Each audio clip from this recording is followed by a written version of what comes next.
like is telling where BoomBoys are safe to farm as opposed to where to go for a fight, because they are not interested in fighting at all. No. They are mode chill. Yeah, I'd say that kind of goes for both teams here. Like, there's been so much discussion this whole TI about this ability to like get deep vision down and watch courier wards and give an idea of where people are going, so we can go for these invading plays. This is that lines up. Yep. Back to 50-50. I mean, they're making a move now though. BoomBoys, they see the Wind Ranger. Use that ward, but I mean, you know where she's gonna go, right? From those two camps. Omar messed this up for them though. He comes over and does. He interrupts. That might have kept Sumail alive. It's going to be Omar trying to make the leap play away. Doesn't have any more leaps, though. And still killed. So they lose one, but the one that BoomBoys wanted to find. Value to game right. Whoa! Kavai? Get him! DP out. Arrow. Oh, he catches him. That's the call. And another brought down. BoomBoys. That was quick. They immediately knew they could catch him when they saw that vision. Yeah. Kavai kind of gifting one away here. Trying to cut the wave. Still very, very even. GH farming. These boys sticking together. Will they get this top tier 1 Lyrical? At 26 minutes. It looks like it's going to happen. It is going down. This is very much make sure they get their items, safe DOTA. Been such the antithesis in so many of our matches here at TI. Even when it gets into a stalled out period, it's usually like after so many more objectives being taken. A lot of heroes on the map right now, grouping up together. They're baiting Kiratit. Trying to bait him, jump forward, find it immediately, run off, in some trouble. GH, that's already one life dead. Now they do have the centaur who's coming to join them. It's over Blinking Fest. Okay. Requiem ready, but not gonna let it fly. So there's only a minute left on the Aegis, so the kill that happens doesn't even end up really mattering there. We're not putting that one on the board, folks. Sorry, still 6-9. Is under attack. Can they get anybody? Do they want to? It's again under wards, and they find him. What a rage. Gets out. He's so ready. Very, very clean stuff. Save, trying to escape. Miero also managed to catch, and now Miero gonna blink away. That's the big one, focus on save at the moment. Manages to get out on the axe. One more kill gained as GH says, fine, I'll farm. Yeah. I'll get the axe. Make me do it? I guess I just have to, huh? Come the core myself. Says GH. He's the way this game is going. Honestly, there's not much you can get to be better. I mean, you could go lock it, I guess would be the argument, right? He could go like into the lock it now instead. If he felt like we really need to win some pivotal fights over the next 10, 15 minutes. By Shadow. Too crazy, has to be taken. But instead, GH says, hey, this game is trending late, and I want to be there. I want to be like one of the strongest heroes. So I'm going to get his next step. And I mean, to be honest, if he could get to 25, he's at 15 right now. Yep. It's not often that we talk about support level 25s, but with Wind Ranger, there could be some magic there. Middle tower is under attack. We can talk about 25 and tier 5s, I think. You said, buckle in. Yep. Gonna be a good one. Mar, that's out some of those creeps. I mean, they were here only, what, like 10 hours ago or something like that, playing up on the main stage. I'm not sure how much sleep they were able to get. I think they just tucked in under the stage, actually. I Yeah, saw a little bit. tent set up down there, some sleeping bags. They roasted some marshmallows, and they just popped right back in the booth. Not a bad way to live. Children, take out that camp. Splitting the sides of the map. So here's the other thing that's funny about this, right?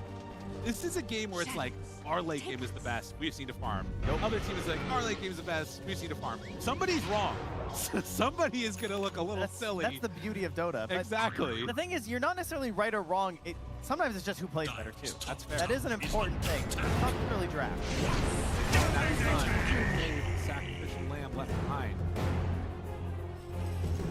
And sometimes that difference of, you know, is playing better comes down to an individual call, an individual decision of where they run on the map. And that's what's so tense about it, is that, like, it could take just a second of, you know, misplaced thoughts or you know, distraction, and suddenly you're out.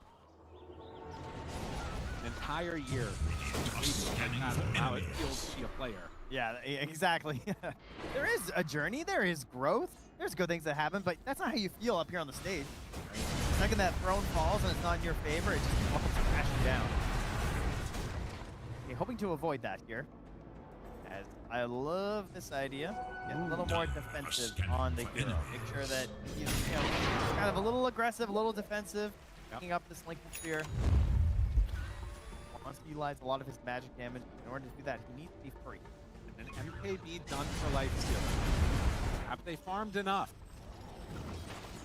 Find out soon. This is going to be Abyssal Blade next. It's crazy that you can go into the Aghanim Scepter, never even fight, and still stay ahead of his win rate. Yeah. I mean, like, he didn't get anything to improve his farming capabilities, but neither did Sumail, because they're both gearing up for potential fights that just haven't been occurring. This is a big part of the game, because the BoomBoys have moved into Nigma's territory, they have planted a ward, and we are setting the seeds that we will water and grow into the potential for a fight. A chance, a hope, a dream. That ward, will they deward it? That's the other question. That's really where we're at in this big game. Radiant's bottom tower is under attack. There have been, I think, 2 kills in like 15 minutes, somewhere in that neighborhood, and they were both saved. Can I just say, time flies when you're having fun, Lyrical. That's true. It doesn't feel that way. Or saved. I really do feel the tension that is happening here. Yeah. Bottom tower has fallen. After a long journey and no structures really falling, objectives not being taken, they can quickly take a couple towers. Mill gets one, gets the other. We're willing to expand the map a little bit more on either side, but the map side they've taken on the BoomBoys, it has a Roche right now. They are in the pit. And vision-wise, for Enigma Galaxy, they've got pretty good read. They're pushing in on the bottom. Like, look at this giant wave hitting the tier 2 bottom. Yeah. So they know. Yes. That's going to get some good damage onto that tower and take it low. It's gonna while. The arrow's gonna come in, but it's gonna be too late by the looks of here. It does stun Tiertid. It's annoying that Roche so low, they're not going to be able to do anything. Sort of look as he takes the Aegis. So with less than 1,000 gold just about separated from quads, Daedalus next, Katomi infested. Now he's on the side. Sorry, both. Sorry, misclick. Sorry, miss. Yeah. Trying to pass you something. Radiant's bottom tower is under attack. Like Shadow, they're ready for an instant smoke maybe coming in from the BoomBoys because the way they backed out of that pit and the vision that they still have considering their waves, like no one has come bottom yet, right? So as Nigma, yeah, they saw Shadow Fiend on the top lane, so they felt like they could make this move. Divide pops BKB. We're not thinking about chasing. GPK is still moving over, but it's slow. Looks like he's going to go back to farming while Tiertid pressures mid tier 2 tower. They still have that key ward above them right now, so it's giving them some extra confidence here. And let's save position more boldly here. Now, GPK running his way back to make sure he can join with the team. What are they doing in response, though? We got Sumail down here, farming his way down. Again, they still never pushed out this bottom wave. So the tower took a lot of damage. They want to maybe push this in a little further, but you're going to lose your tier 2. You're not fighting that. You're going to come down and probably sweep through and clear out, push out bottom. Tormentor, but Nigma don't feel confident enough to go for it. No, and this just feels like it's BoomBoys getting the 2 tier 2 towers. This is the benefit you get. Oh, look at this up top. Yeah, dragging it into the Mirana. Doesn't have the Aghanims quite yet. It's very close. Could really use it right now. Yep, not because gonna that's happen. a big wave. Omar finds the road, buddy. just like that. Needs to leave. Doesn't have another one Yule Scepter, and thought about it. All right. They're not throwing the Requiem on that one there. And the wave survives. Well, thank you for this absolutely gargantuan wave you've given to us, Levi. Away. Back inside the base, waiting for Sumail to come in and help him. He can tether out afterwards. Kind of funny he used the relocate over the EQ itself. Yeah, he's totally the Basher's swapping around, so there it is. Arrow tries to go for the call, not gonna land. Good damage, save. Thought about the jump to buy, finds GPK. Great reaction with that BKB, and now the Stampede out. Did not get Requiem out. It's a lot now. Oh, Heritage does manage to kill him. Heritage goes, but there is going to be the Winter's Curse. And now the call comes in from the act of the Lincoln Sphere. Blocks it, doesn't matter. Gets that finish. Goodbye, buys back, wants to find a stall, misses it on a GPK. The shackle, oh, it's not good enough. BoomBoys, they find their targets, and now Yule Scepter looking for the stun. Jump forward, and Kiritich keeps them alive. Infest inside, nicely done. They're gonna back it up here. Got a buyback on Devi. Use their PPD on the Shadow King, but they're still holding this Aegis. Maybe considering poking around a little bit here when there's no Huskar up. Showing the power of this Light Stealer. Banner is down. I mean, they really do not have answers for this at all. Power Shock goes out, and right now, BoomBoys seem to be the ones that are Sumail, though, movements. got this damage. He's got the Hydra Scratch. We saw what Watson did, right? You know, the smoke fire damage is unreal. Doing it. Little bits. Kiritich. Cold Embrace, and then the Force Staff. Worried about a He gets the call. Find him down low, almost dead, but the heal and save is there. Keep him alive. Focus Fire still on Kiritich a bit. The Shackle didn't quite latch, and now he's back inside of a creep. Back alive and healing up again. PH somehow gets caught all the way to the side there, and is going to be brought down. He does have buyback. Huskar returns to the game. They do have another minute left on this Aegis for BoomBoys. He wants to licks this tower. This is just really clean play coming out from BoomBoys. This Lincoln Sphere from GBK has to go to Kiritich. I love this style. Devi looking for a stomp. It's going to be really hard to find one. Kiritich on point. He's not even willing to give up the Aegis. He just wants to infest and keep it going here. Healing back up. Dodging the silence that came out. The Shackle does latch. There's Devi. Save. Stomp. Then the stomp lands on Kiritich. The silence is there. This is the turnaround that they needed. 30 seconds left on the Aegis. He's going to come back at full HP. They find a Shackle. About it. Opportunity to latch, return to hit. Good damage there. The stomp on the backlines. Nero, he jumps away for a second, and the heal is there. It's not enough. And GPK finally popping that BKB. They do kill Nero. Now Sumail, infested, backing out, has another focus fire, but as he comes out and gets stunned, Sumail trying to retreat. It's not gonna happen. They take down Sumail, relocate out, and GPK, he's just waiting. Is the timing right? They come in with the buy, find the stomp, but as the only core left alive, they find a good arrow. Cold Embrace, not gonna matter. Kiritich, too strong. It won't be denied. This is the most electric Light Stealer we have seen, Lyrical. Ultra kill, keep going for more. Kiritich has played this immaculately. The 20-second cooldown on the infest, he is abusing it unbelievably well. Omar, nowhere really left to go. Can't even come back into his dang base. Just gonna leave him. Why not? Get back in there. Get the structures. BK takes it down. It's still so long before they're going to be back up. And at 37 minutes, with very little done for a long window, BoomBoys finally got their items, feel comfortable trying to end this game out as Kiritich hits onto the tier 4 towers. Now, we've moved a while from 50-50. Yeah, we are further along than that. Building a little small thing here. Is under attack. Right now. They're going to take down that first tier 4 tower. Maybe one last gas from Nigma. They have 8 seconds left until the Wind Ranger's up. Trying to find an arrow. Here. Trying to find anything. I feel like GPK's begging him. He's like, do we need this? I mean, we have barely even seen a Requiem this game. There's been no fights. They're just taking it. Like, I want to have some fun here, man. Like, wait for the team. Like, let's have a nice big ourselves out. They've thought about it. The infest is there, but they keep hitting the buildings. And now jump in, find that call, connects. Lorenov tries to go into Kiritich, but eyes on the prize. They're turning onto the Ancient, and BoomBoys take game number 1. Just a complete dominance once they got their items. It was not close.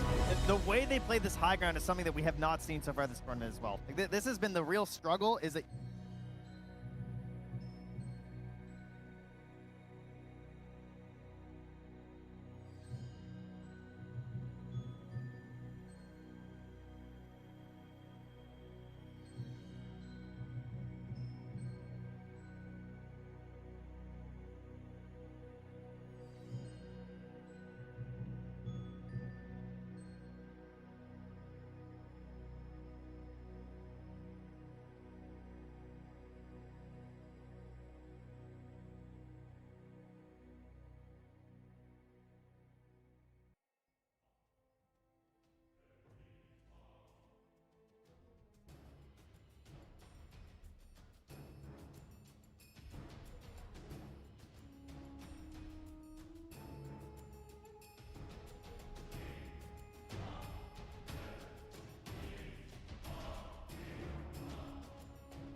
Nigma Galaxy's turn to ban.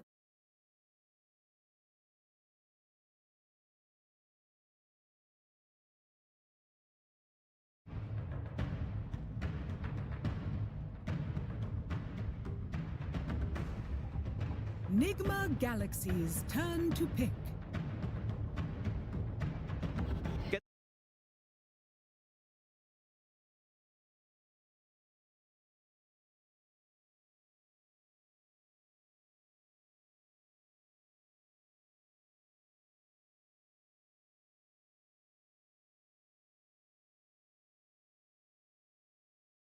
Quite deep in it, might I say. Nigma Galaxy Radiant side, BoomBoys Dire side, Nigma Galaxy overall last pick, and we had an overall first pick, Keeper of the Light. New one from BoomBoys there, and instant answer from the Ember Spirit. I think when we're talking about comfort on the main stage, lore enough on the Ember, a lot of people have called him the best. And that is big praise considering the mid laners we've had on this stage, Tigov. Yeah, and now it's, when you pick it in this position, of course, against GPK, he will happily try and counter that to oblivion. There's Slardars, there's Huskars, there's so many options. So we'll see where BoomBoys go for that. But yeah, the Keeper of Light, it was banned in the first game. Very high priority throughout the entire tournament. So also interesting to see what type of partnerships BoomBoys are going to present with that one. Of course, there's so many options. Mainly, I actually prefer Coddle for the sustain and push forward. I don't really look towards the hero now for like, oh, you need the chakra combo. Oh, like I'm not trying to pick like Ember Coddle. I'm just like, go forward, run through the map and just kill everything. Yeah, but at the same time, I do feel like when you mention these counters, this hero counters to the Ember in the lane, they don't really like playing with Coddle. Like, sure, the heals are, like the chakra is not just the hero, but you do want to have someone that you can play with in the early stages as Coddle. And I do feel like some games that I've watched when you have Coddle with, for example, with Huskar, they don't really do much together. They haven't banned Slark on Nigma, so... Oh, that's one we've been seeing quite a bit in that mid lane against Ember.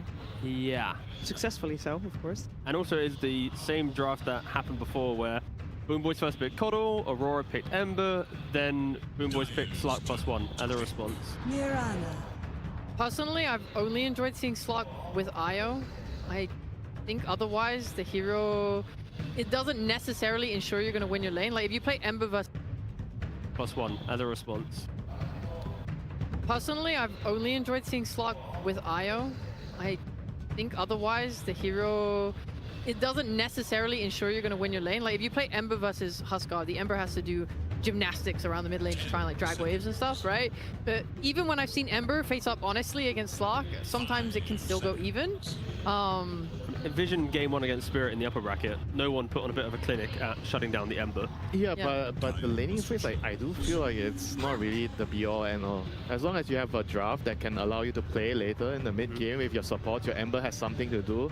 You can lose the lane, it's fine, it's not the end of the world, and you can slowly find pixels of the map, like with Mirana, you can walk around, chains, arrow, get a kill here and there, then you slowly come back into the game. Oh, they've gone for the puck, right? It's a hero that can play very nicely into the Ember. It punishes both Ember and Mirana, who are ability-based heroes. Yep, very good with the Coddle, you can chakra and abuse the puck even more. A very honest mid matchup. Yes, might I it's say. so much nicer than that's what we want to see. A real game, you know, we want to see a real game. A real game, a real mid battle between Puck and Ember Spirit. Let's see though, I mean, I'm sure they're going to get some help from the side lanes already having cut. Keeper of the Light and Mirana there. And now the Undying here on the side aggression. of BoomBoys. A lot of aggression in the early game. Like Undying plus Puck. Basically, in all the early team fights, in the Reavers and everything, you put a Tombstone with a coil, you're going to win those team fights. But this was the flex, right? The idea that if, you know, someone wants to take like a Tiny or something here, now you're potentially playing into Undying offlane with a Keeper like, you know, 4 position, and you're going to get completely shy out of that lane. You cannot even go near it. I think they cannot really pick, or they shouldn't pick the carry here. Unless there's something that can deal, okay, they go for the SF, so they're not worried about the Undying going to the off lane so much, but it is still indeed a very strong lane, Undying off lane with the Coddle. Like, it could potentially cause some problems for the SF, but Shaman this is not a very, very common hero. I guess they just wanted a Hex against Puck. But then why not go Lion? I mean, Omar has played it so far in TI, so most likely just the 4 position, and he'll be Yeah, running around and hoping to stop the I mean, to answer the question, why not Lion? I think laning phase wise, Shaman is more solid against the compared to the Lion. And the other thing that Shaman has here is you can actually kill the Tombstone with your snakes. So that's like some added value there. It's so annoying thinking about this lane. It's going to be like loads of kill threat if you don't pick the right hero, because I see these supports. I want to pick Lycan, but I don't want to do that lane. I'm wondering if there's ways for them to pull and get advantage out of it that way, because whilst Ace struggled on the hero earlier, it felt like these summons were still such a pain in the ass. It doesn't matter anyway, they'll pick Underlord, which is much more sturdy. And the Ags rush against Ember is so good. He does get bullied by the SF in the lane. And with Kotal, like some supports can allow the Underlord to play the lane, like Underlord plus Rubik, Underlord plus Lion, any stun. But with Kotal, it can be quite complicated. They're gonna stack though. I mean, that's mainly where Mirana, I think, helps the Underlord pick, right? Because Mirana isn't this like explosive kill laner. It's more like a lot of chip and poke over time. So Underlord, by the time you get to level 3-4, you'll have your point in pit, and then you can distance yourself from the Shadow Fiend. I mean, BoomBoys, their entire draft, it just feels annoying to kill. You jump a guy, there's a Tombstone saved from Undying, or there's a Keeper like Heal, or Puck has an Aeon Disc or some Yules or whatever. Underlord with the auras, it's really just obnoxious to fight into. So Nigma Galaxy, luckily for them, they do have very clean damage once they find a hero. It's just a matter of like, just pretty much stop Undying and you can burst anyone. And that is hard. Like, their initiation being like Hex and Shackles from Shaman is just gonna be completely stopped by Undying's Shard Tombstone. So but it's hard to kill this hero too. I think when you can react to any go with Underlord Portal, and like if they're also playing the map correctly, you have Puck coming in to punish as well. It's so quick how fast BoomBoys can collapse onto a fight. Yeah, I can see what you're saying here. Like, it's gonna be more complicated for Nigma to play the map around, finding kills, whereas BoomBoys, you have the global presence of the Underlord. It's easier for you to set up. And right now, the team fight, they also have very strong team fight with Undying and Puck. That's why you always need to kind of respect the Mirana. So like the map play of Nigma, even though it's quicker for BoomBoys to get around, like you are going to have the invisibility, the speed to play on the runes. If you set up the Mirana at the rune with the Shaman, you get the Puck kill, it's going to feel quite nice. And they do ban out the Enigma on BoomBoys because Divide does have last pick in draft priority. So based on the last game where he kind of got sacrificed on a Centaur, now he's going to see all 9 heroes in the game before he locks in his own. Yeah, you need that X Factor, I think, in a game like this. What is still in the pool that would lane nicely? We only know so far that it's going to be the Undying he lanes against, but of course, by the time Divide gets his say in, we will know which hero Kiritich will play against him. And normally you go for a ranged carry when you have the Undying to lane with. There's a lot still in the pool. Yeah, you kind of need some stuns, I don't know, like, there's still Win. TA. There's Lina still even in. The TA is still available, but yeah. There's so, I mean, like World Choice at this point. There's a lot of heroes, but I would prefer something that has some stuns. Like they do lag. yeah, of course. They do lag a little bit of like stuns. Tiny, that's good. Tiny has stuns, not range though. Yep, not range, but has stuns, so he takes one of the boxes at least. Yep. Yeah, I kind of forgot they were lacking stuns, to be fair. I look at Puck, and I see Puck, I'm like, she does everything, it's fine. But yeah, no, that does kind of complete the draft. And it's the issue of having Kotal and Undying as your double sub, right? You do lack stun, so Tiny does nicely to complement that department. Let's take a moment to appreciate how much bonus time Nigma Galaxy still has left at this stage in the draft. They've only used 20 seconds of it so far, meaning that the game plan and the draft has played out in a way that maybe they were very comfortable with. And they get a lot of time to think about what they want to do with this overall last pick, is why you see Divide talk here, because he gets to decide against the Undying and a Tiny, what does he want to lane against? What would you want to lane against? No one wants to lane against Undying. Yeah. That's fair. But you could try and have to. I might just try and buff up like the damage from my Shadow Fiend. You could pick a Slardar and then it gives you your ability to take your Roshan. You're gonna have your Shaman help you take towers. I think it just gives you every tool you need to do objectives.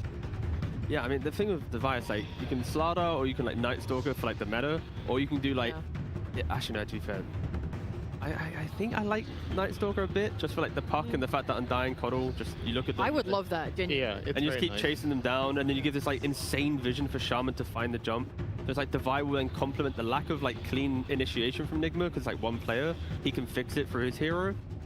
But there's also like he's such a specialty player on like Primal Beast and stuff. Like even into Tiny, he doesn't care. So he might be like, you know what, guys, trust me, I can do it. This is the game. I think Night Stalker is like, that's where my head sits. I mean, does he? Oh, there's no Timber. I was gonna say. Yeah, that's gone. That's gone. 3 strength heroes. I think you can trust your Shadow Fiend to be able to kill Tiny. It will be the Slardar. Yeah, it's a very, very nice pick to complement the whole lineup. They are just thinking because they're worried about lane, because Undying is very annoying for Slardar. Is it too annoying? Only for the early stages. Okay. I think later you don't really mind it that much with the sprint and when you have your BKB especially. But in the early game, it is very annoying. But I do like the pick.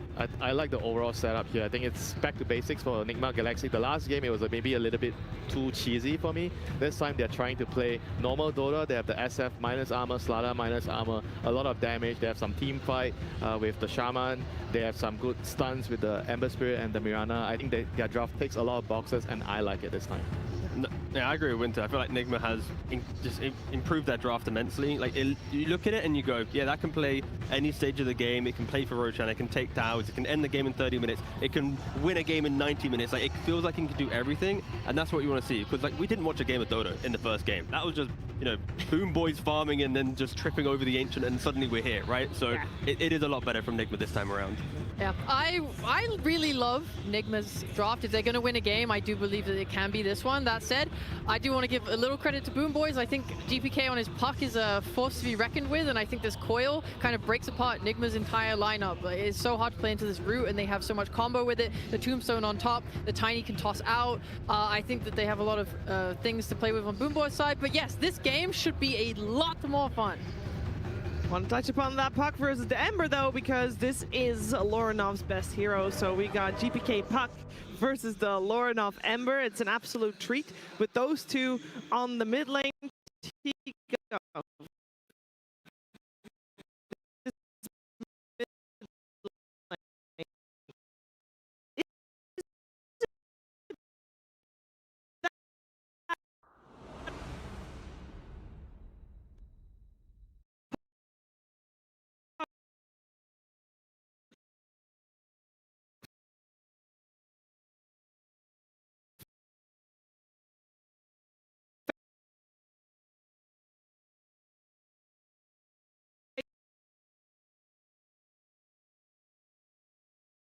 This is Lorenov's best hero, so we got GPK Puck versus the Lorenov Ember. It's an absolute treat with those two on the mid lane. Tigov, this mid lane, is it that Puck favorite, or will we have a nice back and forth brawl here? It's going to be back and forth. It's mainly who hits level 6. If Puck hits 6 with coil and supports rotate in, you can kill the Ember, utilize catapult wave, take tower. So I think it's more on the supports, because between the CSing, it should just be a bit of a slight Ember favor, but Puck killing eventually.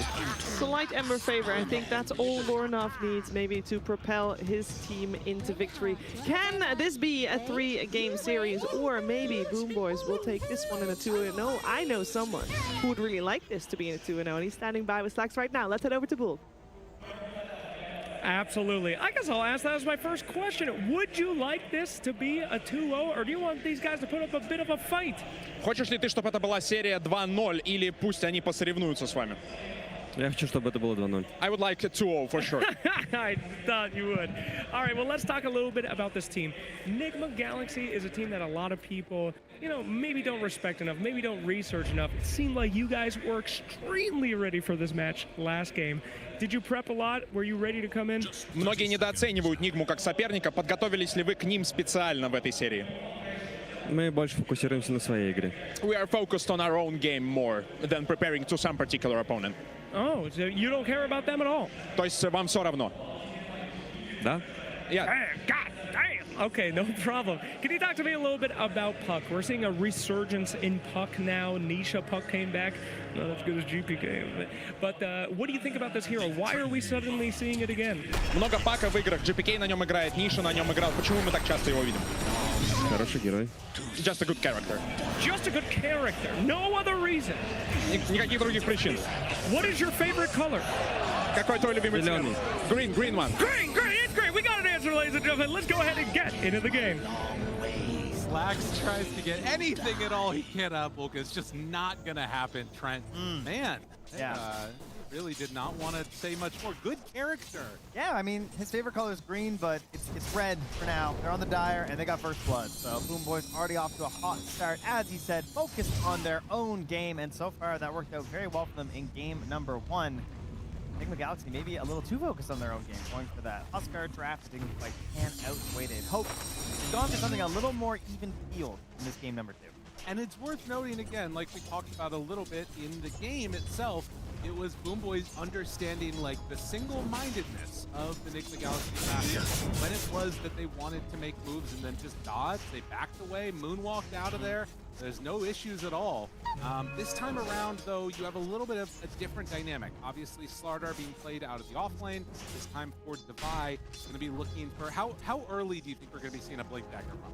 Yeah, I mean, it was pretty early last game for a Centaur, but, you know, Centaur, you can still just have that confidence you're going to buy the heart and scale much later and later. Slardar, not quite as good in that department, for sure. So you are definitely encouraged more so to get your Blink, get your shard, get into the back. So definitely early moves, for sure. Mar gonna get punched and pummeled, and the crush to try and keep him alive. Kill a zombie, maybe. He does go into a little sheep form and then runs out of there. Gets some separation. Devi getting pressured underneath the tower here. That early tombstone drop down. No, relax. Here's kind of only just right under the tower and such low resource left here under the tower. But they managed to survive this time.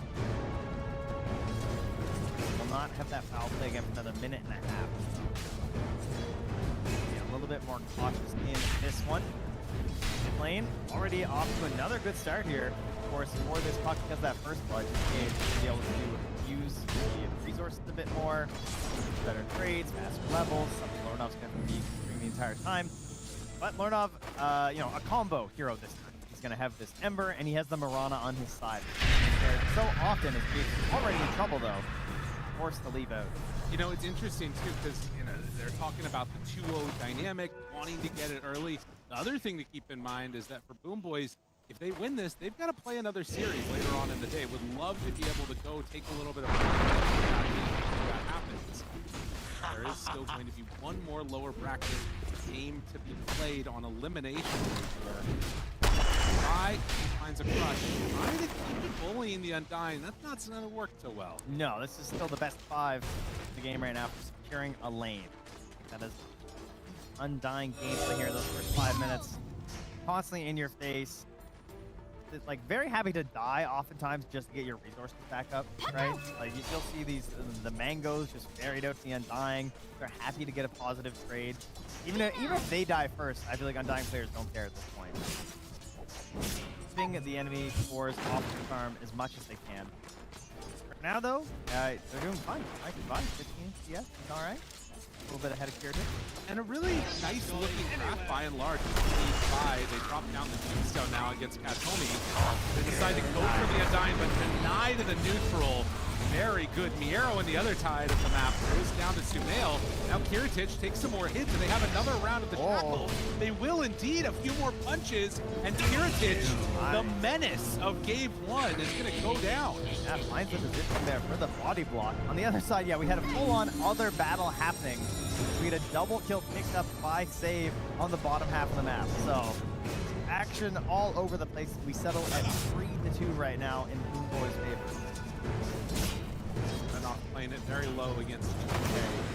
Does still have that water run ready as we heal back up now. On the top side of the map, though, Devi has been playing pretty aggro. Does not have that much HP at all. Just going to have to get back to salve up. Oh, that's yeah, they are certainly at a resource disadvantage here. Devi's like backpacking, getting his salve out, and will have himself healed back up in time for the win. So, last game, you know, they had to roll for initiative inside Enigma Galaxy. They somehow found a 0 on a 20-sided die. I didn't know it was on there. They managed to do it. This game looks a lot better. The idea of being able to actually start a fight and feel like you can create some sort of problem for your opponent, it can definitely happen. Last game, it mostly didn't happen because you had a mid who never got into the game. The Huskar just like, he made some cool moves, got some kills, but he wasn't so far ahead. And they also weren't even able to get the plays going with their IO. Like there was no attempt to like make a relocate play or try and get like an outnumber situation going their way. This game, it is BoomBoys that are working in that department in terms of being able to outnumber their opponents, which Beans game. We've seen that be used plenty of times in this tournament to just keep getting the edge in these fights. And of course, this Aghanim's rush on the Underlord has looked so strong. See Nine come through the twin gate there, realizes there's not really much of an option to make a dive happen, and then leaves. There's also going to be a TP over for the 6-minute rune, so Puck will likely be denied this. Especially actually with the remnant down. They do manage to scan, and it is going to be down bottom where Lorenov bottles up to amplify damage. Tomar walking aggressively at Puck. Shadow Shaman. Yeah, GH needs that opportunity as well to get a ward down there. BoomBoys ancient area. On any sort of attack they might want to build up here. Omar even runs in behind the tier 1. So he is saying, I'm going to go over towards that that wisdom. Are you guys going to fight us or what's the plan? Mirana's backing away. Is he still going to go for this? Omar's here. Dave will now run into him, and Omar, realizing the error of his ways, is going to back out. Now they're bringing over the Ember. Sumail is also here with G8. And they're finished. They're in the area. 10 seconds. Are there going to be any follow-up rotation? Save. Found. Another ward. Got him. Arrow out connects. That's going to be enough. Now on the other side, Devi is able to keep back the Undying, so I think this is just going for him. Lorenov's going to get one of the signs of wisdom on his mid-Ember here. Feels really good. BBK takes the opportunity to invade a little bit here and finds a stack that they've got. So, you know, a little bit of value being stolen away now by Lorenov in punishment for going for that shrine, but just one stack, like, yeah, no, it's fine with this. You're very pleased right now if you're Enigma Galaxy, right? I mean, Ember top of the board and boosted XP. Dire's bottom tower is in danger. Renov steps forward, gonna right-click. Okay, right-click save. The remnants of that amp damage still there. They pop the foil. Arrow in the area. That's Homie moving over. Lorenov doesn't manage to get out. Just an unnecessarily aggressive play gets punished. I mean, you gotta think though, like, oh, I'll be fine. I have 4 points in Flame Guard. Like, but then the Underlord walks out of the jungle. You're like, okay, well that's not good. But I'll get out of the range and snap the coil, and then suddenly Undying is there too. You know, like he's trying to play to the absolute edge of his field. He's very good at Ember. He just didn't have the reason there were that many enemy heroes here from BoomBoys. And there is a little bit of a counterplay. Immediately they take down that tier 1 tower in the bottom lane. Mail now steps forward. Omar and GH nearby, Shackle, and the arrow follow-up. So they move in with the Shadow Fiend, and Sumail, obviously very comfortable on this hero, playing it so many years out of the mid lane. And you can see GH immediately pings, like, they have wards here. They just barely missed the one by the Ancients, and then there's also one in behind the tier 1 down bottom. So just they have complete control over this space. Omar just doesn't even want to leave it alone. Like, he's still playing up on that hill right now. Yeah. Heritage gonna need to get a little bit back as GH is consistently a menace. But they will stack up these camps, it looks like. Try and arrow. Now look at GH. He arrows one of the creeps and then he body blocks the bottom camp as well. So they don't get the stack. And he's gonna sit here, soak a bunch of the XP and steal some of the gold. And what can they do? He's got a leap. They don't have the catch to punish him right now. And this is, as you heard one on the panel saying, like, they brought out this Tiny, they have the Puck. A lot of what these heroes do, and even the Underlord, is they're making up for the support, having no catch, right? Undying, Pottle, you got nothing you can do against illusion. Support. They just want to come in, poke around your side of the map, and leave Scott. If they can keep this momentum going on Nigma, take some more of these towers, we've already seen the ways in which you might be able to sort of build up a pretty substantial lead for Nigma Galaxy. To make sure that Lorenov doesn't take the walk into the Underlord here. Yeah, it feels a lot like these bounty hunter games that you're seeing, where they're spending so much time having to keep up with what these supports are up to and these little ganks from Lorenov that you don't have any time to go and deal with the Shadow. At the same time, your Tiny is also free to farm right now, but he's not going to farm as fast as Shadow ran out of range. Lorenov gets the bottle. The shield rune is there. Pop it now. Trying to get a live double round of hits, and they have enough to kill GPK. Not quite. He gets caught by the fear. And that is going to be enough. Now Lorenov steps further forward, finds Katomi. He has chains. No arrow follow-up. They're just gonna take down that tombstone and then move for the tower. I mean, this is a catapult mid. Who cares about a catapult? We're dropping the snakes. And off. Katomi won't do much more beyond that. The snakes down and Olean's hit. There's some serious damage. Change backs away from Nero. Remnant forward. Two boards. The chains. Oh, is there anything else for Nero? They don't have any way to save him. The Underlord also goes down. That sentry missing by just a couple units has destroyed the early game of BoomBoys. The snakes do get cleared out. Omar's still sticking around, crunching a little bit around here, but Sumail hitting tower a few times here with the Dragon Lance, which does not necessarily want to leave. I mean, they don't have coil for another 10 seconds. Maybe understanding, yeah, as you can see, that ward being the difference maker. Yeah, it's so painful. They just keep getting him over and over again with it. How do BoomBoys respond to this? They had pretty dominant game number one once they decided to finally get online and start fighting. Silent attack coil. It's back up. They're smoking right away. Finding Sumail would be great. Do they have the damage to deal with it? I guess the Underlord gate is back up to 15. He might have to join in on this. Tiny is coming through. If they find the Ember, it's pretty bad. I don't know if this is Look at this. They're hoping that Sumail was down here farming, but they miss with the scan. He's too far back. Oh, and he's just a little ways away. Yeah, you can take the tower. It's not the worst, you know, but it's certainly not the dream. Looking at Nero, he's going for a little bit of a different build than the other Underlords have gone because it's been so painful for him going through first. Yeah, and we were talking about this the other day, like potentially seeing light here out of heroes instead of Shivas. Is this going to be the first time? I mean, I'm wondering if he just doubles up and goes Atos into the Aghanims, you know, like yeah, honestly. Maybe he's just thinking we need this lockdown. It's good versus the Slardar, it's good versus the Ember, the Marana, like it could be the difference maker, but it would be a very heavy investment, so yeah, that's a bit of a tough call. It definitely speaks more to me of saying I want to get this Atos and then go into some sort of an aura to help my team.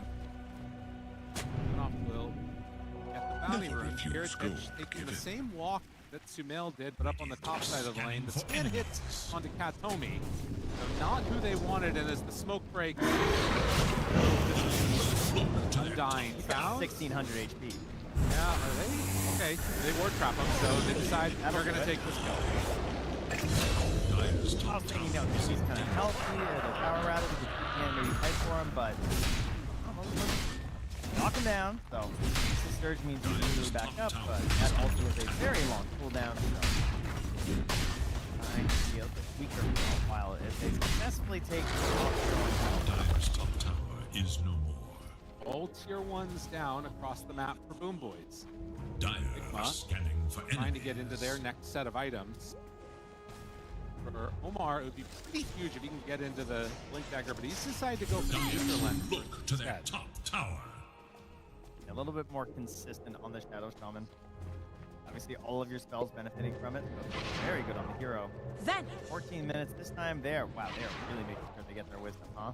They bring 4 heroes here. So, assuming that any aggressive maneuver, maybe they saw part of the Moonlight Shadow in a ward, I'm not sure. They thought, hey, they're coming for our wisdom. We want to fight, we want to make sure we get it.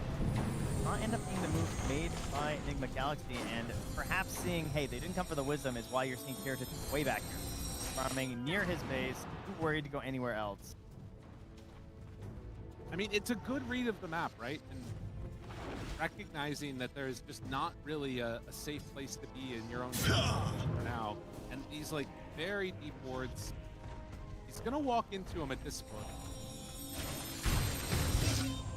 You wonder if are going to try and play a little bit more aggressively again, or if they're going to feel like this lead is enough to sort of sit on until they can get enough things to go for the Roach.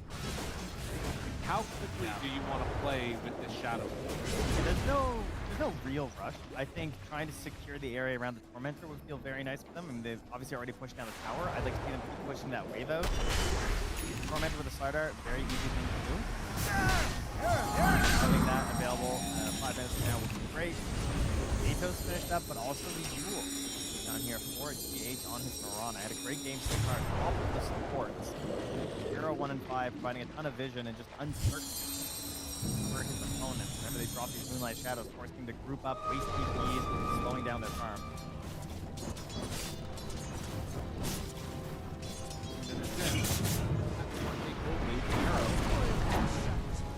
Closer to an opportunity to battle with the Ato's done now. It feels weird to sort of just sit on this and not be able to find a fight. But obviously, if you're sort of waiting for those bigger items on your other cores, it's like, what are you really going to be doing? I guess, like, the hope is maybe you can find a kickoff on the Renoff, step a bit too far forward, but this is not what you want to have happen. A solo kill between the supports, gifted over to Sumail on a silver platter. Supports doing some bad damage. That Underlord? What Omar's doing for him. Yeah, I mean, He didn't even have to leave his farming pattern. definitely one of the benefits of Shadow Shaman over the Lion, as we're discussing, like counter versus the puck, why you pick one or the other. Kind of only going to get found out here first. Right, there, bringing in numbers. GPK coil connects on the two.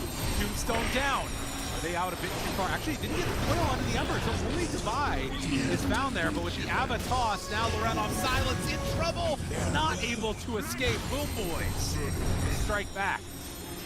Their patience pays off. This is what I think you're waiting for at this point. Because you know the Slardar wants to make moves. Because that's how the hero wants to play the game. He can't just sit back and farm stacks right now like your offlaner can. So there's this innate pressure on the Slardar to try and make these moves, and they caught him. Like, they've been kind of dangling out Kataomi a little bit, and this time he was not free. Last time, he was all alone.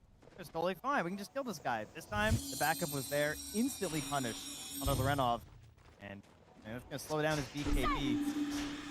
They're going to have to start thinking more about the objectives, perhaps, and less of these kills. Blink Dagger on the way for the puck. Now going to set up these kills even that much easier for them on BoomBoys. Sumail still yet to be really touched, but tell me they run into him again, and this time Omar in hand will be enough. And a little bit of retribution. Like 3D searing looking for random neutral items. And I think those kills are super important mentality-wise for Enigma also, right? You already are down 1-0 in the series. If you like lose the Slardar and the Ember and then you're not getting an immediate kill afterwards, you can start feeling like tense in these moments where there's not much happening. Yeah, you don't really want to be the Slardar being like, guys, can we go do something? Because like my farming ain't that fast right now after losing one kill. Heritage. They find him. The Hex is there. The friends are here. They gotta bail. Yeah, they gotta go. Okay, so they bait out the Fiend Skip. Don't get out. Renov trying to keep mid lane pushed in here. There is a case backing him up. They don't really have a kill combo though, with just these two on the Underlord. I don't know. I'm starting to get worried for Enigma here. On the dread. I am typical Enigma fan. When their team is up, they get more worried. I believe is how it usually goes. I mean, what can you say? After that last one, got this aggressive style. This would be a nice catch for them if they can find him, and yes, they do. Oh, the Tumbler's toy into the control, and yes, they find and kill GPK. Oh man, he is really punishing the lack of stuns on this piece of board. It's very good. He's just getting full length shots. Are having standout performance on this unorthodox hero, the Shadow Shaman. Opting to go just straight into that Aether Lens. And good use of the Tumbler's toy. Really done for an off ball. A nice focal point in his fights. Get him ahead, provide some vision, let Sumail just run on in. He's close to his force half as well to pair with his Dragon Lance. And already has a Manta for first round of this puck so that he can stand tall and directly him. Means that if you're on the side of BoomBoys, you are waiting for Heritage. He's only a little bit behind the Shadow Fiend. Definitely growing into a larger and larger threat over time. But you're going to be trying to get some sort of a Shadow Blade play once that's finished. And, you know, it really is like when Sumail shows up, that's the big commit that happens in Shadow, right? You've got like the little crush coming out from Divide, you've got Ember's things to sort of start fights, two different heroes to start fights, and then one that's definitely going to be there to end it. Right there, full out. All right, 20 minutes here. Flared our lineup. Tormentor and Roche on the menu right now. First, we're gonna check the runes. They regen up top. instantly smoked. The circles are being drawn on the map here, I believe, by both teams right now. Radiant gonna scan, Dire gonna scan. Out of my way! Takes out the wave in the mid. As that shows, maybe this signals to GPK to be a little bit careful. Broken. Get him. He's over to the side. No, back away. Now Remedy forward. Learn off Got wants one to find more. something. Last one. Good Yules, keeping him alive. And save. He gets caught by the roof. The blinding light pushback. Needs a few more hits. Sumail takes it. They had to spend a lot for that kill, but there was no idea of counterplay here from BoomBoys. We saw previously they would just instantly all TP, you know, so they clearly have very direct and clear communications as to when they actually want to fight, and that one was just not happening. It means they're going to get this wisdom. They go back. Kataomi tries to sneak it on the other side of the map. He gets pushed back up by Lorenov. They are not letting you get something on them right now. All right. Gonna use the Tombstone card. Let's hit it. Dual Scepter. Given the last hit over to Lorenov. Misses the arrow. Don't worry, nobody saw. Zoning. Yep, exactly. And Kataomi eventually goes down to Lorenov. I mean, he's living for a long time. There's no way you get out of this one, surely, but he's going to make him work for it, if nothing else. Unfortunately, because they have a Slardar and a Shadow Fiend, they did not need any help on the Tormentor. So they were fine to just deal with Kataomi at the same time. It's going to go over to Omar on the Shadow Shaman. The Ernaconda. Yeah. Do you want some? That is the question. 5,000 gold lead. 12-6. PH stacking up camps. Try and keep building that piggy bank up for the squad. Omar. No, it's interesting. We think about this like answer for the puck, but usually it's off the back of a blink dagger. He's been making GPK feel pretty afraid with just the Tumbler's Joy, and now maybe going into the fourth step and thinking more about like saving his own team.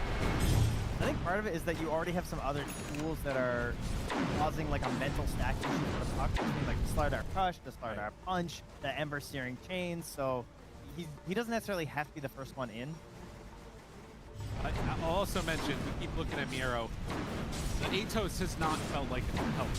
He's an Atos? Yeah, I mean, I don't know if I've seen him use it even. And going towards that Aghanim Scepter as soon as possible could maybe help make this feel a little bit less comfortable. I mean, it feels bad though, because he has a BKB, and So- you've gone Atos into Aghanim. Yes, yes. That does not feel great.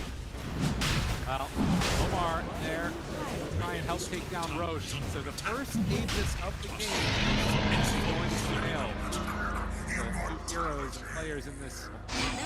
Under Ascension, they missed the coil! Oh, that's not what you want to see if that's you are a Rana. BoomBoys fan.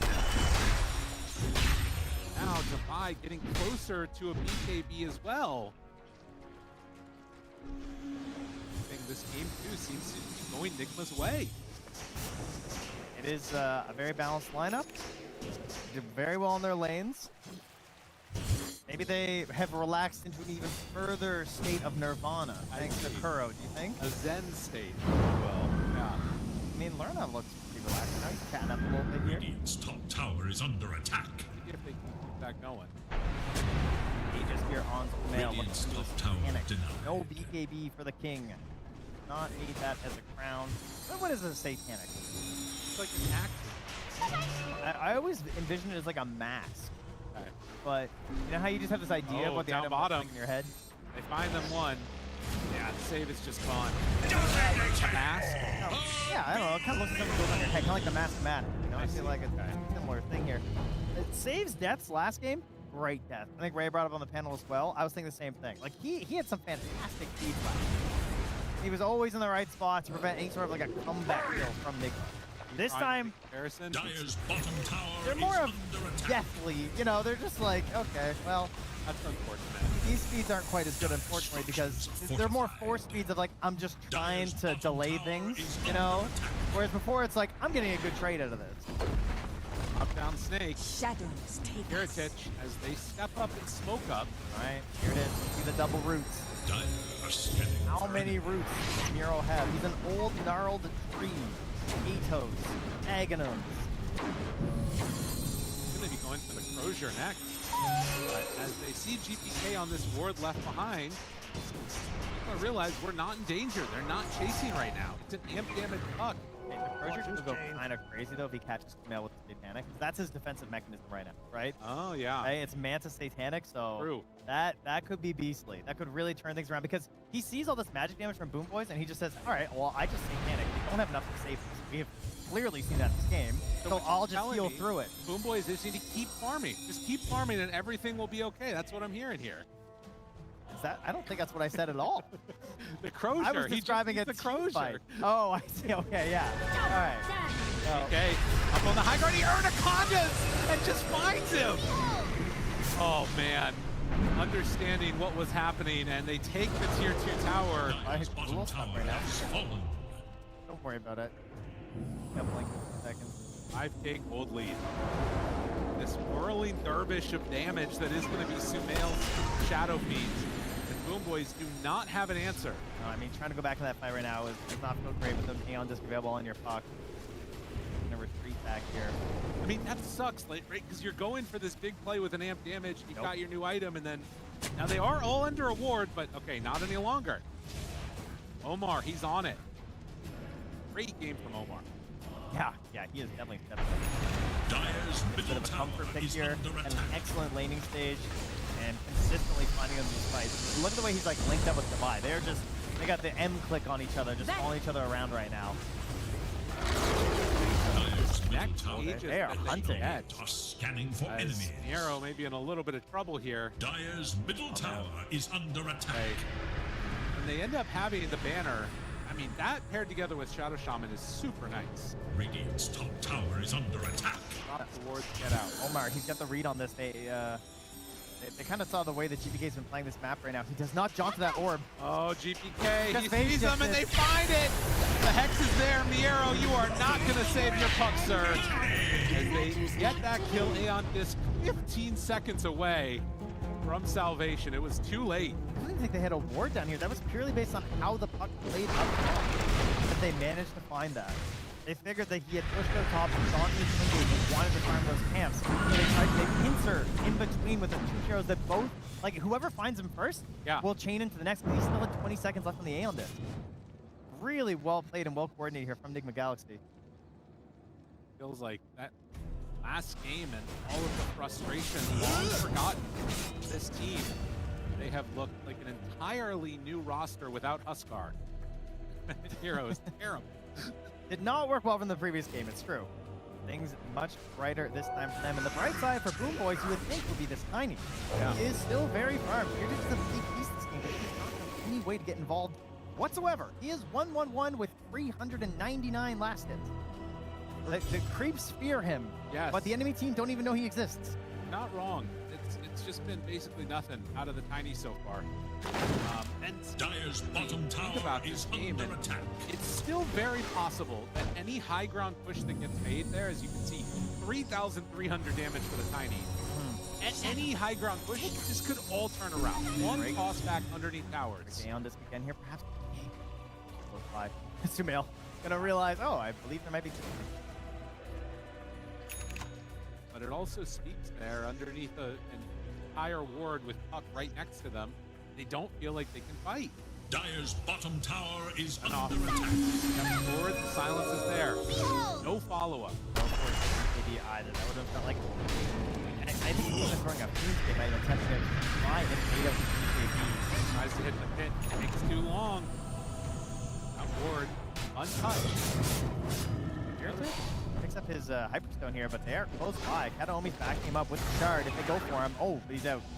Instead, trying to find Katomi, maybe? I mean, that is the problem of no blink, though. Yes. As he brought up before, right? He tries to 4-7, Tumblr Swipe. It's not enough reach. Kataomi, though. Easy kill. No Ceaseless Scourge this time. And an AC is done now for the Tiny, so they've got a lot of physical damage. It does put together. Yeah, obviously helps a lot versus the Slider. Maybe help when your allies not get first down. That this helps Aurora. Okay, goodbye. I mean, the good news is they're gonna use the root on the Slider mid. Divide does not appear to care at all. Eric's trying to save that mid burn his beacon. He is not doing a thing. 0 cares. And they had this off-center combo for the longest time. It's going to be expiring here. I mean, they might even be warded. Yeah, there it goes. So many potential opportunities of lurking near this board gone. This was your best chance as BoomBoys. Finding a fight up there with GPK in that area, and they could never find quite the right moment because of this positioning coming out of Enigma Galaxy. Very defensive. Maybe like a coil toss back. I mean, they've had the blinding light a couple times. They managed to snap the coil. Something like that is definitely what you have to do. But it doesn't feel like GPK is comfortable going back to it yet. Now he's going to TP in right on top of the Shadow Courier, interestingly enough. And as they see GPK TPing back, now they leave. Not wanting to go high ground without the agent. 15 seconds till we don't know how long it's going to be. How have we found 2 games in a row where one team seems like they can't make a move? You know? But I feel like BoomBoys are trying more, but they are failing equally as often. Yes. All right, they have vision on this slider. Scanning for He's enemies. still sticking around. Like, his cat time's pretty slow. We move pretty fast. Can we make it to Devi in time? It's like a tease right now. He's going to get this range group. He's going to get out, isn't he? I mean, he also has a BKB, so like, he's not going to die. He's getting away. He's just going to run out. They've smoked across the entire map, and he's gone. They scanned, they see that he left, and now there's not a dang thing they're going to be able to do about it. Oh, double scans used to do the game. At least they're in position to come and contest for Roach, if nothing else. But yeah, this does not feel good for BoomBoys right now. Okay, fine. Tell me. Give me something, anything. Need to find something Honestly, for these guys. I just clicked the HP pools of Slardar, Ember, and Shadowfiend, and I just stopped dead in my tracks. They're each like 3K plus HP, like 2,800 on the Ember. They are tanky. Yeah. Like, I'm trying to think, like, can Kirited really burst him down? Like, does he have the damage to maybe have a big impact? And it's tough because the reinforcements are going to be quick. Yes. I mean, they don't have a mech or anything like that. They don't have a traditional save on the side of Enigma Galaxy this time, right? What's our Crozier check? All right, we're getting there. Oh, I thought, no, he gave up on it, didn't he? Yeah, he gave up. Halberd instead? Oh, yeah. God. No, the Crozier was a bridge too far, he said. Oh, man. It was 3,300 gold too much. Well, I mean, he's even with the Slardar in terms of farm. Yeah. Ish. That's an Aghanim Scepter done for the Mirana. M coming out as well. Secure their position on the map. 10,000 gold lead. It still could completely turn around with, just a little bit of bad positioning. I think that you can't underestimate how crazy these late game scenarios can turn into, particularly on the main stage PI. Yeah, and if maybe you get forced into a play with the PDs being down to Enigma, that could be something. Right. Mail again, though. No PP. Maybe they hit everything perfectly. On the side of BoomBoys, you have the Undying save with this Tombstone. We don't have a similar tool on the side of Enigma Galaxy. Maybe that's what can do it. Now tell me. It's hanging out by the trees. I mean, Roche is going to move in a minute and a half. Maybe we're just going to sit here until then. In the meantime, Shadowfiend is getting bigger, by the way. Yeah, they are not really losing out too much on the side of Enigma Galaxy as the Butterfly is now picked up for Sumail. And with a minute 20, yeah, they are good to head into the pit. All right, Heritage. He has waited, but a sitting rock gathers moss, so he wants to roll. And Roche roars. Get some vision. They see Sumail, very, very tanky. Roche, half HP. Heritage calculating, finding his angle. My damage is there, ready for a jump. They drop down the snakes. Now the walk-in. He's not going to do much to jump for an Avatar, and he snatches the Aegis. Heritage trying to put his team on the back, but I don't know if it's enough to carry. It's a hard one to make work. The Requiem comes out, and Sumail destroys the arrow. Heritage also gonna fall. You can take the Aegis. You're not winning the fight. You're not getting out of that one alive. At the very least, you remove it for a potential high ground push, but obviously things still going very much in the way of Enigma. King of that fight. No concerns about not having a BKB. Yeah, it gives up the Aegis because of it. That's A-okay for them. They're now pushing up high ground. No things available. Chuck the Anaconda. Building goes down. In spite of the creep wave being gone, they are still going to be able to take.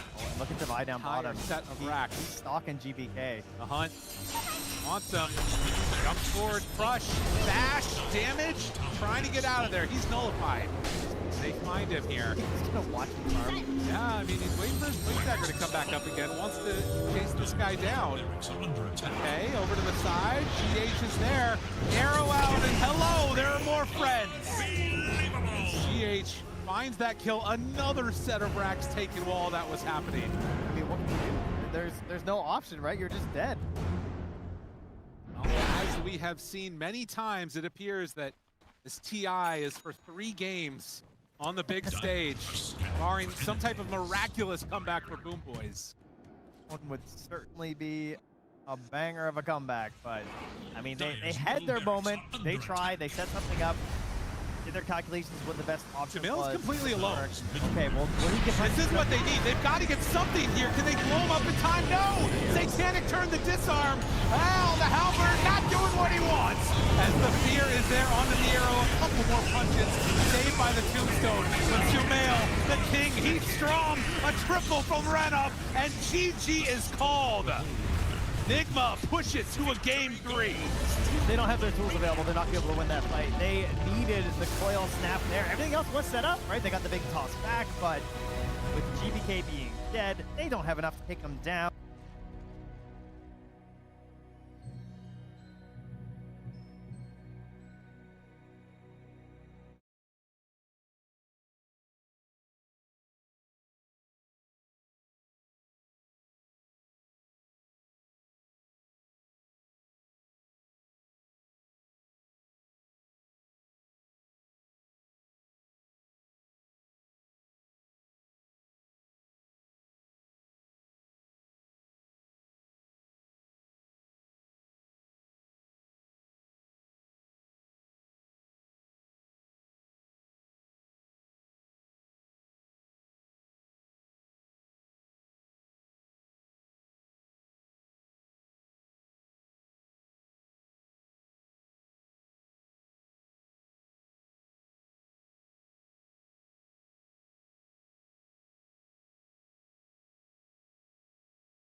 我觉得活了。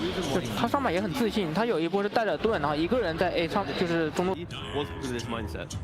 And you need to know when to do it. I think he's so far matured a lot. He's improved a lot as a player. Like he can be sacrificed, he can be the priority in the draft, and I think he is a totally different person right now. Yeah, he got overall last pick in that draft, and it showed that he felt comfortable on the Slardar, and it showed that Nigma Galaxy took this one. Let's find out what's gonna happen in the last game. It is Dire's ban. Radiant must choose. But at the same time, he is getting involved. He is not taking money from his other cores. It's like, I don't know if this is... That's Divine in a nutshell. Yeah, like what is going on? I mean, he always wants to be aggressive. Like every time you play, like his enjoyment was like he wants to beat you in the lane. He wants to take a 5,000 gold lead and then just obliterate you. Like the reason why he was on D2 Hustlers leading the charge, bringing them into the VBC, was because of his mindset. And you need to know when to do it. I think he's so far matured a lot. He's improved a lot as a player. Like he can be sacrificed, he can be the priority in the draft, and I think he is a totally different person right now. Yeah, he got overall last pick in that draft, and it showed that he felt comfortable on the Slardar, and it showed that Nigma Galaxy took this one. Let's find out what's gonna happen in the last game. Radiant's turn to pick. It's over or under, do or die.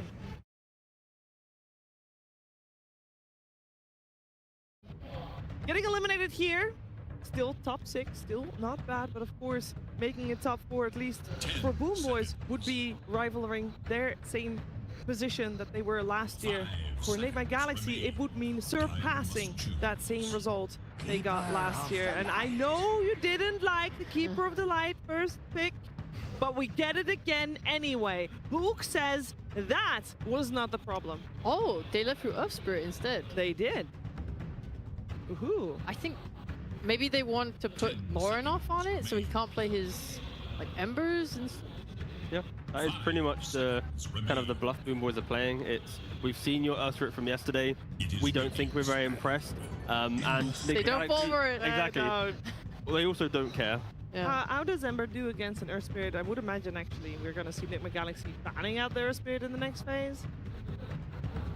In the lane, Earth Spirit does, I think, slightly better.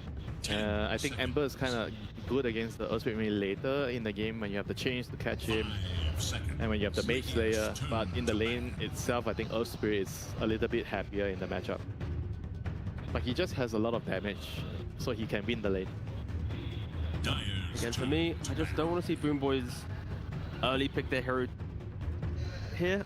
I want the Slardar. I still want to see this concept be applied. Like the early phase part giving Omar and Divide all this information, it just... I mean, it's not just that, it's like the combination of heroes. Like, what are you pairing with the Keeper of the Light? Was the Undying the issue, or was the Puck the issue, you know? Probably both, to be fair, and so depending on who you're talking to. 5 seconds remain. Yeah, whatever it is, they need to come to the same conclusion as a team. Like, what do we do? You know? They're going to make some adjustments here, and we're going to see it. Beastmaster once again gets removed. So if they were comfortable with it, they can take the Mirana again. And they probably will if, I mean, they won the game, everything felt good. Yeah, on the side of Nigma Galaxy, why would you change anything? You are expecting maybe a curveball to come out from BoomBoys? I think the only difference is now they don't have a Shadow Fiend to work towards, and Nature's Prophet's also gone. I think Drow has felt worse, so I'm not sure if I would want that. Yeah, they'll probably be leaning towards like Klings or an Elk, you know, for Sumer. Yeah. I mean, those are heroes that he's really, really comfortable with. I mean, you take the Mirana because if you lean towards Omar's heroes, like a Clock or something, then you are going to struggle a little bit at kind of counter-picking, down the line. Okay. Hey, there's that Slark. Sure. Okay, so they go for the Slark that was spoke about in game 1 against the Ember, and that it doesn't need to be with the Eye based on what Vision was doing, and BoomBoys go, you know what? We can do what Vision does, and they're going to do it as well. So yeah, Slark to the mid lane to counter the Ember. It is an instant response, but the difference is picking Puck to the Ember, and why I didn't like it was like it doesn't crush the Ember in the lane. Slark, it crushes it in the lane, so sure, you can... Not necessarily. Not necessarily. Genuinely. I think it was literally BoomBoys who played it against Aurora in group stage, and they both had the same amount of net worth by the end of the laning stage. It's a volatile lane, I think. If you play well as the Ember, you definitely have a way to maybe even kill the But Slug. just create those problems. Force Nigma to make Lorinov go, what am I doing? Am I dragging waves? Like, don't allow him just to play a normal game, because that's when they will shine. And I would say that it's more important for the Slug to win the lane. Because if he doesn't win the lane in this matchup, then he's going to contribute less later into the game. Like Ember Spirit, you get your levels, you don't lose your lane, you can set up for the arrows, you're going to be way more useful than the Slug later. Does have a 100% win rate, so there's that. Yeah, I think Aurora through the game that they played against BoomBoys, because they had a really big lead against the Slark when they last played it, and they had a Night Stalker in that game. Like, I think looking at BoomBoys lineup already, I really like the idea of a Night Stalker. It's so good against Koddle, Slark, and Bane. You want to be able to see these two supports because they are extremely position-based. Slark gets his regen from hiding, right? You're kind of exposing all three of these heroes if you can have that night vision. It is a very good option. Fair, I mean, for both teams. I mean, I feel like a lot of these drafts, like you look at the hero and go, why is Night Stalker not played more? But right? It's probably certain players just aren't as comfortable on it, and maybe the teams that got eliminated in groups, they would have looked at it. Yeah, and we've heard from Saber that it does feel a little extra bad if there's just one item, the Essence Distiller, that just kind of ruins a large portion of the... Hey, that's my vision. Why'd you have it? Yeah. Gives a big advantage. It's just a classic Bane counter. Unit heroes, like Bane doesn't do much, you know, against unit heroes. I mean, the Kotter is also kind of vulnerable, even though it's not as bad as Bane. But BoomBoys are going to have to address this unit hero in the next pick. And also, Slark wants to naturally play at nighttime, Bane wants to play at nighttime, so now you have Lycan, so you can play around How at nighttime, and you kind of like, if BoomBoys are playing for pickoffs, Lycan can help I mean, it's anywhere. also annoying because of the Wolf. The Wolf is just going to follow you, and then you don't get your regen. And wow, okay. Okay, that's the Lycan counter. More fish! Yes, Shiva. They just go for are you Slardar. hungry, or have you had lunch? Go for Slardar as your offlaner, and then you got the trifecta. Oof. I'm sure there's a stat on that somewhere, but yeah. For BoomBoys though, taking the Kiritich Naga Siren in the carry role. When you think about Lycan, of course, earlier Yotaro played the Terrorblade against it and was able to beat it quite nicely. Naga Siren slots in quite nicely behind the Terrorblade as the solution to Lycan. You kind of put him on a timer. If you don't break my map within the first 30, 35, I will eventually be so unkillable that your Lycan does nothing. But it has a 0% win rate so far, and it is a very unorthodox hero to pull out, and especially ballsy considering this could potentially be their final game. Yeah, you also have a Naga Slark core duo right now, which I don't like at all. It's very weird the way their heroes are going to function. I mean, with the Bane, I think it's still fine. You run around as Bane alone to look for kills, and then the illusions are around. You grip someone, maybe you can kill him. So I can see that maybe working out. But in the early stages, it won't be so easy for BoomBoys to play the map compared to Nigma. It's very straightforward. You have Helm, you follow the Helm hero, he's going to push towers, you have team fight and save with the Ringmaster, and you just group up and you attack. Very simple. Whereas for BoomBoys, it's definitely going to be on the harder side to execute their lineup. Yeah, for sure. I think it's on Mira to find his hero that can just enable some of this aggression from their side. And by aggression, I mean Slark beating the Ember in lane and then getting to play through the off lane, and then you have a game to play. Oh, and you look back over your shoulder. Oh, thanks, Naga Siren. You have your items. But Lifestealer is a good ban, especially when Mira wants to naturally play these kind of like beefier, tankier heroes. That's kind of just what they need. Someone to stand there and go, I can take your tower at some point, be it through Helm of Dom, whatever. But I need to look towards Miro having like this kind of 15-minute window of the game that he is like a main character for BoomBoys. He can't just be some like AFK scaling hero. Otherwise, then yes, their draft will just look quite lost. Can he just be a tank, like a Tide Hunter, like some team fight hero? Yeah, if he rushes like Ag's first item, doesn't go wraps, that type of thing, then I can see it working out. I really like Tide, mostly for the shard. Yeah, against Ember. Yeah, against Ember especially.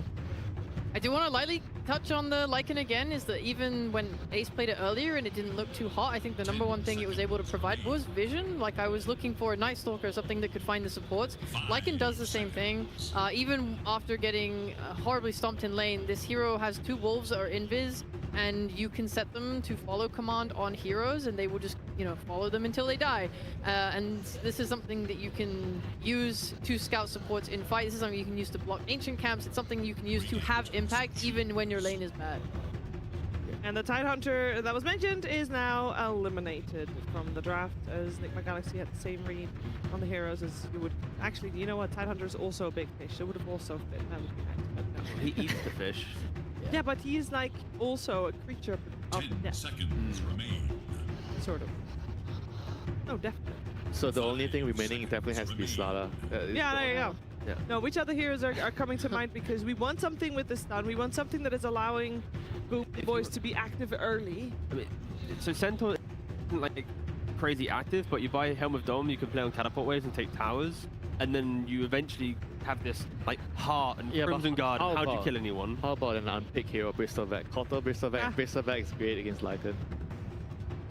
All that BoomBoys need to do is buy time for Naga to get like 3 items. We have So said pick anything that can do that. Miero is the most versatile offlaner of this international, with the deepest pockets that he's actually shown on the main stage. And it will just be the stable Centaur. All right. He reached very deeply, a whole half a centimeter into his front pocket. I'm so sorry for the boring one, but it is. It's boring because it's good. Yeah, exactly. It's yeah. Makes sense. The damage on BoomBoys though is extremely lackluster. Their entire concept is we are going to outplay you in lanes that enables us to get to our items. Ooh, new hero! All right, yeah. Sumil left, Terry left. Yeah. They're ramping up the tempo here. They see the fact that BoomBoys, they don't have the damage, they don't have the way to like take the fight to them after the laning phase. They need a bit of scaling, so that's where Enigma, they take the carry Leshrac. They have an offlane like an Ember. Like, these are heroes that will just run through the map and try and take over a game. Do you think they're going to lane swap here and put the Shrek against the mid Slark?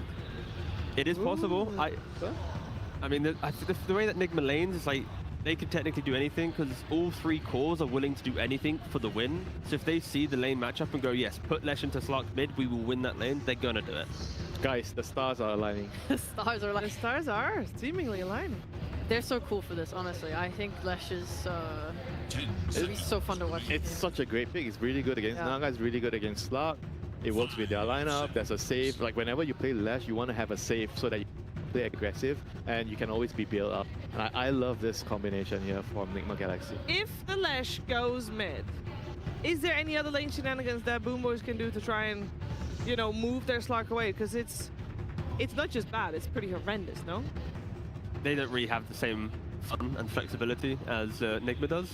So I feel like it's just kind of like you have what you've drafted yourself now, you've got to deal with it. Oh, you remember we had the mid Centaurs? Put mid Centaur offlane Slark against the Ember? Between Slark, Naga, and Centaur, none of them are going to go to the Lesh lane and go, haha, we got you, Leshrac. You know, it's like, that's true. There's no value, you know, so they might just have to accept it. But I mean, for Nigma Galaxy, they've got heroes that they want, they got the pacing that they naturally play for. Yep. My only concern is, like, I'm going to start a timer, and when it hits 30 minutes, the game will get, like, infinitely harder for them. So I am, unless they have, like, of course, like some 20,000 gold lead, but yeah, I am looking for them to just dominate the early to mid game. This is what their draft is for. So average game time, for people wondering, is like 46 minutes, 55 seconds. You want them to have that, and then they I need easy win. If they get to the average TI duration, I'm worried. We're gonna find out. It's one game in between advancement and elimination. Let's see who comes out on top as we head over to our commentary duo of Trent and Lyrical. Thank you so much, Sheaver. Man, you know, I'm not gonna lie, Trent. I was worried. I saw this Slark, I saw the Naga start, and I was like, oh god, this is gonna be terrible. And then the Leshrac comes out at the end. Very exciting. I cannot wait to watch this game. It's gonna be so awesome. Yeah, if you are not in the know, it's an absolute classic for Sumail to bring up the Leshrac. It also just has a lot of historical counters to these heroes that they picked up on the side of BoomBoys. So a really good pick here. Really awesome one indeed, and out across the map they will go. Let's see what the lane dynamics end up looking like, if there are any of those switch ups. Yep. As it looks like he does have Fairy Fire, all the normal things you'd anticipate. The Naga Siren Illusions go out. They find them immediately. They kill them all. If you are newer to the world of Dota, back God. in the year of TI, when Sumail won his TI, this was the hero. It was 30 Leshrac. seconds Not necessarily for and him counting. specifically, because the hero dominated so much, it just got banned over and over again until we reached that last stage. And there became this battle of who can actually play the Leshrac. The 4-skill ban occurred, and well, we found out Shiki couldn't play Leshrac. That's. Am I correct on my lore here, Lyrical? I mean, I think that sounds about right. There is deeper lore, though, folks. For Tell me. when they invented the Dota Plus levels, I was watching Chinese pubs one lone night in my basement, and who do I see as a Grandmaster Leshrac? Players Who was it? compete A Shiki. for Oh, ultimate it left a scar on that man. Well, this All right. might be the last time that Shiki is ever mentioned on a Dota 2 TI broadcast, but it shouldn't be. The king here, Mr. Sumail, though, he is back. He is on the Leshrac, and he is taking it to the safe lane. There was a lot of questions. Where's he going to go? Because historically, lane matchup into the Slark, game matchup, it's a very bad time for the Slark. You have a lot of damage that's able to catch this hero through his more evasive techniques of his ulti. But they are going to get the matchup that they had hoped for. And Lordoff handled the pressure. The Slark versus Ember. To watch for indeed, and this is for anybody that didn't see some of the earlier games.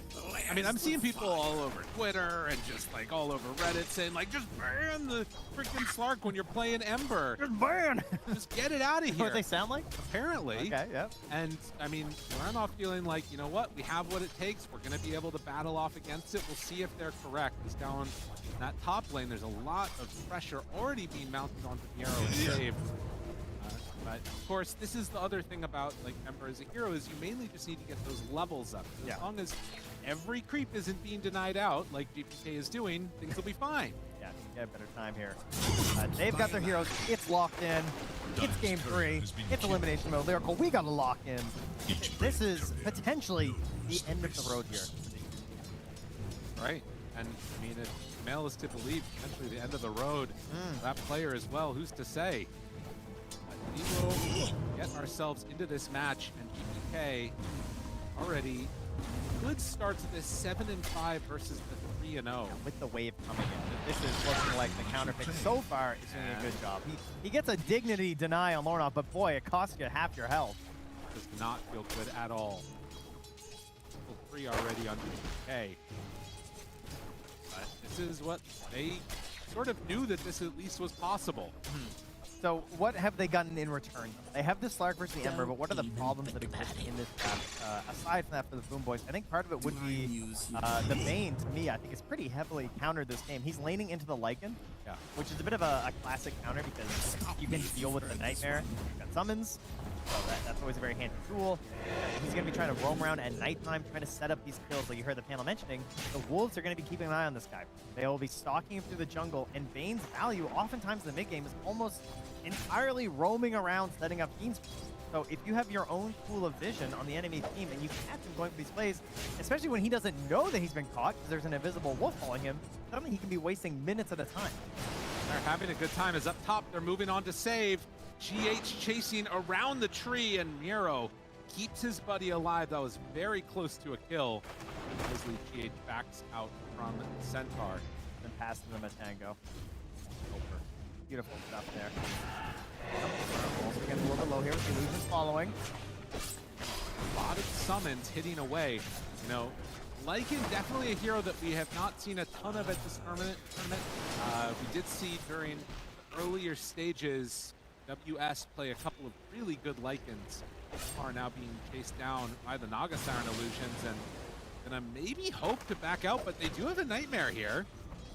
Goes out one dagger, now the blood grenade, trying to buy it. The fear, the catch, and woo, Katomi dodges away from that one. The Wolves are coming.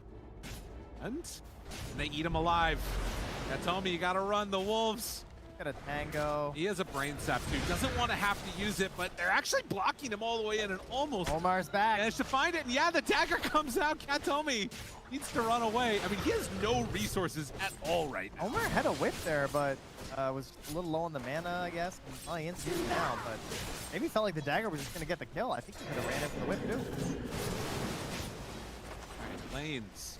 Mid, not good for Ember. Only 6 last hits. Yeah, oh boy, maybe we shouldn't have looked away, huh? That is, that's a bad time. Counterpick success. Quarters of a level ahead, 18 denies. And, you know, you're stuck on this 2 points to the flame guard for quite a while, obviously. all the way up to that level 5 before you can be a little bit more confident heading into the jungle. What tools do they have to actually continue that pressure in the jungle?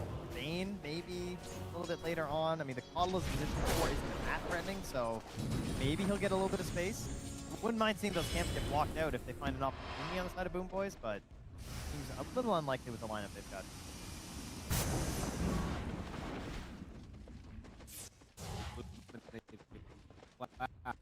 The dire scan, on the hunt for Radiant forces.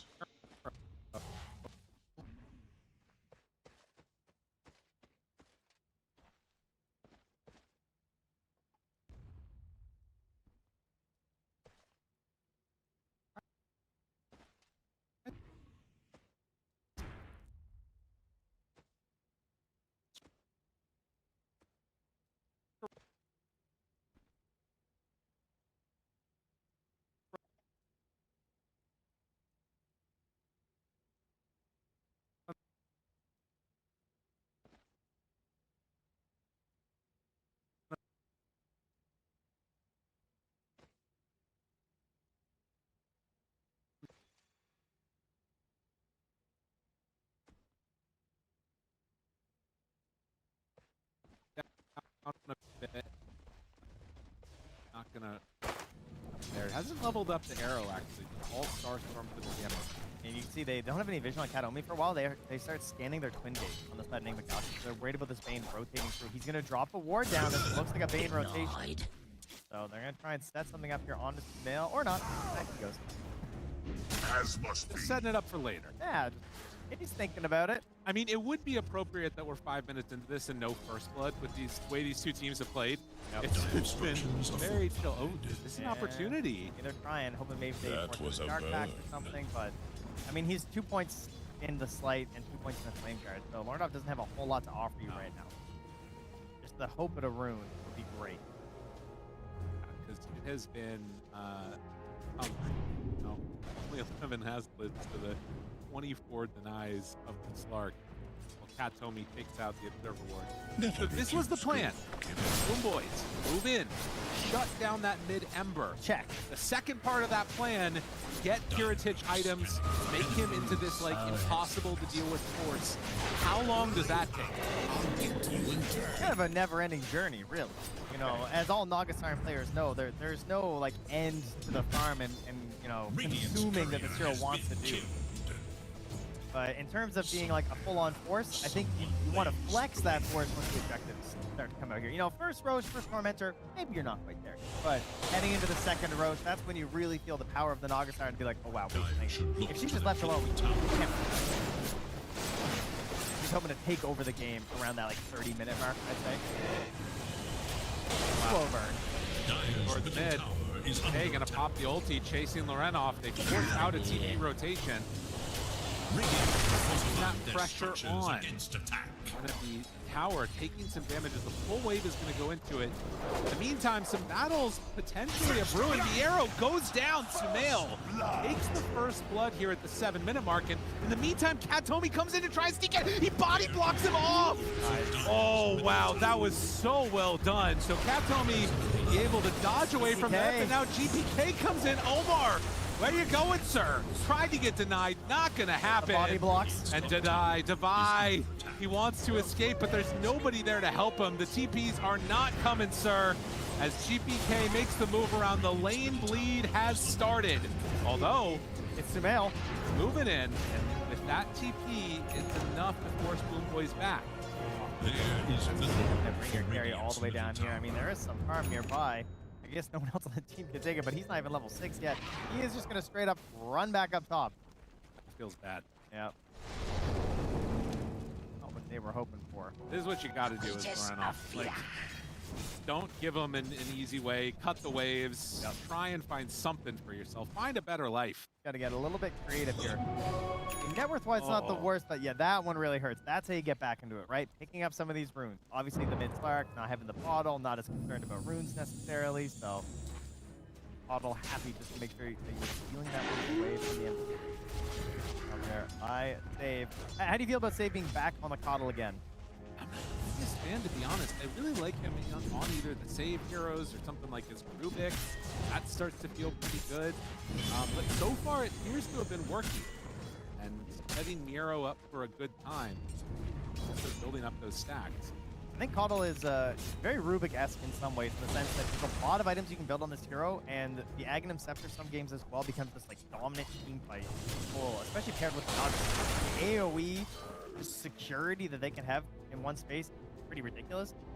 Much like Rubik, like knowing all the enemy spells as well for the spell skill, I find Caudle's very similar too, because in the middle of a fight, you want to be tracking these spells for good chakras, you know? Like, you don't have to like talk to your team, you know? The fight's busy enough already. We gotta keep the player calm, so when you can notice exactly like what a good chakra can do to turn a fight, that's all really important to get the most. Tell me they're interrupting the Emperor, going in for some pressure. This is a nice move. As Lorenov has level 6, they're ready to start pressuring and beating down that tower. Divide has had a very good game so far. For Dire's This is the Lycan hack of taking the Dark Hole Summoner. It is by far the best creep you can get on this hero because of the Feral Impulse. You can knock down a tier 2 tower so quickly. Oh, nice slight dodge there for Lorenov. Okay, he's gaming. Able to do some good stuff, but he can't deny all the creeps. And look at the Dark Trolls running in mid here with the Lycan. This is, you know, granted, Emperor feels real bad to be him. The rest of these heroes seem to be having an okay time, and in fact, they wrap around onto save, blinding light back up in a moment, and that's going to keep them alive. And then Divide just decides, I'm going over to the towers. Yeah. You lose GH. This is the cheese of this hero. Summon some Skellies, have a Feral Impulse, knock down tier 1s and even tier 2s. We'll bring enough heroes to drive him back, though. Of course, the light, you think, oh, we can defend the tower, surely, but it's just a very cheap play for Divide. And in the meantime, Sumail goes up top. It is going to be a deny on the tower from Miro. But you notice, I mean, there are a lot of ways that you could have gone. Centaur has obviously been very strong this tournament, but going into this Helm of the Dominator, he's not going to be providing a ton. It's going to be on GPK to really run this game. You're not looking for an 11-minute Helm of the Dominator. This is not a good Centaur game. You want this thing out like ASAP, you want to be pulling waves, you want to be a total nuisance. Not the best game out of him thus far, but scaling later on in the game, we've all seen the power of this Centaur. It certainly helps a bit for Mark in terms of just like securing him slightly good fights. That tool is always going to be available, and it is a consistent way to initiate into these fights heading later. I would like to see him, as the panel mentioned, maybe reaching a little bit deeper to his pockets with so many heroes that he's able to play. But at the same time, it's been really good. Yes. You know, you can see it scaling later. It has a certain element of security that you just know that later on in this game you can become this beast. And we saw Collapse earlier. It's dominating every single fight.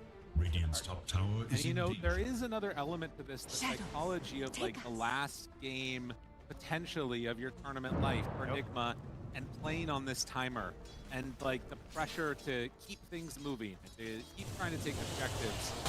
Will they succumb to that? Will they sort of hit their timings appropriately? How is that going to play out is the other thing to watch for. Going to be Shield Rune taken for the Emperor. He's going second. First item, Ghost Scepter. Yeah, he is trying to find a way. I mean, this is kind of a funny thing that can happen with Ember's team. I remember back here in Shanghai in like 2018, we had the mid-1 first Aeon Disc Emperor. Right. You know, running around the map, just trying to make plays happen because he was just so countered in some of those games. Mark, not a great way to get out of here, and will be leashed until Dave takes him out. A similar thing. Trying to find an item that lets him play the game. And, you know, if you think about Leshrac, in terms of when this hero often looks successful, it tends to be with some sort of a defensive tool. They are going to have that escape back. That's pretty good. It's a very new age thing, obviously, for some of our newer heroes. But it does do a lot of those same tools that, you know, it's very similar to, like, you know, Oracle, going for the ulti, the false promise. Because that damage is still going to be pumping out the Leshrac, despite being shoved into the wall. Have to watch the weight. Be able to take these good fights. So far in this series, BoomBoys have seemed to be very good at dodging when they don't want to engage. And we haven't seen either squad really able to push that tempo as of yet. I'm farming. And a little nervous. I gotta say, I think BoomBoys holding their tier 1 tower was huge. It has given them some very quick TPs back to the mid lane. They're keeping this pressure into the dire side of the map, partly because of that. I think had they succeeded on that earlier push with the Helm of the Dominator and Divide the tower down, I think they would be in a better spot right now. Again, Renoff in here very deep, farming up these waves, feeling pretty confident himself. Gotta be playing this one. It's The shadow that was spotted, now was on the wave. Protecting it. BoomBoys back away to their side of the river. Yeah, it just forces Kataomi and Miro just running them on back. Yeah. No, it's true. And I mean, now with these Boots of Travel online for Lesh, there is some interesting dynamics you can have with like TPing onto the wolves too. Yep. And Sumail can just sort of like power farm for now and then eventually join in those fights. He's doing his best Spectre impression, essentially. I wondered if maybe there would be some sort of a similar tool coming out here for the BoomBoys, like that Dawnbreaker or something last. But they're, I think, a little bit more inclined towards just, like, slow it down a little bit, State. I don't think they're trying to necessarily like rush for a bunch of kills. I think they're going to be more objective Done. GH goes down. GPK building up those stacks on this Slark, running the game. 4 stacks of permanent Agi so far. Renoff has done a good job of finding this farm. He has not opted to dive into that Ghost Scepter. You know, it has been queued up for a while. He's going to pick up the charge. Delaying the game a little more. Getting some extra charges. Arrow. Keeping an eye on what the dire side are up to. Running his creep through here. Now moving into the mid tower. I mean, getting into this hard is going to be very hard to bring down. The damage. I mean, look, that's a play right there where if it doesn't hit, it tells you something about how they're feeling. Yeah. Maybe a little bit anxious to be making these moves. And GPK easily gets away from that one. They're very dependent on their Ember to set anything up, and unfortunately that's part of the counterpick here of the Slark. It's not just the laning stage, it's this mid-game where you have these classic Ember Mirana combos. Slight into the Searing Chain, into whatever stun is following up. Slark's getting out of there. He's going to press one button, and the follow-up's not going to hit. He doesn't need a friend to get a force staff or something to bail him out. Keep himself out of the situation.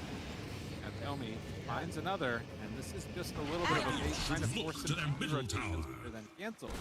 Kind of Moonlight Shadow as well. Scanning for enemies. You get that mid tower finally, though. Pushing it with the dragon here, the battle against the Centaur, and the wolves. Renoff. Good room. Okay. Up the Stampede. After a bit of a jump onto Sumail. Sumail liking what he's seen out of Omar. That Nightmare is not going to turn into anything. And well, the Hightail is out and online now for the Lycan as the charge gets delivered to Divide. So gives the Wolves a lot more power, and that potential for the TP from the left right that you mentioned becomes a lot more real. I mean, this is the moment right here where I feel like I would want to see Nick making some type of a play, right? You just get an amp damage on the Ember. Granted, not the Ghost Scepter. It's not exactly like the fighting item that you want. Not the intimidation that you're hoping for, is it? No. Oh, he's got the Ghost Scepter, guys. Look out. Die immediately. Net, now the reel in, finds the stun, backs away. They do get some damage out from Divide. It starts to hit into Kataomi. Chase forward, amp damage there, but the song already used. And the TP away. This is why it is so frustrating to play against this hero. GPK was still strong on the wave down here. Is there any way he can't get out here? They're hunting. Trying. He does have ulti TP. Rooted, but if they're able to bring in the Lesh in time, now he can't TP if Lesh finishes in time. The arrow is there anyways. They find and kill GPK. Divide with the tip. I mean, that's just a pure greed tip right there, right? Like, there was a song, there was time. Yeah. And he stuck around for a little bit more farm and thought, oh, I can waste their time. How many times have we seen that, right? People chasing, wasting that time, and he slipped through here, was still escaping. GPK not successful on that one, and that one hurts. Arrow comes in right now and shows on this wave. Sumail shows first.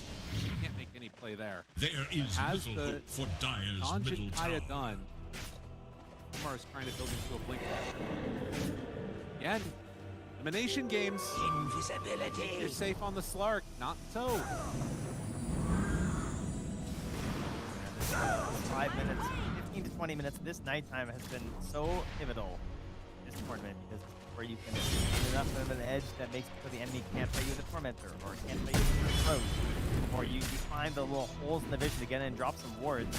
Male leading the way here. With you have Nero, they also have Wolves. Tries to get it, the Fear not quite gonna connect. That was almost enough for a kill, and now GPK coming in from behind. Does have a Lotus. Is it gonna be enough to keep him alive though? The damage is out, the silence is there, the heal comes in, and now the arrow dodges away from it. They bring down Sumail. There was no escape act in time. Omar not able to keep his buddy alive, and the Tame the Beast will not matter. Tried to max like crazy. I think he had a Lotus as well that they got through that, and then the Lotus. And they find another. GH next down. What a response here, bringing in Kiritich. A mistake maybe from game one where they weren't able to get him involved as early on. This time he shows up, he has an Orchid, and Sumail is out of it for a while. Because until he is a BKB, he's going to be very worried about coming back into a fight. And that goes for the Ember too, obviously. Like, he cannot afford to get Orchid. He just got gripped up to his death. An Orchid being in these fights, this game is not for him right now. Heritage. Anna was talking about getting 3 items, but him being involved that early definitely spells some issues. I the only one not to die in that last little battle.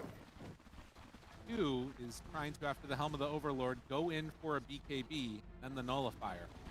But will it come online quickly enough? Now a 5k gold lead here. Hero's gonna have that heart in just a moment on the Centaur. And I don't think you have the damage to deal with him, and then everything else is left from the BoomBoys. The prize is mine. Okay, Dire Age are Slayer. scanning for enemies. Not the initiative.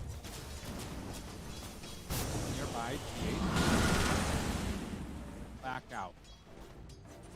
But yeah, I mean, you can see some of the ways that this stuff could work, and it could look good for Enigma if you get everything working together in concert, but it feels like slowly and steadily, this BoomBoy roster kind of has what it takes to control the team. Yeah, it's worth noting that, you know, a historical counter that Lashrak was Slark, Mage Slayer didn't exist back then. Yeah. And Mage Slayer, obviously, it reduces all damage that you're dealing. It's going to reduce that pure damage. It's going to reduce that magical damage.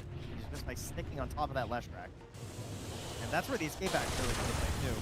Yeah. Removing the possibility of catching that debuff.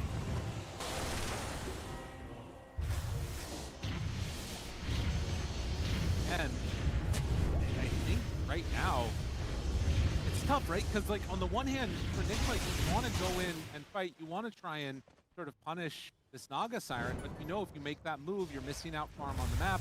Well, the rest of BoomBoys is farming, and if you make that move and you don't have your BKB, she just songs TPs. Like the fight, the ganks that you make have to be so perfect. Yeah, their draft relies on Ember starting these fights and learn out of his build. Loaded to the gills. Yeah. He's got his Ghost Scepter. He's not ready to be the front face here, so they've been trying to do it through Omar, and it's just unreliable. Yeah, go for these whips into the Wheel of Wonder. It's incredible when you hit them, but every single time it's not a guarantee. It's a straight up question of just like, is my support gonna hit this? Like, are they gonna walk in the right way that ends up working? Very, very hard to make it consistent. Damage denied.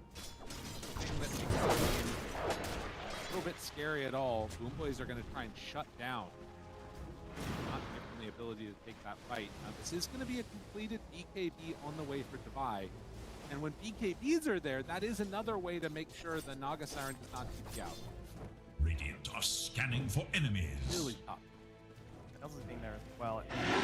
Kind of nervous. Like, look where Omar is sitting next to Sumail right now. There is not a Radiant hero for miles. They don't know. I mean, he's just camping right next to him in their river, just sharing all the farm together because they're not sure what BoomBoys are up to. You know, you're hoping to have vision control and a really good idea of what the opponent is up to when you have this Lycan on your team, but part of it also means dealing with the split push that a Naga Siren provides. That's also going to take some years. So they're able to get the Tormentor here, even with a couple heroes. Amrana nearby not what you want to see. And the grip in the BKB to add insult to injury. Can they even kill Katomi? He does have a smoke if he needs to use it, but they're not going to need to. And GPK tips him back. That's deserved, let's be clear. He earned that tip right back his own way on Devi. He was nearby, but wasn't able to help his bud. We'll get the charge rewarded to him, but mid lane, Nero. Forces is back out of Lorenov. Smoke now coming out here from BoomBoys. They want to keep the ball rolling. This is not what you wanted to see out of Enigma Galaxy at this point in the game. 2 kills. Almost nothing done in this match in a series that has been a whole lot of nothing for one team or the other. And now you're taking a look at 71% chance. Bottom tower is Feeling under attack. DOTA plus for the BoomBoys. Stomp and no chance to save.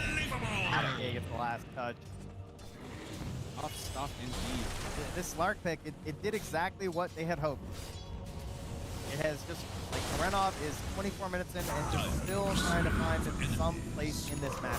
0-1-1. They haven't been able to do anything on his team because he is the one who needs to set it all up. Oops. All right, you ready for this? The TP, oh, they're dead. Wait, no, they're still alive, okay. Hero goes out. Close to moving. Is under attack. Yeah, it's gonna be very close. They might actually be able to hold this off. Yeah, no, they're definitely not going to finish it right now. Okay. But with the Wolves coming in, I mean, there is that TP onto the Wolves potential for an Aegis. Careful, here's a heart. You're not wrong. 2,700. That is, oh man. Like, I don't know. Heritage is definitely farming up a store. And it does not feel like there is anything right now that is worrying Heritage. The positioning for Enigma Galaxy, they're smoking behind their tier 2 right now. They need to find a kill. They've got to get something. You can't go out like this on the main stage. They're trying to find somebody, anybody. Now, GK, folks get a good defensive Roche board. So when the fight happens down here, they have this vision kind of onto the bottom half of the pit. Now waiting, prepared to answer the bat signal here. Make sure once he TPs, there's no resummon on those wolves. A tithe to the impurities. That would be That real would not bad. be good. Aim for the big creep, maybe. Yeah, You know? right. Go for that. Omni Rune gets taken, and Roche gets the other two buys. Problem is there is no rush for Boom. Yeah. I am not in any way concerned. I mean, they have gone for the Aghanim Scepter on the Spark next to just continue his domination over this map. You have to be very concerned about his ability to lock you down and force you into a bad fight when you pick this up. August Iron is just going to keep on scaling and scaling. Now, she is the infamous vacuum, you know? Yes. She sucks up all the farm into herself, often denying a lot of this gold from her teammates, and often leaving the XP just into the ether, thanks to the illusions. So that thing, you know, has hurt Slark a little bit. He's a bit behind. He's only a little bit ahead of Lorenov, but obviously with the Naga Siren, it doesn't matter too much. So when does the counterplay of the Leshrac matter versus the Naga? And to me, that's like late. It's like talents have to be fully out for the Leshrac. Scepter. Yeah, like it's got to be everything. I mean, he's going Shiva's guy, which is great. Obviously, just any chasm buildup is going to be very good on the Leshrac. So eventually, it does loop back around a little bit, but it comes down to how big is the lead at that point. The vision here with these wolves, they walk into the sentries and now they see him. Hey, taking out that vision. Still no answer to this one. Right off. Can't come into this fight. Oh, it is coming right now. The BKB's on the way, on the courier. Okay. So if they can delay this a little bit, but it's not going quickly. The song. You gotta find some answer to this. And the BKB is a pretty good one. Roche gets hit by the arrow. GPK over by the wolves. Boys. Alex, only 2 kills the entire match. This their fight. I mean, listen, if they get an uncontested Roche, I don't see how they really deal with the pressure that's coming. They're setting up. They want them to walk out here a little bit. Okay, breaks. Smoke. Steps in. Why? Holds up. Up going. Ulti out. Roche down low. Roche is low. They're running into the pit. Divide the stomp though from Miero. It's perfect. And now the BKB is used. Sumail on top of the Aegis. GPK there too. They find the stun. The Wheel of Wonder. How much damage they have? GPK in some trouble. He's hypnotized. Pull back in low. Not low enough though. And with Heritage holding the Aegis, Enigma Galaxy, the hopes, the dreams, they are faltering. They got both supports for now, but oh, Devi, you're in trouble, sir. The stomp is there again from Miero, and Devi will eventually drop. DK cleans that one up. Kiritich, you're too strong. Yeah, heartbreak on that one. Even has to leave the Shrine of Wisdom behind. We wonder, they tried their best. Thought they might have had a moment there, but the team is just not there. Not enough to deal with the Naga Siren at this moment. She's a little bit too big. Hearts on 2 of their cores. And Last Track just can't match that damage yet. Death by 1,000 cuts. Naga Siren. Dyer's bottom tower Forgotten. is under No attack. wins so far in this tournament. For I think they enemies. pick it 4th or something like that. And just a backbreaker of a pick. Dyer's middle tower is under attack. That Spark was chewing them apart. GBK, you know, he might have been a little bit lower on the net worth, but he has now caught back up quite a bit, and he was just non-stop right-clicking that fight. He's got the shard, he's got the Aghanim Scepter, multiple pounces. Once the fight starts turning in their favor, you're not winning. Dyer's middle tower is no more. Gotta try and hold this one out somehow, some way.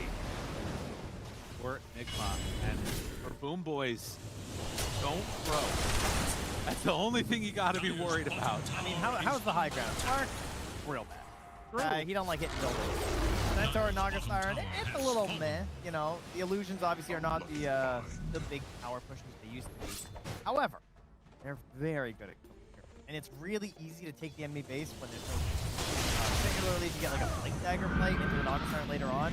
That's how you just end this game right now. Oh yeah. Well, also, I mean, potentially get this Patomi Aghanim Scepter done, find a grip onto anybody, and yeah, it's hard to deal with. Heritage is also going for a sight. That's the other game, right? You just sight people. Bloodthorn plus sight. He already feels strong enough defensively, offensively. He just wants to ensure he actually utilize all his skills. He's going to take down Divide Courier. No Aghanim Scepter for use there. He's only pulled away. Now he's going to wait 2 minutes. That is super annoying. No chance there for that one to work.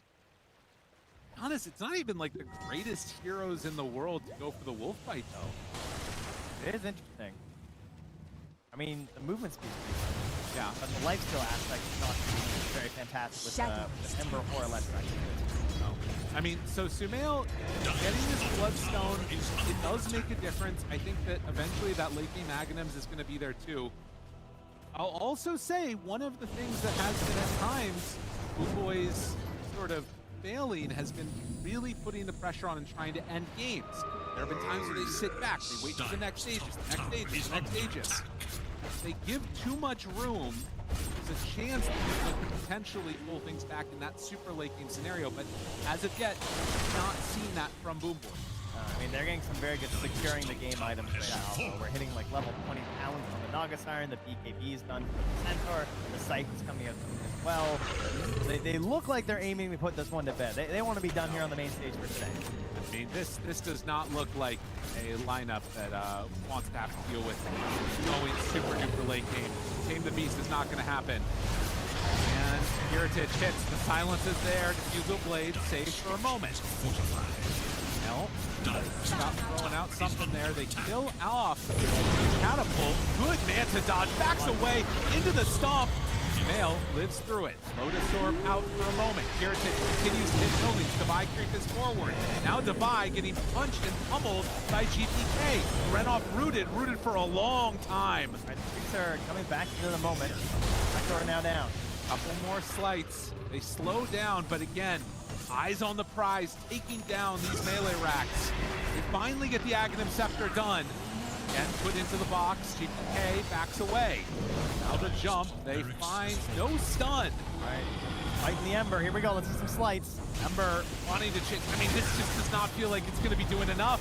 They've still got Song if they need. He's got Aegis for another 30 seconds. They pull back in. Stomp there on to 2. Omar, where's the save? They don't quite have it. Sumail, BKB out. Good damage onto Miero, but this man has a heart. He is so taken. Now the connection. The leash to Vi gone. No buyback. BoomBoys smell blood in the water with all these fishies. They want to keep chasing. And a building to fall. BoomBoys want to put the exclamation point on this game. Mountain of Bio here. He gets the Veil. He's desperately trying to find damage for his team. They got to clear these illusions and have a hope at killing this Naga Siren. Now the Aegis is gone, but there's a Bloodthorn there ready to tear you apart if you get too close. They need something. They need anything at all just to try and stop the push, but the push will not stop. They have a coddle behind this. The stun is there. They don't even need to run at Sumail if they want to, but they can. The root, the control. Boys, are they finally gonna back? Doesn't feel like it. Arrow actually out connects. GPK brought somewhat low. They gotta throw that wheel just defensively, trying to keep him alive right there. I mean, they're getting silenced on Omar. They've straight over the Lotuses. They're playing so well to get their spells out, but it's just a little bit more time that they're buying for each other. And save, yeah, definitely getting the value out of the Coddle in this game, using up this pressure. They will finally take a second to reel in their aggression. I mean, I feel more spoils. it does feel like with the Coddle Naga Siren, they could just like keep spamming mirror images in and, you know, hitting buildings, but I guess a little bit wary of pushing too far too fast. Yeah, there's some cooldowns, like BKB on the Centaur is down, you know. Yeah. Take a breath for a second. There's no massive rush here. Get the creep waves going in your favor. But big upgrade. Renov finishing the Aghanim Scepter. I mean, you need and you take everything that you can get, but Radiant are scanning for everything enemies. doesn't feel like enough. Enigma need more. More items, they need more time.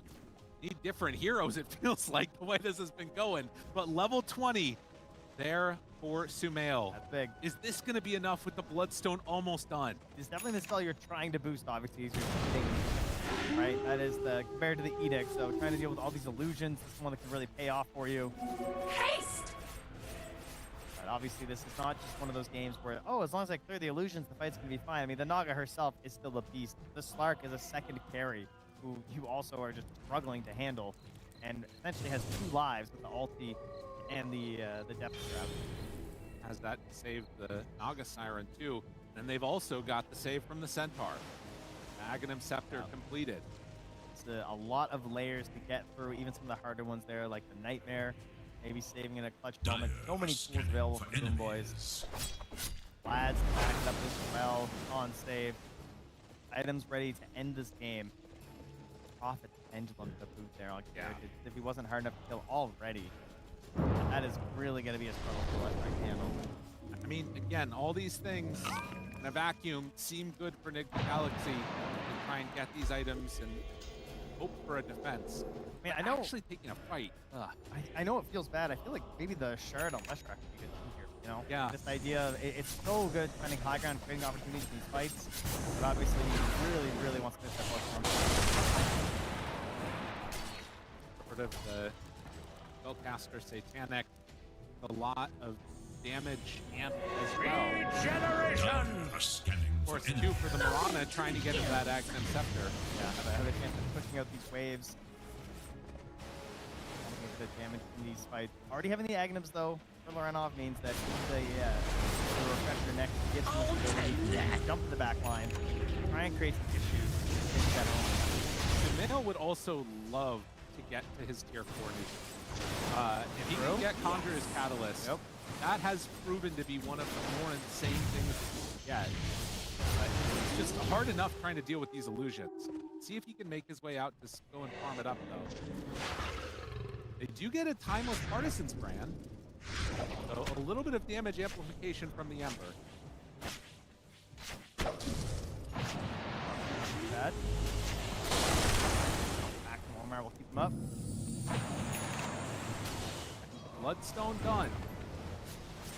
Persistent fail that's there for the Lesh. I mean, they're starting to get the things that they need. They are, true. But If BoomBoys just didn't hit their buttons, Enigma could probably kill them. maybe. But the backbreaker is picked up. Like the Naga Siren with the Blink Dagger is just so devastating going high ground. Like you just wait for your moment, you sing, you get in, and it's like the whole team gathers around the campfire. They're like holding hands and singing and just waiting till the end of the song to pick their targets and blow them up. 28k lead here. Enigma Galaxy desperately pushing back every Radiant enemy from their base, trying to find their win. Got irritated for their fantasy. 800 CS right now. And that Blink Dagger, like you said, done. Even the full upgrade to Swift, like, sorry, that is ridiculous. Listen, it's a 28,000 gold lead, but if they kill Naga Siren, think yeah. about that, Trent. Then they're only up 10k. Yeah, exactly. That's usually not how this looks, folks. I tell you that much. He's on illusion duty.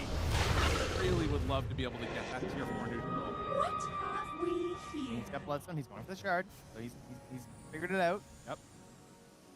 That Roche pretty much guaranteed, though, for the BoomBoys. Kataomi's been camping in the pit.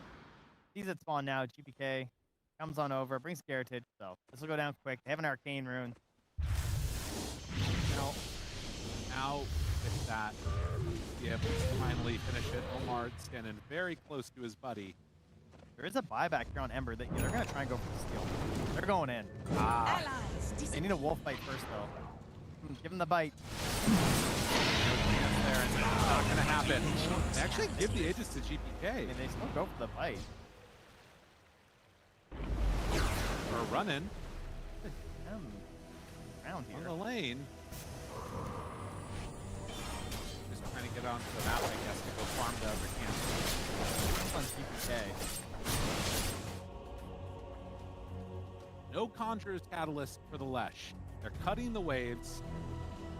Save gets one though. That seems fair. This is a nice ghost push though. They did notice on Bane. The wave was just only being obliterated by nothing. Shows it wall smoked up. Worried that he's being chased. Go down. Broke up here from the BoomBoys. They decided it is time to put Enigma to bed. And Enigma gonna go out at the same position as last year, and will BoomBoys once again move into top 4. History repeats itself sometimes. Homie,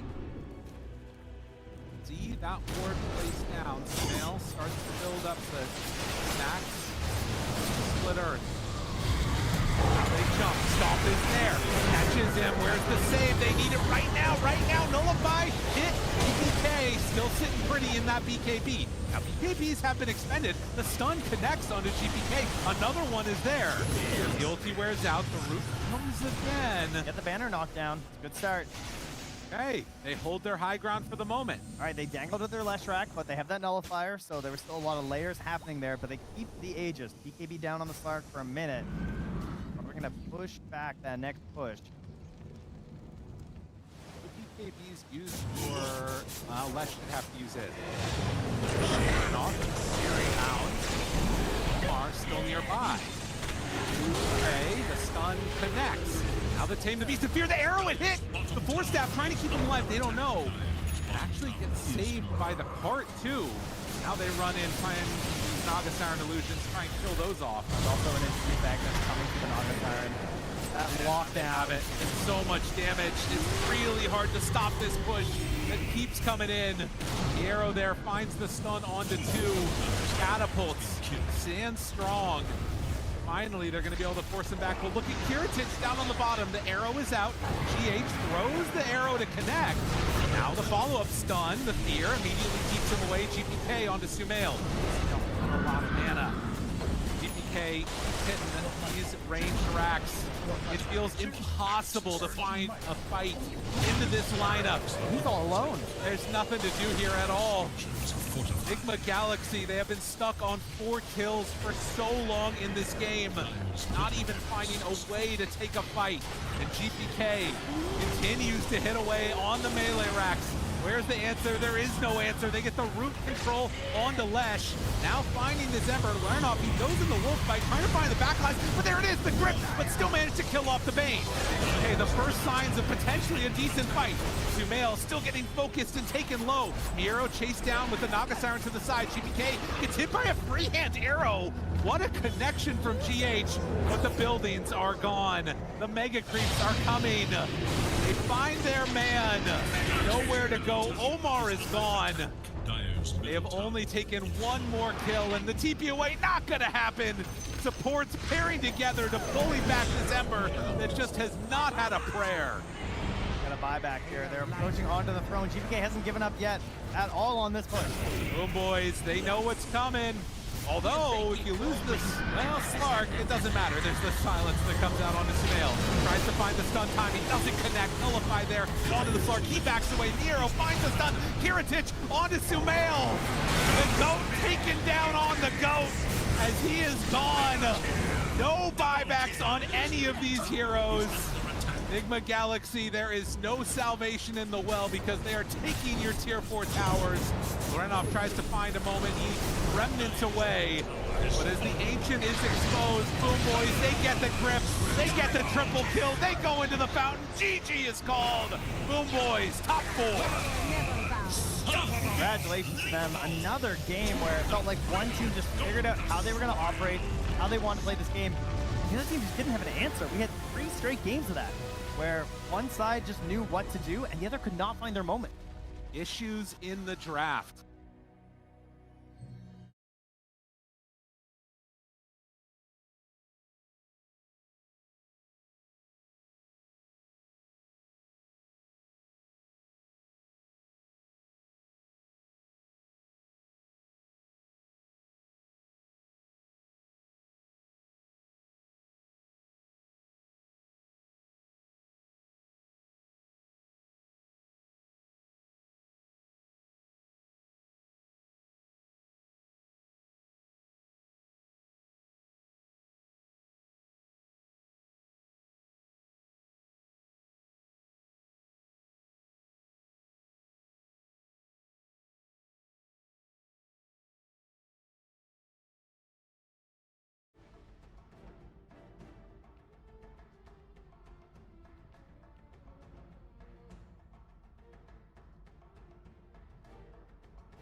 Nature's Prophet, like they're willing to pick a lot of different.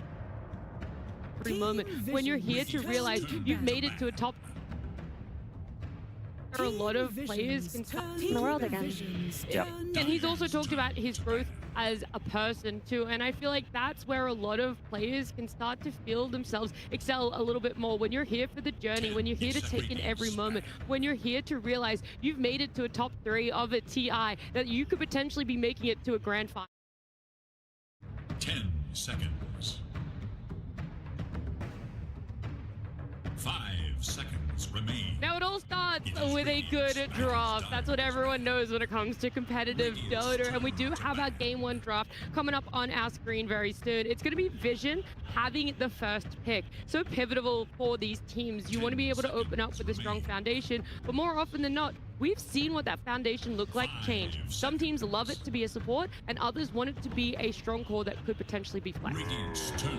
Yeah, both approaches I think have their pros and cons. A lot of it depends on how these bans go, and I think we've also seen both of these teams shift their priority decent amounts, especially Vision, the hero that they first pick, is quite hard to predict. We saw Willow first pick, the Shadow Fiend, Nature's Prophet. Like they're willing to pick a lot of different things, and so it's honestly hard to call. Yeah, I think they want to look at a Lone Druid this game. It's a hero that fell out of popularity, but if you look at their bans alone, with the Wyvern gone, with the Enigma gone, it could be a sneaky hero that pops up later in the draft. I think I like Vision the most when they start the drafts with something very defining. Like we saw them pick Willow the other day on first pick, and I think that was probably, from my experience of watching them, the weakest first pick I've seen from them. When they've dropped like a hero that actually sets the pace for the draft, that's when I think they've looked the best. And Lone Druid, you know, he sets the tone. There's this very specific way you need to play against them. If you want to beat this hero, you're going to have to bring heroes to his lane and try to kill him early on. Otherwise, he's going to absolutely demolish your offlane.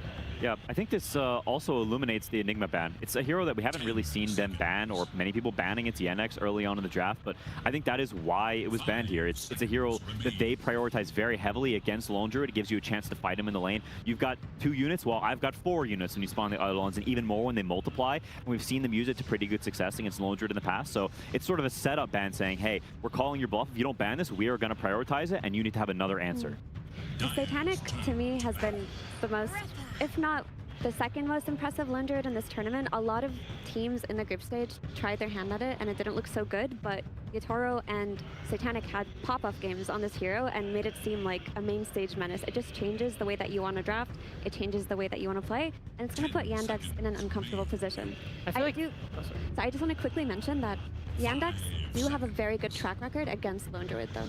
They consistently beat this hero at EWC. They were the one team letting it go and just drafting to beat it.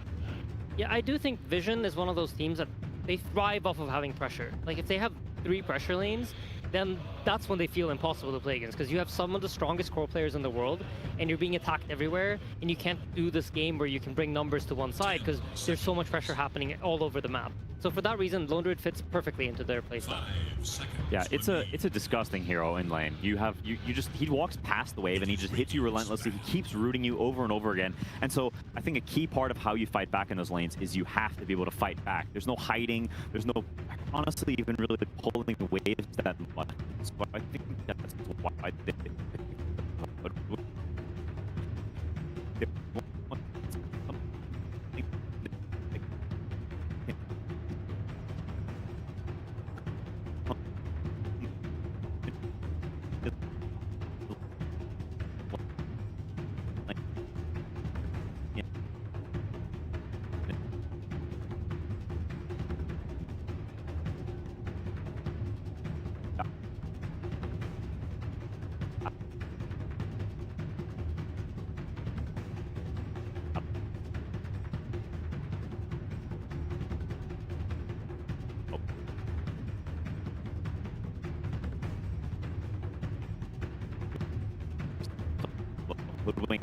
Underlord fight against IO Necrophos the other day on Free Yandex and did very, very well, and I think they'll look for something similar, a Centaur Hoodwink or some lane that says we're not going to just give you the free lane, we're actually going to bring the punch to you a little bit, look for gate rotations, and you don't give this guy that free pressure you're talking about.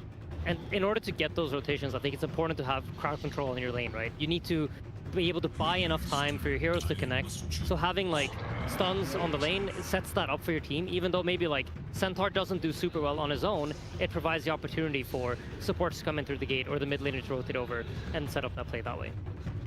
Yeah, no, I fully agree, and I think this makes a lot of sense. It's the combo I've seen them do the best with against Lone Druid outside of the Enigma, and they really, really love the Hoodwink against it. So even though Vision sort of set up for this, it's interesting because I think Yandex is also okay with it. Like, it wasn't, I don't think this is a surprise. It was, they considered it as a possibility, especially when you see the Enigma. These bans, they trigger matchup knowledge in your head, and you think, okay, now this is a possibility. And just to backtrack a little bit in terms of Yandex's history versus Lone Druid, so at EWC, they were the only team that were willing to let it through, or one of two teams, and they beat it consistently against everybody except Team Vision. Like, they lost in the third game of their series that dropped them to third place at EWC to it. But they didn't have the heroes that they were beating it with all of the time. They mostly beat it with Slardar plus Lina or Slardar plus ranged carry, and versus Vision, they didn't do that. So maybe we could see that come up again. Lina's still in the pool. This hero feels like a potential Ducalis classic. We talked about how 9 class came up playing this hero, but I think the last time I saw Vision play this hero, it was played by Ducalis, and they did this really cool thing where they just placed a bunch of mines all around the gates. And modern Dota functions so much around abusing the gates to make the map small. Essentially, it connects the two side lanes to each other and changes the way the map flows. Usually you were forced to play through mid because that was the connecting point between all the sides of the map. And when you play with techies, he kind of removes your ability to gate. So it's an interesting dynamic shift in the game, and you have to suddenly play the game totally differently when he's here. Yeah, it's a great point, and I think because the hero's not picked that frequently, it's hard to actually adapt to that, and it can mess with you in more ways than you might expect. Suddenly, you move in a certain way naturally. You push a wave, and you just walk in a certain direction because your intuition tells you to do so. You're not thinking about the direction you're moving, and now suddenly those mines are there, and that's going, oh, now you have to walk back the other way, and you're burning time here and there, and that adds up and can make the game feel very weird because your teammates are not in places you expect them to be in. It does seem like if we were going down the route for Yandex where they take range damage versus the Lone Druid, it's one of the better things to play against techies though. Like, if you have a means to kill heroes from a distance, like with the Hoodwink Sharpshooter plus a Lina or a Drow coming out with this Undying, it can be a way to throw the wrench into the techies. Yeah, great call on the Lina. I mean, it's a classic. Undying Lina. It's the melee blob guy plus the range turret. You've got a really strong secure lane and a shield for Lina, and it's a hero that Watson absolutely loves. Even when this hero wasn't good, he would pick this hero all the time. It's just one of his favorites. They stole the Slardar. This was their combo for Yandex. I think this is a very cool and heads-up thing, and it shows how the teams have a history of learning from each other and respecting each other. Because while we did see Vision play Slardar mid 1 or 2 times this TI, it hasn't been their go-to. I also feel like we've seen Lone Druids kind of fall off as the games have progressed sometimes, where it really struggles to connect to the team fights and like actually have impact, and eventually just turns into this like split pushing hero. But when you add amplified damage, you kind of shift that dynamic, and you're giving him like a steroid that's going to make him so much stronger in the fight. Yeah. Lina wants to see you coming and hit you the whole way you're running to her, and so that you don't actually get the chance to hit her because you're dead before you get there. But Lone Druid can buy a Blink Dagger, Slardar is going to buy a Blink Dagger, and now you've got these double assassins that can try to kill you so fast that you can't get Tombstone saved or Centaur Ag saved. And so there's a dynamic at play there where Watson has to be really careful of not getting insta-bursted because he will be the priority. I also feel like Lina doesn't naturally buy any armor items. There isn't really, she's not like a generally what do you call it, like very obvious AC hero. She's not a really obvious Shiva's hero, so that there's also that element to it. We're operating under the assumption that this is a Watson Lina, but it very well could just go mid. This doesn't have to be the case, and it seems like Vision are accounting for that. They're covering their bases. They're taking out Watson's Wind Ranger that he completely popped off on 2 days ago, which is pretty heads up. It is. It's good to consider these things, and I think it's also interesting to mention that both teams still have a ton of reserve time. We've seen a few of the teams that have been eliminated already burning through tons of the reserve time before they even get to the last pick, but these teams know what they want. They've done their prep. To me, this is very logical, very quick, solid thinking, which is why they have so much time to really consider things. And even if you know what your pick is going into the last pick, you can sit there and think about, okay, what are we going to do on lanes? How are we going to rotate? All these little things, you have extra time for that you've saved by not burning it earlier on in the draft. I love how Slark has become a last ban, because if Ember comes out, you have to think about it, Insania. It's also an interesting idea of like, you ban the Slark, so now maybe Yandex has this idea, we're going to ban Earth Spray plus something else, and now you have to reconsider. Because it's like, they want Ember. Do we want to ban the Ember or not? So it can kind of throw you off of whatever path you're on already. And I think this is something that like Puppey likes to do a lot, where he kind of challenges the ideas that you come into the series with, and he presents you with something that you didn't really expect. Yeah, whenever both the last picks are also mid-heroes, there's a funny mini-game where you're considering, if we ban this, then they want this, they might ban this, and so you run through these possibilities of, if all these heroes get knocked out, okay, I pick this, what counters are remaining? And at the end of that pipeline, they think it's Pangolier that is the hero that doesn't have great responses. And I mean, I can see the rationale there, and it's a hero that no one is also very comfortable on, and Coddle helps this hero a ton, because it means you don't have mana problems anymore. It's one of this hero's biggest issues, and what slows down his farm is that they've just nerfed the mana cost of his spells, but with Coddle, you've got more mana, so you can farm way faster and get to that diffu at a crazy timing. There's also something we always have to mention when it's there. There's a lot of minus armor, and a lot of synergy between those spells. So this Lone Druid even further gets amplified by the Pangolier being there. So a lot of physical damage coming out from Team Vision. I do think this will most likely be a no-one Pango, just because he's so comfortable on this combination with Coddle. But I think something cool that Team Vision did in their draft was they made it so that their last pick mid was also flexible to the offlane. In case there's some abysmal matchup that comes out, you can always throw Slardar mid and have Notice play Pango. He's done this before. And this is a really cool thing to do when you're responding to a last pick draft.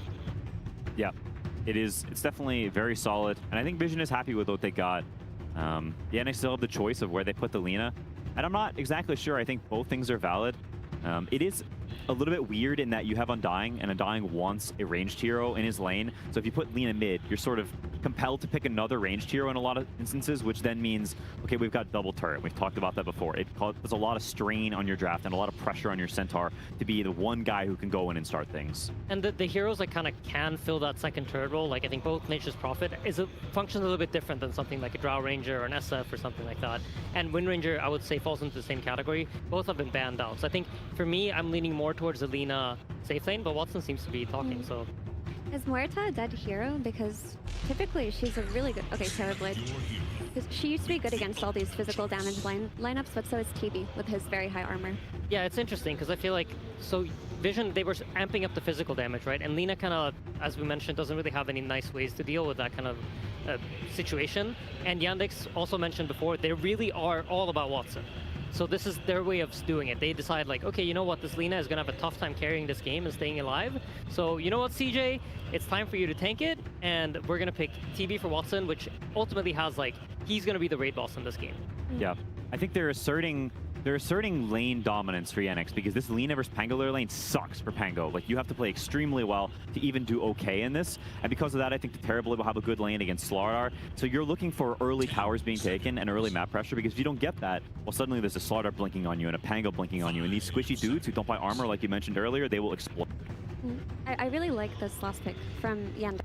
I think the physical damage becomes negated, and Terrorblade's a hero that stands its ground and fights from a distance. So in a sense, he's not really scared versus the techies. And because he stands his ground, if Slardar blinks on him and they don't burst him, he's just going to Sunder and be able to stand there and fight, which also counters Coddle, who wants to Solar Bind your primary target. He wants to make it so that he can't win the fight for you, and it's a really good pick in this position. Is there an answer to the Lone Druid as well? Because we always have to come back full circle. That's what they opened their draft with on the side of Vision. That's their foundation, and that's what they would love to be able to win through. But is there enough of an answer on the side of Yandex? I feel like they're trying to create a scenario where this TB is going to outscale the Lone Druid, and that's what they're trying to play for. And I would say it's absolutely possible, so yeah, I see it. All right, we see the avenues in which both teams could potentially get a Game 1 win for themselves, but someone who hopefully gives you a little bit more confidence for all the Vision fans out there is going to be Puppey, who's going with Tsunami. That's right, I'm standing by with Puppey of Vision. Now, as the man who has attended 12 different TIs, I was hoping to get a little bit of a history lesson. How do you think people are going to remember this TI's meta? As TI3 was like Rat Dota, TI4 Deathball, 2022 was Auras. What's this TI about? I mean, like last TI. It's about team fights. Very similar to when Team Spirit first won their TI. It's just a lot about team fights, engagements, and just a lot of, you know, five-man. So then in terms of how the tournament has evolved since group stage to now this late in the tournament, I know that a lot of teams had eyes on you, and you were maybe defining a bit of the meta in terms of your heroes and picks. Can you see that still, or have the imitators kind of fallen behind and the teams that remain are the ones that had their own ideas? No, I think everybody started realizing that a little bit of split push is always good to have.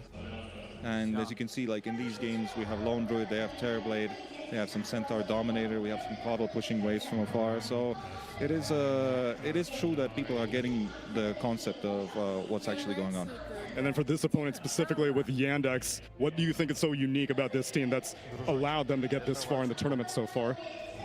I think, in my opinion, they were the ones doing this stuff first in the whole year. And they were always kind of like figuring out the meta, how to split push the enemies. They're lovers of Invoker, they're lovers of Naga, Terrorblades, and they know how to like make the map huge for themselves. So, you know, they are the pioneers this year at least, and we learn from them too. And what's your signature, would you say, over this year? I think we enjoy team fighting a lot more than they do. So we add both flavors. Let's see if your team fight superiority gets you the win. Good luck, Puppy, as we get into game number 1. Thank you very much there, Puppy and Tsunami. Yeah, time for the upper bracket final here between Vision and Yandex. And as sort of Puppy alluded to in terms of their strats, Yandex, earlier in the season, they were the first to sort of start... Bit of a dictator. ...doing the new stuff, you know, starting to sort of set the meta. They looked a bit shaky in the group stage, but now here on the main event, they're seeming to be back at that top level. The question is it high enough of a level to secure that first spot in the grand finals and take that opportunity away from Team Vision, knocking them down to the lower bracket? Have they got back to that point, Fox? Hey, that's got to be the question, right? Is it going to be big enough to be able to deal with Vision, which not many teams have been able to deal with them. They have been such a powerhouse in terms of pressure, in terms of team fight, and I'm so glad Puppy did say it, right? I'm obsessed with team fight currently this patch, and looking at it, I think we're in for a pretty decent treat. You could see Vision having maybe a slight edge in some of these team fights because they've got this strong Pango and all this, but Yandex, kind of, they also have strong team fight too in particular, but it's a lot revolving around this Pango. That's one of the big ones that I'm going to be looking at, how his lanes ends up going versus Chira. Because if Chira ends up having not that big success in the mid lane, I have some worries for the Lina. Because Watson, we did see yesterday him playing the Terrorblade. This hero's strong, don't get me wrong, and it's good versus this matchup versus this physical damage, but there's also other amplification that comes in. Techie's amp, Solar Bind. There is other ways of being able to bring him down early. So curious to see if Watson's going to be able to be that full solo carry, because it does look like the scaling could get a little hard, but we'll see.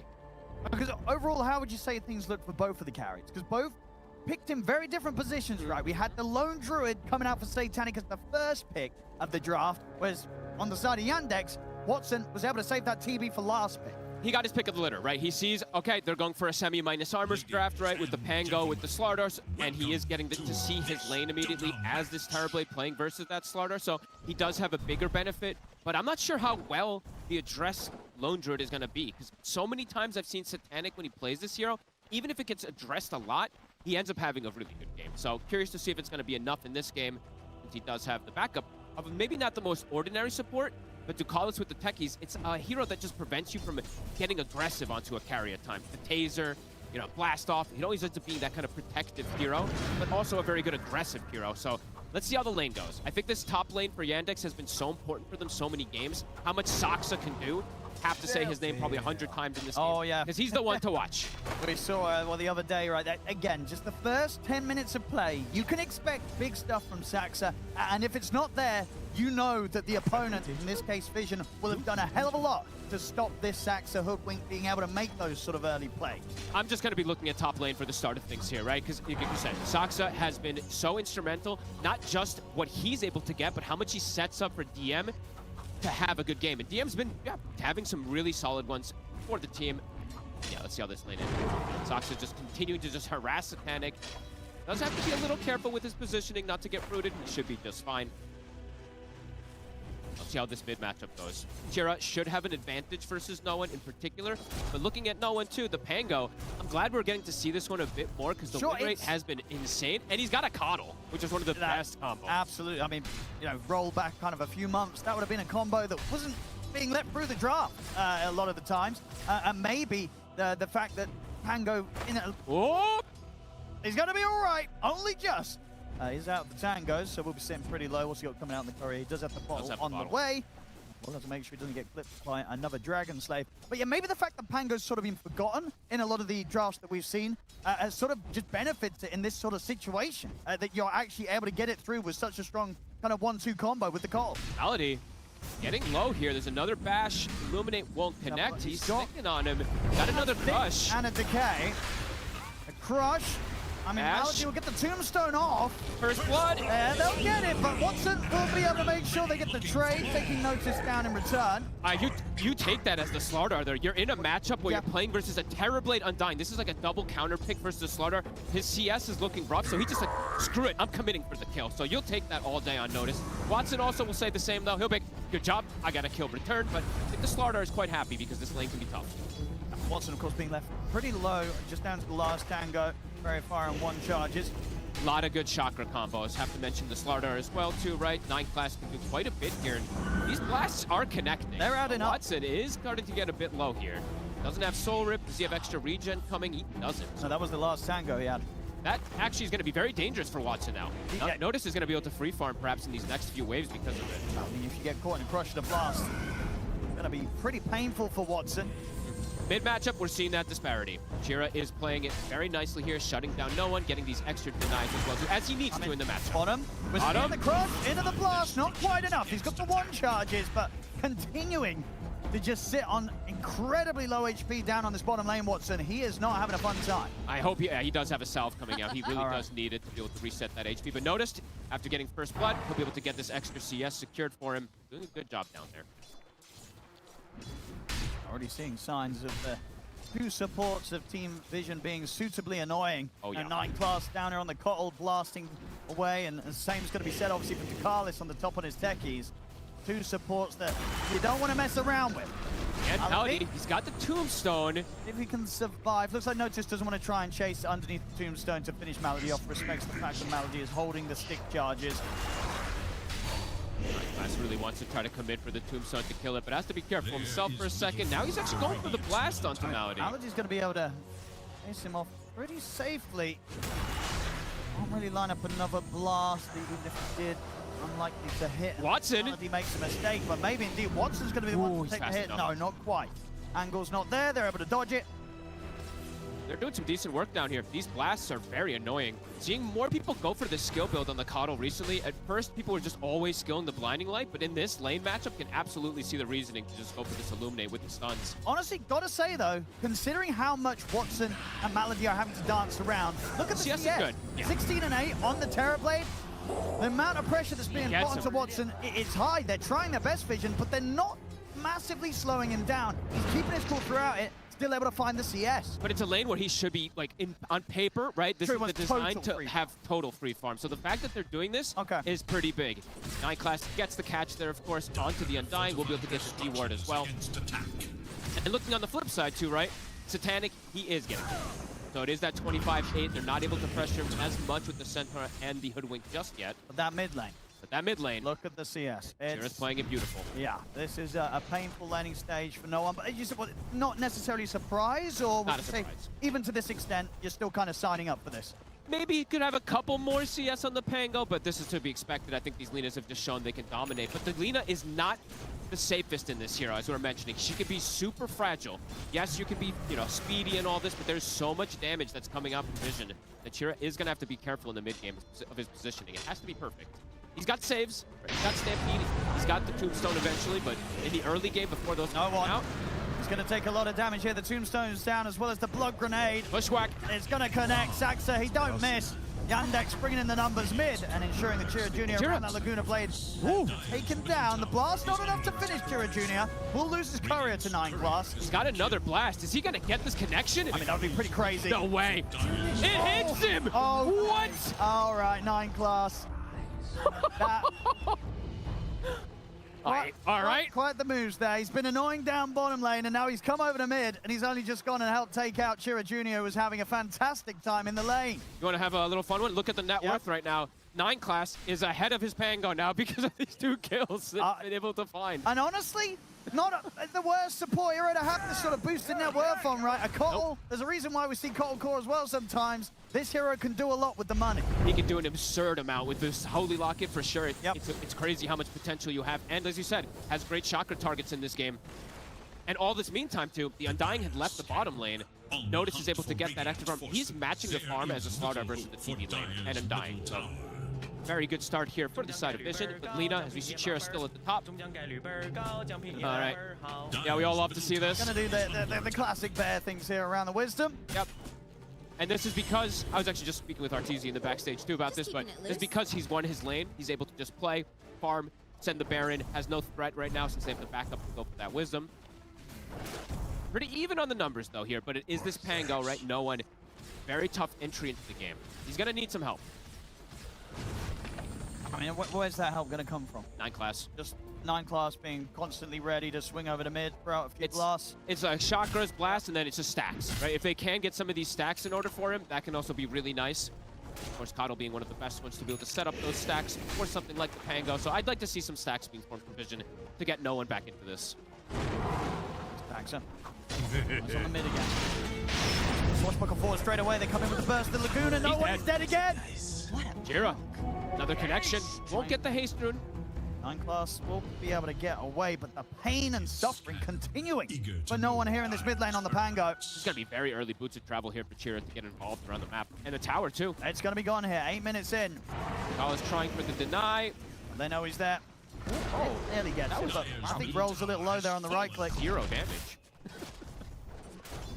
Tower gone. Mid lane. Couldn't be going any better, really, there for Chira Jr. And do exactly what he'd hoped to against this Pango. When you get an early tower like this too, and you're playing versus a hero that's behind, you can start contesting those potential stacks as well too. You know that they're probably going to start forming those. Malady walks into triangle, puts a sentry down to block some of the counts and check something out. He's going to get instantly dewarded. They are aware of the move that Vision is doing. Great preparation here from Yandex. Double bounty rune now too. Saksa is going to be able to steal these away. That is essentially the boots of travel finished up here for Chira Jr. Money to burn. Very, very fast timings. That only the hiccup being caught by that Illuminate from 9 class. Outside of that, it's been an easy start for Chira Jr. mid lane. Malady tries to pick up some XP. They'll have the 3 of them here, and I tell you what, they won't have to burst even with the 3 of them. That's going for Tombstone. It might get the last hit. He will. Doesn't want to commit for any type of kill. No one does not want to die again at this point in the game. He's trying to catch back up the bear. It will be just fine. I don't want to chase it too much here, even with Chira Jr. He'll return back over the mid lane. Get that box TP'd out to him. That's a clever move here from Vision. Instead of farming on their side here, they're playing in a more aggressive, unexpected position. 9 class now his level 6. Pretty early that he does have this spirit form available for the Solar Bind. Could look to get aggressive in these lanes. Stampede is available though, so DM, he has the bailout if they do get caught here. And the bear, might be able to kill it. I mean, some nice little moves there from Saxa. Was coming in with the body blocks to make sure that the bear was held in position long enough to buy time for Chira Jr. to swing over and get involved with taking the bear down. Chira's gonna be so farmed this game. He continues with this trajectory. And that's scary. It is. This is a Lina. And Lina quite the hero right now at this international. And he has heroes to be able to go in first for him, right? He has the Centaur, has the Undying. Maybe not the overall craziest amount of initiations, not multiple different ones, but the Centaur usually ends up being enough in a lot of situations with that plus the Stampede. And the scaling of this mid laner and safe lane Terrorblade feels pretty good if you get away with this early game, and they certainly are. 10 minutes in, they've already taken 2 tier 1s out. And as we see, you know, Chira Jr. in that top spot on the net worth. No one having to still do his best to try and catch back up. He's pretty much playing off lane from the mid lane now at this point on the side of no one, which is kind of good for them this game because noticed he's kind of playing the mid, right, from the off lane. He's going to have this super early timing for his Blink Dagger on the Slardar to look to accelerate things. And the Lina can be vulnerable. That's going to be the main thing for Chira is protecting him when the Slardar Blink Dagger does come out to keep him rolling like this. A 2K lead now for the side of Yandex in this early game. Radiant should look to their middle tower.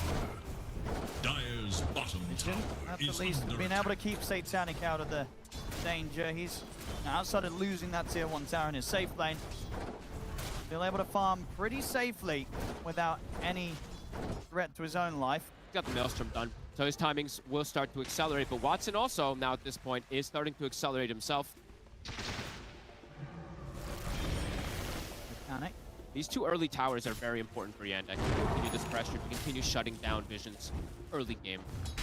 The fact that DM was also able to get that top one is important.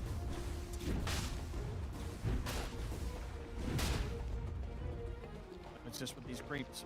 He'll have it. Would you imagine this Blink Dagger comes out, they're straight away looking to make moves? Oh yeah, definitely gonna look to be aggressive with this one. He didn't even go like the Soul Ring first. No, he rushed. Usually we do see some Soul Rings picked up and then they look to play around with it afterwards, go for that Blink, but I think he is gonna look to make moves, make some space here for No One. I mean, yeah, he's gonna know that mid was a bit of a tough situation for No One, so Notice knows there's gonna be this sort of section of the game where he's gonna have to step up and sort of make the moves that No One can't at the moment. Nine class is still very high level though, something that we do have to keep pointing out. He's almost level 8 on this Coddle. His Holy Lock is pretty much finished up too, so can be a big difference maker in these early engagements. And here comes the smoke. I'm really happy that Notice didn't go for the Soul Ring this game first. He has a Coddle. You don't need the mana as well. So you don't want to be able to, you don't want to slow the pace of the game down. Yeah, you can go back for it, but right now, right here, they need this Blink Dagger timing, and they need something big with it to sort of shake up what's been, for the most part, a pretty smooth early game for Yandex, getting the objective with hope. That beat's going to come out, and that Blink reveal is not going to get them too much. DM's fine, able to run away. Malady, he needs to play his ways out. He's got Tombstone. It's a bit messy now from Vision. They have to start backing off because Watson's turned up with a Metamorphosis. They're going to look towards the Carlis here, Yandex, as they lay down the mines. Won't matter. He's going to fall. No One does TP in with the Swashbuckle. Looks towards Malady. Will get the trade. But No One. He's just dead. Destroyed by the Metamorphosis right clicks of Watson. So I love that move from Watson. And that move there from Vision around the Blink Dagger of the Slardar goes horribly wrong. They don't get anything with it, and they end up losing 2 heroes themselves, and not just to anybody, but to the enemy carry, to Watson on the Terrorblade. Great responses. Yandex looked super prepared for this move. Don't get the connection. It's a hard one to really get on the Centaur as well, too, so just ends up naturally making the rotation to the tier 1s. But Watson, I love that move that he does. Gets involved. Something you don't see a lot of Terrorblades do, but Watson, he always gets involved early, I feel like, when he plays these Vision heroes. No, he knows his strength, and he knows if the meta's up and there's some action going on around a Twin Gate, he'll be there. Very strong at this point. Another kill onto No One mid lane. Saksa will go down. No One will get a kill for himself.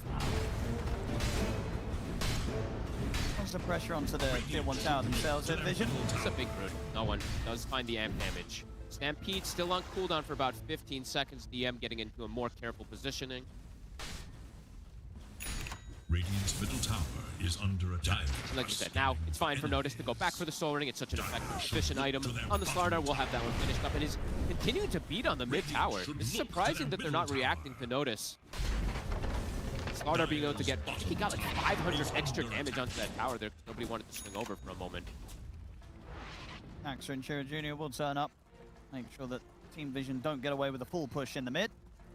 So far, pretty solid here for Chira. Dies the once to that Illuminate, but besides that, having a great entry into this game. Level 12 has been hit. They're ready to go here. Time was laid down though, so Will might be aware.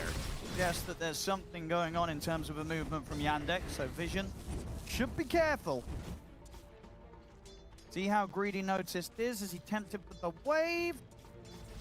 Hanging around a little bit, but as soon as he sees Malady, we'll be ready with the blink. So nothing to be found there with that smoke. Most of the aggressive moves in this early game, until they do have the Centaur, until the Centaur wants to get involved, right? It's going to be revolving around Saksa getting a Bushwhack connection. Well, for Vision, I feel like their aggressive moves can be a little easier right now at this point. They want to come in with a counter smoke. After they sort of read that move from Yandex, Vision, they want to try and punish. They're going to bring No One. They need to try and find some positive action for the Pango, and they might right get it here. As they found Watson, he's going to turn, get a Sunder off to get him back up to full HP, but the blast off comes in from Ducalis. The mine's laid down. Stampede's there, though, to help. Nice save. Watson, he's out of there for now. No One's going to try and roll on forward to chase him down, but the rolling thunder comes to an end. What a response. He's up the double, and Watson barely takes a scratch. They couldn't fully connect onto him. He's just able to Sunder and get stampeded out of the action. They take another tier 1 tower, they're 4K up. Vision, they're struggling to make moves. This is, I feel like we haven't seen Vision struggle like this in any of the games. So their movements are getting red, and just the overall spell casting from Yandex is far superior. That quick Sunder was genius. Right? Some people would hesitate for it. Nope, again, no hesitation from Watson. Survives, team is there to back up. Instant responses, they are not hesitating on those responses. They want to take every fight. TP's into this, but has to be a bit cautious. Watson's pretty terrifying. And it's cool that they're doing this, right? On the side of Yandex, they know, okay, Satanic is not going to play. He is going to AFK farm on the side. If we bring the numbers, we're going to have this advantage a couple times here. So taking advantage of that nicely here and taking advantage of some missed spellcasting there from Vision.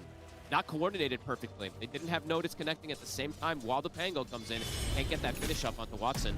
I mean, how strong is the Lone Druid in this overall sort of outlook of this game when you look at it against the lineup of Yandex? Is it strong enough that Vision can be like, well, doesn't matter if we make a few kind of rough moves, this Lone Druid is going to carry us, or is that not necessarily the case here? I do think it still can, absolutely. It is a pretty dirty game for the Lone Druid because he's got the Amplify. If he didn't have the, the Corrosive Haze from the Slardar or the Lucky Shot from the Pango that's gonna come out later, perhaps I would say different, but he absolutely can sneak into the backlines, and something like Alina can just get evaporated, so there is an element of space created throughout these kind of moves that are just miles away from the Lone Druid. Yeah, I mean, some. Of course, they wanted to get these connections with kills with the Slardar Blink reveal, but now it's 2 back-to-back ones that don't work. So now Vision maybe do slow down a little bit, let the plays come to them. Have to see how they want to react. No one does have a Blink Dagger himself, but he is so fragile, Owen. This is a 1200 HP Pango at this point versus this Lina Burst. You're seeing how quick he can just die. Oh yeah, and it's going to get even easier, obviously, once Watson's got the Dragon Lance. Anytime he's able to put the Metamorphosis, stand his ground with the illusions, you can't be rolling anywhere close to him when you're sort of an item or so behind, still struggling to catch up as this Pango. Right now, he's the strongest hero on the map for sure. Watson playing this, playing this early game to utmost perfection. Need to be on the aggressive frontier. Saksa scouting things out. DM Lotus is finished. The game's just chilling. Chilling and farming. Gonna go back for a Blink Dagger this game now. Not a game where you go hard, of course, because you're playing, not at this point yet. Now he can after later, but you want to go for these armor items early this game since you're playing versus the Pango and the Slardar. Night class. Looks like he's scouting. Does get the information of where the ward is with that. That was actually pretty smart. What's that Vision want to try? Double Blink Daggers. So looking to get that connection, plus the Chakra. Gonna go jump on TN, they are, but tell you what, he got the Hoof Stomp off, and that means he's going to be able to get the Lotus off and run away. No one's going to use Rolling Thunder. They'll turn towards Malady. Oh, he's deep. They'll bring Satanic over to get involved in this, and that will grant Satanic the kill. So a little bit of something for him to pick up. Malady, he was so deep forward. Vision, though, trying to get these connections multiple times now with the blinks. Sure, they'll get an Undying kill, but they really want to try to get a core kill to slow things down from the side of Yandex at the moment. They're not connecting. The only core kill they've managed to get so far this game, Vision being that one where 9 class was able to clip Chira Jr. with a blast in the mid lane. Outside of that, the cores of Yandex standing strong. And now Yandex, it feels like it's easier for them to make aggressive moves themselves. Tukalis looking very dead. They have the Ags on Chira Jr. They have the Blink Dagger now on the Centaur, too. I feel like they can start ramping up the aggression themselves, too, rather than just having to react to these moves. Even though the reactions have been very successful for them, they can start to make their own elements of moves and maybe even hunt Satanic. Watson on the top side will be scouted.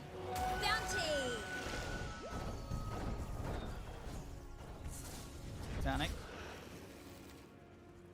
Still hoping that time is going to continue to be bought for him. Now he can get involved. It's time for Satanic to start playing the game. Aghanims is done, but DM, you said his blink is finished, so Yandex now going to get on that aggressive posturing. Heroes can just die in an instant. Noticed, does get caught. They have a follow-up stun. So you have Stampede to surround him. Nothing to be done to try and save him. No one was thinking about a Rolling Thunder.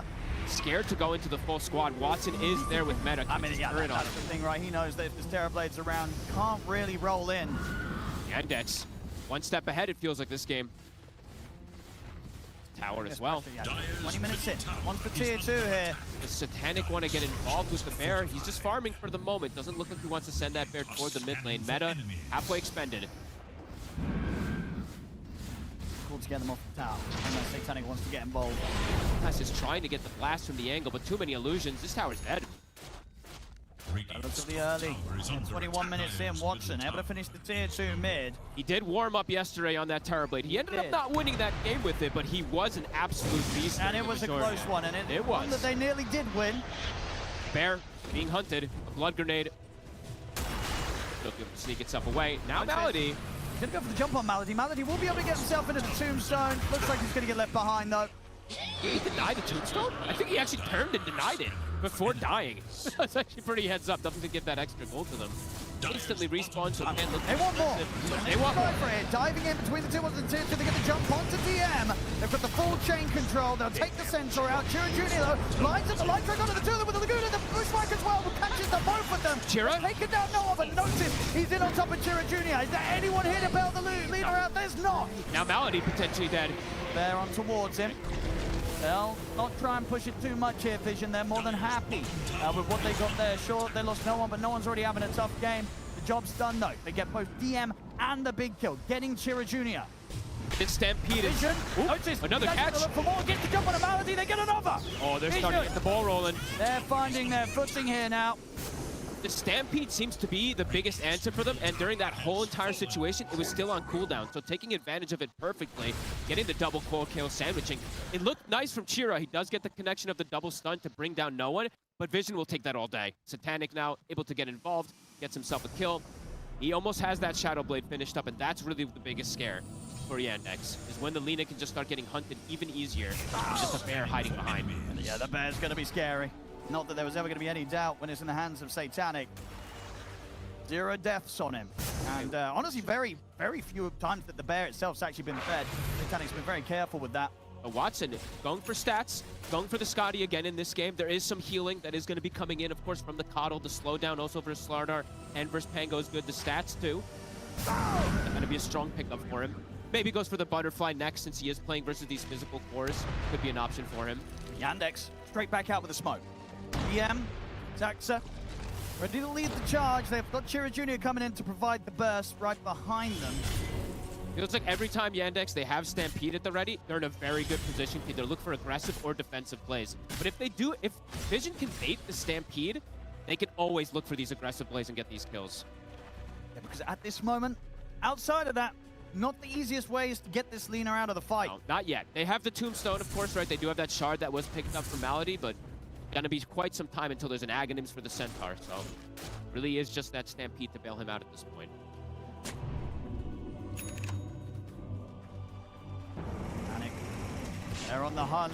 Gonna find Zaxa. No one's in with the jump. Fuel Scepter will buy a little bit of time, but as soon as he's down, no one finishes the kill. These next 5 minutes feel like the most dangerous time for the side of Yandex. The If they just start to hemorrhage these kills, it can get very scary for them. DM. It's a big blast there, 9 class. Trying to force the Stampede. They might just be able to get the kill. I mean, he's got to pop it. Stampede's there to help him get away. And he disengaged. I mean, Notice is going to be ready to chase him down. DM, he's got Malady by his side here with the Tombstone. A little bit more complicated for Vision if they want to try and push on for the kill, and they'll hold back. Forcing a lot of reactions, though. Oh, in the meantime, Satanic starting to get the push on bottom. Watson looking for the bear. Can't go for it. This bear's going to be so annoying. We're seeing it already. Satanic really getting into the heads of Yandex. Not a lot they can do to really catch the bear. It keeps showing up and they're disappearing, and they can't really react quick enough to ever kind of punish this sort of play. That the power of the Lone Druid very much in show here. And I would say overall, right, when you look at it, the bear a little, not like so much so, but more enabled than the Terrorblade is because of the minus armor with his draft in comparison to the TB. Yes, he's got control with his draft, but he doesn't have any of these buff ups just yet. And it's just the kind of comparison between what both of these heroes do, right? The bear feels like it can be everywhere, whereas with the Terrorblade, you have to be so much more particular about when you want to turn up and get involved into the fight. You have to be careful with your meta. You have to be careful with how you turn up. A lot of times, Bear can just resummon, send it again. Go wherever he wants. And Watson, up and so down far, the map. He's been very solid in this game. He has. But has to be very careful with these next upcoming moments, it feels. It does just feel that much harder for him, even though this was sort of a situation where the carries were picked in such different parts of the draft. Watson getting the option to do this at the last pick. Absolutely possible with the Terrorblade, but it does feel like it's that much more difficult to execute the game plan perfectly, as opposed to this Lone Druid, who's been a pretty terrifying hero through and through the International. No one, Aghanims is finished. So even more team fight potential. Satanic. We'll get in the Tombstone. Might get out, but I think he's going to be in trouble on the way out. I mean, here's the Watson with the rolling comes on the chase on a Watson, the bash as well. Watson, can he get out of this one? A third, the stone comes in, they blow him up. They've taken Watson down, and now underneath the tier 2, they're ready to dive over for Zaxa. He'll try for the TP out, and they've got a way to stop it. They do. The fear comes in. Uh-oh. And now it's the Roshan too. They had such a promising early game, but maybe the bear is just too much fault. The bear, the minus armor, the control, love the itemization too, right? Notice just rushes the BKB. Watson's like, I got nobody to go for a Sunder play here. It's just a bear, 2 heroes that are immune to that Sunder right on top of him. Save, of course, already being used on himself, Malady. Without that tombstone, they don't really have any other way to break Watson out of these chain stuns. This was the most concerning time for them. This timing when the bear is able to get this Shadow Blade. Now he's got Silver Edge on top of him too with Yags. They're hunting. Chira's game has slowed down massively on this Lina now at this point. Is going back for some armor items. Feels like he needs it. Not the thing that we do see from most of these Linas nowadays, though. Usually they go for that full aggression, so this is already a pivot that perhaps he didn't want to have to do in this game, but something that's necessary versus all this minus armor. No, I mean, because it's just one of those sort of situations in which when you pick the Lina, right, you just don't want to have to itemize for this because this is not where you want to play it. But as was mentioned in the draft, this was just sort of the sacrifice Chira Jr. was going to have to make in the overall game plan to sort of make the other bits of Yandex's lineup work. Oh, and 9 class, have to mention him. He is having an insane game right now. Look at how he's creeping on the network. He's going to have a Hex pretty quick in this game as well. Pretty devastating. Yandex, they need to break these movements somehow. They're going to go for a smoke themselves. All right. Chira. What's this? Zed's going to jump back in on them, but DM's there with the counterplay. Comes in with the Who Stop. It's a big kill. That's a gem. They'll bring Notice down. Do they see it? They do. Soxa grabs it. That's a massive pickup. He didn't get the BKB off. Can they do anything off the back of this? Where do they look next? 40 seconds without the Slardar. Maybe go toward the top tower if you can. The creeps are starting to come toward it. It's a nice aggressive move. They did use a lot, though. Stampede was used, so I think Vision, as soon as that Slardar respawns, they're going to look to punish this movement. So we'll see the positioning of the map afterwards. But a great hit. I mean, getting a gem, it was just purchased, so being able to deny that away from the side of Vision will be very important for the map control and very important versus this annoying bear. Dyer's they need everything they can to try and find a solution to this fair play from Satanic.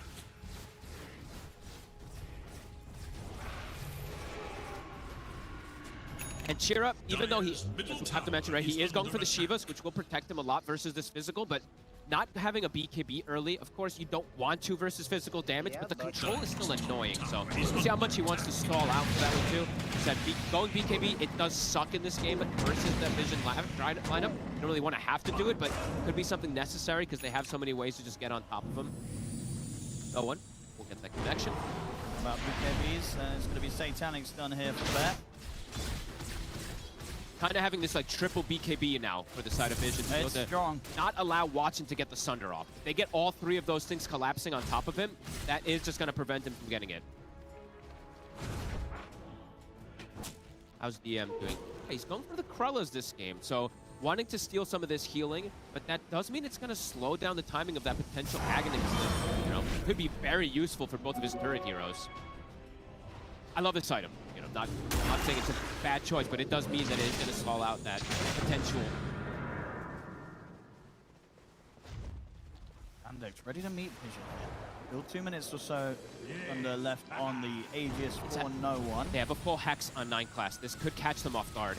Similar point of the map where Watson did suffer before. They might get the chance to jump in again. They're going to find Chira instead first, and that's the easier of the 2 kills straight away in with combo. He's going to get Hex pulled out. He's gone. Malady will hide in the tombstone. Yandex trying to push back against Vision, but Vision, they'll hold the high ground. That's meta used as well, and they're unable to take the fight on the side of Yandex. Chira, never wanting to be the first point of entry into these team fights, walks up just way too aggressively. Radiant's bottom tower is I did it instantly. Couldn't get the save. Malady also tried, but wasn't quite in range to get that tombstone. Needs the Blink Dagger. The 2s aren't going to stand long against the bear here. Satanic ready to clean up the objectives. And there's going to be downtime now as well, too. Meta won't be up for the next bit. If Vision wants to keep punishing with that information. This Hex from 9 class, it's one of the earliest ones I believe we see on a Coddle with this type of earlier pickup that he also has. He has the rest of these items too. Another Hex. DM by his side is Saxa. It doesn't matter, DM's already bailed on him. Saxa trying to juke through the tree lines, but looks like the bear and no one's gonna find him. Oh, this Hex is really problematic. The way that he can just get this little extra disable, as we said, Chira, he's not, I mean, now he's queuing up the BKB. You absolutely are gonna have to get it. It feels bad to get it, but you need to do it in this game. He just can't fight without it. Nope. 6K lead, Vision getting more control on the map. And they have a techies on their lineup too. So when you get more control with the techies, he ends up being able to control even more with those mines that he can place down. Panic on the hunt. Is spotted under a sentry. So many items Watson's going to need to carry this game. He is. For the damage next, obviously the Daedalus queued up. But there's a lot of preventative things that can go on him, right? There's taser, there's a lot of things that are just going to disarm him from just hitting these targets. I mean, Satanic's very close to having the money for the butterfly as well for the bear, so not going to be easy to sort of target prioritize in these team fights for Watson. And Watson's just going full aggression. He's not going for the butterfly himself, even though he's playing versus all this physical damage. He is just going to be going for this Daedalus build. He wants damage. He is starting to feel perhaps that pressure that he needs to be the one to dish out all that damage, because Jira a couple times now has just struggled. A soldier's fortune. I think there's a step out again, Yandex. They're coming in with the smoke. They can't find, there's bombs all over the place though, so they are probably beating this move, right? Saksa runs into another one. Vision should be aware of this movement.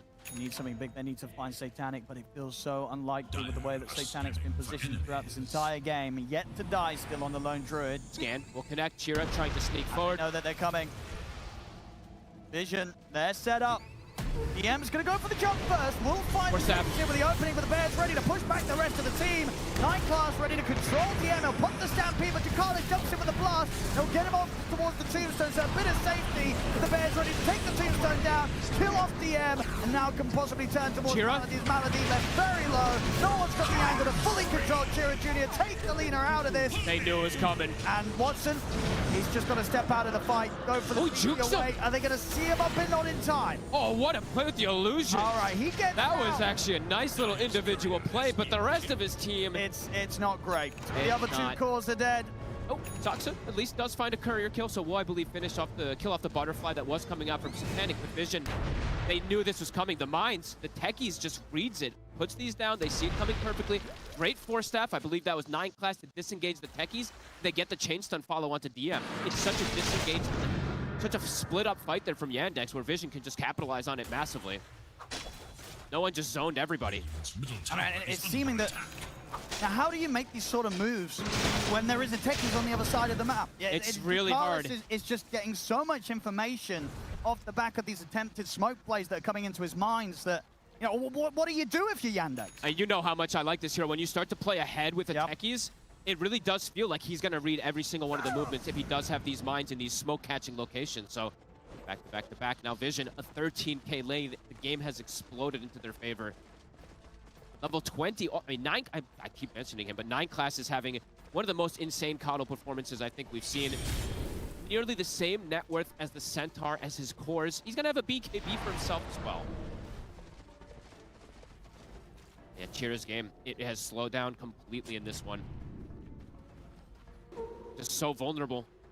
It was always going to be a bit of a concern here for him on the lean-up.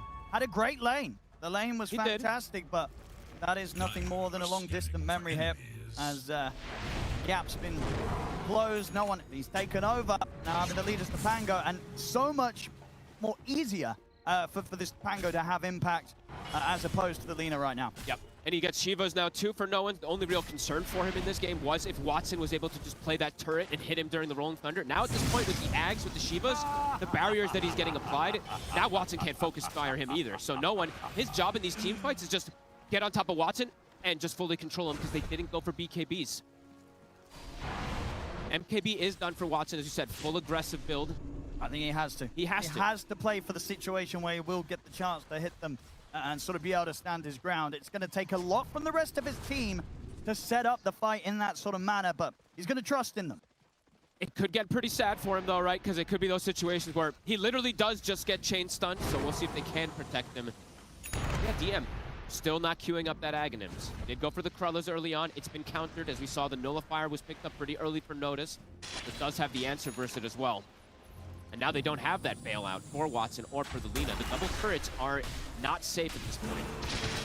Even if it goes through after the BKB, it's going to be a long time. It is going to be an eternity. Until we see that on DM. And this current meta at the moment, like Puppy was talking about, a lot of the game is revolved around teamfight. One lineup has quad BKB essentially versus 0 BKBs. So the team fights, just the execution can be so much easier for the side of Vision. You only see 2 BKBs, but one has a bear with the BKB, and then the other one is a Pango. And you know, the only hero that's going through that BKB is pretty much the Terrorblade, right? Really is. Everybody else, Vision are not going to care about them one bit in these team fights. Waves fight, Hazer is going to be annoying watching these fights if they don't kill the tech start too. Smoke on smoke here. Yandex get the scan. Struggle to come out on top of these sort of plays throughout this mid game. Can they find a different outcome here? Looking for a big wraparound. They're looking for the back line. Do they see 9 class?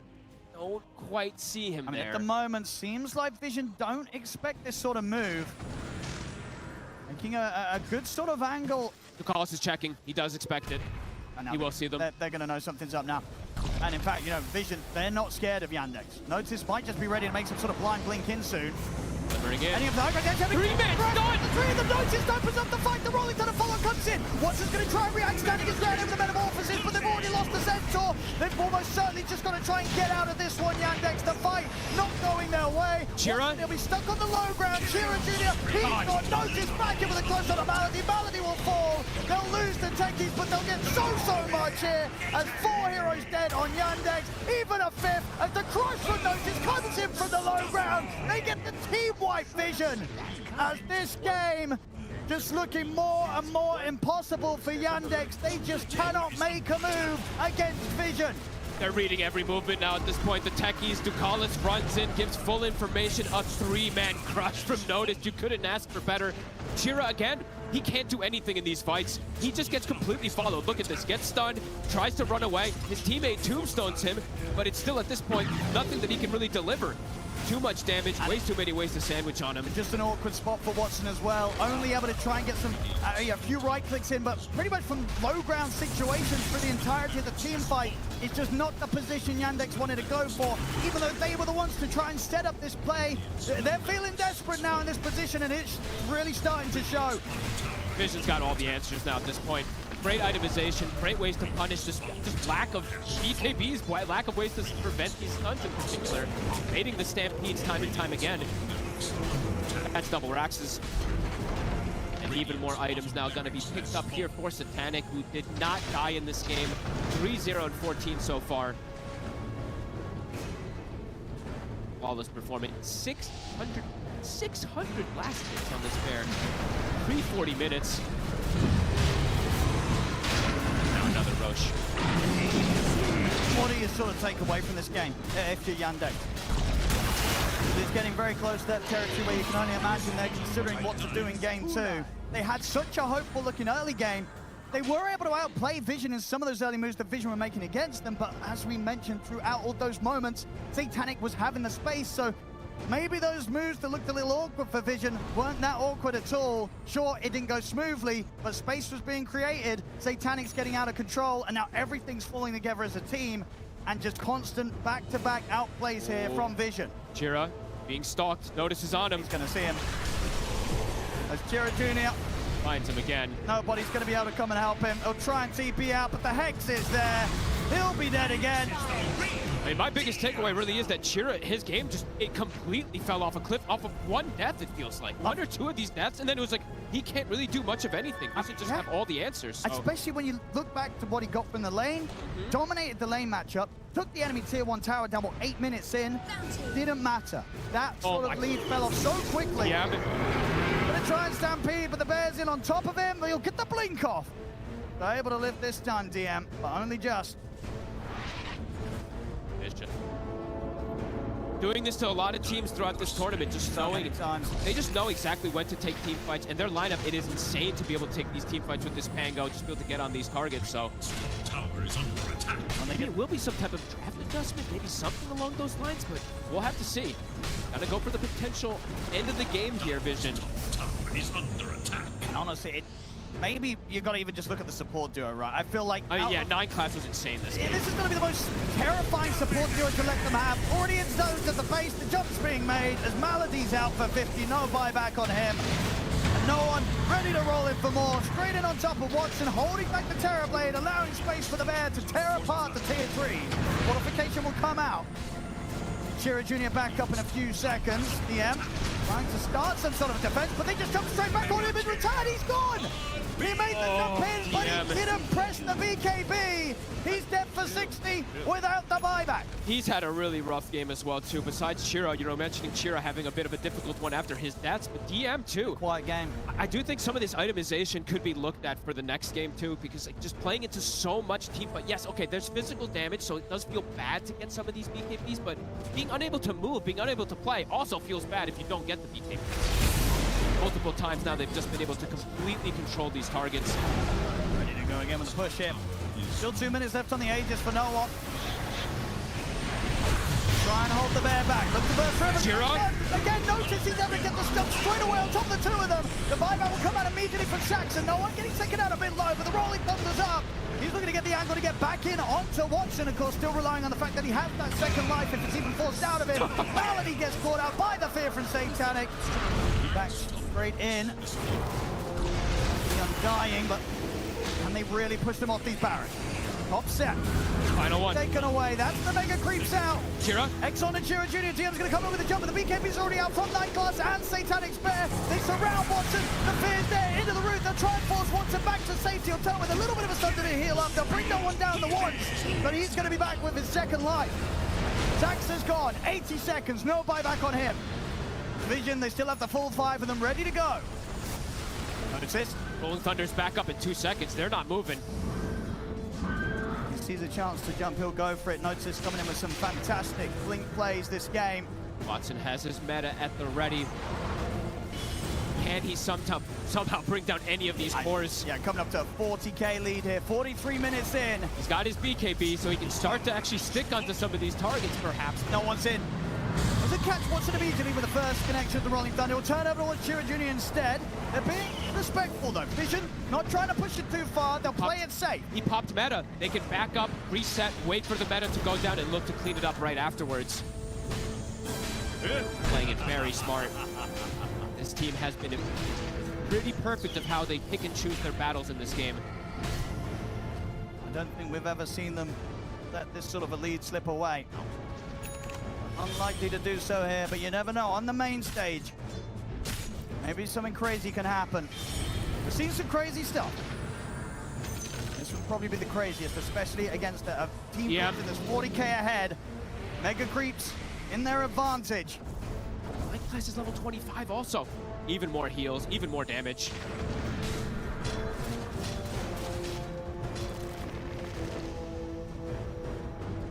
Back up on that. Junior. BKBs now on Shira and on Watson. So late. They now just die in an instant versus these massive physical damage that comes out from Vision as well. Mega creeps starting to approach the base. Meta cooldown still 45 seconds. Full AC now on the Bear too.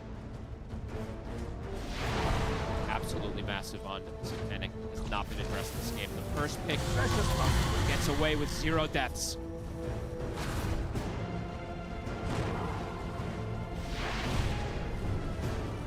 To just finish off that next round of items. Will they go for likely to be their final push? You know, I didn't get to mention it much too, but Saksa having a bit of a quiet one. In comparison to what we've seen from the game. I mean, it does feel like, you know, 9 Class, he's turned up today and he says, you know what, Saxon might have given you quite a show yesterday, but let me show you what I can do. And truly, right, that offlane is insane how much of a difference it is this game. 9 Class and notice what they've been able to do. Effectively shutting down multiple cores with it. Meta is going to get to come back up for Watson.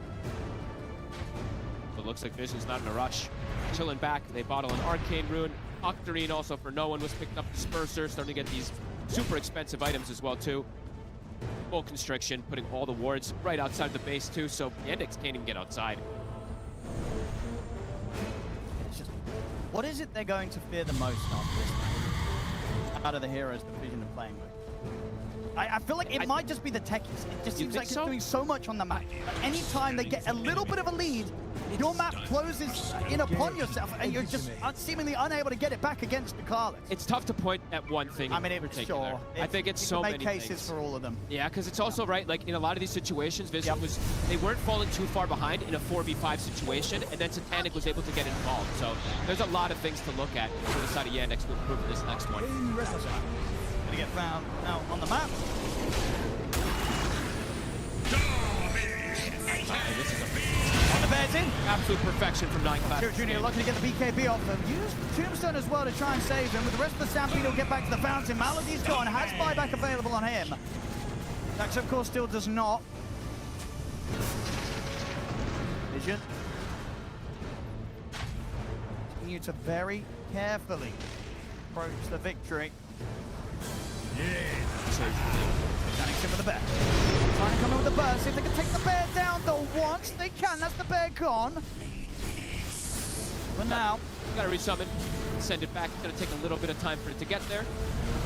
How careful does Vision want to be? If they want, they can't just wait for the Roche and then just look to close it out with the bodies. Meta was used though again. Well, perhaps they do look to jump immediately after that meta goes down. We'll have to see which choice it is for theirs. It's a long Roshan respawn. There's no way for Yandex to get outside though versus these mines, versus this bear.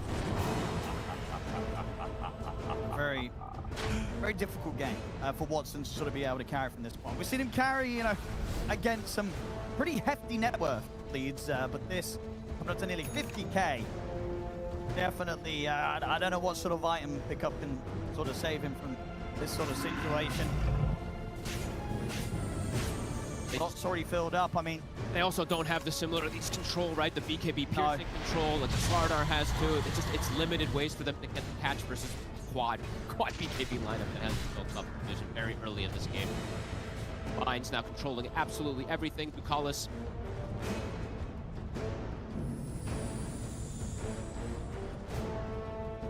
I think, at least especially in the hands of no one, very much seeing, you know, why this hero Pangolier still has the win rate that he does, even though it hasn't been picked too many times. The fact that he's able to still do this after having one of the rougher lane matchups. They're gonna look to end it. 20 seconds still on meta for Watson. What do they say? He's going to get the jump on him. They could go Watson to get an aggressive force onto it straight away. The force into the head. I think that was all night class there. Setting up to kill Watson off. What a beast. Onto the tier 4s, onto the Ancient. He'll come up with a buyback here, Watson. Can they stop the bear? And some control in with the Yules. Coming down to almost half HP. Will step back, sharpshooting onto 9 class, but 9 class ready with the BKB. Another sort of falls down to Kira Jr. He'll buy back immediately as well. Watson trying to stand his ground and fight back here with a Metamorphosis. Vision, they'll kite that out for now. 9 class just devastating them. 4-step aggressively into the Hex multiple times. He's ready to catch them. He's having a lot of fun this game, 9 class. 7-0-20. Might be one of the best Coddle performances I've ever seen. Finding these snipes in the early game, allowing to enable Notice to have this type of game. Enabling no one as well too with his rotations and his chakras. Next level stuff coming out from him here. You look at his inventory, you're like, is this actually a support Coddle? Are you sure this was a support Coddle? I mean, it's, you know, he did at the start kind of overtake the mid farm of no one. Sort of has become that additional mid player for Vision this game. He truly has been this time around. And as you said, Ducalis, he's done some heavy lifting, some heavy work too on this techies. I was hoping to see this hero a lot more in this tournament. Getting to see Vision play it does look very strong in certain lineups. And we do have a fair few solid techies players still in the competition. We absolutely do. Carl is certainly one of them. It's such an annoying hero to play against once you fall behind. It's just getting out of the map, as you saw, the smoke movements just get red. Vision ready to close it. They're on to the Ancient here. The fortification will come out. Satanic ready to send the bear over towards Watson. He's caught in the roof. Yeah, we'll try and get him out of the Stampede. They do kill the bear off. He's got another. Yeah, how quickly he wants to send it back in. The pushback on a no one. Sharpshooter as well. Swashbuckle out. Keeping the game alive somehow, some way. 62,000 lead though. Roche now will spawn. They can back up, pick that one up as well. all pretty much 6-slotted now at this point. No one can treat himself to a refresher as well. And yeah, it's just hanging on here for Yandex. It's got to be the rapier for Watson.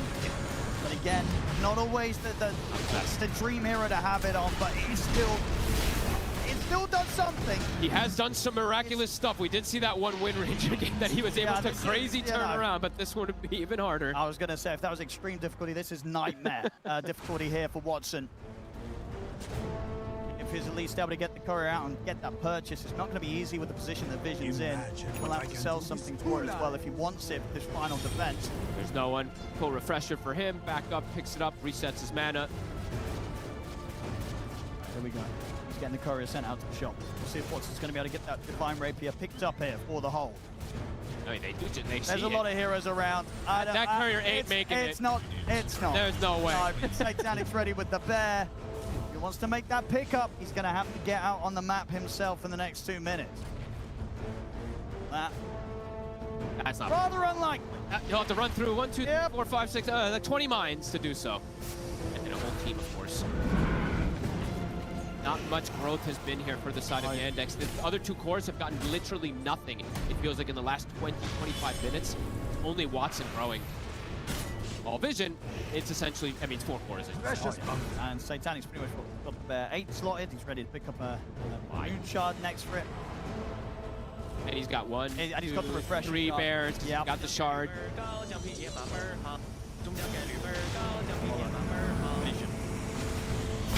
This time on the jump straight in. They're going to look towards the end. Notice finds central. Will still manage to get the stampede out. They take the bear over towards Watson. In fact, sending the bear over to the base. They're ready to get this game done and dusted with as the ancient will fall. Game 1 going to Team Vision.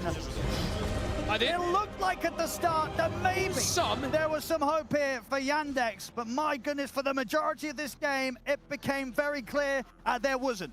Yeah, I think overall for their draft, they have to get more ahead with this Lina and can't have these deaths for Chira because his game completely fell off a cliff. Some of the itemization too, I feel like left something to be desired. Like, I know how good this Krulla's item is, in particular in a lot of these games. It can steal all this healing, but I really was feeling just this lack of immunity versus these stunts. It felt like Team Vision could just pop their abilities, jump in. They had these triple BKBs themselves, so the team fights just felt that much easier for them, even when they were kind of at that even footing. Yeah, just another one of those Vision games where every single player pretty much gave us a show-stopping performance throughout.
status. We saw that pop up on the graphic just now. 7 TI attendances. Was the barriers that he's getting. 80 seconds, no buyback on him. 2 seconds, DM trying to start some sort of defense, but they just jump straight back on him in return. He's gone. He made the jump in, but he didn't press the BKB. He's dead for 60 without the buyback. He's had a really rough game as well too. Besides Chira, mentioning Chira having a bit of a difficult one after his deaths, but DM too. Quiet game. I do think some of this itemization could be looked at for the next game too, because just playing into so much team fight. Yes, okay, there's physical damage, so it does feel bad to get some of these BKBs, but being unable to move, being unable to play also feels bad if you don't get the BKBs. Multiple times now they've just been able to completely control these targets. Ready to go again with the push here. Still 2 minutes left on the Aegis for no one.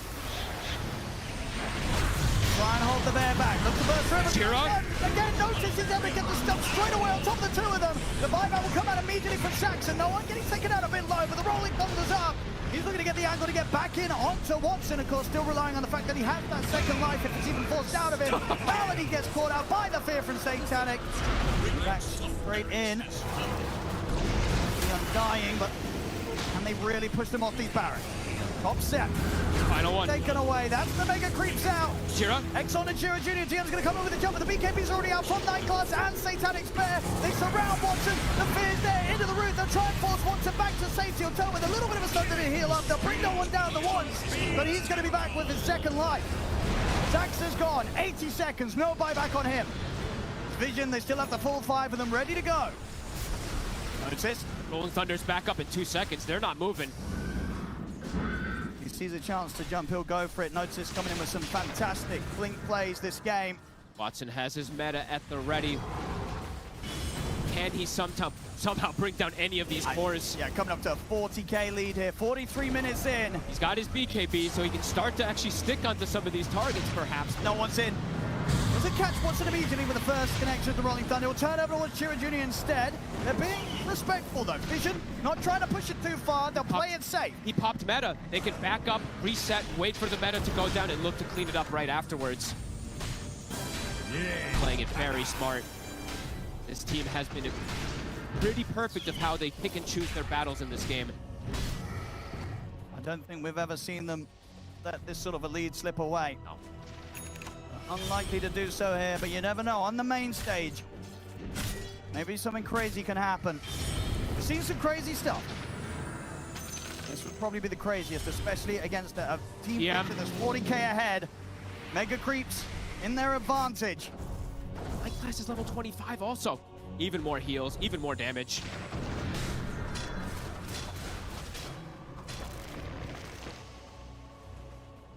Buddy, back up on Yandex. The dire scan. Junior. BKB's now on Chira and on Watson. It's just so late. They now just die in an instant versus these massive physical damage that comes out from Vision as well. Mega creeps starting to approach the base. Meta cooldown still, 45 seconds. Full AC now on the Bear too. Absolutely massive on Satanic. Has not been addressed this game. The first pick gets away with 0 deaths.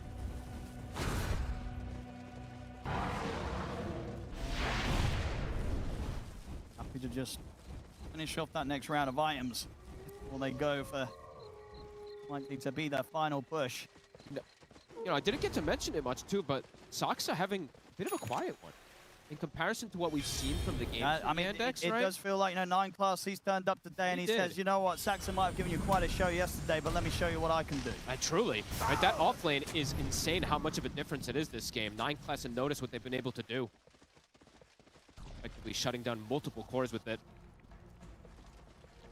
Meta is going to get to come back up for Watson. But looks like Vision's not in a rush. Chilling back, they bottle an Arcane Rune. Octarine also for no one was picked up. Disperser, starting to get these super expensive items as well too. Full Constriction, putting all the wards right outside the base too, so Yandex can't even get outside. It's just, what is it they're going to fear the most after this match? Out of the heroes that Vision are playing with. I feel like it might just be the techies. It just You seems think like it's so? doing so much on the map. Like, anytime they get a little bit of a lead, your map closes in upon yourself, and you're just seemingly unable to get it back against Ducalis. It's tough to point at one thing I mean, in particular. sure. I think it's you so can make many cases things. for all of them. Yeah, because it's also right, like in a lot of these situations, Vision they weren't falling too far behind in a 4v5 situation, and then Satanic was able to get involved. So there's a lot of things to look at for the side of Yandex to improve for this next one. Gonna get found out on the map.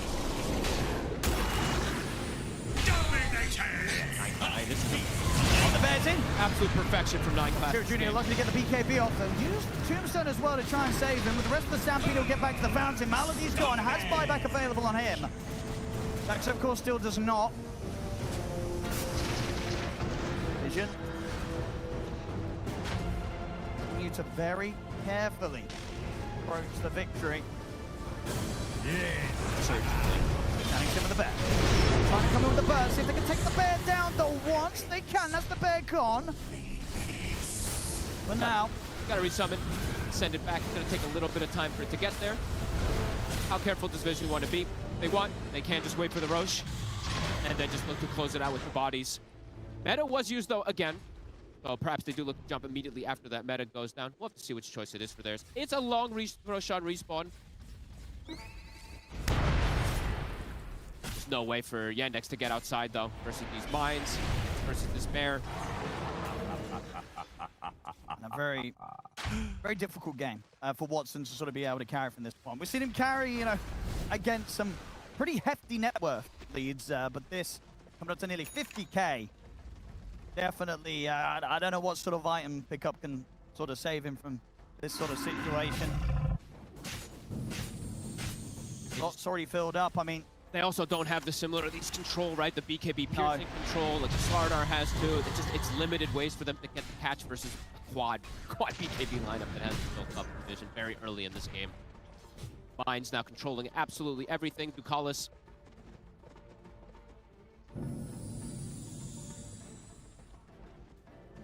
I think, at least especially in the hands of no one, very much seeing, you know, why this hero Pangolier still has the win rate that he does, even though it hasn't been picked too many times. The fact that he's able to still do this after having one of the rougher lane matchups. They're gonna look to end it. 20 seconds still on meta for Watson.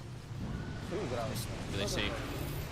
He's going to get the jump on him. They can go with Watson. They're getting aggressive. Force not do it straight away. The Force into the head. I think that was all 9 class there. Setting up to kill Watson off. What a beast. Onto the tier 4s, onto the Ancient. We'll come up with a buyback here, Watson. Can they stop the bear? And some control there with the Yules. Coming down to almost half HP. And we'll step back. Sharpshooter in onto 9 class, but 9 class ready with the BKB. Another sort of forced out to Kira Jr. He'll buy back immediately as well. Watson trying to stand his ground and fight back here with a Metamorphosis. Vision, they'll kite that out for now. 9 class just devastating them. 4-step aggressively into the Hex multiple times. He's ready to catch them. He's having a lot of fun this game, 9 class. 7-0-20. Might be one of the best Coddle performances I've ever seen. Finding these snipes in the early game, allowing to enable Notice to have this type of game. Enabling no one as well too with his rotations and his chakras. Next level stuff coming out from him here. You look at his inventory, you're like, is this actually a support Coddle? Are you sure this was a support Coddle? I mean, it's, you know, he did at the start kind of overtake the mid farm of no one. Sort of has become that additional mid player for Vision this game. He truly has been this time around. And as you said, Ducalis, he's done some heavy lifting, some heavy work too on this techies. I was hoping to see this hero a lot more in this tournament. Getting to see Vision play, it does look very strong in certain lineups. And we do have a fair few solid techies players still in the competition. We absolutely do. Carl is certainly one of them. It's such an annoying hero to play against once you fall behind. Because just getting out of the map, as we saw, the smoke movements just get red. Vision ready to close it. They're onto the Ancient here. The fortification will come out. Satanic ready to send the bear over towards Watson. He's caught in the roof. Yeah, will try and get him out of the Stampede. They do kill the bear off. Got another. See how quickly he wants to send it back in there. A pushback onto no one. Sharpshooter as well. Swashbuckle out. Keeping the game alive somehow, some way. 62,000 lead though. Roche now will spawn. They can back up, pick that one up as well. They're all pretty much 6-slotted now at this point. No one can treat himself to a refresher as well. ты не ожидал. Держу And пари. yeah, it's just hanging on here for Yandex. It's got to be the rapier for Watson. But again, not always the dream era to have it on, but it still does something. He has done some miraculous stuff. We did see that one win Ranger game that he was able to crazy turn around, but this one would be even harder. I was going to say, if that was extreme difficulty, this is nightmare difficulty here for Watson. If he's at least able to get the courier out and get that purchase, it's not going to be easy with the position that Vision's in. We'll have to sell something for it as well if he wants it for this final defense. There's no one. Full refresher for him. Back up, picks it up, resets his mana. Here we go. He's getting the courier sent out to the shop. We'll see if Watson's going to be able to get that Divine Rapier picked up here for the hold. I mean, they see There's a lot of heroes around. That courier ain't making it. It's not. There's no way. Satanic's ready with the bear.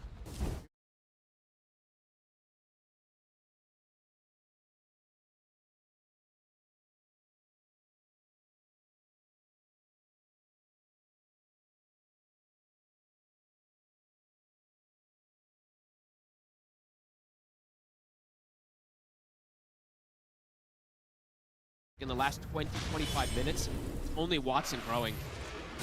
All Vision, it's essentially, I mean, it's 4 cores. Moonshot next for it.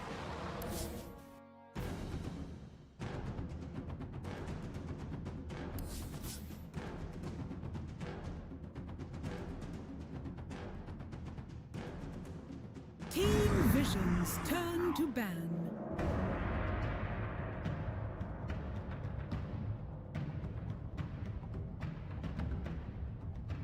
Around the map a lot, and you're not really playing lanes, so you're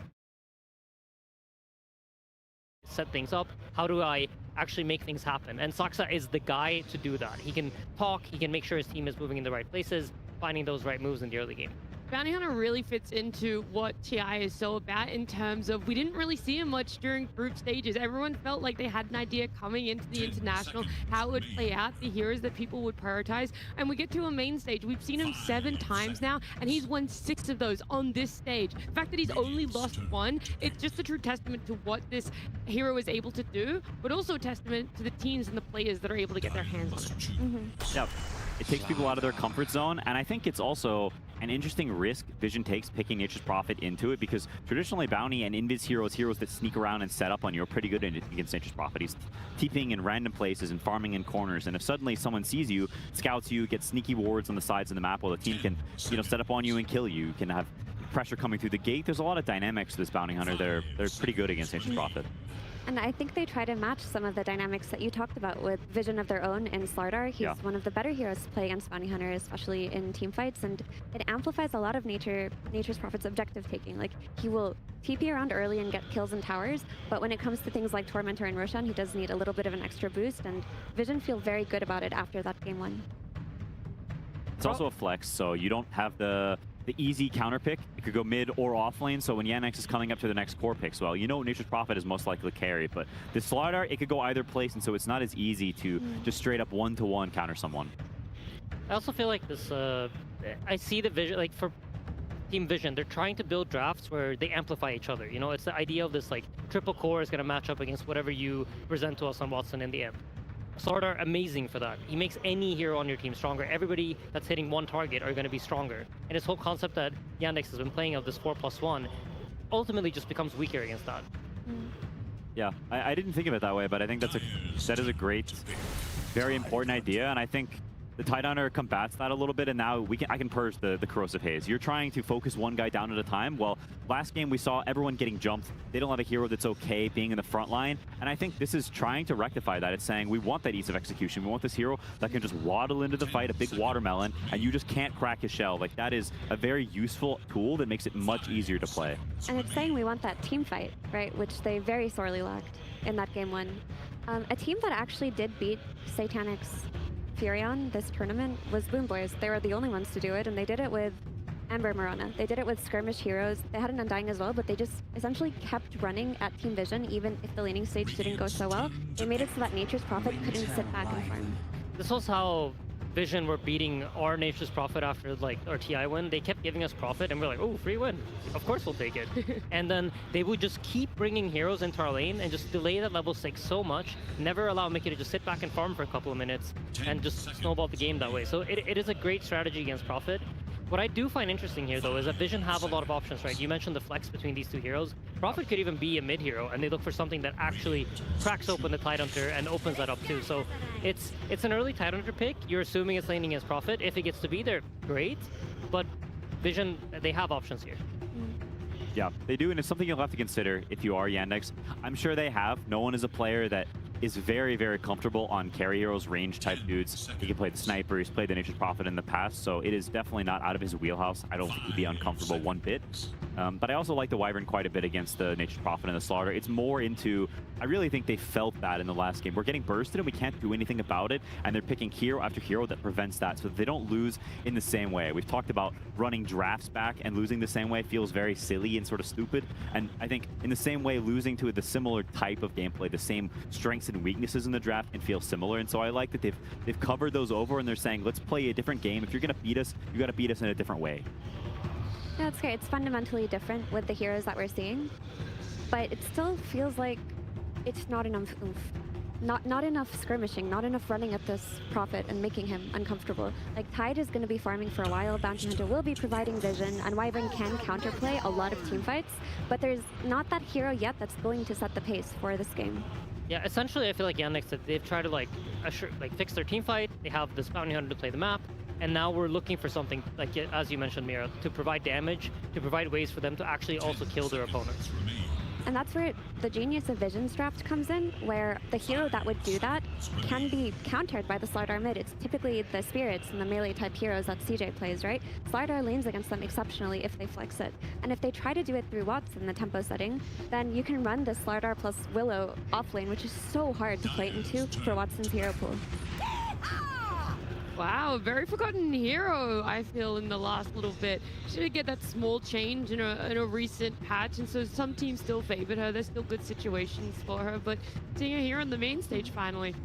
It's a good mix, I think, of damage types, and it pairs well with Bounty Hunter. When you've got that hero, he kind of wants follow-up damage, oftentimes from a distance because he's scouting people, he's finding a random guy. Okay, now Bounty sees them and you throw globs and this guy just dies. And on top of that, it's got a great lane against Slardar, and it's just a very solid laner in general. So if they do decide to put Slardar off lane and pick a new mid, well, it's very difficult to beat Snapfire in lane with pretty much anything. So you've got guaranteed a good start. You've got good synergy with your 4, which is one of the most important building blocks of, sort of the draft in general. So I like this, and I think CJ is also very good at it. Lots of damage as well versus Dark Willow, and we've seen 9 class be an absolute menace on it. And it also doesn't worry about Bramble Maze, which the Spirit heroes would have. Sox has also been one of the few players that I've noticed on these like really, really early game rotations. Even at minute 4 sometimes, he can TP mid and try to like... We have an Ogre off. Which one wins, left or right? Left for sure. I mean, left for sure. Hooked, yeah. Somehow looks more lost than the actual Ogre. No, but you have this cool thing that Sox can do where you can TP mid very early on, maybe even at level, like minute 4, get cookied from Invis, and there's like, you don't even see it coming. So I really like this idea from Yandex. I think Soxa is very enabled in this game to be that shining star for his team.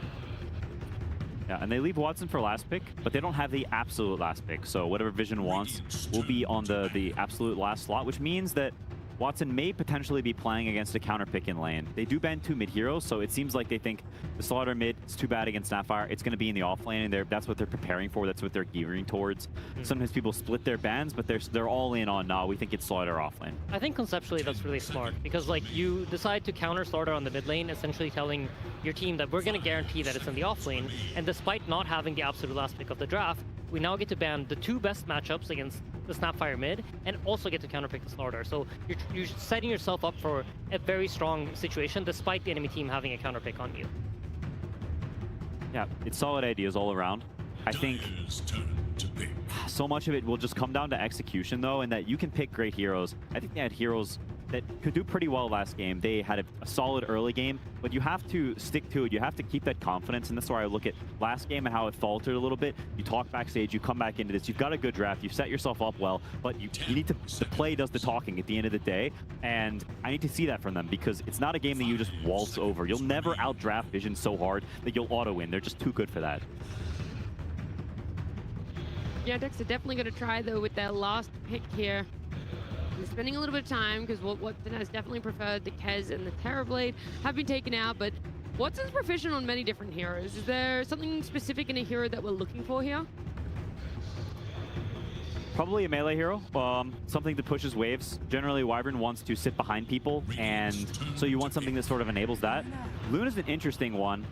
It's great against Slaughter and Willow because you naturally buy Manta. It's not a game where you want to BKB a lot. You want someone who can push the waves, and also buy a Manta, a Pike, because it's, like I said, it's just not a great BKB game. You want to kite and be sort of fluid. And Luna is very, very cool and good at that. And it's, while it may not be a melee hero, it pairs with Wyvern in that you're sort of a manly ranged hero. You get in there a little bit, you don't have super range. And so I think it's a cool pick. Yeah, this Luna is going to play a lot of tempo. To me, Yandex are saying, we think we played a strong early game, and we're just going to push our advantage. We're going to group up with our Luna and Tide. We're going to take objectives before you do, and we're not going to let you get to a point where Satanic carries this game. Because while Luna is amazing on lane and amazing at grouping up, eventually she will lose in scaling to Vision's Prophet. Yeah, that's true. She does have a lot of armor that I like. It's a hero that buys items that naturally give you armor. I think Slardar, as a hero, needs to be able to kill stuff like they did in the last game. If things don't blow up to you, once stuff doesn't die to you instantly, it becomes a lot trickier to play. And I feel like this time around, when I look at Yandex's heroes, I feel like the team fighting is completely solved. And the more of the question is going to be, how do we address Yandex playing them out? Or sorry, Vision playing them out. Yeah, Puck definitely adds to that. There is no way to kill this Puck in the early game. You kind of need to wait for a Hex almost. So it's going to be a game where Puck cannot die. You cannot really attack the mid lane anymore, and you're looking for plate moves elsewhere. You're getting farmed, and you're waiting for that Hex timing later on. And so the splitting from Vision, the Nature's Prophet, the Puck keep being around, like that is going to become the name of the game for the first, solid chunk of the game. Puck has not had a great tournament, though. Like, this hero has failed to deliver on the main stage, and while it is exceptional in that there's no disable for it, it's also a hero that I'm only going to really care about in the late game, in that scaling. And again, the onus is on Yandex to just keep running at them, group up with their Tide and Luna, and take everything, and I think they can do it. They definitely have very different tools than they did last time. This time around, I think Teamfight is completely secured up, and the question is more going to be like, how are we going to be able to play the map? Are we going to get split push to death? And this is, again, ties back to what Puppy said. We can play both styles. We can play split push, we can play Teamfight, and we're going to prove it to you here. Is there enough of Yandex's draft that could deal with both those elements? Because you're saying they've really corrected on the team fight, but have they overcorrected in your eyes? I think there might be risk for that, yes. But to be honest, when you get this deep into TI, these players are so good, and they're able to find ways to utilize heroes in ways that you wouldn't expect, that I wouldn't be willing to bet anything on it. So yeah. Yeah, honestly, I would back Yandex, and if I look at this draft compared to the last one, I think this is much more comfortable for them. It's much easier. I think their players are better suited to this, and like when you go deep in a TI bracket, being able to fight. Puppy talked about it, we talked about it. Just being able to fight, like sure, they can split push you, but you can't split push to win anymore. It's not TI3, it's TI15. Dota's a different game, and at some point, you gotta knock heads and fight a little bit, and I think Yandex is very well suited to do that. We'll see if Yandex are suited to do that, if they're able to get the game number 2. We would love to see a game 3, but of course, everything plays out here in this best of 3. We do have Tsunami joined with Yandex's coach. Thank you very much. Yes, I'm joined by Excel, where I have some questions about your mid lane decisions. So we see Slardar get picked. You guys seemed confident it was not going to be a mid lane. You banned out Lina and Invoker in the final phase. If they did pivot the Slardar mid, would that have caused any issues for you? I mean, I don't think it would be causing any issues because Sunfire is really good against Slardar and mid, and it would be like rough for him to play the game. And then whenever no one ends up getting the puck, you guys don't have many solutions to a Puck, but Puck seems to be doing very bad this tournament, like 27% win rate. No one's already lost with it twice. So are you worried that you don't have any counters for Puck, or it's just not a good hero? I mean, it's kind of a free Puck game, I would say. But yeah, just like you said, this hero seems to be successing too much, and I think it's also like very harmless last pick we could get. Like we don't get like stomped on lanes or anything, and yeah, kind of chill. And then how about your mid lane with the Snapfire pick? We haven't really seen it too much on playoffs. It seemed like more of a group stage flavor. Why'd you decide to bring it back? I mean, it's good against the suppers and gives us very strong early game with tight counters, so looks pretty good as a blind pick. So, yeah. Perfect. Well, let's see if that works out. Excel, good luck in this game number 2 as we send it to our casters. Thank you very much there, Excel and Tsunami. Game 2 time, ladies and gentlemen. Here we're going to find out Team Vision's going to be able to make that move to the grand finals with a clean 2-0. If Yandex is going to have something to say about it in this game 2. They've decided to rally around a Luna draft, something a bit different. You know, we're not seeing a lot of lineups trying to go around the Luna. But then that last pick, of course, from Vision, as was discussed there, it is this Puck. And this hero, as you say, it on paper looks like a free Puck game, but Puck just hasn't been winning. Nope, not even no one, right? I believe that they're saying 2 losses for him on this hero as well, too, but playing into some pretty limited catch and disable this time around. Bounty, I think one thing that people maybe, you know, you have to consider sometimes too, they were mentioning a little bit on the panel, is this Invis Bounty with the Snapfire. There is this tricky little plays you can do with the Shadow Walk with the stuns. It's a bit hard to execute sometimes, but I can see them tripping up something like the Puck a couple times here for no one. So I think that's the main thing to look at for me, is the Bounty Hunter. You know, there's so many other things. Yes, the Luna is interesting, all this team fight, but it's a Saksa Bounty Hunter. He has won, I think, I want to say every single game on it throughout this tournament, at least in the main stage. He has been literally the one that's deciding and making so much space. Yeah, so because I feel like if you were going to say, right, we need Saksa to do the most he can in the first 10 minutes of this game, would Bounty Hunter be the top hero for that? I think so. I mean, it's hard to say because Saksa's had some pretty explosive first 10 minutes on a lot of heroes, but this is a different beast, and it gives you so much information when a team is looking to play this more 4v5 kind of style, have another one TP in afterwards to get some kills. So really curious to see how much Saksa is going to be able to do in this game. And have to talk about the team fight as well, too. They did talk about on panel. This time, Yandex, they double and triple down this time to have that, you know, a bit of a better way to be able to fight into Vision, even if they do fall behind. And certainly use some of Team Vision's powers against them. They get the positioning for a good curse. Curse can be very strong. Good Ravage, the kisses as well, too. I feel like Chira on this one feels a little bit safer for him in particular, too, in comparison to the Lina. I'm not sure. That one just felt really rough really quickly for him. No one will juke the first cookie. Does eat a blast, though, and he's taking a big beating in the mid lane. And no one uphill miss. He'll be okay, but my goodness, a ton of damage there from Kira. And how is this matchup? Is it meant to be a bit of a tough one for the Puck early on? Yep. Definitely a bit of a tough one. We'll start to recover, but Snapfire has a 11 base damage advantage or so, has easier ways to play. So, they're going to get him. They've got the damage to kill off 9 class before he's successful with that TP. So first blood coming in for Yandex. I'm happy to see Luna, too. I'm unsure how strong the hero is in particular overall, especially versus Nature's Prophet. That one I'm going to have to see later down the lines because it doesn't sound too great on paper. The Treants are good versus the Eclipse. The distancing versus with the Nature's Prophet is good versus the Luna, so we'll have to see. But I'm glad that they're trying something a bit new here because Watson, a lot of his heroes were banned. So looking for an extra option to be able to fight early and perhaps get that early advantage that we do want to see them get in this game. I want to see them getting that early advantage, getting objectives, getting buildings, and Luna has traditionally been one of the better ones to do that, like a Terrorblade style, but not as reliant on the Metamorphosis. Titanic. Kind of low here. Is going to be able to get the chance to get in on top of him, but Satanic keeping his cool. Only down to the Fairy Fire. He's being brought very low, though. He's sticking around. Are at the ready. He's just going to TP back and come back afterwards.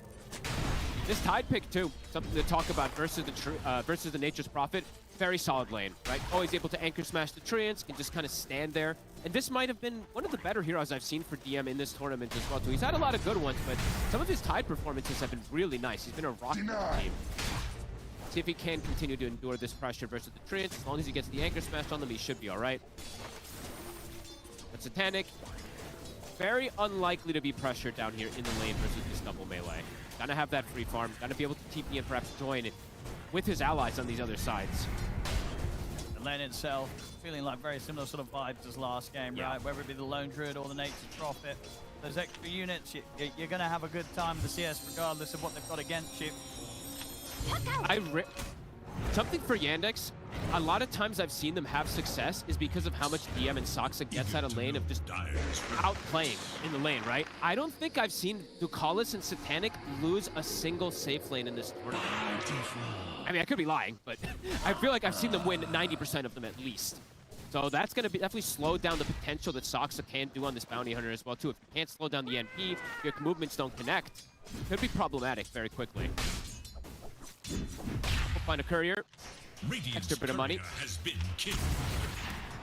Don't get cross with me. Kira Jr. continuing to have that little bit of an edge here against no one. A couple extra denies coming into play here. Top lane. Malady. TP's coming forward. Mechanic's getting involved, looking for Watson as well too. Soxa will come in, but not a lot he can do. No. Just gotta sit back and watch Malady get taken down by the rotation of Satanic. This is always the concern when you're playing versus that NP early. He's free farming in lane, and he can sandwich onto these ranged turret heroes very successfully. It's been one of the best answers versus a lot of these ranged turrets. Soxa is can mess with him a little bit. Watson's coming over to see if they can get a chance to take him down. Very good damage. He's going to sprout, but he kind of sprouts himself up close to the Luna. So Watson, he'll take that, able to kill Satanic off. Soxa, we said he has to be that clutch factor for the team coming into play. Really bullying that Nature's Prophet rotation there. Great patience from him. Any slowdown they can get against Satanic's going to feel pretty good, especially after a game where they could barely touch him at all. Oh, absolutely. And it's not just the Nature's Prophet this game, right, too? He's going to have this Bloodlust maxed very early on. Ducalis will get a decent amount of levels because this rotation as Satanic doesn't come back. He's actually higher level than his Nature's Prophet now because of that. Kind of funny, but that does mean that he's going to have this high-level Bloodlust very early on for two really good Bloodlust targets, too, right? It's the Slardar and the Nature's Prophet. Even Pucks is pretty decent, too. It's actually 3. Speaking of the Puck, though, no one. Shadow Blast is going to miss, but doesn't matter. The Shadow Walk hit into the Kisses will do it. I think the Shadow Walk is going to be a bit tricky for the Puck in a lot of situations. Soxa very good at using the double Shadow Walk to get that extra stun as well, too, as we've seen multiple times in his games.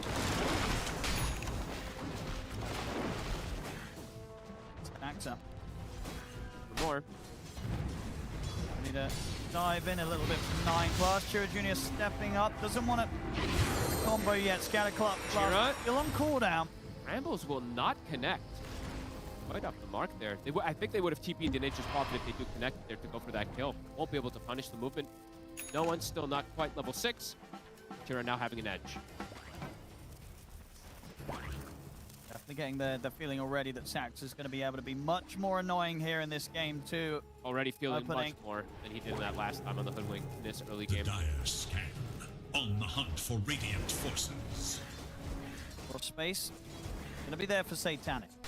Sax is sort of making these moves up and down the map. Another move noticed. We'll just get poked. Won't be able to commit for him. But Watson, he is getting that free farm this game. Last time he was slowed down a little bit on the Power Blade in terms of the laning phase, did end up having a very successful farm afterwards, but this time, getting enabled nicely from Soxa. They can leave DM on an island, similar to that Centaur as well too, so yeah, I feel like a lot of the game, it's eyes on Soxa. How much can he get? How many couriers? How many times is he going to be able to shut down no one and give the information? Further information being given to Carlos is going to start laying down the sentries, wants to try and put a stop to Saxa being able to find this freedom across the map. Very pesky. Power rune, 10 seconds. Courier has been killed. Another courier. All these add up. That extra bit of gold. Almost 250 each time for the team. And Chira will get the bottle too. But does have the illusion to look for the aggressive play. The reason I like this Snapfire a bit more than the Lina is just because he can play safer from distance versus some of these turret heroes. While the Lina, you're gonna put yourself at risks in a lot of times. So I want to see how much more success Chira has in this game as the Snapfire.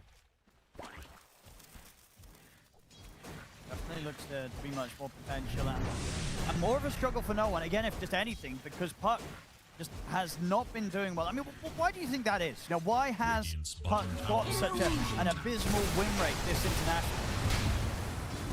Probably because a lot of these heroes counter him so hard right now, very popular ones. The spirits are the two popular spirits in particular, right?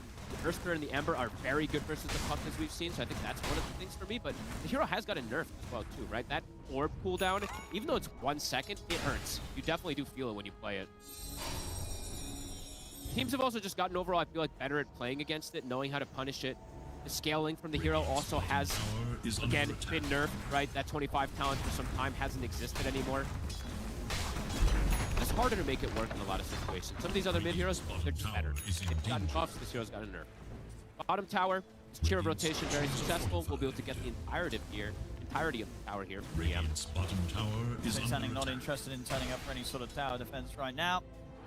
Top lane, they want to slow down Noticed. He's getting a bit more than I think they want here. Chira, they've got the combo. Send him over the Shadow Wall, Lucifer Beam to keep him out, and the kisses.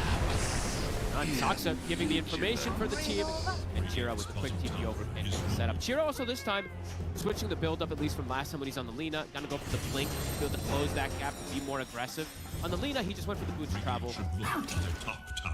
Any sort of gap close against Satanic is going to be feeling pretty good early this game. Yeah, the early burst would be super nice. Nature's Prophet early can be a bit fragile. Saksa.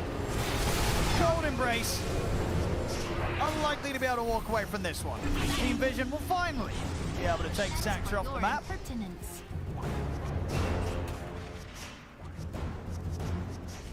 Being quite annoying for them. I like this move top in particular. I really like the Yandex, because last game, I feel like they gave Notice too much. He still is getting a lot on this Slardar, but last game, he was almost getting the Blink Dagger now at this point, and it felt like it was a crucial timing that Vision was able to play around. So slowing down this Slardar can be very important, because he really is that big playmaker for the team. Closing the gap versus the Luna, closing the gap versus that Snapfire, so if they can stall out Notice the Blink Dagger, that can be very good for their mid-game timing. It's a very strong mid-game draft this time from Yandex to force these buildings, force the team fights. Need to scout things out. Is under some sense towards here. Might just get picked off. We'll dodge the brambles. He's way too fast. I mean, JK. he's so speedy, right, as this bounty hunter. In the river there, going over 600 move speed. Okay, lead for the side of Yandex. Similar to last time, but I would say, I like the way that they can team fight quite a bit more this time around. Forcing the issue, taking these objectives. Something I do want to see them do as well is just take those objectives. I feel like last game they had a window where they perhaps could have tried to force a Roche with the Terrorblade advantage with the Undying. They just hemorrhaged so many kills so fast around that 20-minute mark. Night class. Shadow Realm off, they'll be fine. You are never going to succeed. Bottom lane DM gonna be feeling pretty untouchable at this point. Yep. Occupying the area. His hero this game overall, right? Not much kill threat onto him until the later stages. Gonna be very survivable versus the limited burst damage that they do really have for him. And you sort of hear that there is limited burst in play. I mean, I think it leans more towards why they felt happy to get the Luna this game, right? I think so. If you're not 100 to 0ing the Luna, there's good sort of team fight potential for Watson to get a lot done. And it's a very good Cold Embrace game, right? When you look at it, yes, there's going to be some damage from the Puck and the Willow, but those heroes have to get on top of you in order to do that damage. So yeah, Malady, I feel like he can do a lot this game as this Winter Wyvern, preventing some of that aggression to come onto his Luna, either from Cold Embrace or from First to prevent the Slardar from getting that connection. Because the real threat, the big threat for Watson is that Slardar getting on top of him in the early game. Later stages, sure, Nature's Prophet turreting on top of him can be an issue. Blink done for Chira. I want to see them be aggressive. See if Sox can get the information. Try to find one of these 4 kills. I mean, we did see obviously last game, the early game, also looked pretty nice for Yandex. I don't want them to slow down in this game. I want them to keep that aggression going, because already I'm seeing Chira. He's actually behind in net worth versus no one now. No one's just maximizing the farm. For Radiant's middle tower. Toxa will be able to get some scouting information. Notice is actually aware of the courier here. Trying to sneak it away from Saksa. Oh, and I tell you what, he's a step ahead. I think he's going to be fine with this. Out of the side of the... Oh, maybe not. Okay, Saksa, with the persistence, will still succeed, despite Notice. Best efforts there to try and keep that courier away. How annoying. And he's actually scouting also that Notice has the Blink Dagger finished up, so very nice moves from Saksa, giving great information for the team. He knows that the Slardar's not making an aggressive move. They can play chill across the map because of that now. That a lot of this game is going to be eyes on Saksa, how much information he gets.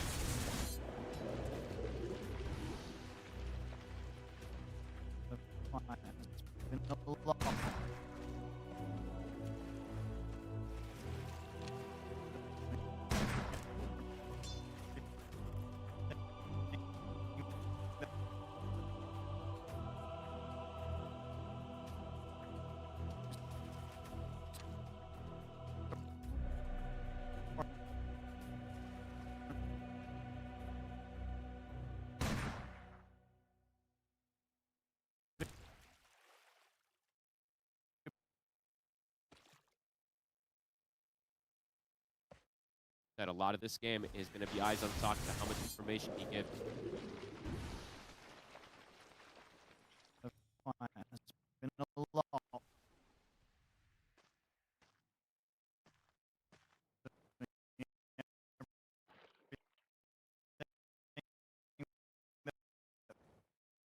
That a lot of this game is going to be eyes on Sox and how much information he gives. It's been a lot.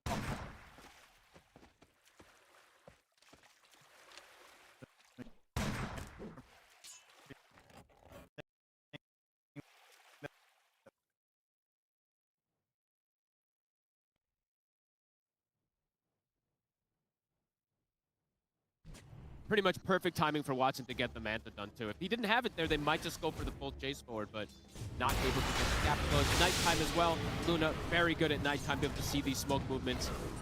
Howdy. Getting baited. Gonna have the brambles into the fit. Satanic, he'll TP over to be a bit of the action. Cold Embrace, nothing against the Nature's Wrath of Satanic. Tower time. They've stalled this tower push a lot, though, on the side of Yandex. The fact that it's 16 minutes in, and Vision hasn't been able to claim this tower is a pretty big deal for them. Mid now, DM is going to rotate over, has the consecrated wraps, he's feeling safe. He's got a Blink Dagger on the courier. He does. So they can take this tier 1 out. And as you can see with Watson's position already moving over to Team Vision's half of the map to find the farm in their jungle, they could group up and try and do something around a Blink Rabbit. I like, the double Blink Daggers, right? Snapfire having it, the Tide having it too. Not easy for Satanic to just walk and join into a fight. He could just die to the magical. Yeah, this is where Vision are going to be at their weakest this game. So Yandex, they have to try and hit them as much as they can. Catch. Rookie connection, he'll get the Shadow Realm off. Shouldn't matter. 9 class taken down. Track kill here for Yandex. Accelerating things. Looking for all these kills. If they can get a big core kill, that's the immediate call. I want to see them try for a Roshan. Even though their lineup is absolutely... And they might find another here. Eyes on Ducalis. Another track kill coming in for Yandex.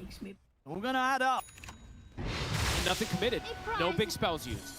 The small little pickoffs. They'll look for the dive, but it is under a tier 2. They've got the silence to make sure there's no Cold Embrace for Curse coming in, but can they get back out of this? The track sound to no one. Further TP's coming in. There's the gap onto Noah, and the blink is there from DM. Noah, he baits them. He tries to fake them out with the orb, but with the track persisting, they know exactly where he stands. No one, he's going down. Yandex getting to do exactly what they'd hoped to here in the early game. Toxa always in the right place at the right time, just getting that little Shadow Walk stun. It is enough to trip up no one. Another death for him.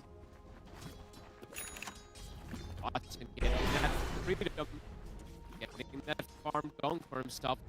I want to see what build he goes for too. I think it'll just be the standard, right? Just gonna go for the Pike, Butterfly BKB kind of style here. But Watson sometimes does throw a little bit of a wrench into the works with some of his builds. So wondering if he is gonna deviate from the norm.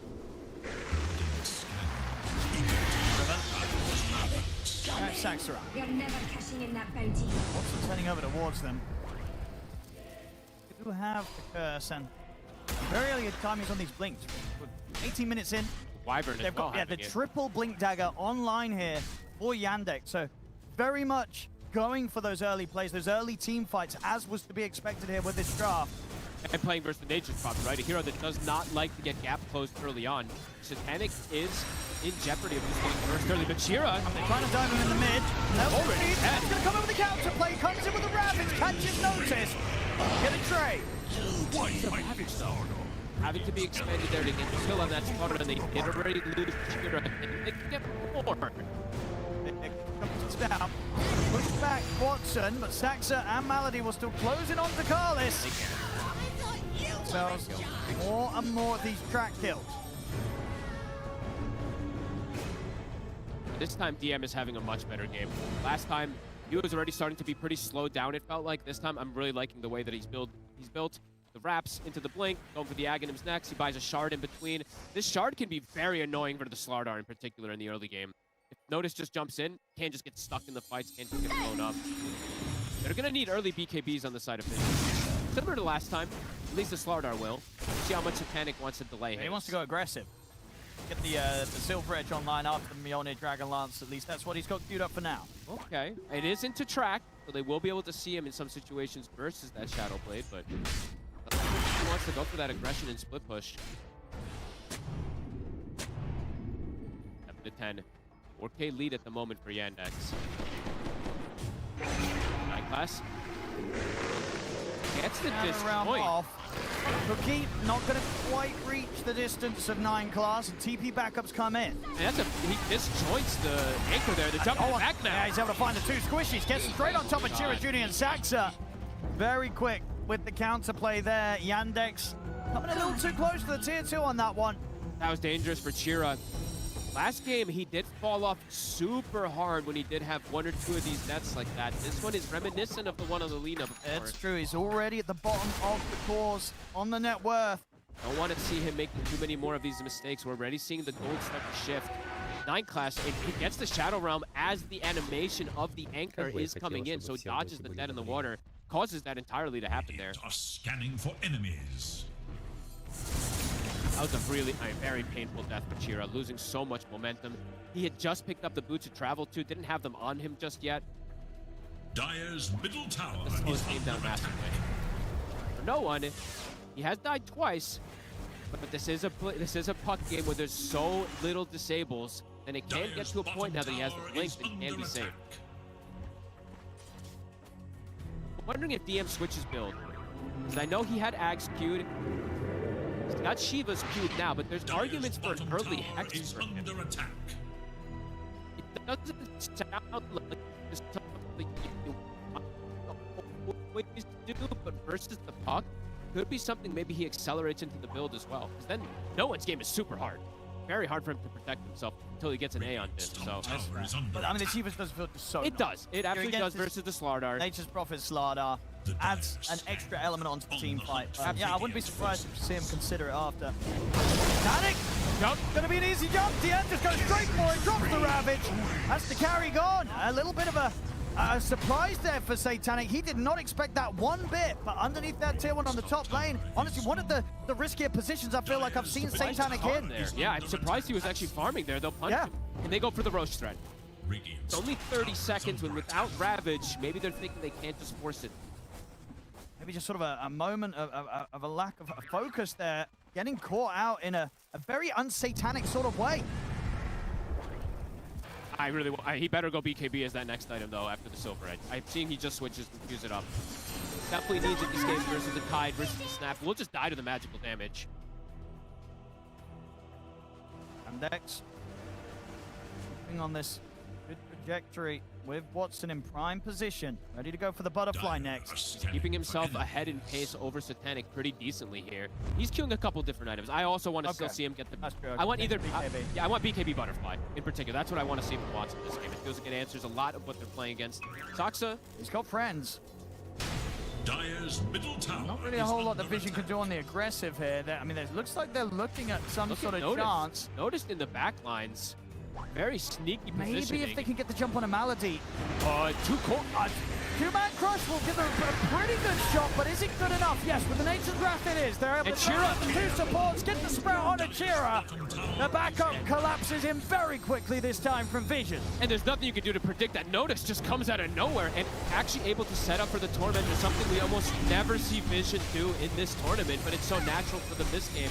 They just progress right into it. And that was very nicely done there by Vision. Yandex, they were not expecting for that sort of jump in to come in as quickly as it did. And for Vision to just be able to turn up like that. Chira's falling behind so hard, Owen. Concerns for him. Even though Watson's having this explosive game again, the Snaps game just has fallen off a cliff. And it is looking like Watson's going to have to carry pretty hard. You know, sort of between Watson and the ravages of DM. And Watson will be able to find a snag here on Ducalis. Can he get more? Let's try. Satanic already sneaking away with the Shadow Blade. Just get that delivered. It's going to save his life. I think this is a game where Watson can't make any mistakes. And he has played this perfect, and he has so far. He has kind of hyper carried games before, right? Sure has. He has done so here on the main stage. And he do it here with his Luna. Got BKB. I don't want them to stall too long for him because the matchup of the Luna versus the Nature's Prophet it does get harder and harder as the game progresses. Especially because this Nature's Prophet has a Slardar and an a Ogre. Bloodlust. You know, they've got all these ways to sort of enable the Nature's Prophet and make sure that the matchup goes even more favorably for him in those team fights. So Definitely on a bit of a timer here, Yandex. Silver Edge. At the bottom, they're going to make the jump on a DM indeed with the break from Satanic. They take DM down easily. Big The break. team around Watson, they are starting to crumble. Everything might just have to look towards this Luna. I mean, this Silver Edge is such a big brain pickup, right? Sure, it sounds kind of obvious when you're playing versus the Tidehunter, but DM in particular, this game has no threat until that Silver Edge comes out, and that's exactly the kill they need to open things up massively. Because this is a Tide who has Ravage. They're able to just kill him and reset without any too much of a commitment. No one now also, Scanning for he enemies. has the Aeon Disc already finished up. He's 3,000 ahead of Chira Jr. now at this point, so even if a Hex does come out, he'll have that protection for the next move. Early days, even though it's only a 1K lead, but Vision very good at playing with just even that small lead, knowing exactly how to play around the map. Sort of what happened before in game 1, right? Yandex, they were allowed to kind of get this 4 or 5K lead. Similar things happening here in game 2. But when it started to slip away, they never were able to reclaim control of that. Have to start to get Chira back into this game somehow. He can't die before he gets his next BKB. They're going to smoke him, but it's under a ward, and it does get seen. And as you say, it is that risk because it is before he has the BKB done. And look at no one. Blinks in, breaks the smoke. He's got the Aeon Disc anyway, so even if he does get caught, was safe. And they don't even know where it came from. Like, wait, where the hell did he break the smoke? Because he did that fancy orbs backwards, blinked on top of them. And look at Satanic. I've seen him do this many times when he's playing as Nature's Prophet also. Look at the trees on the map. 1, 2, 3, 4 clamps were just 4 camps were just blocked by him to prevent that extra farm for Watts.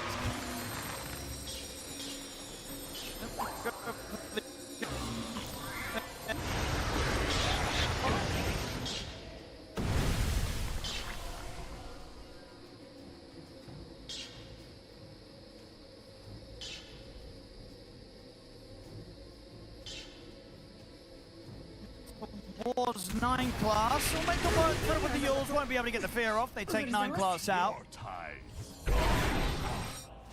Ideally, they need to try and find a way to bring this team fight to Satanic. Yeah, I mean, for Yandex, they need to get a big kill into just leading them into a Roche ideally to get that advantage back in their favor. Gem now picked up for Ducalis after having his Midas picked up. He's starting to farm. Starting to be able to hit these creeps. Tower is under attack. And watch the Treants. So watch what Satanic does with them. Sending 1 to the Ancients, 1 to the hard camp. I believe he's going to be able to block at least 2 of the camps here. But this is so annoying. He does this every game when he plays the Nature's Prophet, preventing that extra farm. Top Sax has been found. There a bounty on me? The Bloodlust is so good on these on the cores. It really is. And Chira, is he about to get soloed by Satanic? I think he might be. This TP is not going to do him any good. No one comes in to borrow the kill. Satanic will give him a tip for that. Excuse me. He's like, that's my solo kill. Uh-oh, and this Snapfire, it's truly falling off a cliff here. Radiant's bottom tower Index not able to find a position where they can force a big kill, get that Roche, get the advantage going for themselves. It looks like they're starting to feel that pressure. They are. I mean, as we keep saying, Watson's going to have to do something insane. Watson. He is going to have to do some of the biggest carrying that he's done in this tournament to try and get Yandex through this game 2 and try and force a game 3. Butterfly timing is going to be the big one for him, but notice now he has a full nullifier as well, too, for these aggressive plays. Chira does at least have the BKB finished up now, but yeah, it's come out pretty late, and yeah, the tip comes out because this is just blocking the camp. I was going to say, even then, he's blocking everything. He nearly was able to clear them out so he could get the ancient camp, but still not quite able to fully unblock it. I think even himself having to being sort of found in position on top of it wasn't in the last period. There was very annoying stuff here for Watson. I mean, there's multiple games I've watched from Satanic where he's literally just blocking 4 or 5 camps at a time. It's super annoying to play against. Because, yeah, Watson, he had the edge of this extra farm over him, but now he's starting to close that gap with these little extra moves and just the map shrinking for Watson in particular. When he's got Butterfly, they better go for a fight on you guys. I would imagine so, right? I would imagine they have. Because they have the team fight. They have this Ravage. They do. Curse.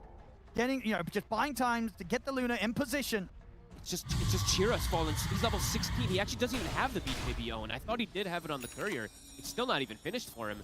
And that death slowed him down a little bit extra. And no one is level 20 with a full Parasma with the Aeon Disc too, so he's got the protection. His damage is high now at this point. And just the lack of disables for him is going to be apparent. Sox looking for something here. Tap link up. Yeah. Oh, a little early. Gonna go for the curse. Might be able to get him. He's got A on disco. Have a look.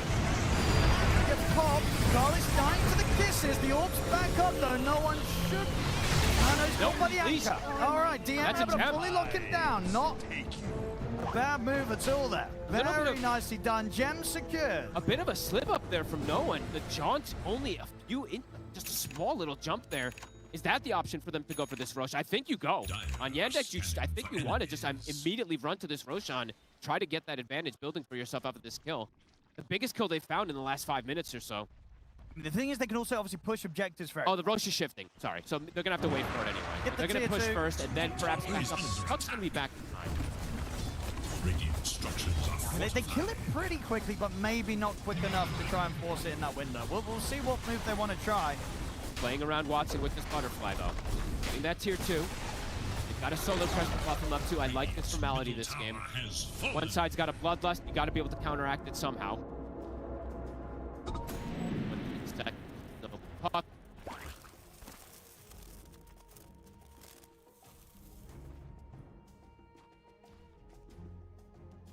Radiant are scanning for enemies.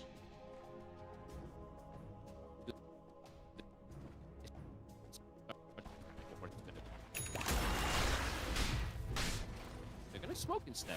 Look to catch him off guard again. His Aeon Disc will be back up pretty much when he is back up. Perhaps trying to catch Vision off guard here with this movement. Still have the Ravage and the Eclipse. Treants being sent to scout. He was expecting that Rosh. Catch. He's going to be scouted though. Despite the fact that Nanik had the info with the Treant in there. Watson kills it so fast and super safe. Will do 0 HP. I mean, it looks like they're not making any initial moves over here, so Yandex may just be allowed to claim this Roshan for free. This is really nice. Getting the gem, taking that away from no one, getting a Roshan. Dire's bottom tower is under attack. Doxa. We'll end up surviving. He's going to be fine. Yeah, Notice doesn't want to stick around too long to try for a bounty kill. Notice? Because he knows he might not have a chance of getting out. Has to put the BKB to try and run. He's still being chased, though. They're going to continue to chase him. He's going to try and turn and take the anchor out, but the BKB's about to come to an end, and nobody's coming to save him. Notice gone. Great kills. Another track, too. And now, Aegis on the Luna. Watson ready to, I would imagine, lead the charge, try and take some tier 2s. Maybe even try and pressure for more around the ultimates. He's close to Satanic. He pretty much has it done, actually. Needing to get that scaling, and Chira now starting to catch back up here at this point as well. And the Snapfire does have a plate mail. They give him the gem, so he's protected. Check out these boards. At the end of the day, as long as he's able to sit back and get those kisses out to follow up the Ravage or the Curse, he's still going to be able to do his job. This one much closer than that last game. They really are. Coming around Watson, that is the Satanic finished up, so he is having a bit of that edge over Satanic, a full item here. Satanic has to go for the MKB, so we'll take him a little more time to be able to get that for himself versus the Luna. Chira with the BKB. They're very quick with the BKB TP there, no messing around for Chira. Important that he survives too, because he does have that gem. If he gets brought down, can be dangerous in terms of map control for the next few moments.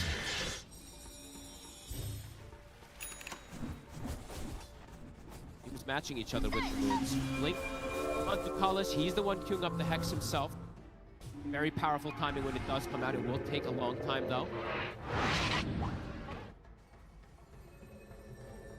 Let's see how much Yandex can get done. With this Aegis still 3 minutes on it. They can at least, yeah. Get the tier 2s, all of them. Top lane.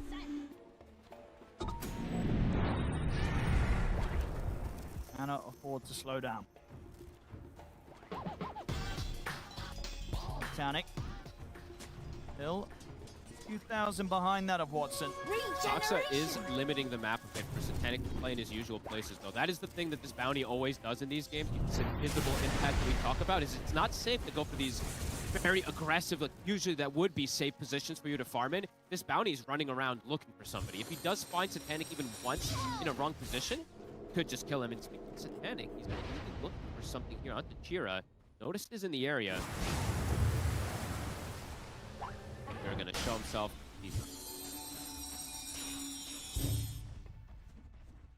And that's what Shiva's done. So decent recovery here for Chira after a bit of a slowdown for him. He's going to have that extra armor. Bigger globs too, but the smoke vision, they're also keen to fight now. Into this Aegis still for 2 minutes. How they want to approach it. Its top tower is under attack.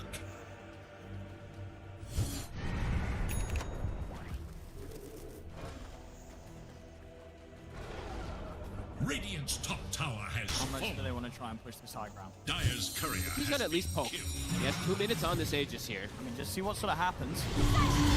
One.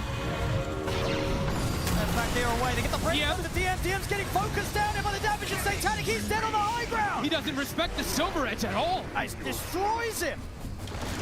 Oh, that was a very over-aggressive play. Satanic, he's ready to try and push on for more. They look towards Watson. The curse comes in. We'll lock down the 3 of them. Keeps Watson alive a little longer here on his first life still. The Aegis will get taken away from it.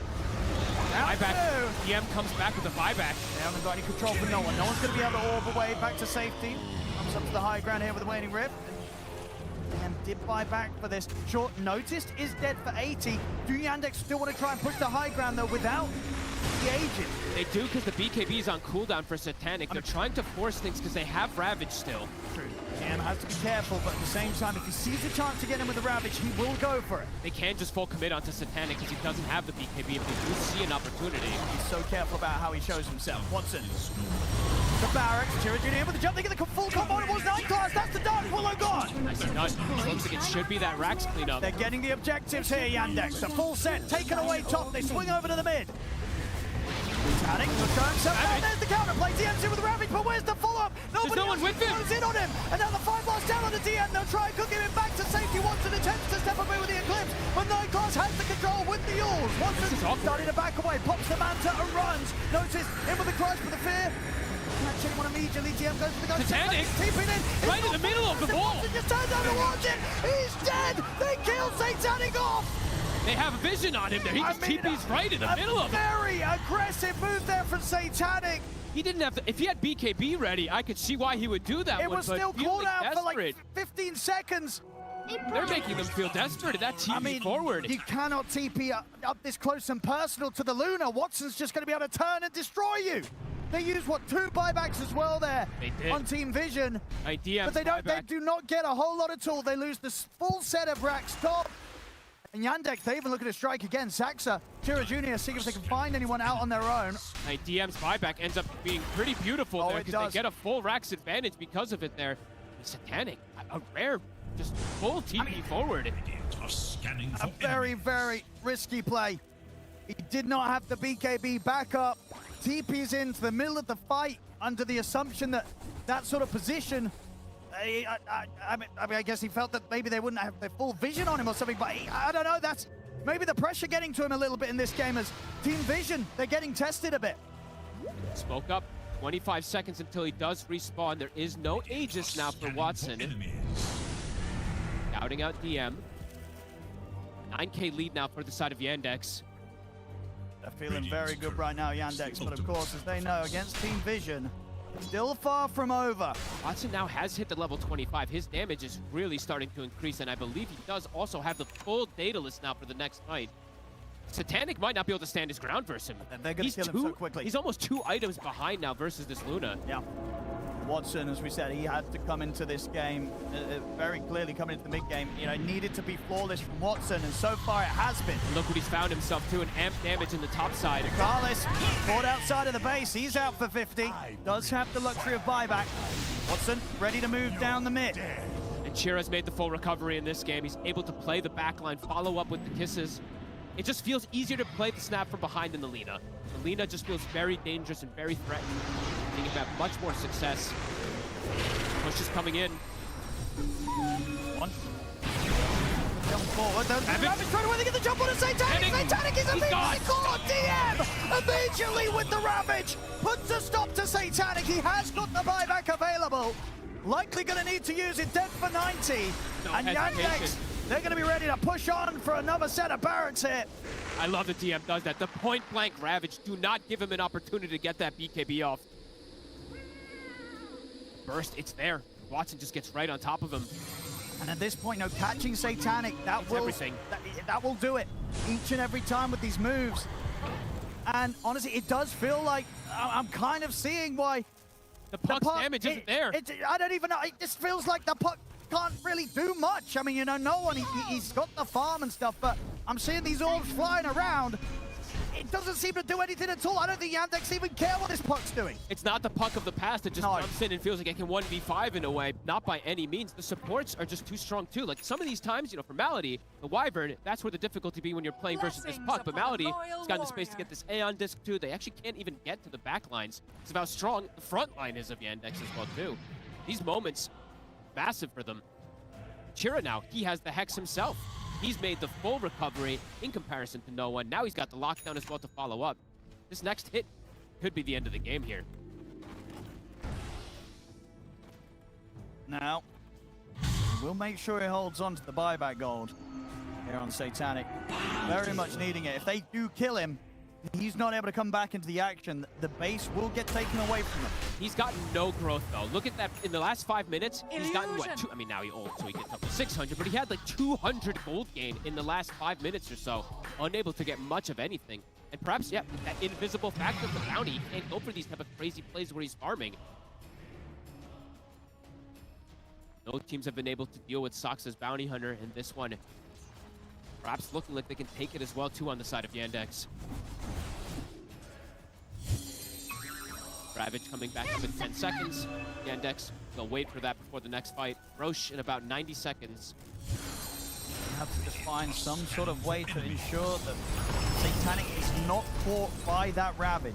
I'm wondering what the next... I guess it's going to be a Hex from Ducalis. He does almost have it done to give them that extra team fight, because you're absolutely seeing that lackluster team fight in comparison from the side of Vision now at this point. Much more single target oriented.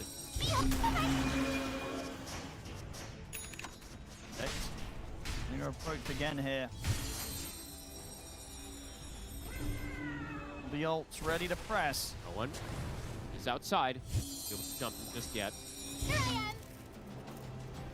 Yandex, are you waiting for Roche? Unless you catch somebody outside.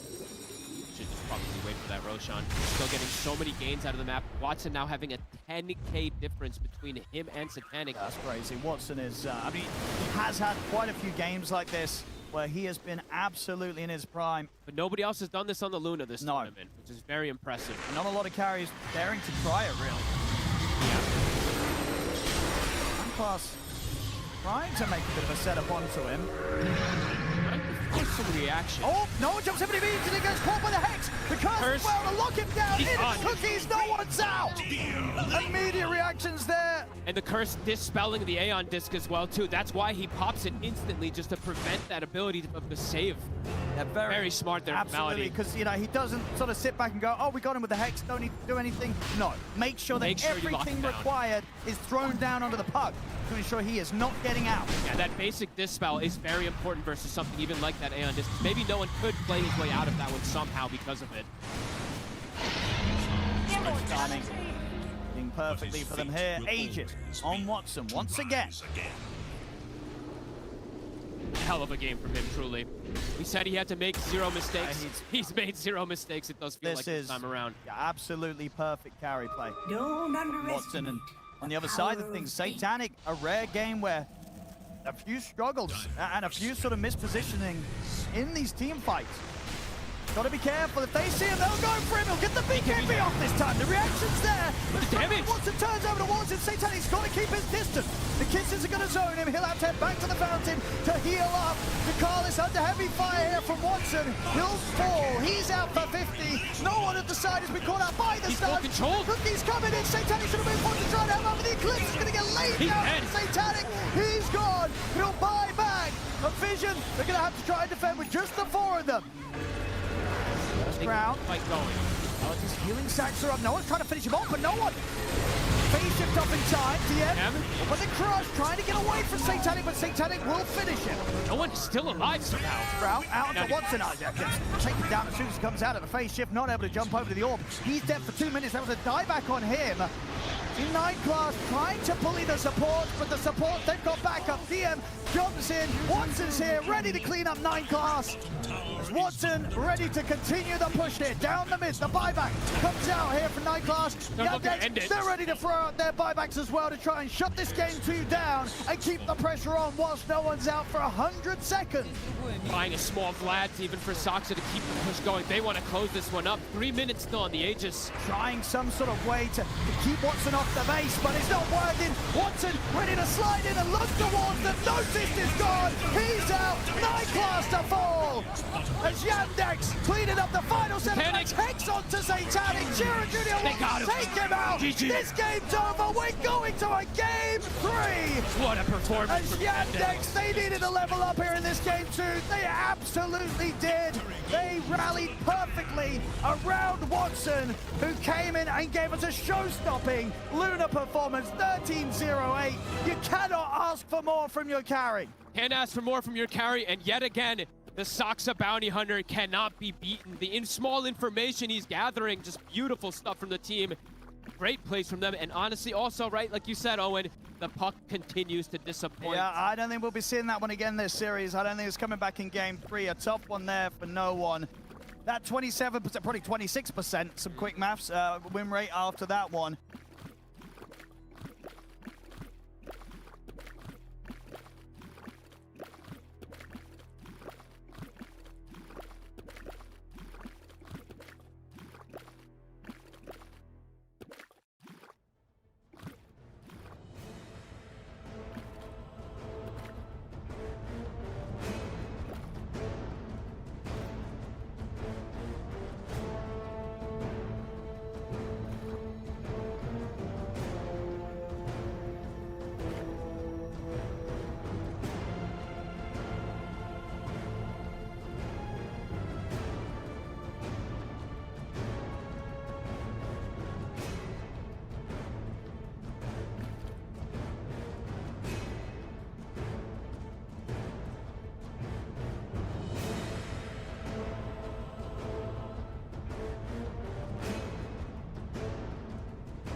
Team Yandex's Thinking into turn games to like this, I ban. think knowing that they have Puppey behind him and knowing that he is like, he's been here so many times and he's done it before, it just gives him confidence. I think whatever he says, he has like that aura buff of having all these results in the past. That whatever.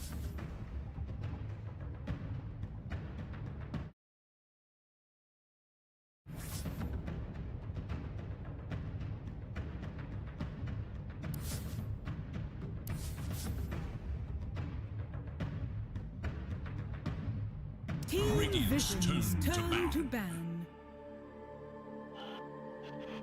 They- 10 seconds. Team Vision's turn to ban. Radiant's turn to ban. Team Vision's turn to ban.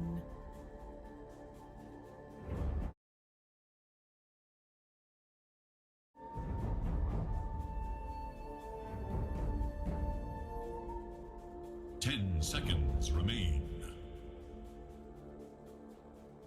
5 seconds remain.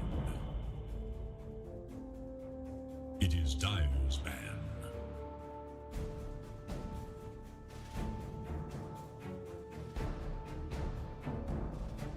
Seconds. And so now you wonder, how do you correct and ensure that you're not over adjusting? It is going to be Yandex with the back-to-back first picks for themselves. That's the game that they were able to win. And so we look to see if there will be any changes when it comes to these bans. Right now there isn't. An Io and a Treant taken out. And for the side of Yandex, it's still going to be that Lone Druid and Dark Seer. And I wonder, it's going to be that change up, and Earth Spirit is going to be left in the pool, and instead it's Coddle that's taken out this time around.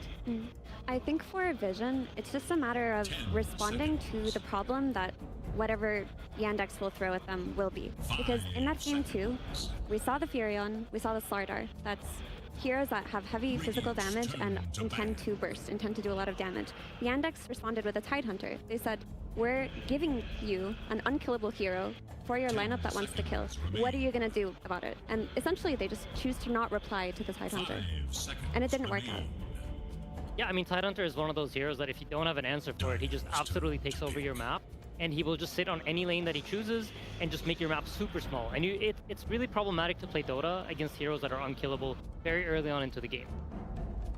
This is I think this Coddle ban is super interesting because my read on it is that they thought Vision was going to ban Bounty Hunter this game, and so they want to leave the Earth Spirit open for themselves because Bounty Hunter's gone, and so we need that extra hero that we want to pick. So instead of banning it, we're gonna have it open, but that's not the case because they don't pick it. So then I'm like, okay, why? Because I feel like Nature's Prophet is better against Coddle than it is against Earth Spirit. Earth Spirit rolls on you, he presses Magnetize, he closes that gap, and he's really good at ganking. So to me, to not ban it and then pick a hero that is vulnerable against it versus a player no one who is very comfortable on it is a strange, like, offering of a trade.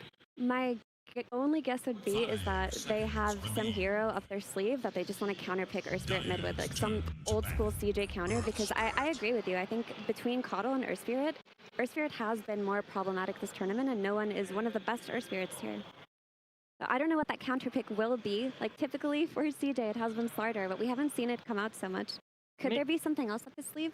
I think it might be as simple as, like, they don't know how to deal with the Coddle, and Coddle kind of messes with the way that they want to play Dota. It stacks a lot of camps, it doesn't let them play through their lanes. They kind of maybe want a 9 class on a hero that plays the lane more, or they feel like Coddle open up too many potential pairings down the line. Like, there's the Ember Coddles, there's Pango we saw, there's stuff that you can pair together with Coddle that are problematic, and you don't know how to deal with it. But this forces the early mid lane pick. This guarantees that CJ gets to counterpick it with something that they know, like, at least they've seen it before, right? Yeah. Whereas the Coddle, they don't have a set answer for. Yeah, that is fair. And there's stuff like Ember Spirit, there's Slardar, there are heroes that CJ plays that are sort of classical counters to Earth Spirit they could go for. There's also an option to put Nature's Prophet on 4. Soxa is very, very skillful on this hero, so it's an option if they feel like there's a carry pick laid out on the line as well. It's not full committed to carry on Nature's Prophet. And just to follow up on the Earth Spirit, Team Vision haven't lost a single game on it. So I kind of doubt this a lot. I mean, they also, on the side of Yandex, have not lost with the Nature's Prophet on Soxa. what's gonna win out? Radiance. They're not even comparable, but what's gonna win out? It is ultimately like that's how the tournament goes, right? You're gonna have to play against something that just doesn't lose, but you're gonna prove that we are better. We're gonna beat it. Like I'm not sure how many games Nine Classes lost on Coddle either, so that's just the nature of the game. I think when you reach this end point and you have to play up against the best team in the world. Yeah, it's pretty much never that both teams will have the exact same ideas, and what Dota eventually comes down to is who's right and who's wrong. And if you're picking this, you're making this trade, you're saying, I think we have an understanding edge on you, and we're going to exploit that, and you're going to pay for it because we understand this hero in a way that you don't. That's so much of this. Every hero, you need to understand the matchup knowledge, and if there's a slight deviation there, you get a little bit of space, you get a slight advantage, and you can continue to build on that, take a gold lead from it in the game, and snowball. It's interesting to me that they banned out the Slardar. We mentioned it as a potential hero to lane up against the Air Spirit in the mid lane. This makes me think they're more leaning towards a potential Ember coming out. And I personally saw this matchup once this tournament. I didn't think it was super inspiring. Yeah, it's not what he used to be because Earth Spirit's base damage is just so extreme. And if he has 2 points in kick and 2 points in pull, he can just insta-break your shield at level 4, which is something that not a lot of other heroes can do. So it's certainly not a lane that Ember does well in, but the synergy with Mirana and Nature's Prophet is very nice because you get in there, you have chains to allow them to hit and also to land the arrows. So like there's validity to it, but it's nothing crazy. The issue with Ember, if it comes out now, is there's still Largo that we haven't really seen be a factor in this series, but it still can be, especially if Earth Spirit comes out. There's always the potential for the combination, and there's this Doom ban in the second phase by Team Vision, which tells me that they're building a heavy sustain lineup, and they don't want that Doom counterpick that we've seen DM do many times this tournament. Also find Enchantress to be quite a strong hero whenever Ember starts playing on the Flame Guard build. Ench likes to position himself in the face of enemy heroes on the map, and you can pretty much just follow Ember around and just press Purge on his Flame Guard, and he can never farm. So it is quite an interesting pick for Team Vision. It's not a hero I really see them play that much, but I think they have it in mind. You know, they're building heroes that are able to respond to something that might come up in the future. You're also stacking up a lot of early aggression and gank potential when you pick Earth Spirit and follow it up with Ench. But it's not in a way that's too redundant. Earth Spirit gives you teamfight and magic damage. Ench gives you a lot of early tempo and tower push. And these heroes combine very well together. If Ench walks to a lane with a creep, Earth Spirit rotates. Suddenly, not only do you get the kill with Earth Spirit's ganking ability, but you get the tower too with the creeps. And so they synergize in quite a nice way that I think is sort of underrated. Also, if you think about how they teamfight, Ench deals very single target damage, whereas Earth Spirit's damage is very spread, which is a nice thing to have because Earth Spirit's going to roll in, you're going to catch some people, you're going to silence a bunch of people, and then you will have these impetus raining in from the backline. So gives you ways to kill heroes. Yeah, I think it's very solid from both teams. My biggest question still comes back to Nature's Prophet versus Earth Spirit. To me, that's the biggest discrepancy. This is the trade you chose. This is the way you start the draft, and it's very polarizing. Like Earth Spirit is absolutely good against Nature's Prophet, but it's not fully one-dimensional. And so I want to see how they change this matchup because other heroes in the game in the draft can shift how a matchup would normally go, and I want to see what their answers are. Wow, they take a double answer, Quinn, to this Nature's Prophet with Timbersaw. I would be very surprised if this ends up being the carry after having this Earth Spirit that you talked about, but now notice Timbersaw, it's enabled by Dark Willow on lane. It's just going to give so much damage versus this Undying as well that I don't think you want to be playing into this if you're Team Yanda. Are you thinking about a potential Undying off-lane angle? Because that's a DM special, right? He's done it in the past. I will say I quite like Undying into Earth Spirit. I remember thinking long time ago, whenever Earth Spirit rolls in, if you're not the target, you just press your ult, you hit him, you drop Tombstone, and especially nowadays where Earth Spirits don't really max the roll, it can be quite tricky to do the whole get in and out thing for Earth Spirit. Yeah, it is true. You have to play more on the fringe, which is going to reduce your damage some and mean you don't have people going in as much. And when you've got two backline supports, the fact that now you can't commit, maybe Timbersaw doesn't want to commit either. He gets cold snapped, arrowed, there's stuff for that. So it can become difficult to actually run into them, which means maybe the game is a little bit slower. Yandex has more time to get their cores online. Little interactions like this can change the duration of the game quite a bit, which allows Yandex to potentially scale with their two range cores. I also think it's kind of interesting how both teams this time around are a lot more focused on making sure they solidify their team fight.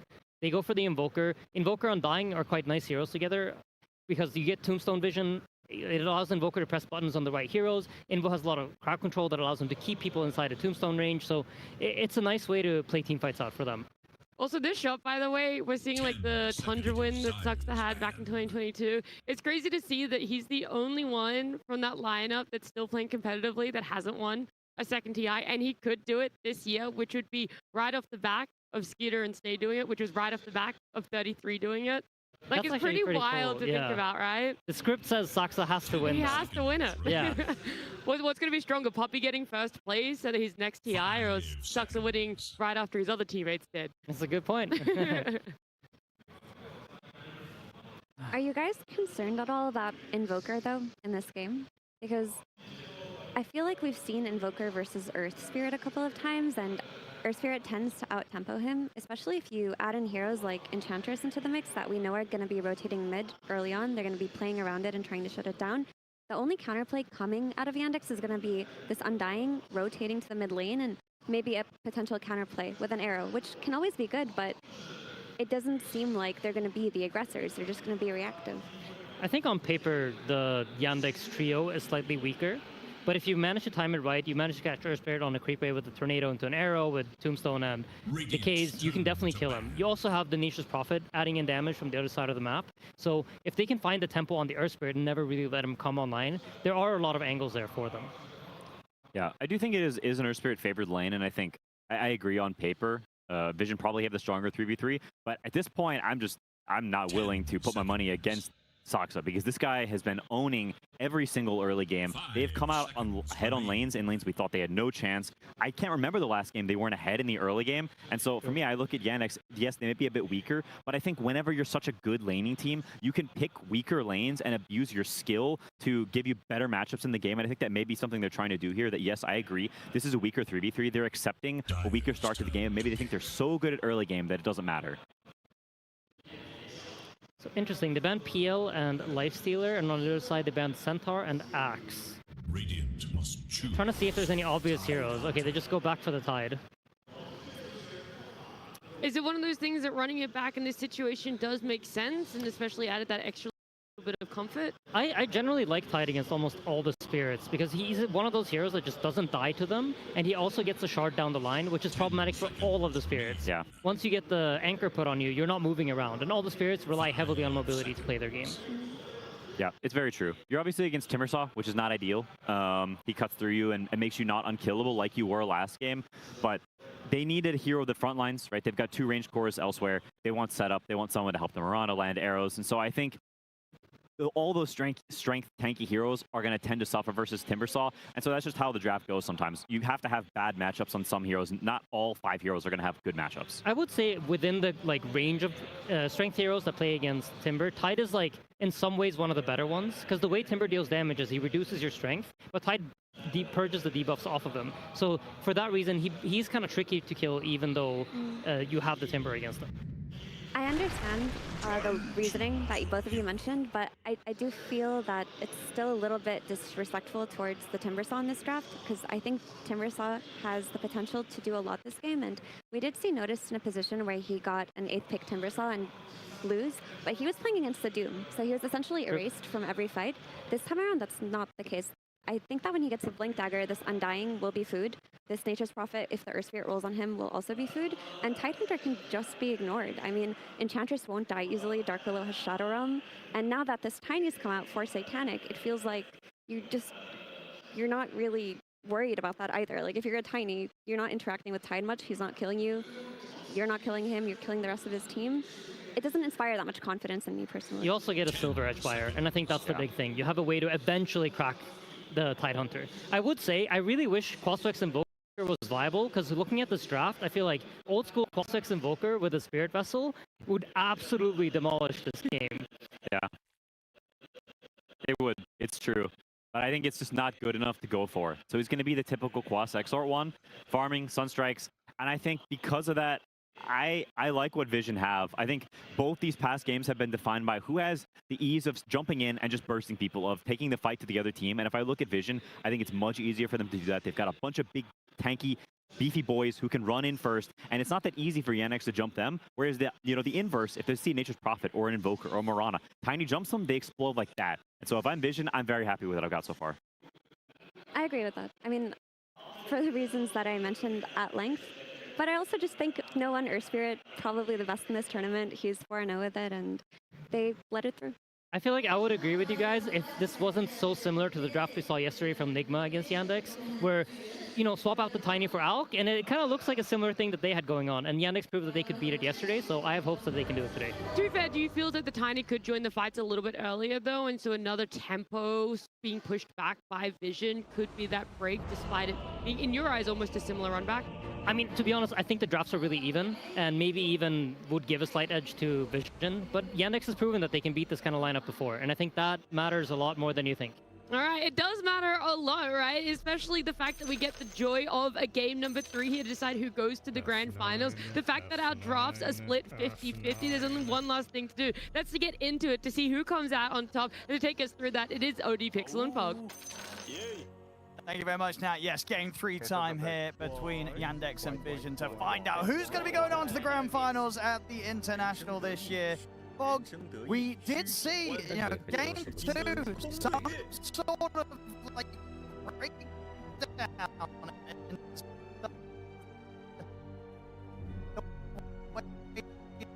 Держу пари, ты не ожидал такого мува.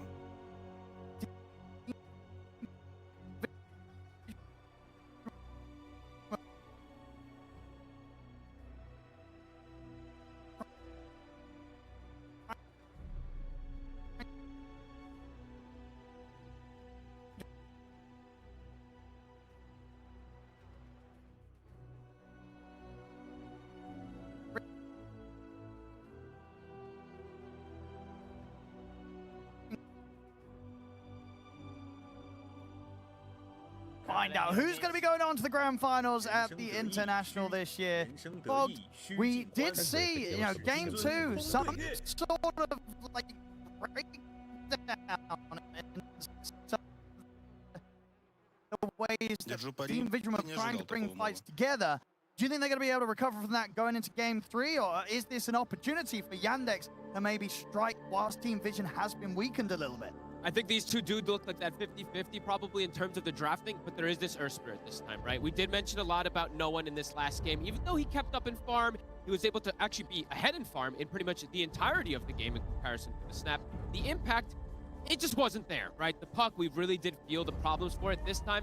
He is playing that Earth Spirit, a super strong, if not one of the strongest mids in this tournament. So we'll see how they do whisk down that pressure. That being said, Yandex, a lot of team fight again. That's what I'm really liking that they did go for. Crazy amount of team fight and good global pressure. So I do want to see them again accelerating the pace of things, taking these early towers like they did last time, getting Watson off to that good start. Could be one of those cases where they can run over, but we'll see. I do like Vision's approach to this one. They might have less team fight in particular, but the Earth Spirit kind of can bring all the team fight just himself. Certainly true. And that last pick for Team Vision, deciding to go for the Tiny for Satanic. I mean, I feel this is maybe sort of off the back of the vibes of game 2, where, you know, it felt like during those last moments, Satanic felt like he needed to be the one to kind of go in and start the action, which, as a Nature's Prophet, doesn't feel great. He's like, well, if against Yandex, the carry, I need to be more in the front of the fight, starting the action, get me on something different. The Tiny, pretty much the perfect carry hero for that style of play.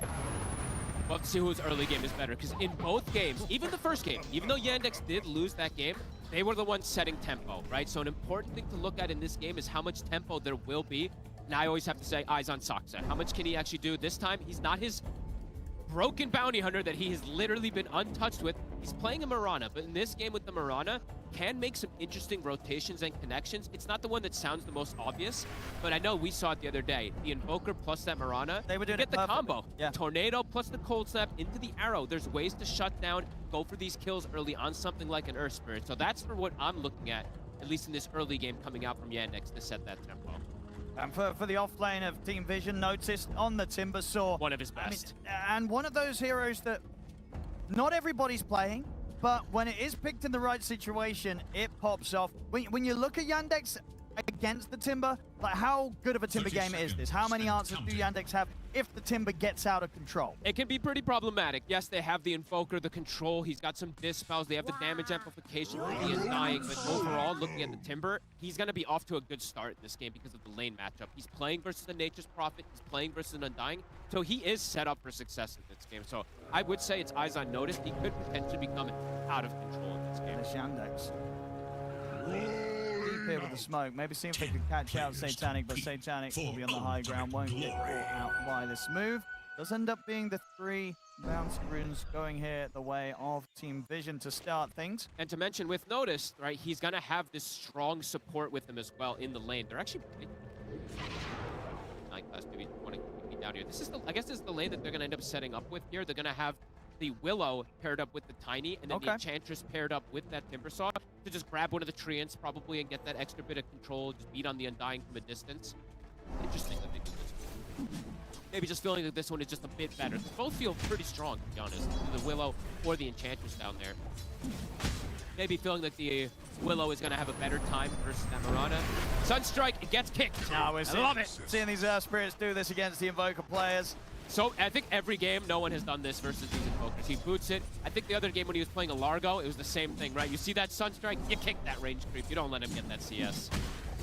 And let's see how Chira Jr. does, right? Because last game, he did have a bit of a hiccup again, but ended up recovering nicely because he's playing a hero that can play from distance. Invoker can be a bit of a difficult one like the Lina, where if you do get caught, you're playing in the front lines at times. So I'm going to be watching Chira Jr.'s positioning a lot here, playing versus no one on the Earth Spirit. And yeah, talking about the Earth Spirit, right? No one. He went from probably one of the best hero. He went from probably one of the worst mids to one of the best. So I think maybe the worst to the best in terms of heroes that are being consistently picked this international. Yeah, I think no doubt about that.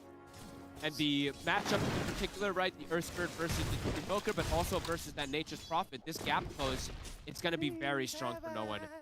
All stages of the game, really. Few waves looking very nice here for no one. DOTA, he's in trouble. Blood Grenade, he's going to try for the TP out. Is it enough? He's going to live. Oh, wow. Picture perfect there. They try to even use the Shadow Realm and threw it for just like the smallest amount of damage. They grabbed the tree and threw it too. They tried everything to bring him down. Heads up, TP. Oh, he's dead for sure there. This lane as well. How long does Maker go here with the Avalanche onto DM? Or try and turn with the Gush, but the Shadow Realm's back up. DM, he's going down. That's going to be first blood for Satanic. Another one, maybe. With the Brambles catching him. The right click, not enough to kill him. But still left so low on this bottom lane. That's going to mean that Satanic's going to have a lot of space to farm very peacefully. And absolutely seeing the reasoning for that swap, right? I'm watching Ducala's top. Every time Watson spawns his Treants, he just takes one over while bottom. This effective trading from the Willow is so good versus something like Mirana and even Tide. You have this high burst damage for him early, unlike an Enchantress would. I like this approach, actually, this little lane that they did end up going for, this little switch up, even though it's, I rarely see Ducalis get put in this poor position. Very cool answer here. You're right. Below does have that final tango and a fairy fire. Club party stepped up. Overall, not the easiest to get the Sunstrikes in this game on these side lanes either. Nobody's going to be really low for them. The Tiny shouldn't get pressured. Neither should the Timbersaw in particular. Maybe Notice can if they get a couple of K's built onto it. But overall, this is a hard game to secure against setup on these Sunstrikes on these side lanes. One. Chira Jr., he did sort of, you know, you could tell he knows the limits. He was trying to bait no one in, because he is ready to turn with these sort of like Cold Snap, Forge Spirit plays. Yeah, if you can get the Cold Snap, Ice Wall, Forge Spirit, you know that this Earth Spirit doesn't have rules. It's going to get stuck inside of it, but not a damage you get no one. Panic though, full HP, a lane where he's not going to feel any pressure playing versus this Tide Under, playing versus this Piranha. Has the stick charges, always has mana to threaten as well. Trade with Willow. Gonna pop the glyph mid lane. Chira, they're ready for the dive. Ducalis coming in with a wraparound. Chira Jr. and a whole load of trouble. Blood grenades down on him. He's going to get taken out by the Alpha Wolf. Ooh, it actually a lot of damage coming in from it there with Rabble Rouser too. What an attack. He walks back into the brambles. 9 class will survive. Eye from Saksa. Yeah, able to get over to the neutrals in time. Now at this point though, you can see the movements. Paulus is like, all right, my Timbersaw is going to be chilling in the top lane. He can just go 2 points of reactive armor, and it's difficult for them to bully him. Paulus is going to be pressuring these lanes very hard. So another reason that they probably did this lane setup is that he has easier angles to sandwich onto the mid lane, as we see there. Malady, let's see what he wants to do with these movements as well, too, since the lane is broken top. He can leave the enemy alone for now. Moving back over to the mid. Junior does have the sport down, some decent information. We'll know when Carlos is trying these plays. I'd still try for the dive. No one is about to be level 6 with the Magnetize. They're pushing him off the tower here. 9 class wants to go. He's going to join bottom, help out the Panic, bring his items, get him back up to full HP. Can Yandex bring anyone in towards this mid to help out, or is that just not a move they want to do? They just want to sort of leave Kira Jr. to fend for himself. They don't really have the best heroes to deal with this enchant. Oh, Malady. He's hit by the second Bramble. He might just be dead here. Pretty dead. It'll stop the tombstone, and in fact, they're scared about running up to the high ground for him. So head up now. Trying to get the decay off, the tree hit, and the shadow round, that'll kill him. They'll be able to farm the tombstone on top of it, so more money for Satanic. Oh, this early game is pretty brutal so far here. The lane's pretty much perfect from the side of Vision. I mean, shutting down some of the greed that's there from Yandex and the Invoker. The switch-up's looking pretty big brain. Yep, and noticed at some point soon, when he hits 6, Watson can't just sit in this top lane either. You're at risk of getting killed and getting dove from this Timbersaw. You just have to start. They're gonna have to start making moves though. We're gonna have to watch Saksa, right? He's the one that has to kind of break this map, make the movements around Chira. But Chira is so blind right now. Sir, leaving this Earth Spirit. Going for the more greedy Invoker. He did punish a couple times in this tournament. Notice? He's stuck. Quite a nice little tree and block there from Watson. He does have the TP to respond to it though, notice. And Watson's been an absolute beast, right? This guy, I don't know how he does it. Almost seems like AI sometimes, the way he's just playing to perfection in a lot of these games. Nice. The 2 of them bottom. Brambles down onto DM. Enough to take him out, but still pulling him back, ensuring that Satanic is getting very little pressure applied to him. It's a little late though, so it doesn't look like they're going to be able to fully go for it here. While on the other side, Malady trying to contest Notice, but Notice has hit 6. Where are you going? Well, this the setup. I'm quite able to use the gap with the roll forward. Notice gets a free kill. Free kill on top of securing his own wisdom. Malady. Some good XP burst here for the Timbersaw. He does instant respawn, but yeah, this early game, it feels like Vision. They have all the answers to the lanes that Yandex has tried to set up for here. This is, I mean, where does that first move come from when you look at Yandex right now? Like, that's a good question. I mean, it's got to be hitting the 6 on the tide. What?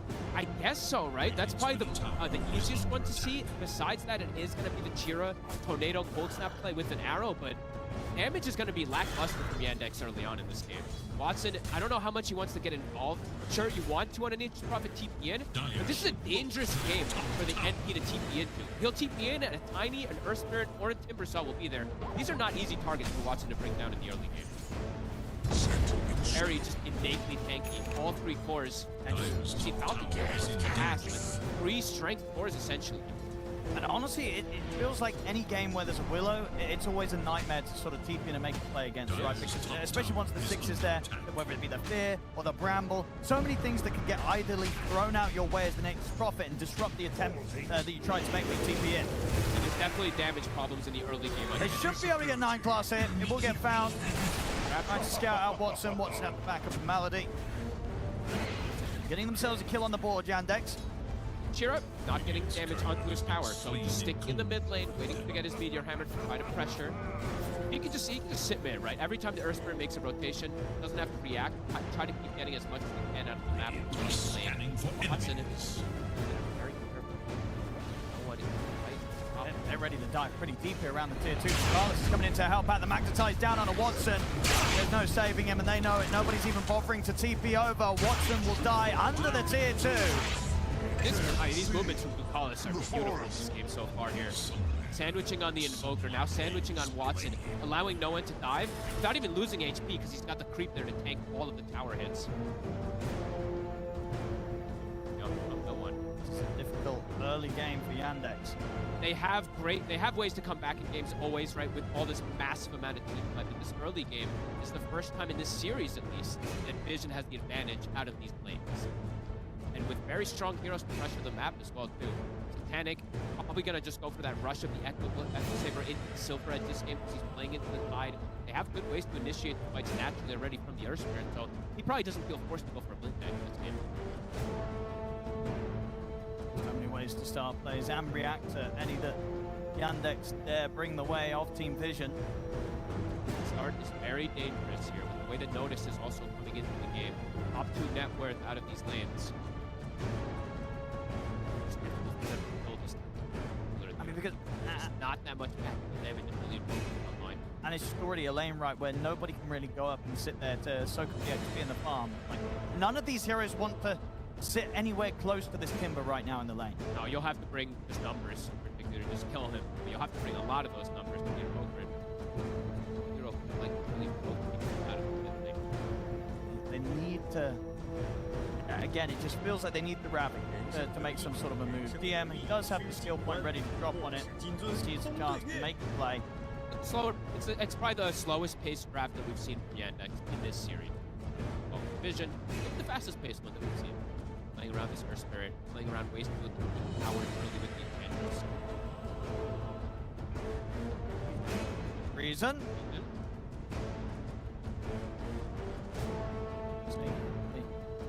Right there. Get it off on again. Situation. Yep. He also was quite a rock for the team. I think he's Tidehunter.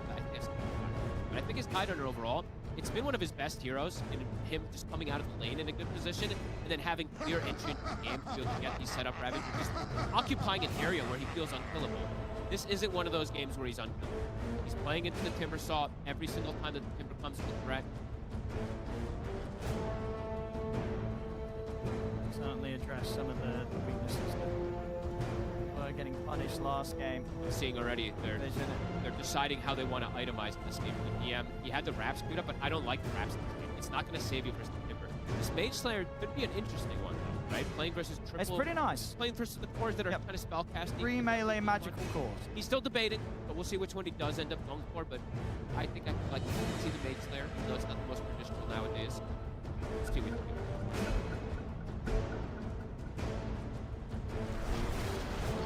Certainly going to try and chase Malady down. This matchup is so sad. There's just not much you can do. You don't even touch a hero like that. Crazy damage. Pressure on Dario noticed, and again, just a lane that nobody wants to go to right now for Yandex. I'm surprised Malady was They're trying to at least push off of the tower here a little bit here. Saksa will arrow the creep, but it does not pull him. Dire's top tower is under attack. They're just trying to mess with DM.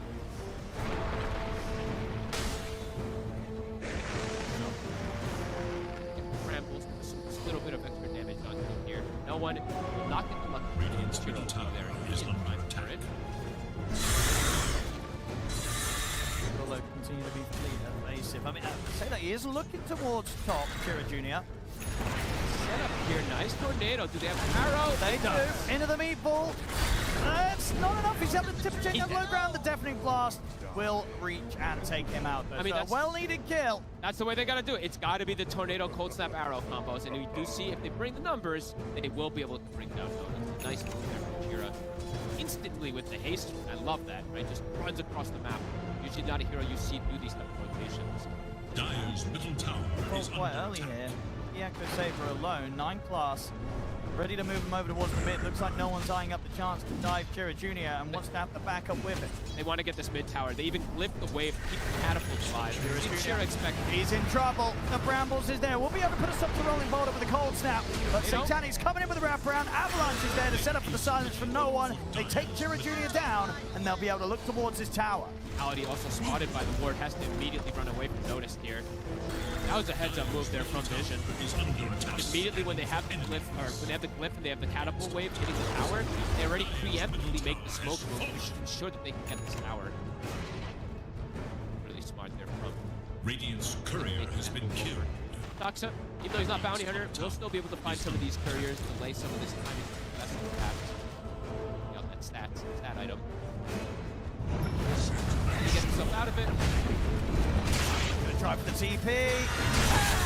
Too much. Too much burst here from these two. TP out from. You notice burning up to these fights. Yeah. Whoopsie. Little off with the combo. Will force out a Ravage from DM. He'll live. Well, that is the Ravage down. And with the Ravage on cooldown, that's pretty much any hope of Yandex trying to fight back gone for the next couple of minutes. Especially around the tier 1s. Like if they're looking to defend a tower now at this point, probably not going to be the case without that Ravage. DM, he is going to commit with Raps. If it can't protect the person, this Timber Burst that will be coming out in the early game. Maybe feels like it's a little too hard to in an applied state Slayer at times. This does give him at least raw HP, which is nice too. Dire's top tower is Notice, tower is claimed. Timing's going to be very fast on his Kaya-Sanj.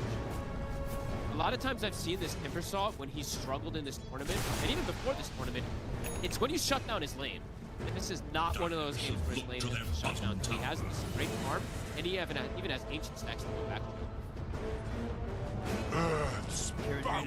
Another game where falling behind, I mean, I feel like we've seen a few teams do this. There's a lot of them that want to go for this approach where they just focus Chira Jr.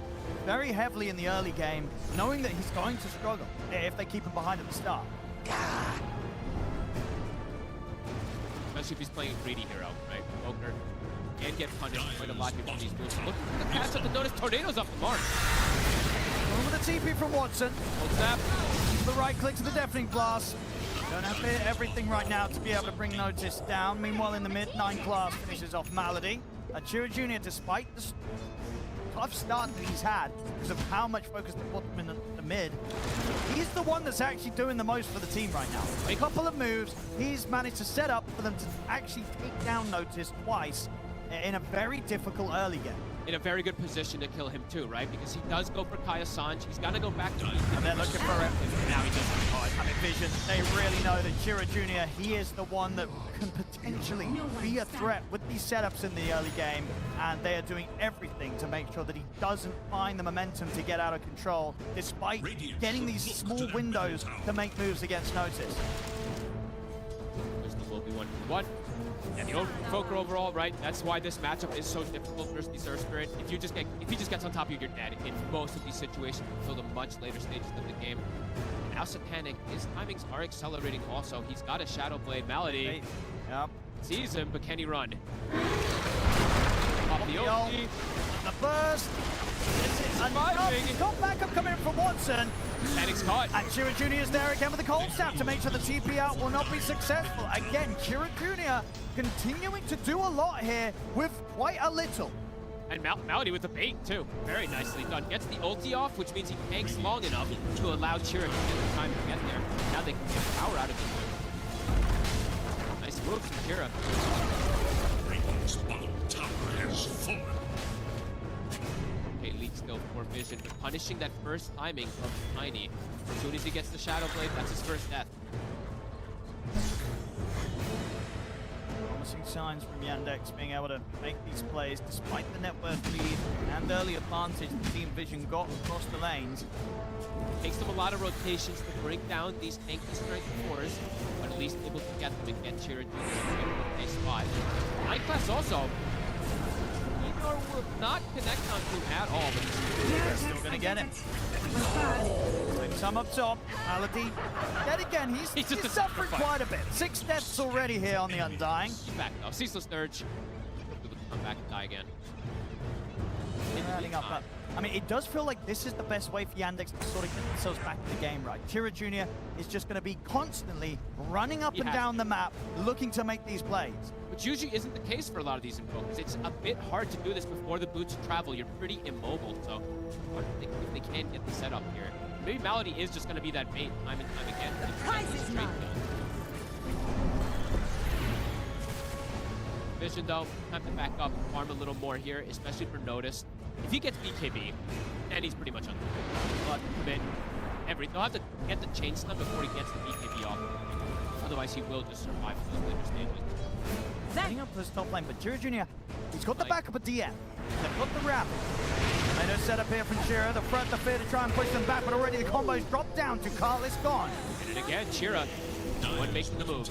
Class.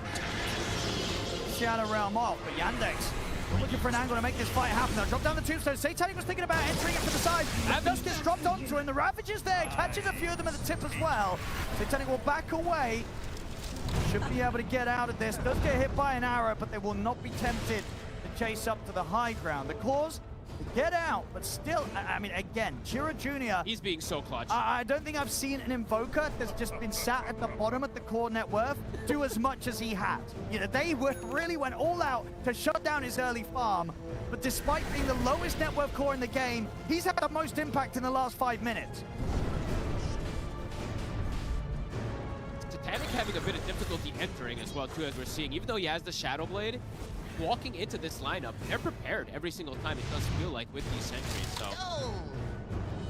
Don't know if he's gonna go the Blink anyway, right? He's still probably just gonna go BKB Harpoon, Silver Edge this game. And those BKB timings are gonna be the big thing to look at from the side of Vision. Playing into this heavy team fight magical damage that's coming in from Yandex. Silver Edge is now done. Also, needs a BKB pretty early in this game. Standard kind of build for him on the NP. Mjolnir, Lance, BKB into this heavy magic damage. Vision looking to accelerate. Ravage is on cooldown for 70 seconds. They want to punish him. Catch Kira. Malady. Holding close to tier 2. Chira Jr. is going to step out over towards the camps. They're going to get the setup with the fear. He'll get the ghost walk off. Doesn't matter. Detection's down. Chira Jr. will turn with the tornado, but Night Class will finish off the job. They go for any type of trade here. They've got the tombstone dropped down, but they don't have any control now without their Invoker, so they will not manage to punish Vision. Vision, look at the 2 kills. Have to try to protect this Invoker a little better. It's not easy to do, though, of course, until they have the Shard on the Undying to be able to protect him. But he, like you said, he feels like he is everything for the team at this moment in the early game. Watson still not able to get involved much on this Dangerous Prophet. His farm is very good, though. Watson, as always, making sure that he keeps up in pace, if not ahead. Dire are scanning for enemies. Triple BKB timing, though. When Vision does have that, I'm worried for Yandex if they are not in a similar type of thing.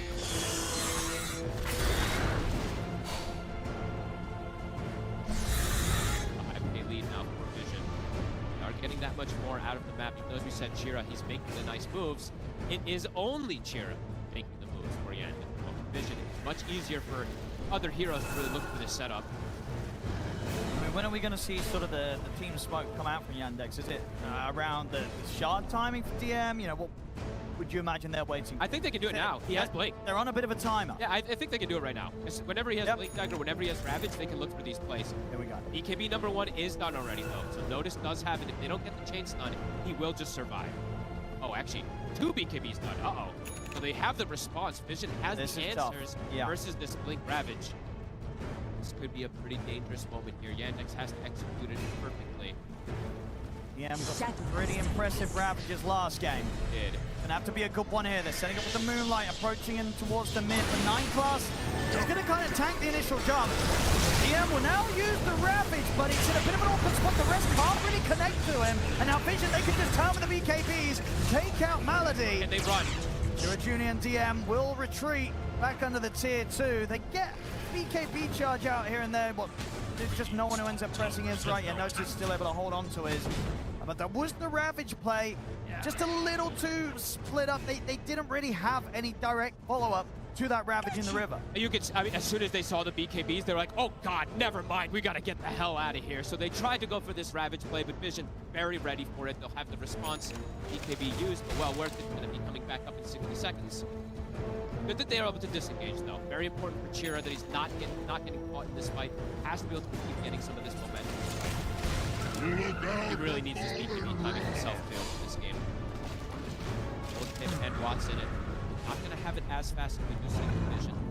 And obviously with that Ravage being used, there's a nice, comfortable window for Satanic to be able to finish his BKB. What is any chance of another fight being brought to him by Yandex? So next time round, likely going to have BKBs on all of the cores, Team Vision. Continues to be the first time in this series where Vision in the early game they continue to have this hold rate. They continue to have that better control of the map in particular. Notice now even starting to pressure toward that top side. Like you said, him with BKB, it feels pretty invulnerable. It's absolutely everything on.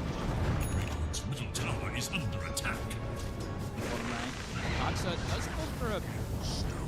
does go for the Vessel this game. Feels like he wants that extra damage versus, I mean, it's a triple strength, right? So it does have merits to buy it, but that does mean limited extra setup for the team. Most of these Piranhas, they get the Yules so they can play around and get that extra catch for the team. Now, it's, as you said, it's pretty much only reliant on Chira if he can get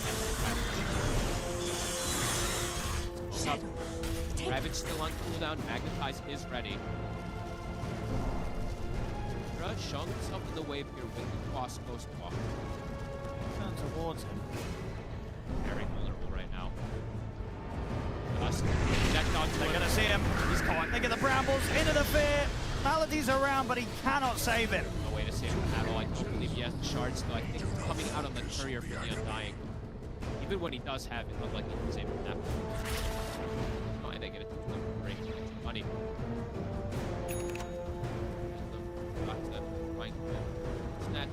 Pretty crappy. Panic. Watson, he has BKB at the ready, so can start to get more involved. But his other two cores, they're really starting to fall behind. And there is the answer versus those two cores. The triple BKB timing Vision, it's there. Much easier way to take the team fights now on the side of Vision. A Blink also finished up for Notice. Now Yandex plays around these next few moments. It was hard. Watson is under attack. He's keeping up his pace with the farm though, as he always does. He is. Say only him on Yandex's side. Dire's top tower is under attack. Until they have that BKB, I actually do not think the Yandex will take a team fight. Sounds like suicide almost when they do that. Yeah. Nice little blink. Get himself out of there. Chira, he has to just play in these kind of crazy spots, cut the creep wave with the ghost walk, and get to that point where he has to BKB. They just can't keep the head on the way right now. On the side of Yandex. I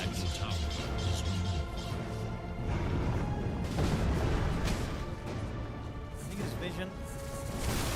They don't feel necessary pressure to try and hunt these fights too hard. They're more than content to just sort of grow this lead. They have great ways to just pick off. They don't need to have as much team fight in particular. And Chira, he's in a dangerous spot. Satanix right on top of him. He's going to find him straight away with a setup. Chira's going to try and get away with the Moonlight Shadow. Distiller's on him. He's going to get surrounded and caught. The brambles there. Chira's dead again. He's desperately trying to find a place to farm to finish the BKB, but he doesn't want to mess with where Watson's farming, so he gets himself in a really dangerous spot.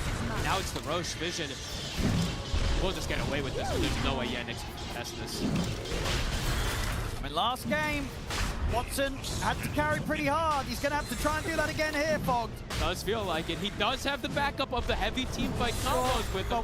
But this one, yeah, it does feel like this one's a bit more difficult because it is that first pick Nature's Prophet that feels like it was pretty addressed. The last game, it was that last pick Luna where he had that kind of beautiful entry into the game, beautiful ways to itemize as well, too. This one, it was quite a bit harder for sure. The itemization just not as natural. Sure, he's got BKB, he can go for this crit, but there's ways that got through it with that heavy damage from Tiny. See what Watson able to do here under pressure. Get him all the buffs. I want to see same thing. Get him some Solar Crest. Get him all these little things to increase his damage. He's got the Electric. He's got that always built in for himself. That will be pretty massive in the game. I guess the question is for how much time. Is he going to be looking to join the fights, or for a long time is he going to sort of look to play the split push game and just try and grow the net worth by out-farming across the map and avoiding these team fights completely. I think it's got to be the split push in this game. Until Chira has the BKB, like I said, there's just no way for them to team fight. And now into Aegis too, it probably means another 4 minutes where he just has to avoid. So Vision now can look to really continue to set this tempo, maybe even start to beat on some of these is under attack. Shadows take us. Towards the bottom lane, ready to use the Moonlight. Rounding 9 class here. They get the second one. It's not an amazing kill, but maybe not even one they're going to get a chance to go for. Yeah, backup's coming in now. It's getting a bit spooky. Satanic comes in from the side, gets his hands on Saxa. Saxa's gone. The rest of Yandex, they have to run. And he is going for the Blink Dagger on Satanic, so he wants that extra gap close versus the Nature's Prophet. The Fear connects. Malady. High class, getting another catch. Ducalis ready to bring in the damage with the impetuses. So much in this early game. Same time, Jira Jr. He's caught again. No one had noticed to found him. He tried for some sort of control and setup onto Notice. It's not going to happen. I know, and a night and day difference on no one. He's playing Earthspirit in comparison to Puck. He's running the map. The shackles are well and truly off after being weighed down by the Puck picking game 2. He's back here, no one, ready to play a proper hero. He's everywhere. And on top of them having now this 11k gold lead, the experience lead is really starting to be there as well. Level 20 on Tiny, 20 on Notice, 18 on the Earthspirit, 18, 15, 15 on the cores up the side of Yandex. And map is now shrinking. 2 tier 2 to fall, bottom tier 1 as well. And quick items coming in. Satanic just lost Blink. He's now got the Harpoon. So double ways to gap close. Well, triple in a way, right, with the Silver Edge as well versus that Nature's Prophet. This game is looking harder and harder as it progresses. Yeah, I mean, he just can't get the same amount of farm this game on the Tide because he can't go to those places where he's like, hey guys, I'm unkillable. He will be killable versus the Silver Edge, versus the Timbersaw. They're losing control of the map quickly here. I mean, how easy is it for Watson to get away with some cheeky rap plays this game? Kind of, you know, take a tower here and there whilst the team fight's going on. Is that... They're going to be able to back up and find him? Chira. Enik knows he's in the area here, the Silver Edge. Affected. Fight around the Wisdom. It is into this Aegis of Satanic. Let's see how much they come in for him. They're going to try and throw the arrow out there. The BKB's already there on Satanic. He's going to get held in position for now by the Sprout. Now he's able to get his way out of that. The Tombstone there, buying time for Malady. No one rolls into the center of the pot. The BKB gets the magnetize onto the 3 of them, splitting them up. Watson, he's going to turn with the Sprout and the right kick. No one's in trouble. Bringing him down. They're going to be able to get him off. Kill. That's a gem as well. He just got it. Oh, maybe getting a little too ahead of himself there with that deep dive in, rolling right into the center of them, feeling that he could get away with his BKB magnetized play. He could not. He did not respect how much damage Watson has in that area around all these trees as well, too. He does have the Navalist finish now, too. He will kill these targets with the physical damage. That's huge. That was the biggest play they've gotten so far, and it's around Watson. This guy said he has to be the Rock. That's step 1. Definitely be a bit more careful about where the Nature's Prophet is next time round he rolls in. I'd imagine no one. And overall, the play, too, for Vision, it's a pretty greedy one. They're going just for, like, a Wisdom steal, something that perhaps isn't the most necessary play to go for here, diving into high ground. Yandex is super ready for it. Everybody was there. Now they've got a gem, so they can start to reclaim that map control for the Silver Edge Tiny a bit more here. Understandably, they probably feel that they're decently ahead, but maybe misreading how far ahead they are. You know, it's an 8k advantage, still very much a lead that can slip away, especially if they go for these sort of risky plays that don't really seem to have that much of a reward, really, relative to the risk. Watson's there. They can show that they can fight still, especially in this type of positioning, right? All of them on high ground, one by one positioning that comes in from Vision. We see Vision falter in this game. Got to keep their cool, especially when they're this close to being able to move forward to the grand finals. He just will get reclaimed. Satanic is able to put his Quelling Blade back into play and be able to break away through that Nature's Prophet. They're looking for a gank here. Ravage isn't the ready for DM. Watson would be the big catch. Going to scout things out as well here with the gem. Know where Watson is. Does only catch anyone. Enik will find the grab. Saxa, that's the gem. They see it though. Night Class did it. He'll grab it back. Okay,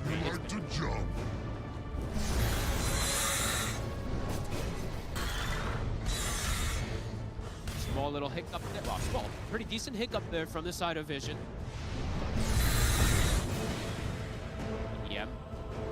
Aghanim soon on the horizon for it. All about buffing up this Nature's Prophet, getting that extra Midas armor from the Gush. They've got the Alacrity. Malady doesn't look like he can go for the Solar Crest just yet. He wants to be able to have that extra buff up, but he wants to have that save. Catch! Was close there, went for a risky blink TP, but he'll be fine, DM. Gets out. So that's the first done. And they've got the blink. Starting to get more and more ways to get these team fights in together.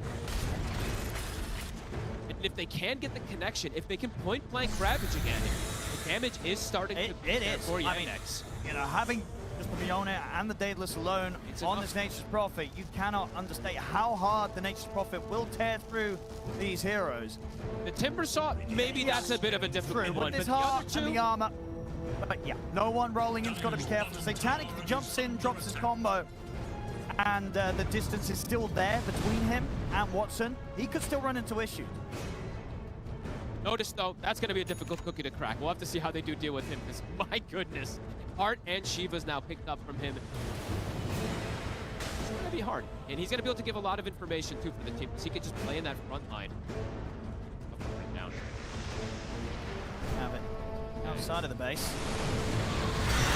Lord notice. Try and see what he can force out of Yandex. Arrow will connect Titanic's in. Oh, it's a beautiful two-man avalanche. Gets it on the two of them. The Tombstone save's going to be there to buy time for DM, but he's solo. Will be able to get out. Blink away. TP's out of this. DM, is he going to live? Nearly gets caught by 9 class, but the TP succeeds just in time. Malady, though, doesn't look like he'll be so lucky. Back in the Tombstone he goes, but inevitably will get brought down. That was the Support's gone. DD from Satanic coming in. I mean, Vision, do they want to do anything with this? It was the DD, wasn't it?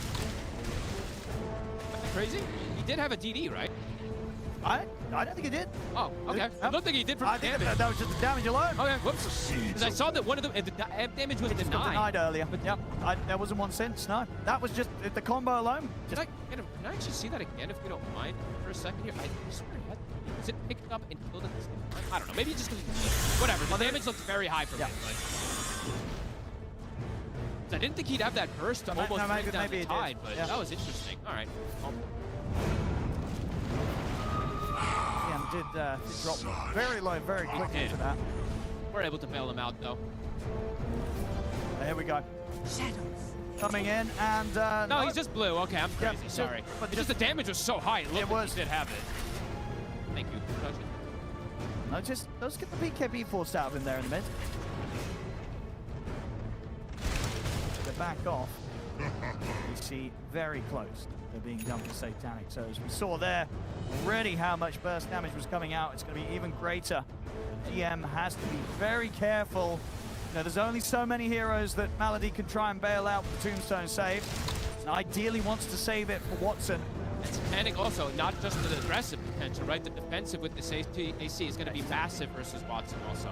These triple cores, they are getting to that point where the armor is going to be difficult to watch. The Shivas is not known as well.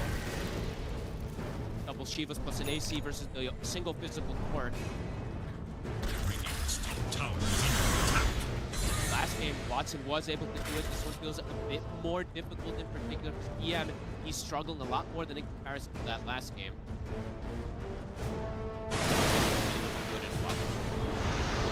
EM. Got set up. Nobody else here with 9 class, but EM doesn't necessarily know that. It's cool though. Makes the aggressive move themselves here. Also to point out, Chalice, he has gone for the aggressive play. He's got the Distiller plus the Pike. Junior. Does a lot of damage too. I'm gonna wrap around. How to put the BKB. Same time. Satanic in with the avalanche. He's gonna get caught in the sprout. Watson turning and standing his ground. Looking towards Satanic. Satanic will back off here with the Silver Edge. They've killed off Malady. He can go for more. It's a good scramble. Rebound here. Catching the 3 of them. Ravage has to come out for DM to just try and hold them back into the arrow onto Carl and Satanic. He's in there with the avalanche. BKB's there from Watson. Turns towards no one. Brings down the Earth Spirit. Now to be careful now. The BKB coming to an end. The Chakram slowing him down. Kurt Brown, a dive forward here from Notice in with a timber chain. Watson caught by the Kurt Brown stun. He's out for 80. Malady dies beyond the tier 3 tower, and DM has been caught by 9 class. 4 dead on Yandex. By 9 class, holy crap, a 3-man terrorize onto all of them. Beautiful connection. No one kind of hands himself on a silver platter onto the Nature's Prophet, but it forces the BKB, forces the Satanic. It all works It's out. not just one core in this game. They've got multiple different ones on Vision. While for the side of Yandex, it really is just Watson at this point doing that damage. Chira, he's struggling in this game. Yeah, we'll see it again here. Chira was trying to find some sort of way to start the action off. Has to put this BKB very early to try and get himself safely back over to the rest of the team. They look to Satanic, but with that AC that's just been picked up, they don't have the damage to threaten the Tiny. And here's where it starts to get really awkward. The control comes in from 9 class, and at this point, through the duration of the BKB, Watson, he can try and turn and look towards the Enchantress, but he knows now it's running short the duration. Yes, they're able to kill no one, but at this stage, there's nothing else to save Watson and Vision. They know it. They dive in, they kill off the carry, and make sure that this fight is well and truly in the bag for them. Pop also Saksa, 9 class going for the solo kill, almost does get him in completely here. Can Saksa get out? He's trying. Out fleets. Chira's connecting. They've got the TP coming in too, so 9 class could be in trouble himself. He is being annoying. He Really really making the is. work for it. He's got a Wind Waker. All right, they'll get him. Of course, at the same time, space being created. Satanic's able to finish off the Roche, get the Aegis picked up for the next play. DM overall too, in that last fight, he needs to have a bit more patience with the Ravage. This one is a bit of a panic one because that Fear connection that came in, it ended up just catching like an Enchantress. Sure, it caught the backline of Timbersaw, but they need that Ravage when Watson's just standing his ground and able to just wail on these targets. This was not the case for this time around, so spell casting has to be a bit better from the side of Yandex to be able to have a chance at this time. Pretty crazy levels now on Team Vision. We've got the 25 on Notice, the 25 as well on Satanic. We said this is one of those games where Notice has the potential to be that carry. He is being that carry as this Timbersaw as well. There's just so much HP that they need to get through of these 3 cores. They were able to hit him with those rotations early on from Chira Jr., but since then, he hasn't died. Not been able to kill him. Yep, it was the 2 deaths early on from the rotations, then he got the heart, and it felt like from there, yeah, you can't really touch or threaten him. He is a nuisance. They lead now. Team Vision. No one now also having Bloodstone. He is dying a couple times here. We do see the 2 deaths for him, but still doing his job. Right. One of the heroes, one of the cores essentially has to be the sacrifice for the others at this point in the game to be able to have that success. Chira. He has to be in the backline. He cannot get caught at the start of these fights again. Oh, they're going to see him. They've got gets the caught Hex. at the start. And he survived through this. He'll get the chance to put the BKB turn, but the Tornado is going to go for the BKB TP out. Nothing to stop it. He'll get out. But a full defensive BKB, it's going to be 90 seconds. They don't have that for the fight. Chira's positioning this game. Scanning for enemies. Really has to do so much here. Nature's Prophet, not easy. The Butterfly. I understand the Butterfly versus the Tiny is fantastic, but it's not good versus the rest of the heroes so much. So, I mean, there's not much else he can go. I'm thinking that Rapier territory can start to be something I might be thinking about, but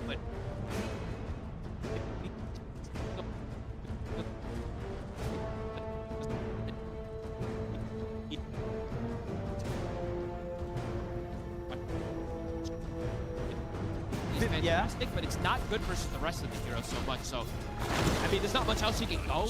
I'm thinking that Rapier territory can start to be something I might be thinking about, but maybe he still feels like he doesn't need to rush it that much more. But we'll see. Push is starting to come in. Satanic, 2.5 minutes on this Aegis. The ult's ready. Ravage is there. He's going to be back to be a part of the defense. Yeah. Anchor down, set up for the Tornado. Anna's out though for Team Vision, keeping the pressure on with the tier 3 Saxon, trying to step up, they're trying to get rid of it, but the Hex is there. They make the jump over towards him. Malady comes in with the Tombstone save to keep Saxa alive. They'll be able to take care of the banner because that. At least stopping the push for a moment here. The creeps are starting to beat on bottom. Also, looks like Vision doesn't want to stick in the area too much more here. They'll respond to that push. I like this as well. I was going to ask you about this. He's changing it a lot. Looking at the Hex, looking for the Ags. Surely the dream of the Ags combo to follow up a Ravage is it's worth going more into than the Hex, or what do you say at this point? Because he's considering either. The Ags damage, it doesn't work as much as it used to now in the old days. Like, I think the Hex just feels a bit better. They need that extra control because it's all about Watson to do the damage. Magical, it just really isn't what it once was. Sure, it's pure damage from the Sun Strikes, but still is they're maybe pretty high HP heroes. Exactly. Like eventually, sure, he can go for it, but I think the Hex is something a bit more important because they can't kill these heroes if they don't get the BKB. Trying to step out the base here with a smoke. Vision already backed off. Maybe they catch Ducalis. He has potentially stuck around a little too long. Very deep. Yeah, they're going to get him. So Ducalis, it's a gem. Get punished, and indeed hanging around like that with the gem. A little bit of a mistake there. I'm surprised he's sticking around there with like nobody around. It was Satanic team, sort of, but not really the rest of the heroes. I mean, they might have to go for Satanic there with the jump over towards him. He does, of course, have this Aegis still for a minute. He's pretty alone. I mean, no one's trying to get over to help him out. He's trying to get away here with the Silver Edge, but the dust is upon him. The gust will slow him down. Chirujunior moves the wraparound from the side. They're trying to wait for the timing of it. They're going to wait 40 seconds. Long time. They've just got to kill him at once. Backline at the side, looking the fear down on towards Saxon, so that the Marana out.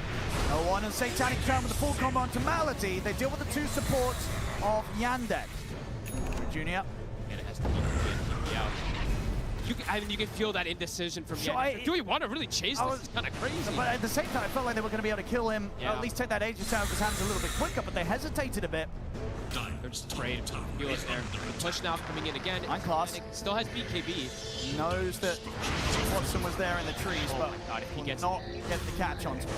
So you also at least interrupt. It could be annoying for the push. It is coming in. Notice. All right. Butterfly's done. And they do still have the Ravage here for the defense. Now, 26k. Still, without the supports for 10 or so seconds. Buildings are dropping. Nice little save there from no one. Once Satanic got some of the damage. BKB gets popped, plays it safe. Needs to jump and get up. Nothing to stop the BKB TP. Not risking anything there. Not trying to like back up and reset. Can get caught and killed if he doesn't pop that BKB and TP out. And is there any way they can get out and try and force a fight whilst this BKB for the Tiny's on cooldown? Worth the risk. Could just lose the game at that move there. So I don't know if Yandex is going to want to make that type of aggressive move. Watson, okay, this is smart. He's going to go for the Hydra Breath afterwards. I like this. The % damage is good versus these tanky heroes. I mean, all three of them having over 4,000 HP, the Hydra's Breath is absolutely going to hurt. He hits hard. Like, I think once the Hydra's Breath there, he can take down these heroes as long as they have the control, which, as you say, but they're trying to build towards Chirujunior, very close to having the money for the Hex. We'll see how much they want to spend up on these big items over saving for buyback, because buyback is probably going to be preferable in this sort of situation. Toxa doing some missions here, getting the Lotuses, trying to get any little thing that he can to be able to have these buff-ups. These greater healing Lotuses can change the times of some of these fights. If you don't get the hero, can potentially get saved. So eyes on those way up one as well. 27,000 lead. It does continue to grow here for Vision. And it's multiple different heroes. That's the scary thing. Everyone is scaling on Vision. It is mostly Watson on the side of Yandex that's getting the scale. Jira has been slowed down so much this game. 8 deaths. And after that. Enough here for the Hex. Does he want to spend up? I still want component. Probably does want to just be careful to have that buyback and smoke go Vision. He's going to strike again. Know that Yandex is likely outside of the base. You're aware that Chira Jr. pushing out that bottom lane. Chira, be careful. Gets caught in one stun.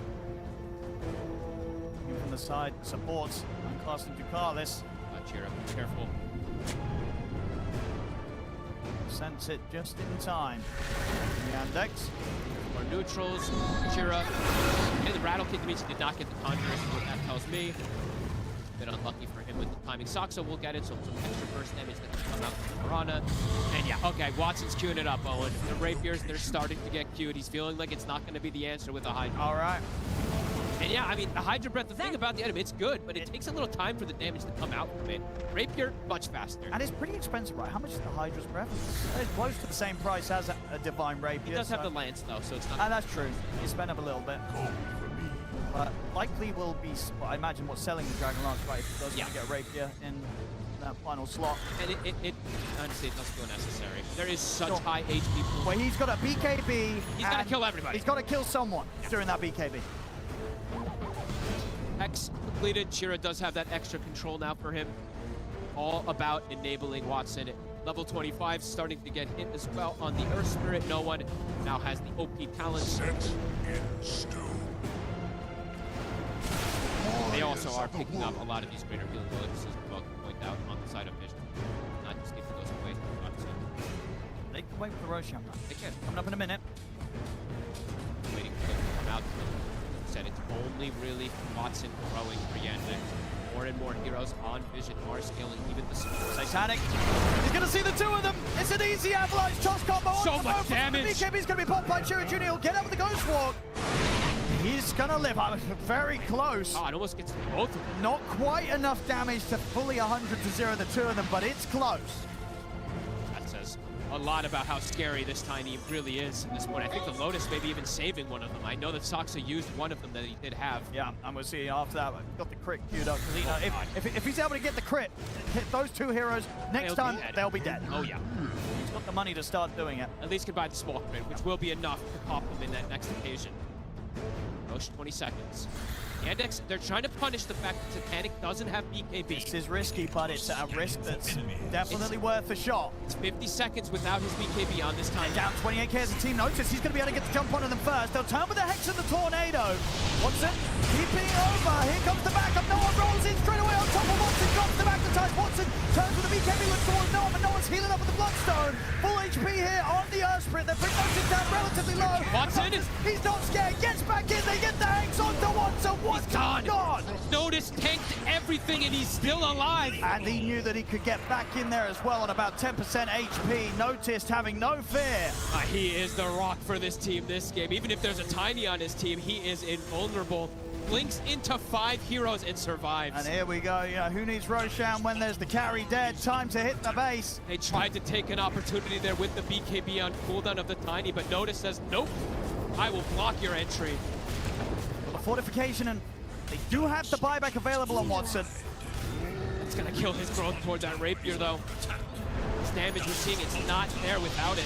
Natal is now finished up with the Tiny. Look at the Notice. Those BKB still on cooldown for 40 seconds. Watson coming in with the buyback. They have the damage for him. It's good control. Satanic's in with the counterplay, makes the jump on Watson, but Malady comes in with the tombstone save. Satanic turns into taking over towards Malady instead. Malady's gone. Immediate buyback comes in from the Undying. The BKB's wearing off on Vision. They've got to run. Yandex, they have to try and punish this. They're going to look over towards the Tiny. Notice comes in over the chakra to slow them down. Watson, they'll look to Ducalis. Hex is out on the multi-charges, but no one rolls back in. Watson is surrounded. He'll look to Nightclass, but the Wind Waker's there. Nightclass lives. He's gone. Watson goes down. He's out for 2 minutes. A TP out just in time will save Chira Jr., but Yandex, they're going to have to try and hold with just the 4 of them for the next 2 minutes. There's no damage now at this point. Chira, he can't do it on his own. Watson tries to TP in. It's just too tanky. Oh, and Notice, again, drops to quarter HP, back up to full. Super fast afterwards. We're closing it up here. Yep, looking for the mega creeps. I'm very likely looking for more here. 40k lead at this 48 minutes. All 3 cores continue to have this incredible game for the side of Vision. Yandex, what have they got left here with just the 4 of them? Ravage is going to be up in about 10 seconds. Notice just jumps into their face time and time again. Falls forward. Trying to get him with the combo. That sacks around. He doesn't have the buyback. Look at the Hex on it. Chira into the fear. He'll buy back. DM is going to have Ravage up in a second. Tornado should be enough to finish 9 class off. There comes the Ravage. Noticed is untouched, unfazed. They've got the cold snap on him, but it doesn't matter. They get him down to half HP. They won't get him any lower. DM's gone. This game, this series is over. GG is called. Team Vision are moving on to the grand finals. These 3 tanky cores, just too much for Watson to deal with. They covered their bases this time around. They knew how to deal with this draft of Yandex, and they really did punish Chira so much in this game. 9 deaths on the Invoker from the beginning of the game. This little lane switch up that we don't see them do too often, but having this Enchantress top set up success for Notice, set up success for the mid on the rotations, as well on the bottom lane. Having this Willow Tiny, they kind of won all 3 lanes, got so much snowball potential. Watson was keeping up with Farm, but the fights really never went the way of Yandex. Yeah, everything fell onto the shoulders of Watson, and it was just a much a different situation, right, as opposed to the game 2 with him on the Luna. On the Nature's Prophet, when you're playing behind as a team and everything rests on your shoulders, it's such a tough position to try and carry the game solo. They counterpicked him really hard too, right? In this draft, it was the first pick NP carry. The last game, it was a Luna last pick, so we got that.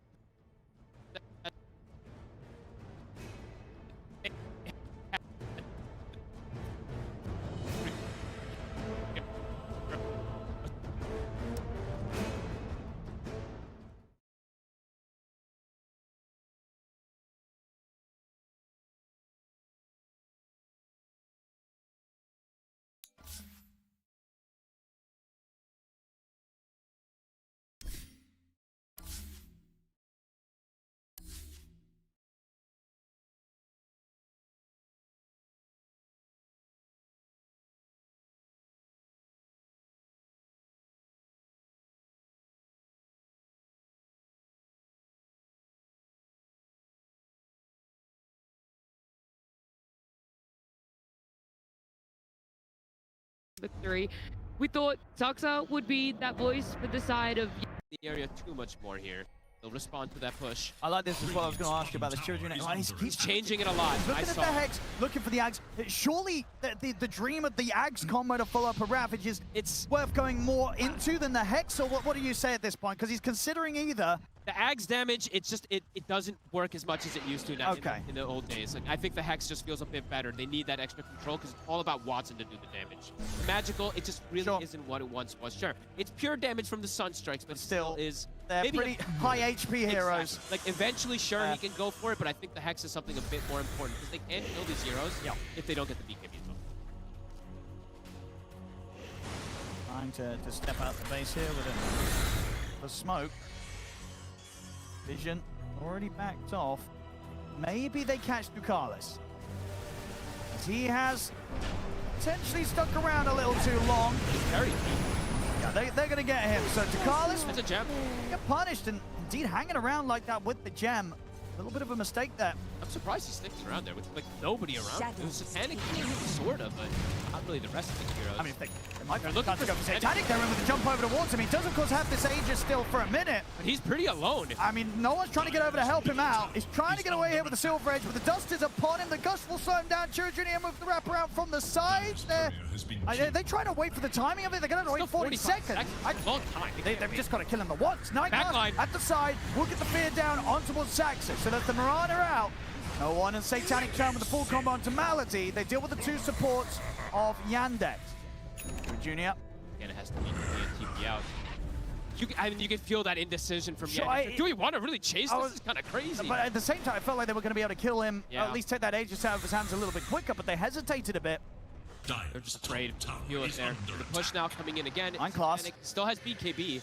Knows that Watson was there in the trees, but my God, if he gets not get the catch onto it. Gets the Eul to at least interrupt. Could be annoying for the push. It is coming in. Notice. All right. Butterfly's done, and they do still have the Ravage here for the defense. Okay. Down 26k. Still, without the supports for 10 or so seconds. Buildings are dropping. Nice little save there from no one. Killing Satanic out of some of the damage. BKB gets popped, plays it safe. Finish the job and get up. Nothing to stop the BKB TP. Smart.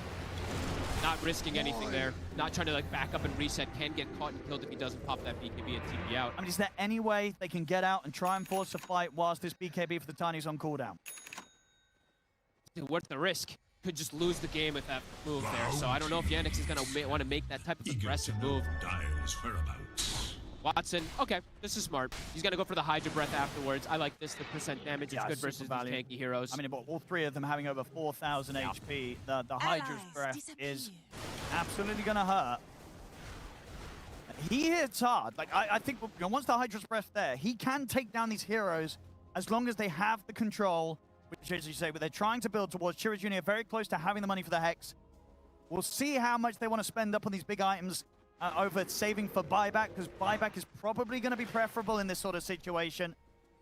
Toxa doing some missions here, getting the Lotuses, trying to get any little thing that he can to be able to have these buff ups. These greater healing Lotuses can change the tides of some of these fights if you don't commit to the hero. Can potentially get saved, so eyes on those for the upcoming one as well. 27,000 lead. It does continue to grow here for Vision, and it's multiple different heroes. That's the scary thing. Everyone is scaling on Vision. It is mostly Watson on the side of Yandex that's getting the scaling. Chira, he's been slowed down so much this game. 8 deaths. Uproot and after them. Enough here for the Hex. Does he want to spend up? Buys the one component. Probably does want to just be careful to have that buyback to smoke though. Vision. He's looking to strike again. Know that Yandex is likely outside of the base. Out of my way. You're aware that Chira Jr. pushing out that bottom lane. Chira, be careful. Panic. Gets caught in one stun. In from the side, the supports. Unclass and Ducalis. Chira, be careful. Sense it just in time. The Yandex. Here for neutrals. Chira. And the Rattle Kid Dimitri did not get the Conjurers, is what that tells me.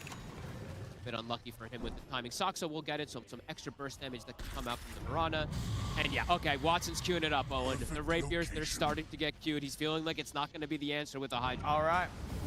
And yeah, I mean, the Hydra Breath, the thing about the item, it's good, but it takes a little time for the damage to come out from it. Rapier, much faster. And it's pretty expensive, right? How much is the Hydra's Breath? It's close to the same price as a Divine Rapier. He does have the Lance, though, so it's not... And that's true. You spend up a little bit. Gold for me.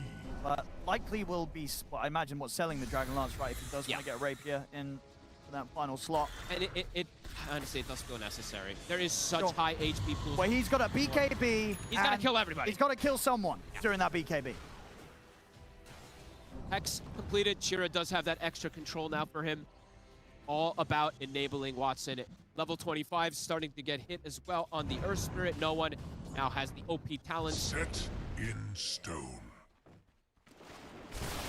They also are picking up a lot of these greater healing Lotuses as well to point out on the side of Vision. So not just giving those away to Toxa. They can wait for the Roshan run. They can. Coming up in a minute. Keep waiting for them to come out to them. Said it's only really Watson growing for Yandex. More and more heroes on Vision are scaling, even the support. Satanic. He's going to see the two of them. It's an easy avalanche toss combo. So much damage. The BKB is going to be popped by Chira Jr. He'll get up with the Ghost Walk. He's going to live.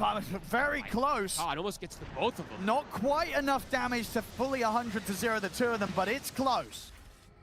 That says a lot about how scary this Tiny really is at this point. I think the Lotus maybe even saving one of them. I know that Soxa used one of them that he did have. Yeah, and we'll see after that. Got the crit queued up because if he's able to get the crit, those two heroes next time they'll be dead. Oh yeah. He's got the money to start doing it. At least can buy the small crit, which will be enough to pop them in that next occasion. Roche, 20 seconds. Yandex, they're trying to punish the fact that Satanic doesn't have BKB. This is risky, but it's a risk that's definitely worth a shot. It's 50 seconds without his BKB on this time. Down 28k as the team notice. He's going to be able to get the jump onto them first. They'll turn with the Hex and the Tornado. Watson keeping over. Here comes the backup. No one rolls in straight away on top of Watson. Drops the magnetize. Watson turns with the BKB, looks towards no one, but no one's healing up with the Bloodstone. Full HP here on the Earth Spirit. They bring Notice down relatively low. Watson, he's not scared. Gets back in. They get the Hex onto Watson. Watson's gone. Notice tanked everything and he's still alive. And he knew that he could get back in there as well on about 10% HP. Noticed having no fear. He is the rock for this team this game. Even if there's a Tiny on his team, he is invulnerable. Blinks into 5 heroes and survives. And here we go. Who needs Roshan when there's the carry dead? Time to hit the base. They tried to take an opportunity there with the BKB on cooldown of the Tiny, but Notice says, nope, I will block your entry. Got the fortification, and they do have the buyback available on Watson. That's going to kill his growth toward that Rapier, though. His damage, we're seeing it's not there without it. Fatalist now finished up for the Tiny. Look at the Notice. Those BKB still on cooldown for 40 seconds. Watson coming in with the buyback. They have the damage for him. That's good control. Satanic's in with the counterplay, makes the jump on Watson, but Malady comes in with the tombstone save. Satanic turns his attention over towards Malady instead. Malady's gone. Immediate buyback comes in from the Undying. The BKB's wearing off on Vision. They've got to run. Yandex, they have to try and punish this. They're going to look over towards the Tiny. Notice comes in over the chakra to slow them down. Watson, he'll look to Ducalis. Hex is out on towards the Enchantress, but no one rolls back in. Watson is surrounded. He'll look to Nightclass, but the Wind Waker's there. Nightclass lives. He's gone. Watson goes down. He's out for 2 minutes. A TP out just in time will save Chira Jr., but Yandex, they're going to have to try and hold with just the 4 of them for the next 2 minutes. There's no damage now at this point. Chira, he can't do it on his own. Watson tries to TP in, but they're just too tanky. Oh, and notice, again, drops to quarter HP, back up to full, super fast afterwards. They're closing it up here. Yep, looking for the mega creeps. I'm very likely looking for more here. 40k lead at this 48 minutes. All 3 cores continue to have this incredible game for the side of Vision. Yandex, what have they got left here with just the 4 of them? Average is going to be up in about 10 seconds. Notice just jumps into their face time and time again. Falls forward. Chira. Titanic get him with the combo. That sacks her out. He doesn't have the buyback. They've got the Hex on it. Chira into the fair. He'll buy back. DM is going to have Ravage up in a second. Tornado should be enough to finish Nightclass off. There comes the Ravage. Noticed is untouched, unfazed. They've got the cold snap on him, but it doesn't matter. They get him down to half HP. They won't get him any lower. DM's gone. This game, this series is over. GG is called. Team Vision are moving on to the grand finals. These 3 tanky cores, just too much for Watson to deal with. They covered their bases this time around. They knew how to deal with this draft of Yandex, and they really did punish Chira so much in this game. 9 deaths on the Invoker from the beginning of the game. This little lane switch up that we don't see them do too often, but having this Enchantress top, set up success for Notice. Set up success for the mid on the rotations, as well on the bottom lane. Having this Willow Tiny, they kind of won all 3 lanes, got so much snowball potential. Watson was keeping up with farm, but the fights really never went the way of Yandex. Yeah, everything fell onto the shoulders of Watson, and it was just a much a different situation, right, as opposed to the game 2 with him on the Luna. Yep. On the Nature's Prophet, when you're playing behind as a team and everything rests on your shoulders, it's such a tough position to try and carry the game solo. They counterpicked him really hard too, right? In this draft, it was the first pick NP carry.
Team Spirits.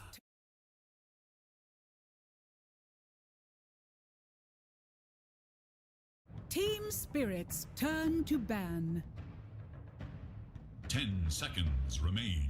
5 seconds remain.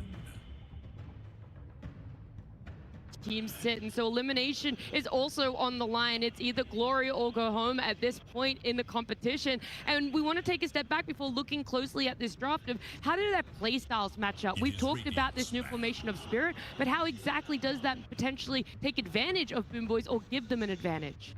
I think BoomBoys are one of the fiercest laning teams that has ever existed. They stick it to you every game with their individual skill and with their hero pairing. So I think for Spirit, even though the early game has been leveled up, I think it still sits below the prowess of BoomBoys. And so I think they want to get through that early phase so they can get to where Spirit's bread and butter truly is if we look on a historical basis. And BoomBoys is looking to run them over with their, honestly, just laning excellence. Yeah, and I think the way that the two teams try to approach the mid game, I think Spirit is a lot more like macro heavy. How do we play the map as a split away from each other, and how can we utilize the different resources on the map to set up plays through either baits or whatever ways we can do it globally. BetBoom is a lot more, how do we group up as fast as possible and kill them? This is a big change of what we're seeing from our previous few best of threes is Bounty Hunter isn't even looked towards, right? We were talking about this cyclical aspect of Dota that you start the tournament with a lot of similar bans like this. It shifts into taking out more of the supports, and yet when it comes to the BoomBoys Spirit matchup, they focus back on taking out a lot of cores, and it leaves a Wyvern and Lina trade to be had in the first phase. Yeah, we've seen Spirit really prioritize this Wyvern before. And I think it's very solid for them. We've talked about it being an amazing laner, so even though it's playing against a Lina who's got a ton of magical damage, maybe the heal doesn't do quite as much, it gives you a very solid lane, it gives you that heal, and allows potentially Yatoro to play these super hard carries, maybe have a worse laning phase, but now you've picked a strong laner who's got the heal, who's got the great harass in lane, and that can, get you off to a good start. And my question always for Team Spirit drafts is, what style are we going to see? Are we going to see where you early pick Laurel's hero and try to bait out a pick, you shaft him, but you set something up for later in the draft? Or is this going to be one of the drafts where you try to enable him? Because usually shafting Laurel works against most other teams, but versus BoomBoys and versus GPK in particular, I don't want to see him in a position where he's just destroyed on lane. I mean, it is BoomBoys' forte, right? Get GPK going. Save is going to play for his game. They're going to try to enable him on the mid lane. And I think for many ways, if you don't contest that, you're going to get run over. And that's exactly what Spirit want to prevent. Do you prevent it by attacking GPK, or do you try to have so much pressure on the side lanes that they cannot make those moves? They force GPK out of his comfort zone, force him to come to the side lanes where he doesn't want to be. Yeah, I think both of those are very viable strategies. It's a lot just about choice, and I think Laurel is comfortable in both environments. There are games where the supports come to mid a lot and they help Laurel and they play through him, and there are games where he sucks it up for a little bit and they're owning side lanes, and eventually Collapse or Yatoro, they make a core move to mid and they flip things around. Whenever you're playing against Lina, the lane is always a big question mark because she's just so incredible.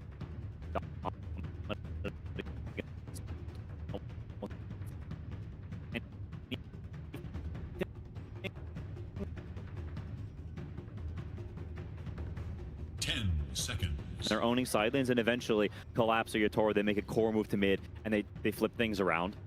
Whenever you're playing against Lina, the lane is always a big question mark because she's just so incredible.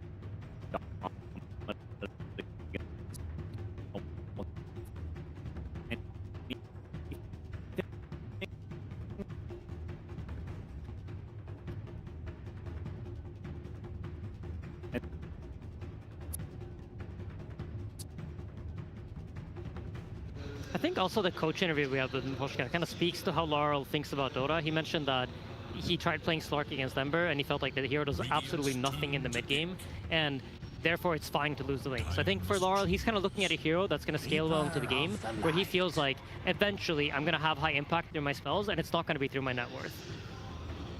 Yeah. I do really like this Coddle though, and I'm actually a bit surprised that it went this far into the draft because Save, first of all, plays it incredibly, and secondly, it's super good against the Winter Wyvern. You've already got a lot of magical synergy between the Solar Bind and all the Lina nukes, but on top of that, Winter Wyvern is a hero that wants to play for the lane. He wants to win the lane and use all this harass and healing to leverage that, but Coddle says, okay, you can heal and spit on the guy in the lane. I'm going to stack the camps, we're going to get farmed, and I don't care about your early game stuff. And he can open up problematic combinations as well, which is why this Ember pick early from Spirit is nice for the reason of taking it away from BoomBoys potentially with the Lina being flexed to carry. And also, now that you see the Coddle, you know that the position 4 is not going to be running to you as often if you're Laurel. He's going to be busy in the triangle stacking camps. He's not the best rotator, so you can get away with an early pick Ember. There's always the fear of Slark now that the meta has developed a little bit and we've seen it come out as a counter pick. But I'm not sure if BoomBoys want that approach here.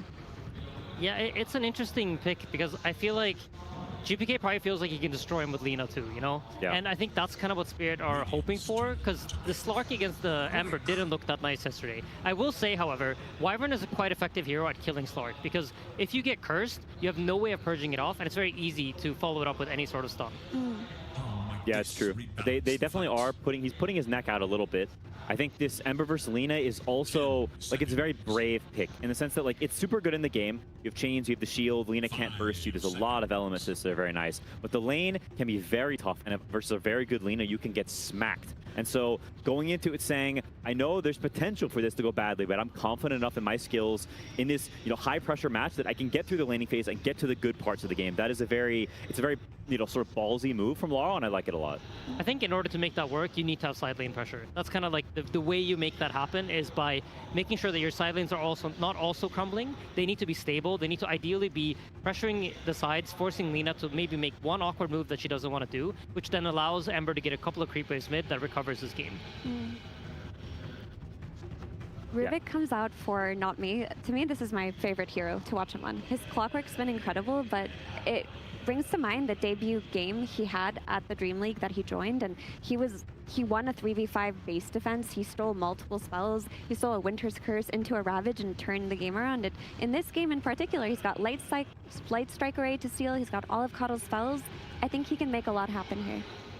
Yeah, Light Strike Array alone is insane. As Lina, you have to be very conscientious of this. And there's some matchups like that. Pango, you can't give roll. And Lina, if you give this spell, it's better than almost any spell in the game. Rubik will solo carry the game if you give this spell. It is absurd. He casts it from so far away. And if you don't kill him, he just lifts you into stun, into someone else follow-up stuns, into Light Strike Array again. And it just keeps happening. So it is something that whoever's playing the Lina, whether it be GPK or Kirichich, is going to have to keep very much in mind. He sets up a lot of offlane kill threats. Like you were talking about side lane pressure in Sania. Like you can play with Underlord. You protect the Underlord by existing as a Rubik that you can lift back, double root. You can also play with a Doom and play for dives with a Scorched Earth plus Telekinesis. There's potential here.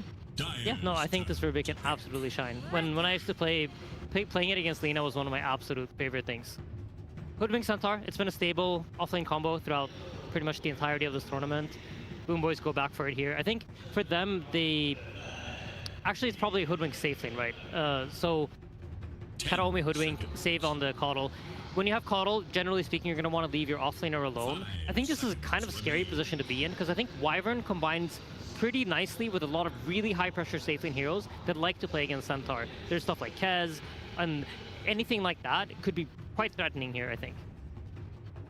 Yeah, it is actually quite a risky position, and Yatoro, I think, is very happy to be in the spot that he can play any hero he wants, and none of these heroes are particularly anti-carry heroes. They're good against a lot of the other roles, but carry, generally, you want stuff that, either kills illusions or pressures him in the lane or is good at ganking. Lina can't really gank. There's not much pressure in the lane because he's got a strong 5 and Coddle's weak, and there's not really that much, like, burst or scary stuff for these illusion heroes. So Yatoro has a lot of options and can play, honestly, pretty much anything he wants, which is, that's his dream.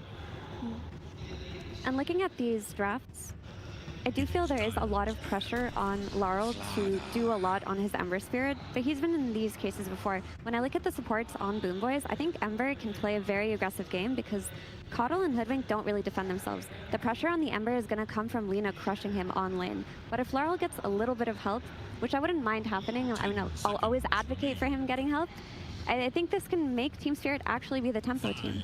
I also love the starter. I feel like it's a conceptual answer to whatever BoomBoys are trying to build here. We saw it in the previous series. Lina doesn't have an easy time building armor items. Neither does Centaur. So they're trying to abuse the concept of these heroes. They're trying to abuse the fact that they can't buy good items against their hero. So they go for the starter here, feeling that he cannot be replaced by anything.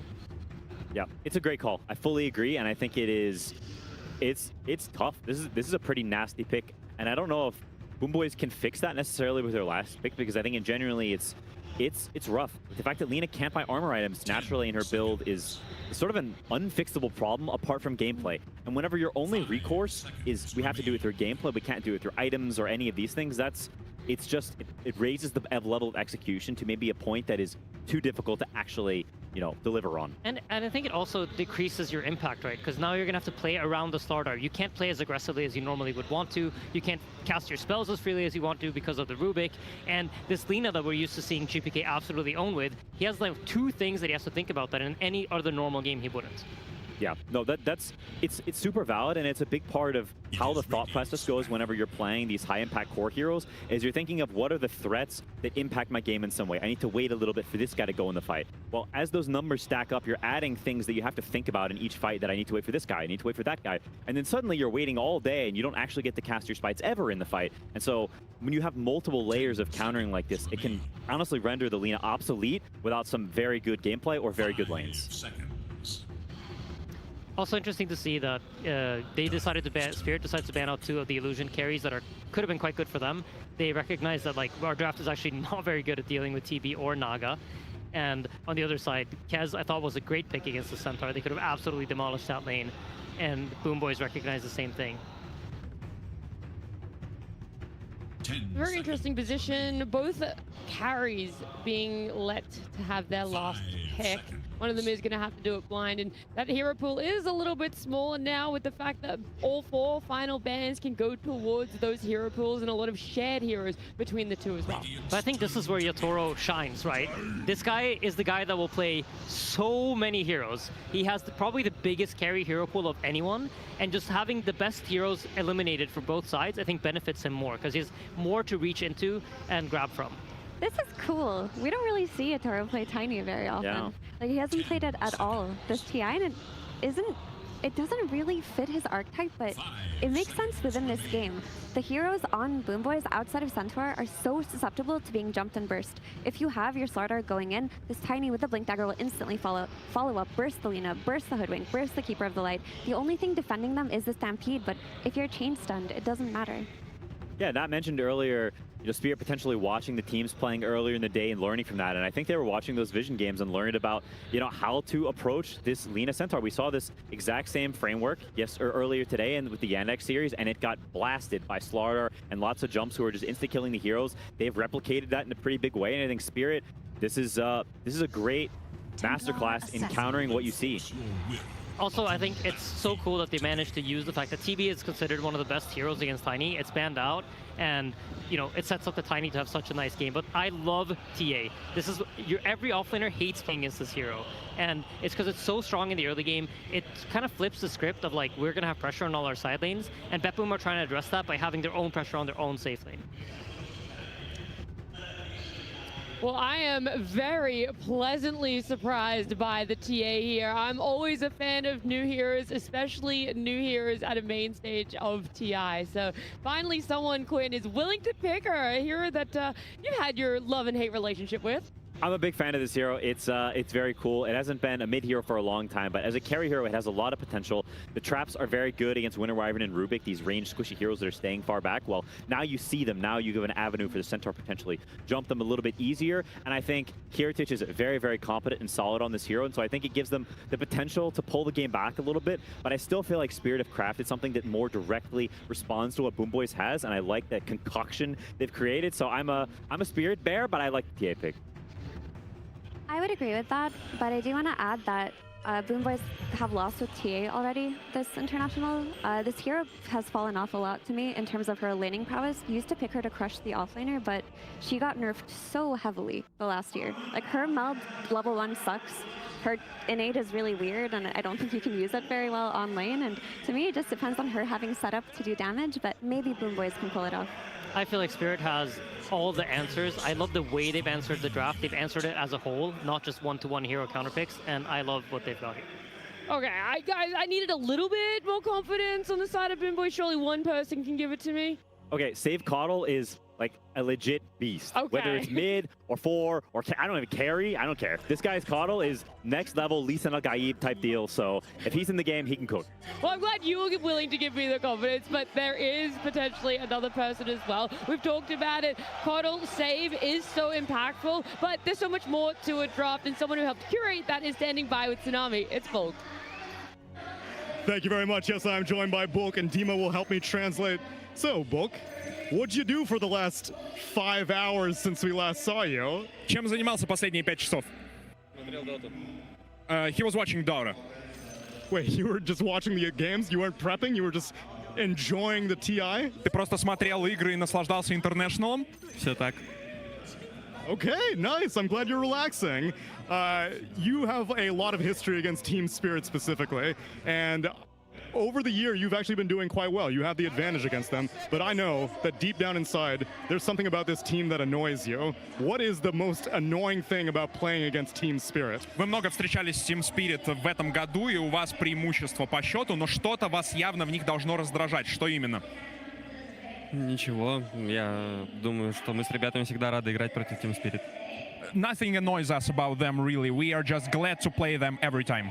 You're having a real good time right now, Bulk. Are your players, do they have the same feeling? Like, took the 5 hours off, they relax, and then now they're ready to just excited to play some Dota? Выглядит так, что ты отлично проводишь время. То же ли самое у твоих игроков? Кайфуют ли они от происходящего? Да, мы все вместе кайфуем тут. Yeah, every one of us enjoys what's happening. And I'm enjoying it with you, Bulk. Looking forward to how game number 1 goes as we send it to our casters.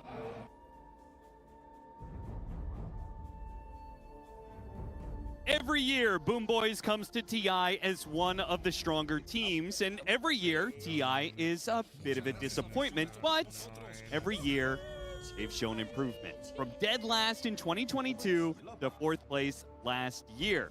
But Trent, they're matched up against one of the toughest opponents you could possibly face this late into a TI playoffs. It's Team Spirit. They either get pretty much last or they get first. And Trent, they didn't get last. Yeah, they're on the run. You're coming to the lower bracket. You know, there's some people you expect to see in this cast, like Team Spirit, and some you don't, like me, as they have once again fought their way very far into this bracket. And with a massive crowd here behind them, this arena has been packed all day. And if you go around, you ask people, oh, who are you here cheering for? Inevitably, the answer will be Spirit. Yes. There are a ton of Spirit fans all around the building. I mean, we already heard from the very get-go, right? When they had all the playoff teams line up, who got the loudest cheers by far was Team Spirit. I don't even know who was second because honestly, it was so middling across the board. Everyone. Honestly, I will say second. Spirit. I think it might have been BoomBoys because they had a really loud cheer as well. So the roof ready to come off here as we start a less late night than the past previous ones, so maybe perhaps a little more energy some of these players, but it's TI. The energy's over. Well, I think for both of these teams, they're hoping they can get a 2-0 and make it an even earlier night because they will have to, whoever wins here, will have to get up bright and early in the morning and face, you know, what is potentially the longest day of all for TI. A potential of 8 games to play if you make it all the way to the end. The advanced strats coming out here. We're throwing the balloons, trying to figure out what's up. Two wards in the mid lane, and I mean, you heard Bulk. They were chilling. They were just watching the games. I don't know if I wouldn't say they've changed very much based on their draft here. It didn't sound like they changed too much in their research. He said, just watch some Dota. Yeah, enjoyed it, you know. Knows what to do, knows what not to do. Did you see that play, by the way? The Ember Spirit went across the river. His smoke broke, and he tossed over the ward to the Rubik, who was still smoke. So it kind of looks like, oh, he planted a ward there. But no, not me. Actually put an entirely different kind of mid ward. We're still going to have a 2-2 split, though. Yeah, the meta's gotten crazy on that, hasn't it? Like, we got people passing smokes like that or dropping them in the trees by the towers. We'll do that a lot as well. We are going to have a potential early D ward here, but that ward is so far back that we'll see if Laurel, as a Ember Spirit, can ever get up there to actually hit it. Yeah, Rook kind of pinged it out like, good luck there, buddy. See if you can handle that one for me. That'd be great. All right, matchups-wise, we got the Ember Spirits, Laurel versus GPK, Lena. I mean, GPK, I feel like, has been killing it in the lane. This guy just gets better and better every year, and I feel like it was like 4 years ago we're like, man, GPK is one of the best mids in the world. And he kind of had a drop-off, but now I feel like he's back to that status. I really think he is a large reason why BoomBoys have gotten this far in the first place, but Collapse has something to say about that, already getting first blood against the TA lane with the Hoodwink. Yeah, and I think Team Spirit, they're a team who don't rely on Laurel necessarily having a good game, whereas BoomBoys definitely rely on GPK having a solid start. So seeing this matchup of the Lina versus the Ember, I would think fills them with quite a bit of confidence on the side of BoomBoys. I feel like that's exactly how you want to start things off. Laurel is a great player for playing from behind. He doesn't tend to push advantages in the lane. I feel like we very often see him come out happy if he even goes even. So in the same way, they're also very comfortable. And so seeing that first blood for Collapse, you know, surely that gives Laurel a bit of comfort here in the mid lane. Talk about some of our other matchups. We got Yatoro on a Tiny, something that is pretty unexpected, but the panel did identify pretty early on that the way this draft went, Tiny, like Yatoro had his little free option of carries. There was pretty much anything could have worked, and he opted for the Tiny. He got Rue and the Wyvern matched up against a classic, a save Coddle. That is one of the things that the panel pointed out is, well, what BoomBoys are going to have to ride on for victory here. I think he had a win and a loss this morning, if I recall, in the series that we covered earlier today. So obviously already a little warmed up on the hero, but in the win, it was a lot of that classic Coddle shenanigans of just like keeping the push going. Like they got a very early close it on the game because of the ability to recharge the resources, keep the pressure moving, and actually go high ground, which of course has been very difficult for many people. And if mana's not a problem, and cooldowns aren't really a problem, right? Yeah. This lineup has extremely low cooldowns. The longest cooldown they have is like Stampede and Laguna Blade. Pretty whatever. So if they can kind of get that momentum, there's nothing stopping them from just go and hunt again in 10 seconds. Very solid in that regard. I like seeing this Tiny for Yatoro in the sense that I feel like the team fights have been getting very spaghetti. At TI, as it does. You know, we get the best and the worst Dota in a way at TI, where, you know, the nerves are there, the fights get a little bit crazy. And so just having these carries that have the extra bit of stun, you might not hit 1,000 QPM. I know. I'm sorry, fantasy players who had Satanic. Yeah, it was a little really lower last game. That was yeah. tough. You know, Yatoro, same thing might happen here, but what he lacks in GPM, don't check your fantasy, Cap. what he lacks in GPM, what's wrong with checking fantasy in the middle of the game? Fight and kill. I know you were just hoping to see that Crimson Witness.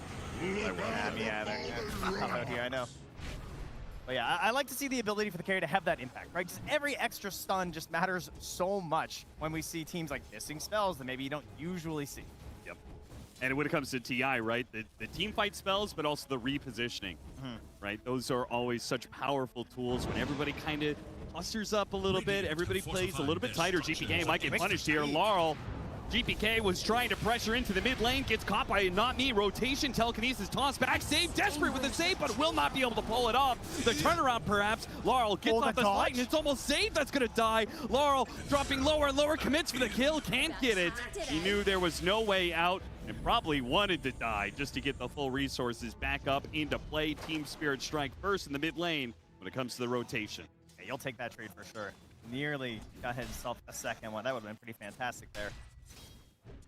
And the instant reaction, too, as well, from the side of BoomBoys. Both teams just absolutely ready to help out their cores here. And they rotated both supports, right? Yeah. And they didn't have to move the Winter Wyvern. I mean, that was just completely reactionary from BoomBoys, and they couldn't save GPK. All they could do was even things out by killing Laurel. Means the Wyvern got to pressure the Centaur even more.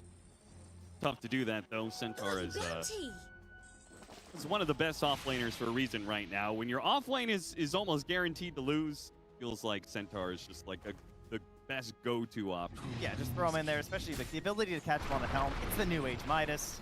Not just from the ability to take those creeps, of course. We have nerfed that a little bit, but dragging the waves.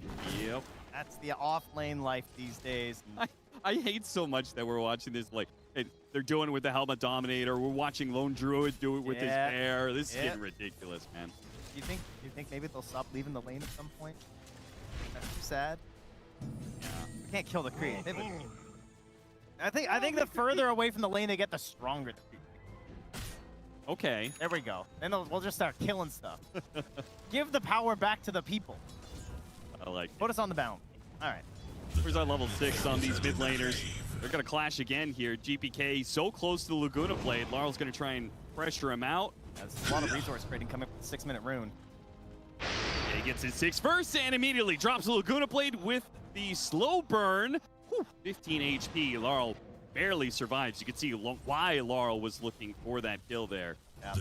Nami's just gonna have to accept that this one is not for them, so goes for the stacks instead. Kataomi's already the bottom rune, saves at the top rune, so he is forced to take the regen. The pressure from Rue does work in that regard. Rue gets up to the high ground, hit by an LSA, but lost sight. So no extra kill for GPK. Yeah, Rue's gonna, or sorry, Nami's gonna pick up some of the gold in the mid here as well. Get some of that when Laral's forced to retreat back to the base, and no rune for GPK means that Laral's not immediately coming back to like a big disadvantage. Eager to know Dire's whereabouts. And it's crazy that they managed to get that kill on Lina. Like, Ember Spirit got the experience for it, and he's still so far behind in levels because of the 11 denied that came out from GPK, showing his laning prowess once again. I mean, it's the Lina, it's the zoning, it is all set up very nicely for GPK. It'll be interesting to see how his builds can coordinate with the rest of his team too. I think we've seen the Centaur with these big ranged heroes, obviously very powerful both against and with them. As Laurel trying to pressure with the level 6 here onto GPK. Has he got something cooking? Running him down, Laguna Blade turned back around, trying to kill as much as he can from Laurel, threaten him, and will force Laurel out of the tower area. GPK, though, worse for wear, will probably have to go back to base for that. Kataomi, no TP right now. It is coming on the courier, so maybe we won't see such a vulnerable Lina the next time around. Never refuse. Didn't see any plays for Wisdom Shrines or anything like that. Heavy focus on the mid lane entirely. Yeah, everyone's attention is definitely there at the moment. And that is to the benefit of these core side laners. Both Collapse and Kiritich getting a lot of farm in this bottom lane, though Team Spirit is definitely the better for it. Hard to beat Slardar and Tiny when it comes to CS. Yeah, and especially, exactly, because like you also need this CS because they're not going to have this ability to get a helm creep and just, you know, farm it up. Like Tiny, you're the carry, you got your time, but Slardar, he's a hungry boy. No, he needs to find some kills. He needs to find some pressure on that map. He wants that Blink Dagger first, and he wants to propel his team into taking advantage of it. 8-minute power rune, and guess who's shown up? Almost everybody from Team Spirit. It's an Invis rune. 4 heroes for an Invis rune. Yeah, they ran into on a support. Down bottom as well, and they couldn't get it either, though. Like, very close to picking up the Hoodwink, but just a nice save. And I feel like BoomBoys can't be too upset about this. As long as the Ember Spirit isn't the one getting the Dude, power, not me like, is who making, cares? Not me's making some crazy moves right now for having no ward. It's funny he Yeah, talked he about just his, baited a sentry because the way he was standing, Yep. he fake walked to the pillar and walked away, and so immediately got a sentry out. I think it's so cool to watch him because it's very clear that he's improving day after day in all of these situations. He even talked about in one of his interviews, right, how he felt like his overall macro play, where he plays on the map, is something that he really needs to improve on. And we have seen that kind of reflected in the stats. I mean, he has the, I believe, the highest average deaths of the players remaining here at TI. Yeah. But damn, if that guy isn't making some moves in team fight. Well, we know he has the mechanical skill, that's for That is sure. for And sure. Mapochka's already talked a lot about this too. Like, he feels like he is helping the supports a lot. Seems like I feel like he often talks about them in the interviews, post games. He's always talking about like the support play because obviously that's his wheelhouse. Sure. So I mean, I can't imagine a better mentor to have as not me right now. Also, are you really going to tell Yutoro Collapse how to play their heroes? Can you imagine? You have been denied. Okay. Working towards his boots of travels. And Poor Laurel is poor. And no quick tower pushes this game from either team. Oh. Hanging back a little bit, and yeah, Laurel's absence from this game might be felt for a little while. 1,000 gold behind that Lina. Just head to the jungle to catch up. Yeah, there's just really not the heroes that can pressure these side lanes too much. If anybody was going to do it, it would be the Ember Spirit, and the Ember Spirit had, you know, too bad of a laning phase to really get that momentum going early. Also hasn't gotten a power rune to work with. Speaking of, tries once again to get a power rune. He's met by the 2 supports plus GPK, and they kill him. I love their insistence on focusing on these runes. Yeah, I mean, he's a spirit. You know they're going for these. And they get to waltz their way up here, guarded by the Centaur. Very nice. Amplify damage onto GPK. The Centaur bros will return back to the top lane. They just slowly, like, they join, they kind of like fist bump. He passes you the creeps, he goes off to fetch another one. It is the life right now. Blood Grenade up top on the Miro, plus the Avalanche, but they already know that with And the here comes that Centaur Centaur. Oh, never mind. Gets tossed back and saved, so. No stun available there. But with double Lotuses, a Helmadom creep, he's got a ring of health now. Like, you are not killing this guy casually. No. It would take so many resources. And frankly, they've got an offlane starter, which you talked about. It's not a hero that's going to farm particularly fast outside. Doesn't have the Helmadom opportunity. Doesn't have as many fast farming opportunities as other offlaners. So he needs to be able to get more out of the lane, and Collapse has done just that. And he's back neck and neck with Yatoro coming out of this laning phase. As this sort of breaks down, we're going to see some rotations. Laurel heading towards bot. I feel like there must be a temptation to try and get Kirtan here. Like, you have the Slardar versus the Templar Assassin. Such a good way to try and like walk her down and track her. There's a wing gate opportunity. He's been pushed out very far from the tower for so much of this, but Yatoro's too dedicated to the creeps at the moment, and so it's Laurel in here trying to sort of threaten this movement with the level 6 on Not Me Too. Taking some stacks right in front of Kataomi. Man, I like that. I mean, that's such free gold for TA. Sure. If you could remove that, be amazing, but there's an amplified damage to myself. We're gonna have to bag it up. GPK will take it instead, chasing wild Laurel. Next power rune coming up in 10 seconds. BoomBoys are set up for the bottom rune. Laurel's gonna head top. Hoping to get his first power rune. Phase boots now being complete. Finally make some plays. Not able to get it. Kataomi gets the deny in the illusion room before Laurel can get it. Collapse will be here for the punish. A blink dagger revealed for Collapse. First time he shows is for a support kill.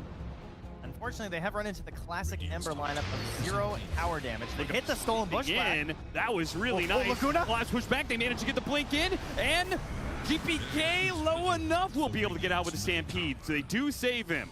That was a close call. One hell of a gank from Not Me and Collapse as they get the aggressive vision down. They went for a little silence for a while, but as soon as that blink dagger was up, it's all aggression from Spirit. They are running you over now. Yeah, they got to get something else after that. I mean, that's so disappointing. Stolen bushwhack and stolen Laguna Glade, and they can't take down GPK.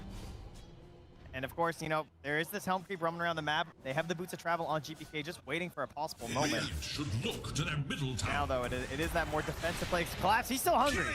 World gets hunted down there. Killing spree. They're just not going to let anybody get close here. It doesn't matter if you know the ward's there if you can't actually engage in a fight. The difference between a Slardar with a Blink Dagger and a Centaur with a Helmadom creep. Yep. That's definitely something that plays a much better aggressively. And look at the wards, too. Like, they got the ward, as you were saying, but a very sneaky one between the tier 2s of the top and mid lane. Like, that's like a bounty hunter ward. Yeah, that one right there. Thank you very much. Yeah, that one doesn't actually show that much vision. That's courier area, but what it shows is very nice. Yeah, you can track courier movements, have an idea where people are moving on the map. I mean, look how much he's getting right now. Yep, so much information about who's heading into this triangle area. They've got both the supports under the vision right now. Laurel's come back Tor. They wanted to go for the Centaur because they have this Blink Dagger. We said, you can't kill this hero casually. Well, this is a professional gank. This is 5 heroes being brought to the top lane, and Miro is daring them. Go ahead. If you really want it, dive for it.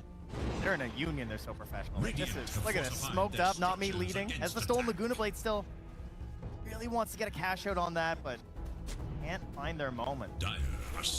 Keyword at the very least, but yeah, perhaps a bit of wasted time here for Spirit, unfortunately. And good movement there and sense of the game here from BoomBoys. And it plays defense at just the right time, but they have lost this mid tower. The rune of should deward this right away if they're not fast with it. Apparently they didn't know at all. Kiritich is just going to be caught by this ward. Bushwhack does get the grab, but there's still enough telekinesis. Maybe with a Stampede they can actually get away. Rue is now the one in trouble, playing off the side blade. Hits, does get Rue low. He still has his Winter Curse and a Cold Embrace. Not much he can do against the Laguna Blade. He really tried to do the cool, like, don't look at the explosions, walk away, side blade off that. Like, he was backing away real early. Brother, he threw the 3, didn't look, and it kind of clanged out a bit, but friends cleaned it up. All right, well, Kataomi's going to be killed by Collapse once again. He's got a vendetta, it seems, and they ping the high ground ward. But, Spirit, I'm gonna let you take this area. 3 deaths in pretty much the exact same spot. And they did take advantage of this constant squeezing to get that bottom tower. Yatoro has moved down here as well, farms up a little bit, will go back, so tower taken, map further reduced here for the side of the BoomBoys. And that really hurts. This is the timing of the game where you are trying to accelerate a Templar Assassin and Alina to hit those big timings around 20 minutes. You want to get those objectives with Templar Assassin and feel strong there, and when you have less farm on the map, it's going to be harder to do that. Team Spirit up 2,000 net worth. You've got Yasha complete for Yatoro. Should be flying out soon. But you can see, I mean, they didn't manage to make it happen with that 14-minute Wisdom Shrine, but that early Blink Dagger picked up. Playing Sim Heroes very fast. Team Spirit, ever since they got to playoffs, man, they're just looked like a different pace. I mean, we all knew they had it inside of them. True. You know, that's definitely the fear I think that all their opponents are thinking the entire time. You just wonder, like, when is it going to click? Yes. Every single pro player has always said, you play up against Team Spirit, you know there's a possibility they could show up as the best team in the world. Sideblade hits, oh! Bailed out barely as that last Sideblade hit didn't connect. Although, trying to make something happen still. Immediately, Kiritich returning fire. But he's going to be caught by the avalanche shots up in the air. Almost bursts it down. Another round of the refraction, though. Now Yatoro's the one in trouble, and Yatoro is dead. The Lina cuts him down to size, and now the TA trap slowing down Not Me. They're going to get an extra kill out of this. Do not let this Rubik get away with the TA traps. Sometimes you wish your carrier would get more involved early, and sometimes the monkey paw curls. Yeah. And they show up, and it doesn't quite go the way you were hoping. I mean, that's the blink, right? Like, this is... You're trying to get involved the second you have this item, and trying to keep this squeeze going on to BoomBoys, but they answer back emphatically. I feel like many lesser teams would be down like 5K net worth, right? Oh, yeah, 100%. But BoomBoys have been playing some excellent defense. And they had a lot of stacks, too. Just constantly keeping those available for the Lina and the TA, not letting those get stolen here by Team Spirit. Playing really far back at that 14-minute Wisdom Shrine as well. Very good stuff. Very patient play from them, because, you know, you should just be losing a lot economy-wise in a game like this. The net worth gap is continuing to grow between the mid laners as Laurel, not able to find many kills with these rotations, has the vessel. He's got a killer build. But Spirit limited to 6 right now, and many of them have come from Collapse's Blink Dagger, not so much Laurel.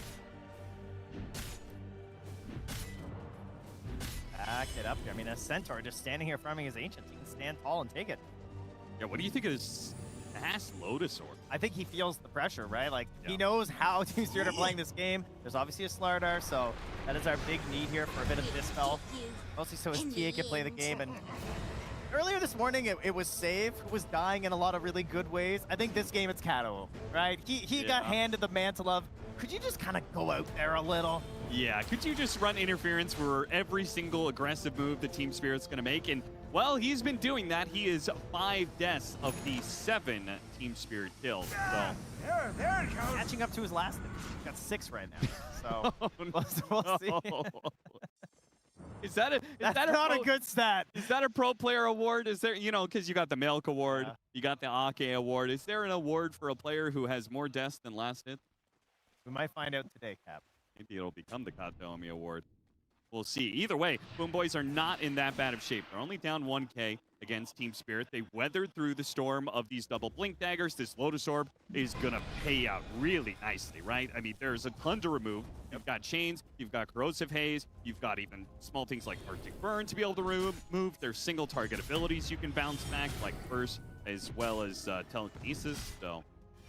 It's a fantastic item. It'll hurt his scaling just a tiny bit, but the added value of just having so much armor versus this lineup as well just makes it the perfect item in this game. So I think Miro made the exact right choice on this. Also, like, there's no way he was going to get Helm into Heart, at least not a very good chance of it around this 20-minute mark. So they have an opportunity to actually go and engage their opponents at these objectives. I'm really curious to see what kind of decisions they want to make, but because of the squeeze, they've had a very hard time getting a lot of good wards out. They did manage to get one that lasted very long in that dire jungle up there, kind of giving an idea of where Laurel and Yato have been moving around. But for now, I think there's a lot of questions at the moment for BoomBoys to exactly where Team Spirit are going. Tell me, now's your time. Yep. Your time to find shine. him, dude. Get in front of this smoke, because Team Spirit, if you don't get in front of it, Dire's middle tower it might just land on Kiritich's head. I think they're trying to bait it out here. They're all smoked They up. are. They're setting up. Yatoro. Ooh, he's the one to break the smoke. Blinks back immediately. No punish because BoomBoys, they don't really have too much initiation. Centaur thought about going for a Blink Dagger after this Lotus, but... There's still a stolen LSA here as well. He spotted Not Me. Immediately, the jump response there from Collapse, trying to create the space, and LSA continuing to lock him down, and now a two-man Avalanche. Got the toss up in the air on save, almost gets bursted down, but somehow he survives through that combo. Laurel slowed down a bit, but they can get Miro. They've got one out of this. Team Spirit now hunting for more. Kirich slowed down to a crawl, and there's nothing he can do. He can't hit the time. There's too much armor there, so instead he just dies. Yatoro blinks forward more, and BoomBoys, who are playing such good defense, thought that this was their chance to hit back at Team Spirit, and they get punched right in the face. Sure did. That jump on a Not Me, not being able to be finished up there. Great response from Collapse, and having that already pre-stolen LSA, it's one of the best feelings as a Rubik. You've got that disable ready to go. You get to drop it instantly in the fight, grab something else, keep it moving for your team. And despite the tankiness of this Centaur, I mean, you saw he really did drag things out and help them. There's just not enough damage and not enough like perfect positioning for Kirich, because he's their big hope to lay the damage in at this point in the game. Yep. I mean, if you're stampeding in, you get hit by an Avalanche, Tiny's just kind of sitting in the front. Like, nobody can do anything about these two. And the curse just it has so much value. Like, sure, it's a single target curse, but it doesn't matter. I mean, Not Me tanked so much this fight on the Rubik, it is absurd. Absolute chase down, nothing works out for them. Total wipe, and he's rewarded with a shard from the Torment. Very nice. So now they get a little bit of potential save action, maybe for himself, maybe for an ally. They already sent in Yatoro first in the previous engagement. Now he's got a Shadow Blade to do it again. Dire are scanning for enemies. Trying to figure out what to do in this game is GPK. He's doubling down. He is going for the Chrysalis, so we're gonna probably lose save here. Oh, Collapse. He's respecting it. Yeah. He doesn't know. Could be some more assistance there. There was still a Stampede. Just not going to risk it. Apparently, they do not respect Katomi as a potential bait. He gets the deny, the shield room, but pays for it with his life.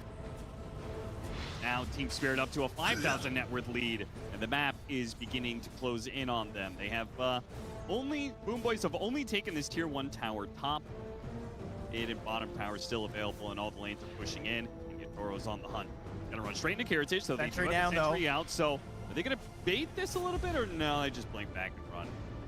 Yeah, he's gonna know something's up there. App's gonna have this PKB. Yeah, they already got it on Laurel too. He's catching back up to GPK, looking to get some revenge after that mid lane. And I mean, Roche is there for the taking at any point for Team Spirit. Like they could just get a single kill. They could just be aware of the positioning of BoomBoys, and they can feel very comfortable going for it. They gotta find an answer here on the BoomBoys. There's no detection on Miro right now. He doesn't have any opportunities. Oro's gonna set this up for the rest of his team. He wants this. Yeah, the Lina would be wants better. And then he catches him midway through the TP. Hurricane Pike. GPK throws damage at Yatoro. They have the Stampede. He's gonna make a run for it, but here comes Laurel. Cuts him off at the pass. Light chains, locks him down. Now Yatoro comes in to finish the job, and a Laguna Blade stolen from Not Me, turned right back around on GPK. Oh, what a play there from Yatoro. The scouting just getting right underneath that Centaur. They covered a lot with their sentries. They're aware of what he's trying to do, but this deep out on the map, they don't have that coverage. They lose their Lina. And every little bit, just weakening and weakening that potential scale of this hero. And the damage is just running out. Has to get a Force Staff for the potential Hurricane Pike here on Kirich. Actually sold it. He's reconsidering here. Well, you better get some value out of this Centaur. The Nero Centaur is still having a decent game, and he's about to complete up a heart. Yeah. How to utilize this heart when the map is so small, right? It doesn't feel like a game where he's going to be really able to push out super aggressively and be like, you can't kill me. Yeah, it doesn't feel like he's going to be able to make that much space. No, that window is certainly gone, and it is a very physical, damage-heavy lineup beside Spirit. Tiny and Slardar, so obviously going raw health doesn't tend to be the best, but there's many other bonuses for the heart of the Centaur. He can kite his way out, get some regen going, synergize with all his strength, skills, and abilities, so feels like kind of a necessary item. But again, it's just more and more delay on the Blink deck, so they are still very dependent on Team Spirit coming in first and then capitalizing on whatever mistake they make in the initiation. Otherwise, they're just chucking out a bushwhack. GPK Satanic up next. Seems like a lot of these situations, he's just not able to actually get away. Yeah.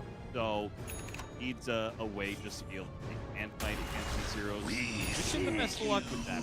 It's going to be, you get that corrosive haze on you, and you get double smashed by a Tiny. I mean, Heritage felt the same way, right? Like, he bought the 4-step, instantly sold it, he's going to. Says, you know what? It's not going to matter. We got to win the 1-tap. We got to find some sort of an explosion between Lina and Templar Assassin. I get a Daedalus, we'll have that damage. We can blow someone up, but it's got to be real quick because Rue's got a Blink Dagger on a Winter Wyvern. We have that Shard on the Rubik and just collapse himself. He's going to be able to blink in there and break it up. He does have his BKB now coming after being killed on the Courier. Delayed it a little while, but the answers are going to be very rapid here from Team Spirit. Your kill has to be even quicker. Or not finding anything in the bottom lane, says fair enough, okay. One shots the wave, starts pressuring the tier 2. Got some Couriers scouting happening here. Thrown all over the map right now. Katomi looks to cut waves. He'll be hunted down by Collapse. Let's see if Katomi can get away through the trees here. Collapse had the right idea where he blinked, but barely missed out on getting the squirrel, goes back into the trees, but now he's got the Corrosive Haze on him, and that's a problem.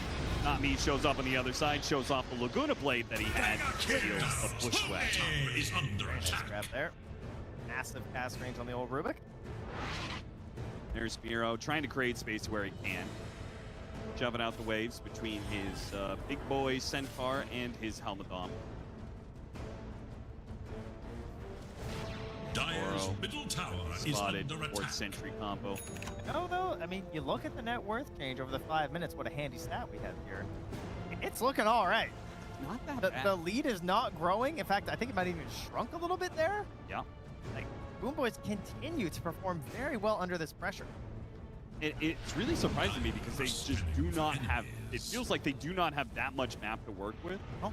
Right? Even this ward Sentry in the bottom lane that they have, it's like, that says to me, well, you can't farm the entire bottom part because you're pushing past your ward Sentry area. So every single step you take that far out is going to be a bit dangerous. Part of it maybe because there's a bit of hand-holding happening on Team Spirit. I feel like they're still playing pretty close. They want to be available. They obviously have extremely powerful duos, which we talked about a lot during this event of just like these pairings on your team that can get the kills. So they want to keep those linkages together to create the punish because in their head they're just, you know, a few more kills, a few more picks. We'll grow this into a next Aegis, have a super solid lead. But if you're not finding those picks, when you're traveling around together, you're just offering up a bit of an economic concession here to BoomBoys. I mean, if Miro can actually get, he's got Blink Dagger now. If he can get to Aghanim Scepter, and they go on this Lina, who has this high amount of magic resistance, they can't kill her, she's saved by the card, she activates Satanic, full heal. Like, I could see a play where BoomBoys are able to win out against the initiation of Team Spirit. Is it just the greedy? Where's he finding? Is he an alchemist? Where is this gold coming from on Centaur? Like, he just got the blink? That's crazy. Heart right into the blink. Already got 100 gold. I mean, how many greedies are they working with? Centaur's got one. I assume Coddle's probably got one. Yeah, He did benefit from the fact that last time they spotted him on the map, they went for GPK instead. This time around, he's the only man in town. And goes to show, yeah, all that tankiness doesn't add up against a Corrosive Haze and heavy amount of physical damage Team Spirit. Finally rewarded for playing so tight together here for a while. I like this, though. BoomBoys immediately going to try and run out the top lane. Yeah, for the wood. Oh, it's already gone. Yeah, there he lost the wood. Never mind. Maybe they can get Laurel, but no, DPH shove it out the way. Never mind. They play back to their base. They're not really going to make any sort of aggressive action here. Laurel also running around with that gem here, too, so... The darkness encroaching ever further towards your base as BoomBoys. Only 1 more minute, though, until the day will break. This will be an interesting damage test, right? Don't think there's any way Yotaro kills him here, but just him alone gets him down to about half HP. Now the Winter's Curse, actually, ooh, that's going to set things up really nasty. The Bushwhack! Going to combo him with the Bushwhack, sold from Not Me, and both of them go down. Collapse delivers with the crush to follow through, and now Kiritich all the way underneath the tier 4s. They don't give a damn about your base. Team Spirit wallop BoomBoys in a big way, take a 10K net worth lead, and now can take over the base. Would you say they passed your test, Cap? They certainly passed it with flying colors, Trent. All right, I can agree with that one. Man, that's, yeah, you just start, like, it's a little tease there. It's like, okay, it's just a tiny, but everyone, again, this is what it comes down to. This is why they weren't growing their lead, because they're so close. They're waiting for any tiny little slip up, and they want everyone to be there to jump on you, and it pays off twice in a row. The Centaur kill, and then the Lina grab there. Team Spirit playing so tight together here, and now you're rewarded with an Aghanim Scepter for Larl. Such a good base-breaking tool for this hero. Zipping around in there, spotting anyone playing defensively. Yeah, how do you protect your support? If your Spirit jumps, the Radiant's middle tower is under attack.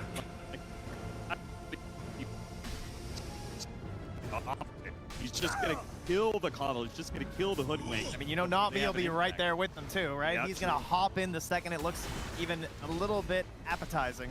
One lane of barracks, Glyph is gonna be popped. That'll push Team Spirit back. There's no rush to these things because, well, they can wait for Roshan if they want. They know they have a massive net worth lead. Yeah, I like the nullifier as well for collapse here. Yeah, he's finished his Slardar items. Nice. This is what you want, right? And then if we blow up the Lina, we blow up the TA, how are they gonna fight? So we're gonna pick our target. We're gonna try and nullify all these additional saves and tools they have between Yule Scepters and Force Staffs, Ghost Scepters, whatever they got. I can deal with it with a nullifier.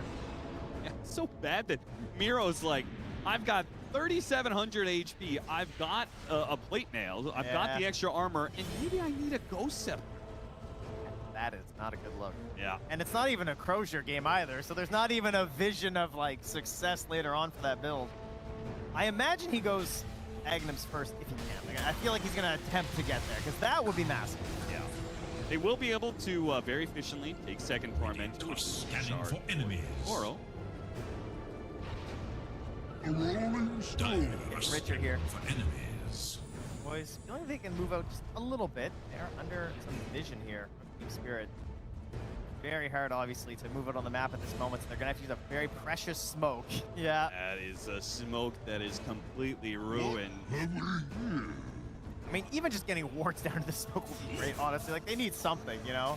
I'm They're sure they have to try and catch Laurel. Laurel may still be caught. The telekinesis toss away. It's close. They need a little bit more physical damage. Oh, they got him on the side blade, throwing him all the way to his death. Still, though, Yatoro is here. He's already killed Save. And now with the toss back on Miro, they're going to play the distance here. Keep him within striking distance as much as they can. GPK under threat with an amp damage. Throws the Laguna Blade after collapse.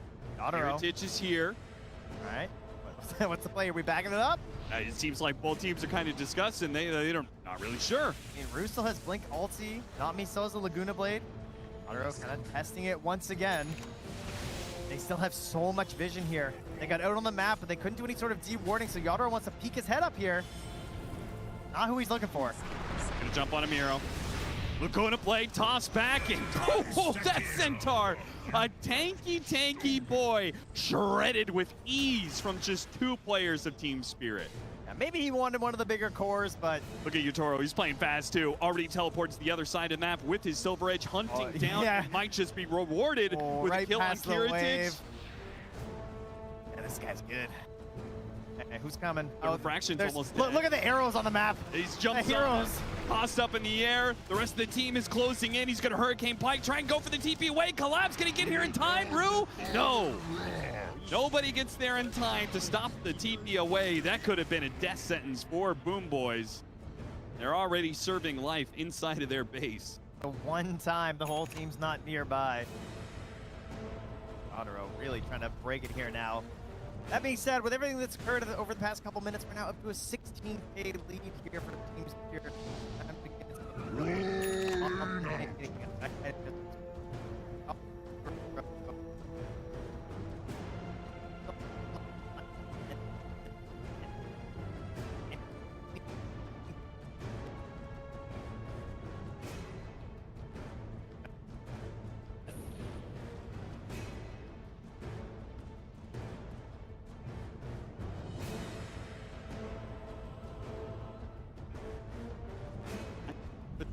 That net worth gap. Oh, here. That's pretty good. That guy's still 800 GPM. Hitting your average tiny. Oh, he crack a few barracks real quick. End this game. He might crack something real big. Might crack Alina here too. Dave is here, but I don't know how much you can actually take. This feels like deja vu. A Centaur, now Alina. Caught on the Ancient, tossed back to the medium camp, and easily killed. A godlike, take it beyond godlike for Yatoro. Yeah, not me suffering from success here. Steals the Laguna Blade again after just using it, unfortunately. Hoping to get a second spell, but he's a little too good at snagging this ulti, it would appear. Would love to get an LSA. Labs stalking behind the wave here. Anyone want to step up? Nope. Everyone's sitting behind their tier 4s. BoomBoys, they really have done all you could do in a game like this. When you're so far pushed back, they've found the gold in these heroes. They've managed to get to a Daedalus, a Deso, Templar Assassin. She has this big damage, but you gotta line them up, man. You need the bowling pin machine to come down and just set them up in the exact right formation for you. Time to get a 5-man stomp LSA combo. They're looking for, but not me. He's prepared. He's just hiding in the tree. Yep. He throws down the S. That is complete devastation for BoomBoys, who thought maybe they could find an opening here. No opening to be found. Just a shut door right in their face. Carrington, oh! Just go ahead, one-shot him. Just knock him out of the game already, Yatoro. GG is called, and an absolutely dominant victory for Team Spirit. Well, we wondered a little bit about Not Me's positioning. He's got the mechanical skill. I think he's starting to figure out the positioning. I think so. That was ridiculous. You could not be in a better spot. You could not put down a better Essence Distiller, and the smiles are on the faces of Team Spirit. A dominant game.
Hoodwink is picked for every other team. You know it's being played for their offlane as their position 4.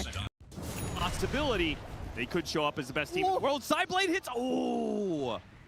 Bailed out barely as that last Sideblade hit didn't connect. Carl, though, trying to make something happen still.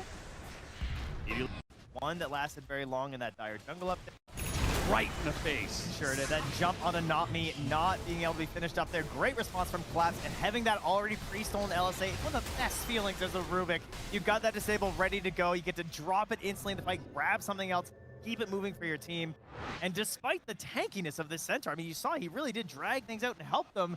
There's just not enough damage and not enough like perfect positioning for Kiritich, because he's their big hope to lay the damage in at this point in the game. Yep. I mean, if you're stampeding in, you get hit by an avalanche. Tiny's just kind of sitting in the front. Like, nobody can do anything about these two. And the curse just has so much value. Like, sure, it's a single target curse, but it doesn't matter. I mean, Not Me tanked so much this fight on the Rubik. It is absurd. Absolute chase down. Nothing works out for them. Total wipe. And he's rewarded with a shard from the Tormentor. Very nice. And now they get a little bit of potential save action, maybe for himself, maybe for an ally. They already sent in Yadoro first in the previous engagement. Now he's got a Shadow Blade to do it again. Dire scanning for enemies. Trying to figure out what to do in this game is GPK. He's doubling down. He is going for the Chrysalis, so we're gonna probably lose save here. Oh, Collapse. He's respecting it. Yeah? Yeah, he doesn't know. Could be some more assistance there. There was still a Stampede. Just not going to risk it. Apparently, they do not respect Katomi as a potential bait. He gets the deny, the shield room, but pays for it with his life. Now, Team Spirit up to a 5,000 net worth lead, and the map is beginning to close in on them. They have BoomBoys have only taken this tier 1 tower top. Mid and bottom tower still available, and all the lanes are pushing in, and Yatoro's on the hunt. Gonna run straight into Kiritich, so they do have the sentry out. So are they gonna bait this a little bit, or no? They just blink back and run. I think he's gonna know that something's up there. App's gonna have this BKB. Yeah, they already got it on Larl too. He's catching back up to GPK, looking to get some revenge after that mid lane. And I mean, Roach is there for the taking at any point for Team Spirit. Like they could just get a single kill. They could just be aware of the positioning of BoomBoys, and they feel very comfortable going for it. They gotta find an answer here on the BoomBoys. There's no detection on Miro right now. He doesn't have any opportunities. Oro's gonna set this up for the rest of his team. He wants this. Yeah, the Lina would he be wants better. And that handle. He catches him midway through the TP. Hurricane Pike. GPK throws damage at Yatoro. They have the Stampede. He's gonna make a run for it, but here comes Laurel. Cuts him off at the pass. Light chains, locks him down. Now Yatoro comes in to finish the job, and a Laguna Blade stolen from Not Me, turned right back around on GPK. Oh, what a play there for Yadoro. The scouting just getting right underneath that Centaur. They covered a lot with their sentries. They're aware of what he's trying to do, but this deep out on the map, they don't have that coverage. They lose their Lina. And every little bit, just weakening and weakening that potential scale of this hero. And the damage is just running out. Has to get a Force Staff for the potential Hurricane Pike here on Kiritich. Actually sold it. He's reconsidering here. Oh, you better get some value out of this Centaur. The Nero Centaur is still having a decent game, and he's about to complete up a heart. Yeah. How to utilize this heart when the map is so small, right? It doesn't feel like a game where he's going to be really able to push out super aggressively and be like, you can't kill me. Yeah, it doesn't feel like he's going to be able to make that much space. No, that window is certainly gone, and it is a very physical, damage-heavy lineup beside of Spirit. Tiny and the Slardar, so obviously going raw health doesn't tend to be the best, but there's many other bonuses for the heart, the Centaur. He can kite his way out, get some regen going, synergize with all his strength, skills, and abilities, so it feels like kind of a necessary item. But again, it's just more and more delay on the Blink deck, so they are still very dependent on Team Spirit coming in first and then capitalizing on whatever mistake they make in the initiation. Otherwise, they're just chucking out a bushwhack. GPK Satanic up next. Seems like a lot of these situations, he's just not able to actually get away. Yeah. So needs a way just to be able to take and fight against these heroes. Wish him the best of luck with that. It's gonna be you get that corrosive haze on you, and you get double smashed by a Tiny. Yeah. I mean, Kiritich felt the same way, right? Like he bought the Force Staff, instantly sold it. He's going to. Says, you know what? It's not going to matter. We got to win the one tap. We got to find some sort of an explosion between Lina and Templar Assassin. I get a Daedalus. We'll have that damage. We can blow someone up, but it's got to be real quick because Rue's got a Blink Dagger on a Winter Wyvern. We have that shard on the Rubik and just collapse himself. He's going to be able to just blink in there and break it up. He does have his BKB now coming after being killed on the Courier. Delayed it a little while, but the answers are going to be very rapid here from Team Spirit. Your kill has to be even quicker. Or not finding anything in the bottom lane, says fair enough, okay. One shots the wave, starts pressuring the tier 2. Got some courier scouting happening here. Bottom tower is under Thrown all over the map right now. Katomi looks to cut waves. Will be hunted down by Collapse. Let's see if Katomi can get away through the trees here. Collapse had the right idea where he blinked, but barely missed out on Scabout. Getting the squirrel, goes back into the trees, but now he's got the corrosive haze on him, and that's a problem. Not me shows up on the other side, shows off the Laguna Blade that he had. Deals a bushwhack. Grab there. Massive cast range on the old Rubik. There's Miro trying to create space where he can. Shoving out the waves between his big boy Centaur and his Helmadom. Dire's middle tower is spotted under attack. 4th century combo. No, though, I mean, you look at the net worth change over the 5 minutes, what a handy stat we have here. It's looking all right. It's not that bad. The lead is not growing. In fact, I think it might even shrunk a little bit there. Yeah. Like, BoomBoys continue to perform very well under this pressure. It's really surprising me because they just do not have, it feels like they do not have that much map to work with. Oh. Right? Even this ward sentry in the bottom lane that they have, it's like, crazy. That says to me, well, you can't farm the entire bottom part because you're pushing past your ward sentry area. So every single step you take that far out is going to be a bit dangerous. Yeah, part of it maybe because there's a bit of hand-holding happening on Team Spirit. I feel like they're still playing pretty close. They want to be available. They obviously have extremely powerful duos. We talked about logic this event of just like these pairings on your team that can get the kills. So they want to keep those linkages together to create the punish because in their head they're just, you know, a few more kills, a few more picks. We'll grow this into a next Aegis, have a super solid lead. But if you're not finding those picks, when you're traveling around together, you're just offering up a bit of an economic concession here to BoomBoys. I mean, if Miro can actually get, he's got Blink Dagger now. If he can get to Aghanim Scepter, and they go on this Lina, who has this high amount of magic resistance. They can't kill her. She's saved by the card. She activates Satanic, full heal. Like, I can see a play where BoomBoys are able to win out against the initiation of Team Spirit. Is it just the greedy? Where's he finding? Is he an alchemist? Yeah. Where is this gold coming from on Centaur? Like, he just got the blink? That's crazy. Heart right into the blink. Already got a couple hundred gold. I mean, how many greedies are they working with? Centaur's got one. I assume Poddle's probably got one. Yeah, he did benefit from the fact that last time they spotted him on the map, they went for GPK instead. This time around, he's the only man in town. And it goes to show, yeah, all that tankiness doesn't add up against a corrosive haze and a hefty amount of physical damage from Team Spirit. Finally rewarded for playing so tight together here for a while. I like this, though. BoomBoys immediately going to try and run out the top lane. Yeah, for the wood. Oh, it's already gone.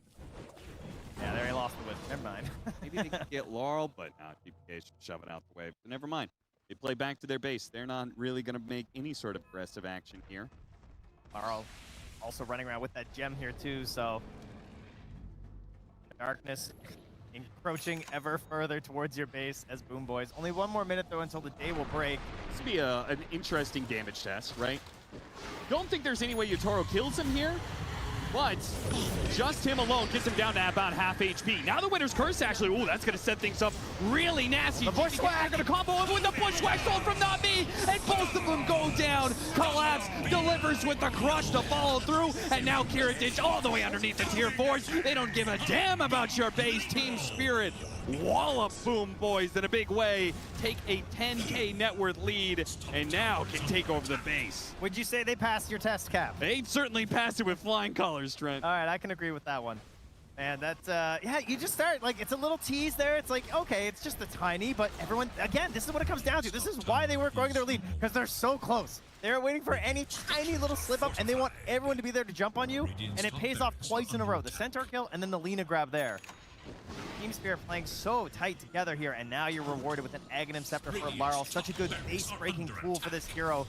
Zipping around in there, spotting anyone playing defensively. Yeah, how do you protect your supports?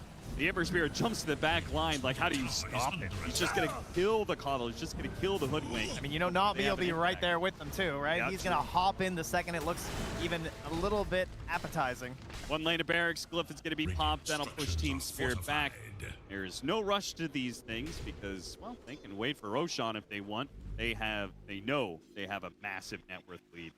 Yeah, I like the Nullifier as well for Collapse here. Yeah, he's finished his Slardar items. Nice. This is what you want, right? And then if we blow up the Lina, we blow up the TA, how are they going to fight? So we're going to pick our target. We're going to try and nullify all these additional saves and tools they have between Yule Scepters and Force Staffs, Ghost Scepters, whatever they got. I can deal with it with a nullifier. Yeah, it's so bad that Miro's like, I've got 3,700 HP. I've got a plate mail. I've got the extra armor, and maybe I need a Ghost Scepter. That is not a good look. Yeah. And it's not even a Crozier game either, so there's not even a vision of like success later on for that build. I imagine he goes Aghanim's first if he can. Like, I feel like he's going to attempt to get there, because that would be massive. Yeah. They will be able to very efficiently take second Tormentor, which is Scanning for enemies. Toro. Dire Richard here. for enemies. Boys, feeling they can move out just a little bit. They're under some vision here from Team Spirit. Very hard, obviously, to move it on the map at this moment, so they're going to have to use a very precious smoke. Yeah. That is a smoke that is completely ruined. I mean, even just getting wards down to the smoke will be great, honestly. Like, they need something, you know?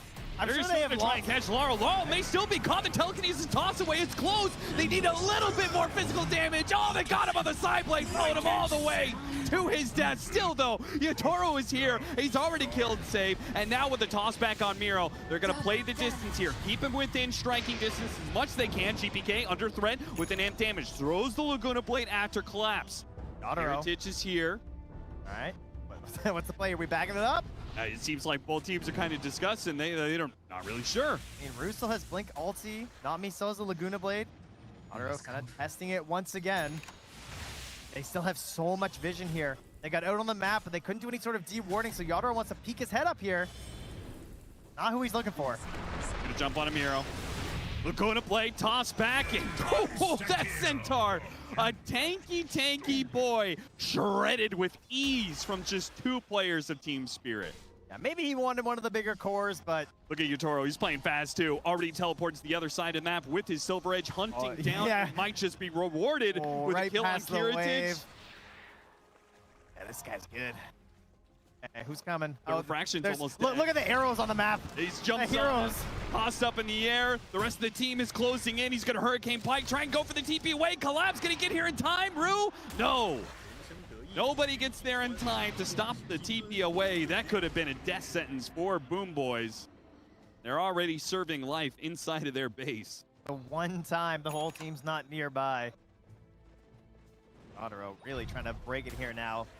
That being said, with everything that's occurred over the past couple minutes, we're now up to a 16k lead here for Team Spirit. It's time to get some real dominating items. I mean, Yadoro still not into anything defensive. He is just all out raw damage, and yet he still sits at 4,190 HP, so I don't think he has any real concerns about that at the moment. He's almost 10k up on the TA. Yeah, I've only just now noticed that net worth gap. Oh, dear. That's pretty good. This guy's still 800 GPM. I think your average tiny. Oh, he cracked a few barracks real quick, end this game. He might crack something real big. Might crack Alina here too. Dave is here, but I don't know how much you can actually take. This feels like deja vu. A Centaur, now Alina. Caught on the Ancient, tossed back to the medium camp, and easily killed. A godlike, take it beyond godlike for Yatoro. Yeah, not me suffering from success here. Steals the Laguna Blade again after just using it, unfortunately. Hoping to get a second spell, but he's a little too good at snagging this ulti, it would appear. Would love to get an LSA. Collapse, stalking behind the wave here. Anyone want to step up? Nope. Everyone's sitting behind their tier 4s. BoomBoys, they really have done all you could do in a game like this. When you're so far pushed back, they've found the gold in these heroes. They've managed to get to a Daedalus, a Deso, Templar Assassin. She has this big damage, but you gotta line them up, man. You need the bowling pin machine to come down and just set them up in the exact right formation for you. Time to get a 5-man stomp LSA combo. They're looking for, but not me. He's prepared. He's just hiding in the tree. Yeah, He but throws down even the Distillery, that is complete devastation for BoomBoys, who thought maybe they could find an opening here. No opening to be found, just a shut door right in their face. Carrington, oh, just go ahead, one-shot him. Just knock him out of the game already, Yatoro. GG is called, and an absolutely dominant victory for Team Spirit. Well, we wondered a little bit about Not Me's positioning. He's got...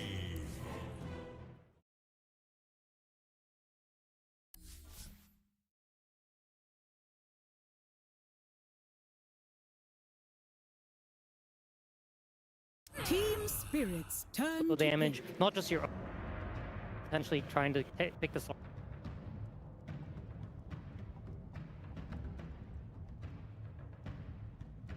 Slardar out of phase and get rid of the Slardar threat.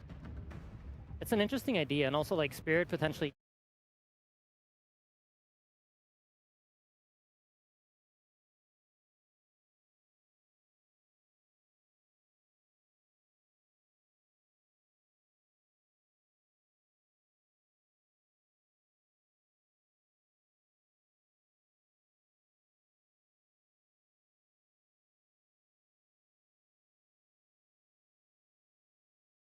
Again, not me saying, hey, I'm kind of feeling myself. I was owning that game.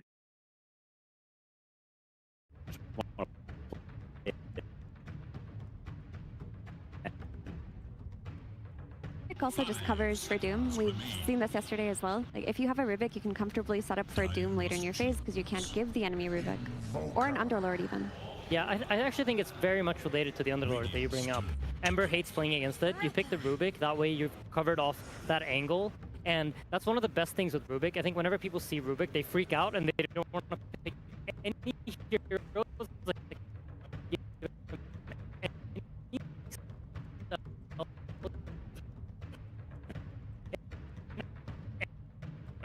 Ember hates playing against it. You pick the Rubik, that way you're covered off that angle. And that's one of the best things with Rubik. I think whenever people see Rubik, they freak out and they don't want to pick any heroes.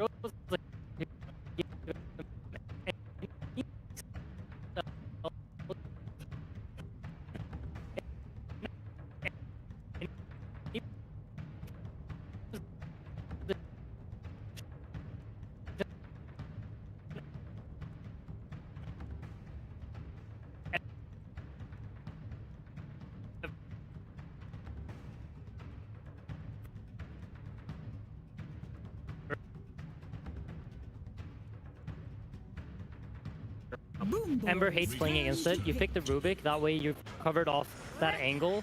And that's one of the best things with Rubik. I think whenever people see Rubik, they freak out and they don't want to pick any heroes.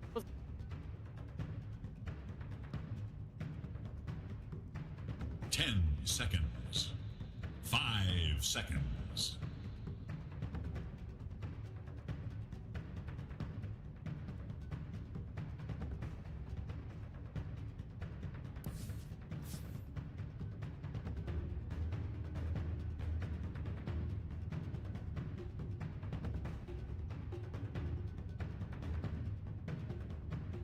Damn, did Team Spirit get their two most annoying support heroes in one draft?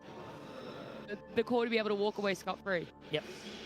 Damn, did Team Spirit get their two most annoying support heroes in one draft? Yeah, in some ways, I hope it's the Not Me Clockwork and they play a 5-root because the Not Me Clockwork is just a sight to behold. Like, they're heat-seeking missiles. I thought they'd remove that spell from Tinker, but they put it on Clockwork instead. Dude, that was so fun to watch yesterday. He was just like running around with the cogs, hooking to get out, not to get in. Because he's just running into people's faces, cogging them, and just hooking to get out. And I think no one even mentioned in the interview like how incredibly annoying Not Me is when he plays Clockwork. At some point, they brought up his accuracy, and we thought, oh, are those the accuracy of his cogs? And it was just the hook shot, but it made sense to us. And now I wonder, BoomBoys, you want something that scales well, but you also want to fit into that typical archetype of we want to do well in lanes. That's what they're built upon. I think you want to strike a nice balance because, to be honest, BoomBoys, you know, we talked about it before, but I think when you're such good laners like they are, you can dip a little bit better into the late game and let your skill carry you through the lanes. Mm. This is a weird one. I don't actually quite understand why they picked this. I personally don't like it that much into Underlord, because you will buy the Saganims, you'll have your own pit, so it's essentially like pit, and you can't really stampede out of fights easily, so it's a little bit tricky. I feel like this might be one of those things where they looked at the heroes and they don't really have like a clear hero that they super want, and they went with what they think is comfortable. And my take on this is they want this Invoker to be their win condition. They want GPK to carry the game, and for that, they're looking towards the lanes and setting up for Sunstrike kills. Like, to them, that was the priority. So we're going to have a stun on one side lane and a stun on the other, and we're going to make sure this Invoker gets as flat as possible, which is why I wouldn't be surprised if we see Alec Tiny or Sven come out for the other lane, because if they don't get these Sunstrikes going, we've seen time and time again Invoker just lose it in tempo to the Spirits. That's a good point. I will say, however, Underlord extremely effective at killing all 3 of those safe lane carries. So I would be a little bit scared, personally, to pick any of those. We used to always consider Underlord a massive counter to the Mickey Tiny, and then that leaves the Alk and the Sven that they could potentially ban out on Spirit if they're scared of. Yeah, it's an odd situation. They banned the Necro, which I think is also quite a good shout. Kiritich actually has a bit of an unusual carry hero pool in some ways. He plays the IO and the Necrophos. I think those are some actually his best heroes he's played this tournament. And so I like you can also see sort of the regional rivalry. I think that the more like deep cut heroes that a lot of other teams are not prioritizing right now, that they know, hey, we know what this guy likes. We played against him for years, whether it's in pubs or teams in the tier 2 scene, the tier 1 scene before they were coming up. And so I think like bans like that show you're banning for the player, not just the objective draft. Also a hero that really fits BoomBoys' concept, right? It's a lane-dominating hero. I think Spirit right now feel quite happy with the position that they're in the draft, and they don't want something to come in on this last pick that messes up their concepts and doesn't let them play their heroes. Yeah, which begs the question, we're back in sort of that double carry last pick we had last game.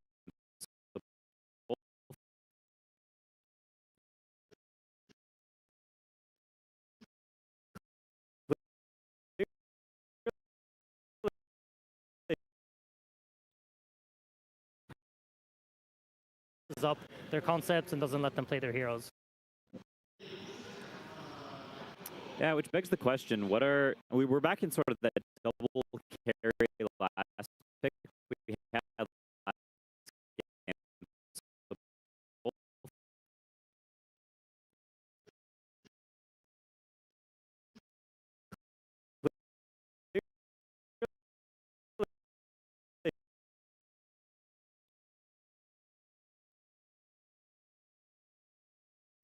And it's going down. Oh, you think of something really good. Oh, this isn't so good in lane, and someone gives a suggestion. There's just a lot happening. It's so much, and it floods your mind, and you've got to make a call. You've got to be the clutch guy. I mean, I could see Ursa, but I feel like this hero hasn't been good. It's like conceptually good against what he's going up against, but the hero's just weak. Holy smokes. Oh my A Jug? All right, so positives for Jug.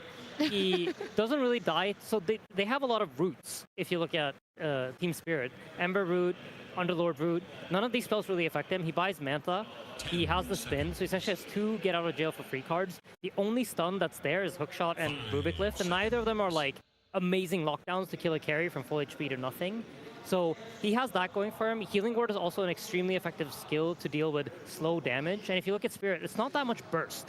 A lot of the damage is going to build over time. So he has those 2 things going for himself. So there is value to the pick here. Does that hit the timing of what you're talking about as well, Mira, where you're like, they want someone with a BKB timing that feels comfortable? Yeah, I was talking about that in reference to Spirit, but the same thing applies. The same thing applies for the Juggernaut. He gets it for free, right? So you can comfortably play into all of these routes that Insania talked about. And the TA comes out, that's the BKB carry that's going to be ranged, playing with the Clockwork. Again, I'm not the biggest fan of this hero, but she's going to be very effective in providing burst damage. Insania talked about how the Healing Ward is going to be sustaining them a lot while the rest of the damage is slow. This is your hero that's going to try to kill them before they get healed up.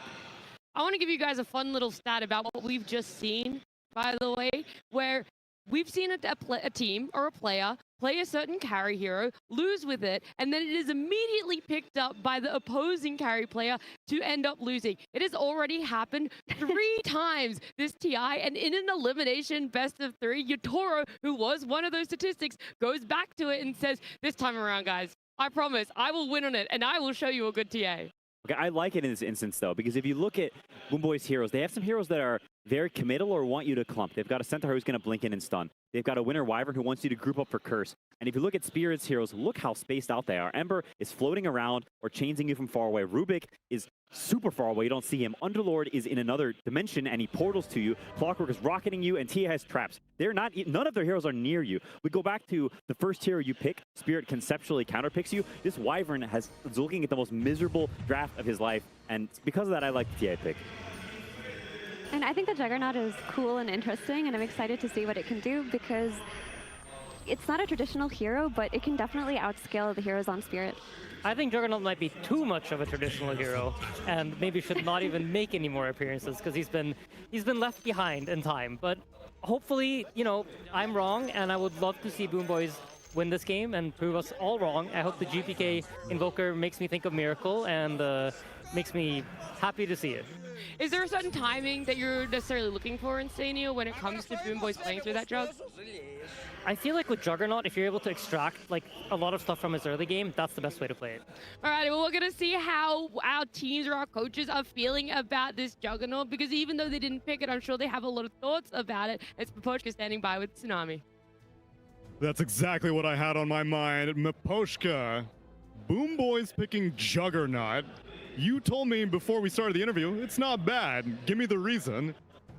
No, that hero is not bad into lane against Underlord, because he can always, like, because of his killing work, he can always regen up, and he also can dodge his Firestorm. So, no, he's not gonna be harassed very much in lane.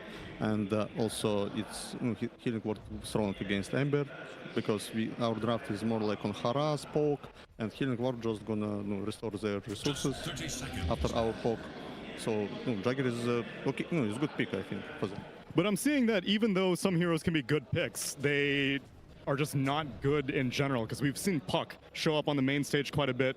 There's no catch on the enemy team, and still the Puck will lose because the numbers just aren't good enough. Do you feel like Jug is in a playable state right now, or you think that maybe the spells aren't going to be able to carry Jug to success? About Puck, I think this hero is just not strong overall because of meta. Like, like a lot of heroes always farming a lot. They farming a lot of items. So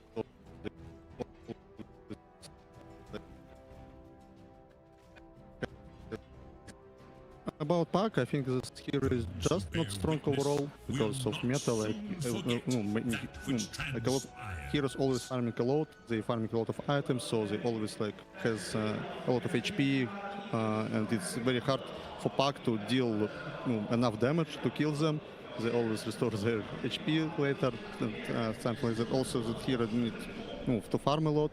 He can't really make some moves, and he can't enable many strong supports right now in this meta. So Puck is just bad hero, I think. But in this game, they have, I think, much better draft. It's not only about like how you play in general. It's more about draft. But in the, like previous games, they had just worse draft. In World, I think they cannot do anything. That's why game was so easy. But in this game, they has much more better draft. So game would be more, much more interesting. Well, then let's watch this interesting game as we get into game number 2.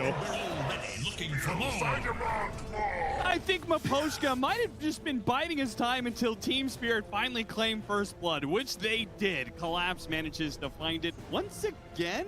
They got it last time, right? In game 1 with the Slardar. So Team Spirit, once again, cooking in lanes, probably overperforming in lanes. I do like how gracious he was about BoomBoys' pickup of the Juggernaut. Yeah, actually a legit hero. It's nice to hear, yeah. And this idea of the counter pick and having the healing ward, and then his opinion on some of the other meta heroes. Like, I mean, I don't blame Tsunami one bit. You hold that mic there. That's Maposhka speaking. That's you know? right. You let him keep on going. The game can wait. The GOAT wants to talk. Let him talk. Let him go. You know, sometimes he's begging for long answers like that. He's not going to leave one hanging there. To contrast with the other interview, yeah, he might have been happy with somebody who's willing to say more than 3 words in a sentence. But Team Spirit already off to a great start when it comes to their off lane. How are these other lanes going to fare? We've got the Ember Spirit versus the Invoker. Down here, we've got the TA Clockwork up against the Centaur plus the Hoodwink.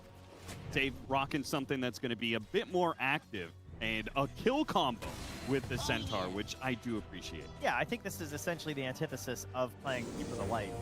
Keeper of the Light, even though a very strong hero, is often banned in the first phase. It kind of feels like when you already have a 5-stack and then your 6th friend shows up, and then they kind of go in the coach slot, you know? And when things are going well and they're chatting and like doing things, it's like, yeah, it feels really nice. Like Coddle's in behind you, chakraing and like blasting and stuff. But when things are down, they're just kind of there, and they're just like, oh, you could have done something a little better there, because they can't really help that much. You know, they can just push out the waves a little bit. Like, this gives Save a little bit more impact in the game. Trying to push him off Yutoro. Great use of the cog so far by Rue.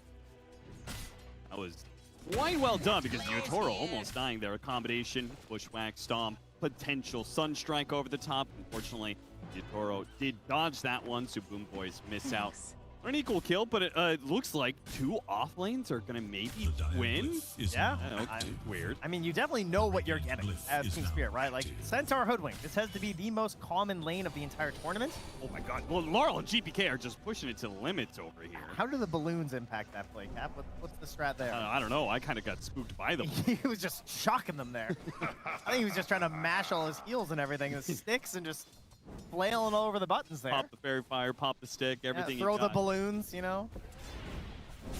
Everything settles back down though. Very annoying Forge Spirit last way through this one. GPK gonna chase after him. Oh, hiding behind the tree, hiding behind the tree. GPK taking a lot of damage from the creeps. Laurel almost looked like he wanted to try and hunt him down to get a slight. He does have mana for Slight Chains again, so GPK's got to be careful. He's got the Quas, he's got a Water Rune coming up, so maybe he'll be fine or not. Not Me will make sure to take that one away. Tries to protect it, but it does get denied by the Forge Spirit. So Laurel does not get a refill on the bottle, and we will stay at this very precarious stalemate in the mid lane. No. Save in here. Laurel chasing nearby. Oh, man, he got double pushed by the Cogs. One into the other. Almost ended up on the wrong side of the cliff area where the Ember Spirit could have hunted him down, but fortunately, save will get away. At least keeps him away from the bounty rune, so Laurel can go and bottle that up and get some reprieve here in the mid lane. And good news, I'd say, as well for Yatoro, too. Gets him into a 1v1 versus the Centaur, a little bit more comfortable. Obviously, Centaur is going to be able to farm and trade all right, but you're okay if you're trading evenly at the point, Matt. Juggernaut totally free farm, which is what you want to see if you pick this hero specifically for the lane. The panel talked about how important it is for BoomBoys. It's always been a big part of their identity. Yeah. Winning lanes, least coming away neutral. It feels like if you watch BoomBoys and they lose lanes, oh, you're in big time trouble. But this time around, they're walking away with an all right DS situation here. I don't want to have GVK too far behind. It is the Invoker, so a mid that's known to be a little bit slower, maybe not playing his typical style. It's he likes to get his hands a little dirty, and this time you just throw some Sunstrikes, you farm in towards your Meteor Hammer. We're going to go and stack some Ancients, farm your way into the game that way, so I have to be a little more patient. Yeah, Nami has been roaming back here for a long time. The way around. Old snap. Laurel maybe trying to bait him in a little bit. Not Me. He's going to show up. Much to GPK surprise. Rocket Flare, Blood Grenade, toss him back into the flames of Laurel. Finish him off, and they've got the heroes here to be able to perhaps secure Power Rune. Yeah, be able to split it up. Patented Wyvern does find the ward in behind. We'll even leave it there.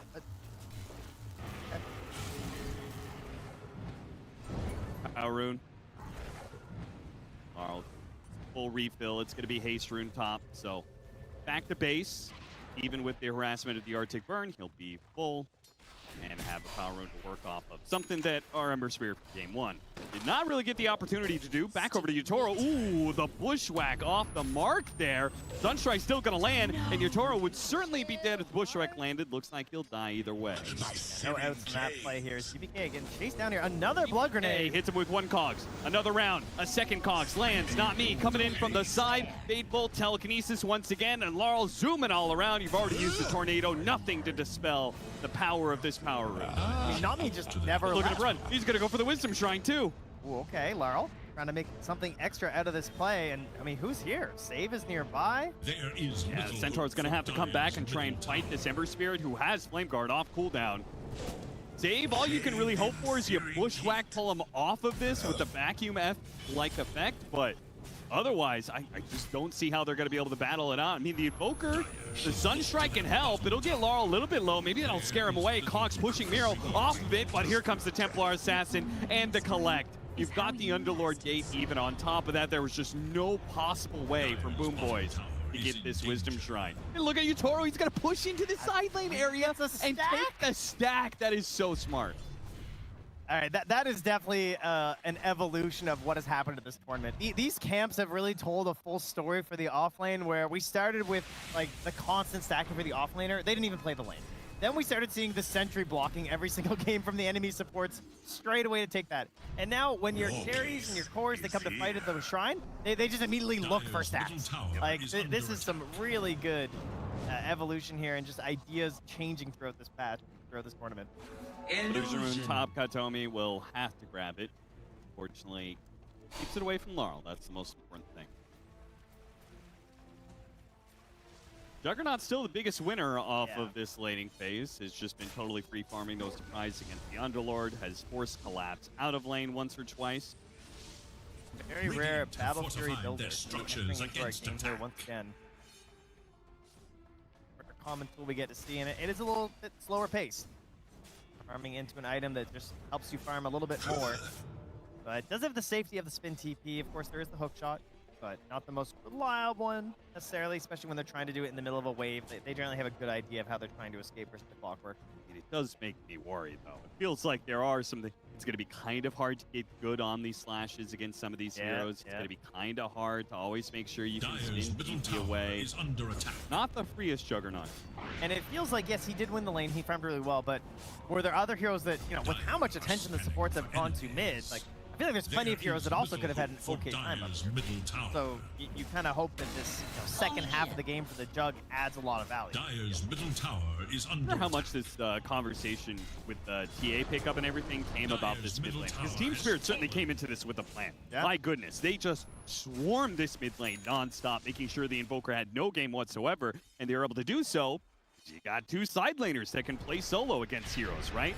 Collapse, possibility that he dies maybe, but he can always TP away, right? It's double slows. Like, there's nothing really here that can stop it.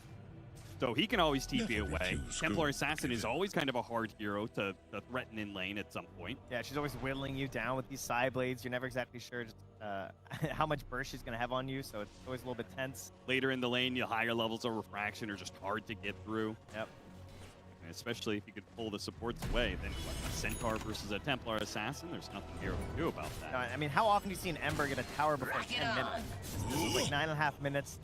Hold on, I mean, I guess it wasn't an Ember, right? It was Ember and two friends. So it, it certainly wasn't a fair fight for GPK. It was a tri-lane. It was a tri-lane. In his defense, he spawns Forged Spirits.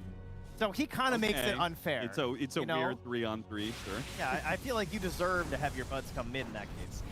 We got some stacks still, so not me even making sure, even if Collapse did get shut down in lane, which he absolutely did not, there was still recovery options here in this triangle. That's where he's going too. He doesn't want his stacks, he wants their stacks. Yeah, Team Spirit have been really making an MO of taking the enemy stacks away from them. Again, this concept of them playing slower heroes fast, well, they're playing some fast heroes even faster now as the Ember Spirit's gonna chase down the Winter Wyvern, not having level 6, so no way out of this one. What's the point of the most farmed carry? You're just gonna let him die like that. He's right next to you. Yeah, he's running for the hills. That's your man. Part of this. You know, you give everything to him. He just goes back to spin on some neutrals. Couldn't even leave him a healing ward as a gesture of goodness. Just as if maybe it could have done something. GPK, he's trying to get something here. As you can see, the stacks are even and on each side. Yeah, we're going to need camp stacked, and then we're going to need camps taken. Because yeah. while BoomBoys have, sure, they've stacked, but guess what? Spirit has taken half of those stacks that they've made. Heritage wants to hold his safe lane tower, but is he going to be able to do so? Once again, you've got the Centaur who doesn't really give you a whole lot in this early game. Best he can do is eventually he's going to be pressured to spin and maybe TP out. Here's the spin, there's the TP out, and the hook shot. Rue's level 6 and he's here. Heritage, you can't toy with Team Spirit like that. They've got the killer instinct here. They brought Rue up just for that opportunity. They're trying to was going to go out from GPK. Maybe they can get one kill off of this with the sharpshooter and the meteor. They will, but it's going to be worse for BoomBoys. It's going to be Kantomi run down by Laurel. Returns with fresh resources. Even chase after save a bit. How many remnants does Laurel have? Is he able to hunt him down back behind the tier 2? No, he's going to give up on it. Got his vessel good to go. It is flying out already. At 12 minutes and 30, he'll have it. Yeah, this is looking a lot like the last game. Knocking down the mid tower, pressuring into the top tower, getting all this vision, stealing all of your stacks, and you have these heroes who, again, are pretty dependent on the stacks, mostly the Invoker in this case. Yeah, they were having this argument in the green room, right? About, like, everybody is playing slow. Surely one of these teams could punish this play. And it seems like, well, Team Spirit's the one to take up this mantle. I think the risk was shown in game 1, though, because you saw how it just didn't grow.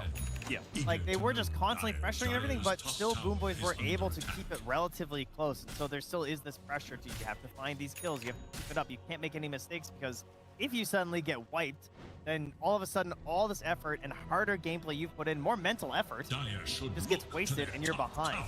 So they succeeded game 1. And would you be able to do this against a team that is even better at playing map, right? Yeah. Could you do something like this, Division? Push back with the cogs, locked down by the chains, an easy pickup for Laurel. Charges continue to grow, and BoomBoys, all they can say is, well, we're getting some of our items. They've got a Battle Fury on Juggernaut, but once again, it's going to be them watching Team Spirit run down supports, maybe in run down cores every once in a while they try and push for their first couple of items that will allow them to fight back. Just feels like they're walking into the same all the way problem. back here. Wait, what? Okay, there's no. The game's over? All right, BoomBoys, go ahead and call it. The admin has said that there's no possible way for you to win this game. I'm sorry. 14 minutes. I mean, Insanium wanted to do this as a bit, but production's in on it, I guess. It's over. Simply call it. Rue pushing him back. Another Wisdom Shrine taken by Team Spirit. I mean, they're absolutely relentless. This is a Team Spirit that is just going to shove you out of the game as quick as possible. Until he's tossed back with a Stolen Meteor. Not me. Okay, good curse. Great setup by Katomi. Can they actually get something off of this? Because these heroes are so low. Here comes Laurel. Puts down with the Remnant. Tight chains on another. 2 kills off of that one. A desperate TP away works for the Centaur. But there's just no shot. Even with a curse like that, BoomBoys could do nothing to push back against Spirit. They couldn't connect with a Sunstrike. They couldn't get a finished kill there. At the very least, they only lost their 2 supports, but it's just a sign of what is to come right now. I mean, this is elimination here. On the main stage, you can't go in 2 games like this. And somehow a game that's even looking more devastating at this point. Yeah, it's looking like once again, it's going to be BoomBoys farming, and at some point, they say, okay, we've got enough items. They go for 1 fight, and if that fight fails, we saw what happened last game, right? Yeah, the Spirit went from a 5K gold lead to a 12K gold lead, and the game was pretty much over. Last game, they kept growing this lead with the Tiny. He's running around, he eventually gets the Shadow Blade. We don't have those same tools.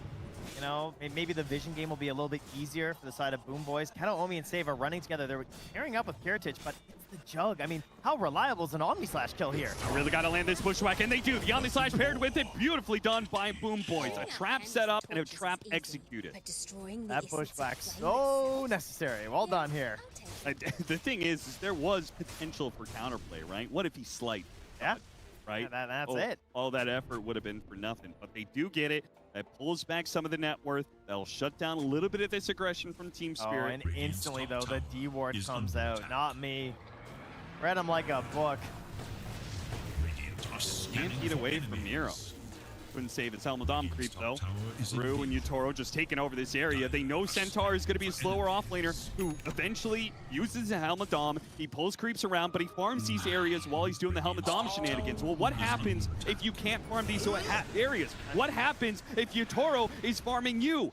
And your creeps. There's still an Underlord Axe here. They had the Underlord Axe, set it up perfectly. Here comes the Meld Strikes, though Laurel is so low. He actually went in. This absolute madman, he went in for that. A curse goes off, but he's so low. A blood grenade thrown after him. Everything they have, the Sunstrike. Oh, he dodges that too. Laurel, he's untouchable. You can't stop this guy. A Cogs hit. Kiritich goes down. Cappy's coming back in. Oh my God, Laurel once more. He gets another kill with it. Oh, he's breaking ankles and breaking hearts.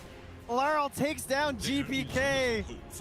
They're trying so hard to find the fight, to find the moment. They've already lived through this once. You're supposed to see it in slow motion. You've been here. But it's just the same story. It's Groundhog Day for BoomBoys. It's reoccurring nightmares of something that they can't wake up from.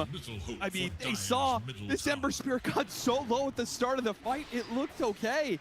I mean, this looks like one of the best Underlord Axe openings I've ever seen. Oh, yeah. You know, 16 minutes, he's so far, he comes streaming in with Not Me. And then Laurel, I mean, the guy's head, like the mental stack to stay alive in the situation, even just think of the Sunstrike with everything else going on. Like, what a cutback. So smooth with it. Kiritich gets diced up by the Templar Assassin. That one wasn't even close. I didn't even see what the Omni-Slash did. I assume it did not do a whole lot because he's back. Outside of Laurel getting low, Kiritich back to pounding death, unable to get his hands on Team Spirit. Rack it on. Again, trying to pull these lane shenanigans. Guess what? There's a hook shot pushing you back away, and the cancel on the TP2. Stuck up in this corner, a corner he will stay in. If Rue has anything to say about it, Miro turns, nowhere to run. He knows he's dead. Beautifully played by Rue. I have never seen so much action occur on this set of stairs than in this game. Yes. They are just trying to live here on this Centaur and getting punished over and over again. Yadro will take the tower as a prize. He now gets his Lotus. I mean, this is just... It's everything of last game and just so much worse for them. BoomBoys, they found a lot of good successes. It is true in the last game. They're going to have to channel every little bit of it in this one, though. They want to try and find that one play. I mean, it's a bad sign. Oh, man. He must have so much hero damage on Chris. It is unbelievable how many cogs he hit. Takes back a step here. Arm up the next round of items. Chasm Stone next on Collapse. Make that ult even better. And the pressure does not let up, though. Stolen spin, a smoke from Team Spirit. Who can they find now? Behold, a subtle bird. Shots ready. Ruse here. There's no safety for Kiritich. Kiritich. Turn back. Oh, another three-man gate opening as they get the two supports a little bit locked down. The rest of the team, it's slow to get here. Kiritich has to use the spin and make a run for it. Winner's Curse locking down Laurel, but just for a pittance. It's still going to be Laurel hunting down Katomi. You just get a Winter Wyvern out of that. A little bit surprising considering the number of heroes caught inside of that initial pit gate opening there. But they also walk away with an interesting prize, a Winner's Curse for nothing. Yeah, a very split fight to start. Oh, maybe they get GPK as well. Off of this ward, off the TA trap, slowing him down. Telekinesis quickly bursted. Toro leading the way on this Templar Assassin. If you buy a Meteor Hammer and you don't get to farm Ancients, there's no point having spent, you know? And that is your path to further grow in this game as the Invoker. And he was completely denied that. You're in behind a Rubik who's got an Essence Distiller. He's the same level as you. He just throws it on top of you, and you have no escape. Chopping away at tier 2s very brazenly. Map's just going to open up even further. I mean, like the tier 1s inevitably happens, right? But the tier 2s feels like that's when the map really starts breaking down if you lose those. Yeah, and you just got to find every little nook and cranny you can get some farm at. Miro's way down on the bottom side of the map, trying to get into a Blink Dagger, maybe open up some sort of a Sunstrike play. Kiritich is spinning away. Spin and a curse to stop him. They've got multiple answers at this point. Rue still holding on to the hook shot. Let's see who he wants to hunt down with this one. Keeps on poking at Katomi with the cogs, but they want Kiritich. And Kiritich, he's trying to go through the gate, but no, that's going to be stopped by the Shackleton. Laurel, dominating streak for him. Yatoro hunting in the mid lane. They've got the gate on the other side of Katomi. Team Spirit is just playing too perfect. BoomBoys just can't keep up. It's like an arcade version of Dota right now. Like, yeah, we're playing some overthrow. Yeah, it just doesn't feel right, you know? With the way some of these matches have gone, it feels like they've just cracked a code here and just said, nah, we're a little better than this, or we're gonna play our own game here. That's a 21-minute butterfly. Yeah, good look. Go ahead and Omni Slash, the Templar Assassin. Refraction plus butterfly, okay. 14 charges on that Deso. Miro's desperately trying to find farm out of the map because he knows his side of the map is completely occupied by Team Spirit. So all he can do is play near the Radiant tier 2s. Dire's middle tower is under attack. Down here, and he does not dare go back because danger lurks in his own jungle.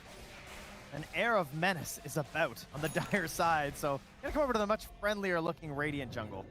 And I love how efficiently that both of these lineups for Team Spirit, because they the Slardar with the Corrosive Haze, now with the Templar Assassin, which they took away from BoomBoys, and this one, they can take Tormentor and Roshan very efficiently. They don't actually need to bring that many heroes to it. They could still play the map, still be menaces there. BoomBoys can't get close because they're trying to deal with these lanes and everything. It's so interesting because having these objective takers like the TA or the Slardar hasn't looked like a big benefit because there's always been this like team fight because there's never such a giant gap. It's always felt like, well, I don't necessarily want to roast because the team fight's how they get back into it. And even now, they are trying to look for that moment. That's the read from the BoomBoys. Atos up on the Invoker. Can they find the perfect Not me. storm? They actually managed to get the jump on him. He had spin. He was trying to bait them in, but didn't activate it fast enough. So BoomBoys will get the pick off. It's still going to be losing Roshan. Aegis for free for Yatoro. No threat there. Butterfly and an Aegis. I mean, simply put, this Invoker doesn't feel strong enough to kill this TA twice. No, he's going to rely on a lot of help from his friends and try and set things up a bit here with an extra bit of disable. A lot of Atos pick up for the Invoker. They are desperate to stop Laurel and the havoc that he has been playing on BoomBoys. Yeah, but I mean, there's already the shard for the Rubik. There's a Force Staff there for the Clockwork. They already have these tools because of this giant gold lead that is going to rely on not only some offensive plays from BoomBoys, but actually some positioning issues from Team Spirit. And that has not looked like something that they're really going to be doing in this series. You might even have a global save. I've got Lotus Orb coming in for Underlord, so he can gate in and just pass over the Lotus whenever you need it. Is under attack. Huddled up behind their tier 2. Yatoro, he doesn't care. Look at him he go. doesn't care at all. Go ahead, fight me if you want. I dare you, Psyblades, making mincemeat of Katomi even through the cold embrace. See, that's called pure damage there, folks. All right, he's going to cut right through you on that with the side. And the TA traps, they're giving so much vision. They've got Jam making sure there's no vision down for BoomBoys. Okay, Tornado, we're out of Atos. Oh, but there's that telekinesis toss away. So Kiritich has to work for this one. He's so off these flash. So now Kiritich has to waste even more time trying to get this Rubik, and he can't. He has to spin TP out. They can't even kill a Rubik. They can't even stop Not Me. Yeah. Oof. I'll second that one. Yeah, it is. It's getting larger and larger here. A battle for top 3, and it's not a battle at all. This has just been a pummeling. Yeah, it's a complete massacre here on the stage. This is not what they were hoping for coming into this. Yes, we know Team Spirit's strong, but BoomBoys, they know them very well. Traditionally, intra-regionally, that's actually where they've struggled a little bit on Spirit. Don't do it. Don't do it. Just let this guy farm some ogres. Just let him go in peace. Oh no, he's not going to do that. One man hit, another man to dodge. Side blades, blinks forward, finish him off. That's how you play Templar Assassin. All gas, no brakes. No cooldowns to wait for. No wards to worry about. And seemingly no strength from BoomBoys to push back. Go ahead, cut the wave if you want to. They got the Distiller on you. They've got the ultimate gates. Running around, a Ghost Walk stolen for Not Me. Nice block there from Miro, doing what he can. He's really pulling all the stops to just try and live here, but his base is in shambles at the same time. Yeah, go ahead and cut as many waves as you want bottom. It's the top lane where the tier 3 is going to fall. They're looking to punch their ticket into tomorrow right now. Yeah, I mean, we started at the start of the series, right? One of these teams wants a fast 2-0. I was kind of maybe seeing that jokingly, but like Team Spirit. Storyline building, guys. Yeah. You didn't have to take it so literally. They actually came here to end this series in under an hour of game time. One lane of Barracks already gone at 26 minutes. BoomBoys, they're going to hold on as long as they can. And this is elimination at TI. But it feels like they just don't have anything. A smoke wraparound here, gonna be broken by Laurel. 2 minutes to hit the stomp. Can he get the bushwhack afterwards? Then the sharpshooter. Hook shot attempted. Laurel gets off the BKB. Stampede stolen by the Rubik. They're going to activate that once again. Laurel's just going to toy with them. 100 HP, 200 HP. It doesn't matter. He just keeps on trucking at you. They do have the Omni Slash in the back line. So once again, Not Me steals that one. Used it back on the Juggernaut. Laurel finishes off the Winder Wyvern at low HP. GPK diving into the base. Yatoro to try and finish him off. Needs some help from his team in order to get vision on this guy. He'll chase after save all the way into the tier 4s. They have the gate to lock him down. Yatoro off the side blades, can't quite finish him off. Turns the damage back around onto Kiritich with the spin. Running, trying to get back to the fountain to stay alive. Another gate to hold him here. The Firestorm trying to finish him off. He gets the back. The Cold Embrace keeps him alive, but GPK dies. He got away once, doesn't get away twice, and he's going to have to buy back if they want to be able to hold a second lane of Barracks that is rapidly falling to Yatoro. Kataomi's bought himself a blink dagger. Look at him, he's got 15 seconds left on the Aegis. He doesn't care. He's trying to kill heroes inside of the fountain right now. Not me just chucking these Sunstrikes in, trying to help Yatoro fountain farm. A blood grenade, they're desperately trying to stop Yatoro from getting outside the base so he won't get the Aegis regen. Their only chance of killing him is if he stays at the 20 HP mark, but 20% HP. But rather, Yatoro gets away, now back up to full. Elena Barracks. I mean, 20 seconds till the curse is back up here. They're just throwing out Sunstrikes. Damage on Kiritich, man. Just burning this Hydra's Breath, the healing ward, barely doing anything. Side blade, almost finished him off. Look at this healing ward now helping Yatoro too. If it wasn't hard enough already. Yatoro just one after another, right? Yeah. Oh, the Juggernaut's gonna stop me? No. Okay, now the Centaur? No. Yeah, it's just one after the other. Who's next? Who's next? Who's got me? Oh, the Royal Rumble, currently Yatoro reigning champ. There's the curse. Got 3, and it's a TA pummeling his own Underlord. Class finally dies. Now they got the Rod of Atos onto Not Me as well. Hit him with the Stomp follow-up, Omni Slash to kill Not Me. No stealing it this time around. Meanwhile, Laurel inside the base with a Godlike, with the damage coming in from the Templar Assassin. They push back BoomBoys, even with an excellent curse like that. You can't stop Spirit. Oh, shot deeper, catching the Hoodwink. The side blades hitting Kiritich all the way in the back. He's hiding inside of his fountain right now because he can't just take the heat. The Yatoro is throwing at him time after time. Laurel is low here. No remnants. They can actually maybe got him on the Rod of Atos, but Kiritich can't stick to him, man. The Sunstrike lands. GPK finally gets the kill. They got one of these cores. They killed 2 of them. What about Yatoro? Oh, it's a toss-out from Not Me. They're going to bail him out.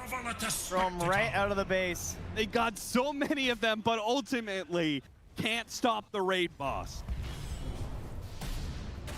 Laurel, okay. A blink stomp from Not Me, stolen away from the Centaur. Couldn't get the telekinesis far enough away. Not Me playing a little loose with it here. Does get himself killed inside the base. Yatoro's already finished off the tier 3, and now he's saying, all right, who's next? I've got one more building to go. Kataomi, the Cult Embrace is only a setup for me. Tornado couldn't get there in time to save him. Yatoro now hitting melee barracks. Here comes the gate, stopping Miro. 1, 2, 3. Miro's almost dead already. He hits a stomp. He's running in, and he's running straight into the lawnmower. That is Yatoro and his side blades, and that's GG. Team Spirit, 30 minutes on the dot, will make their birth into the last day of TI.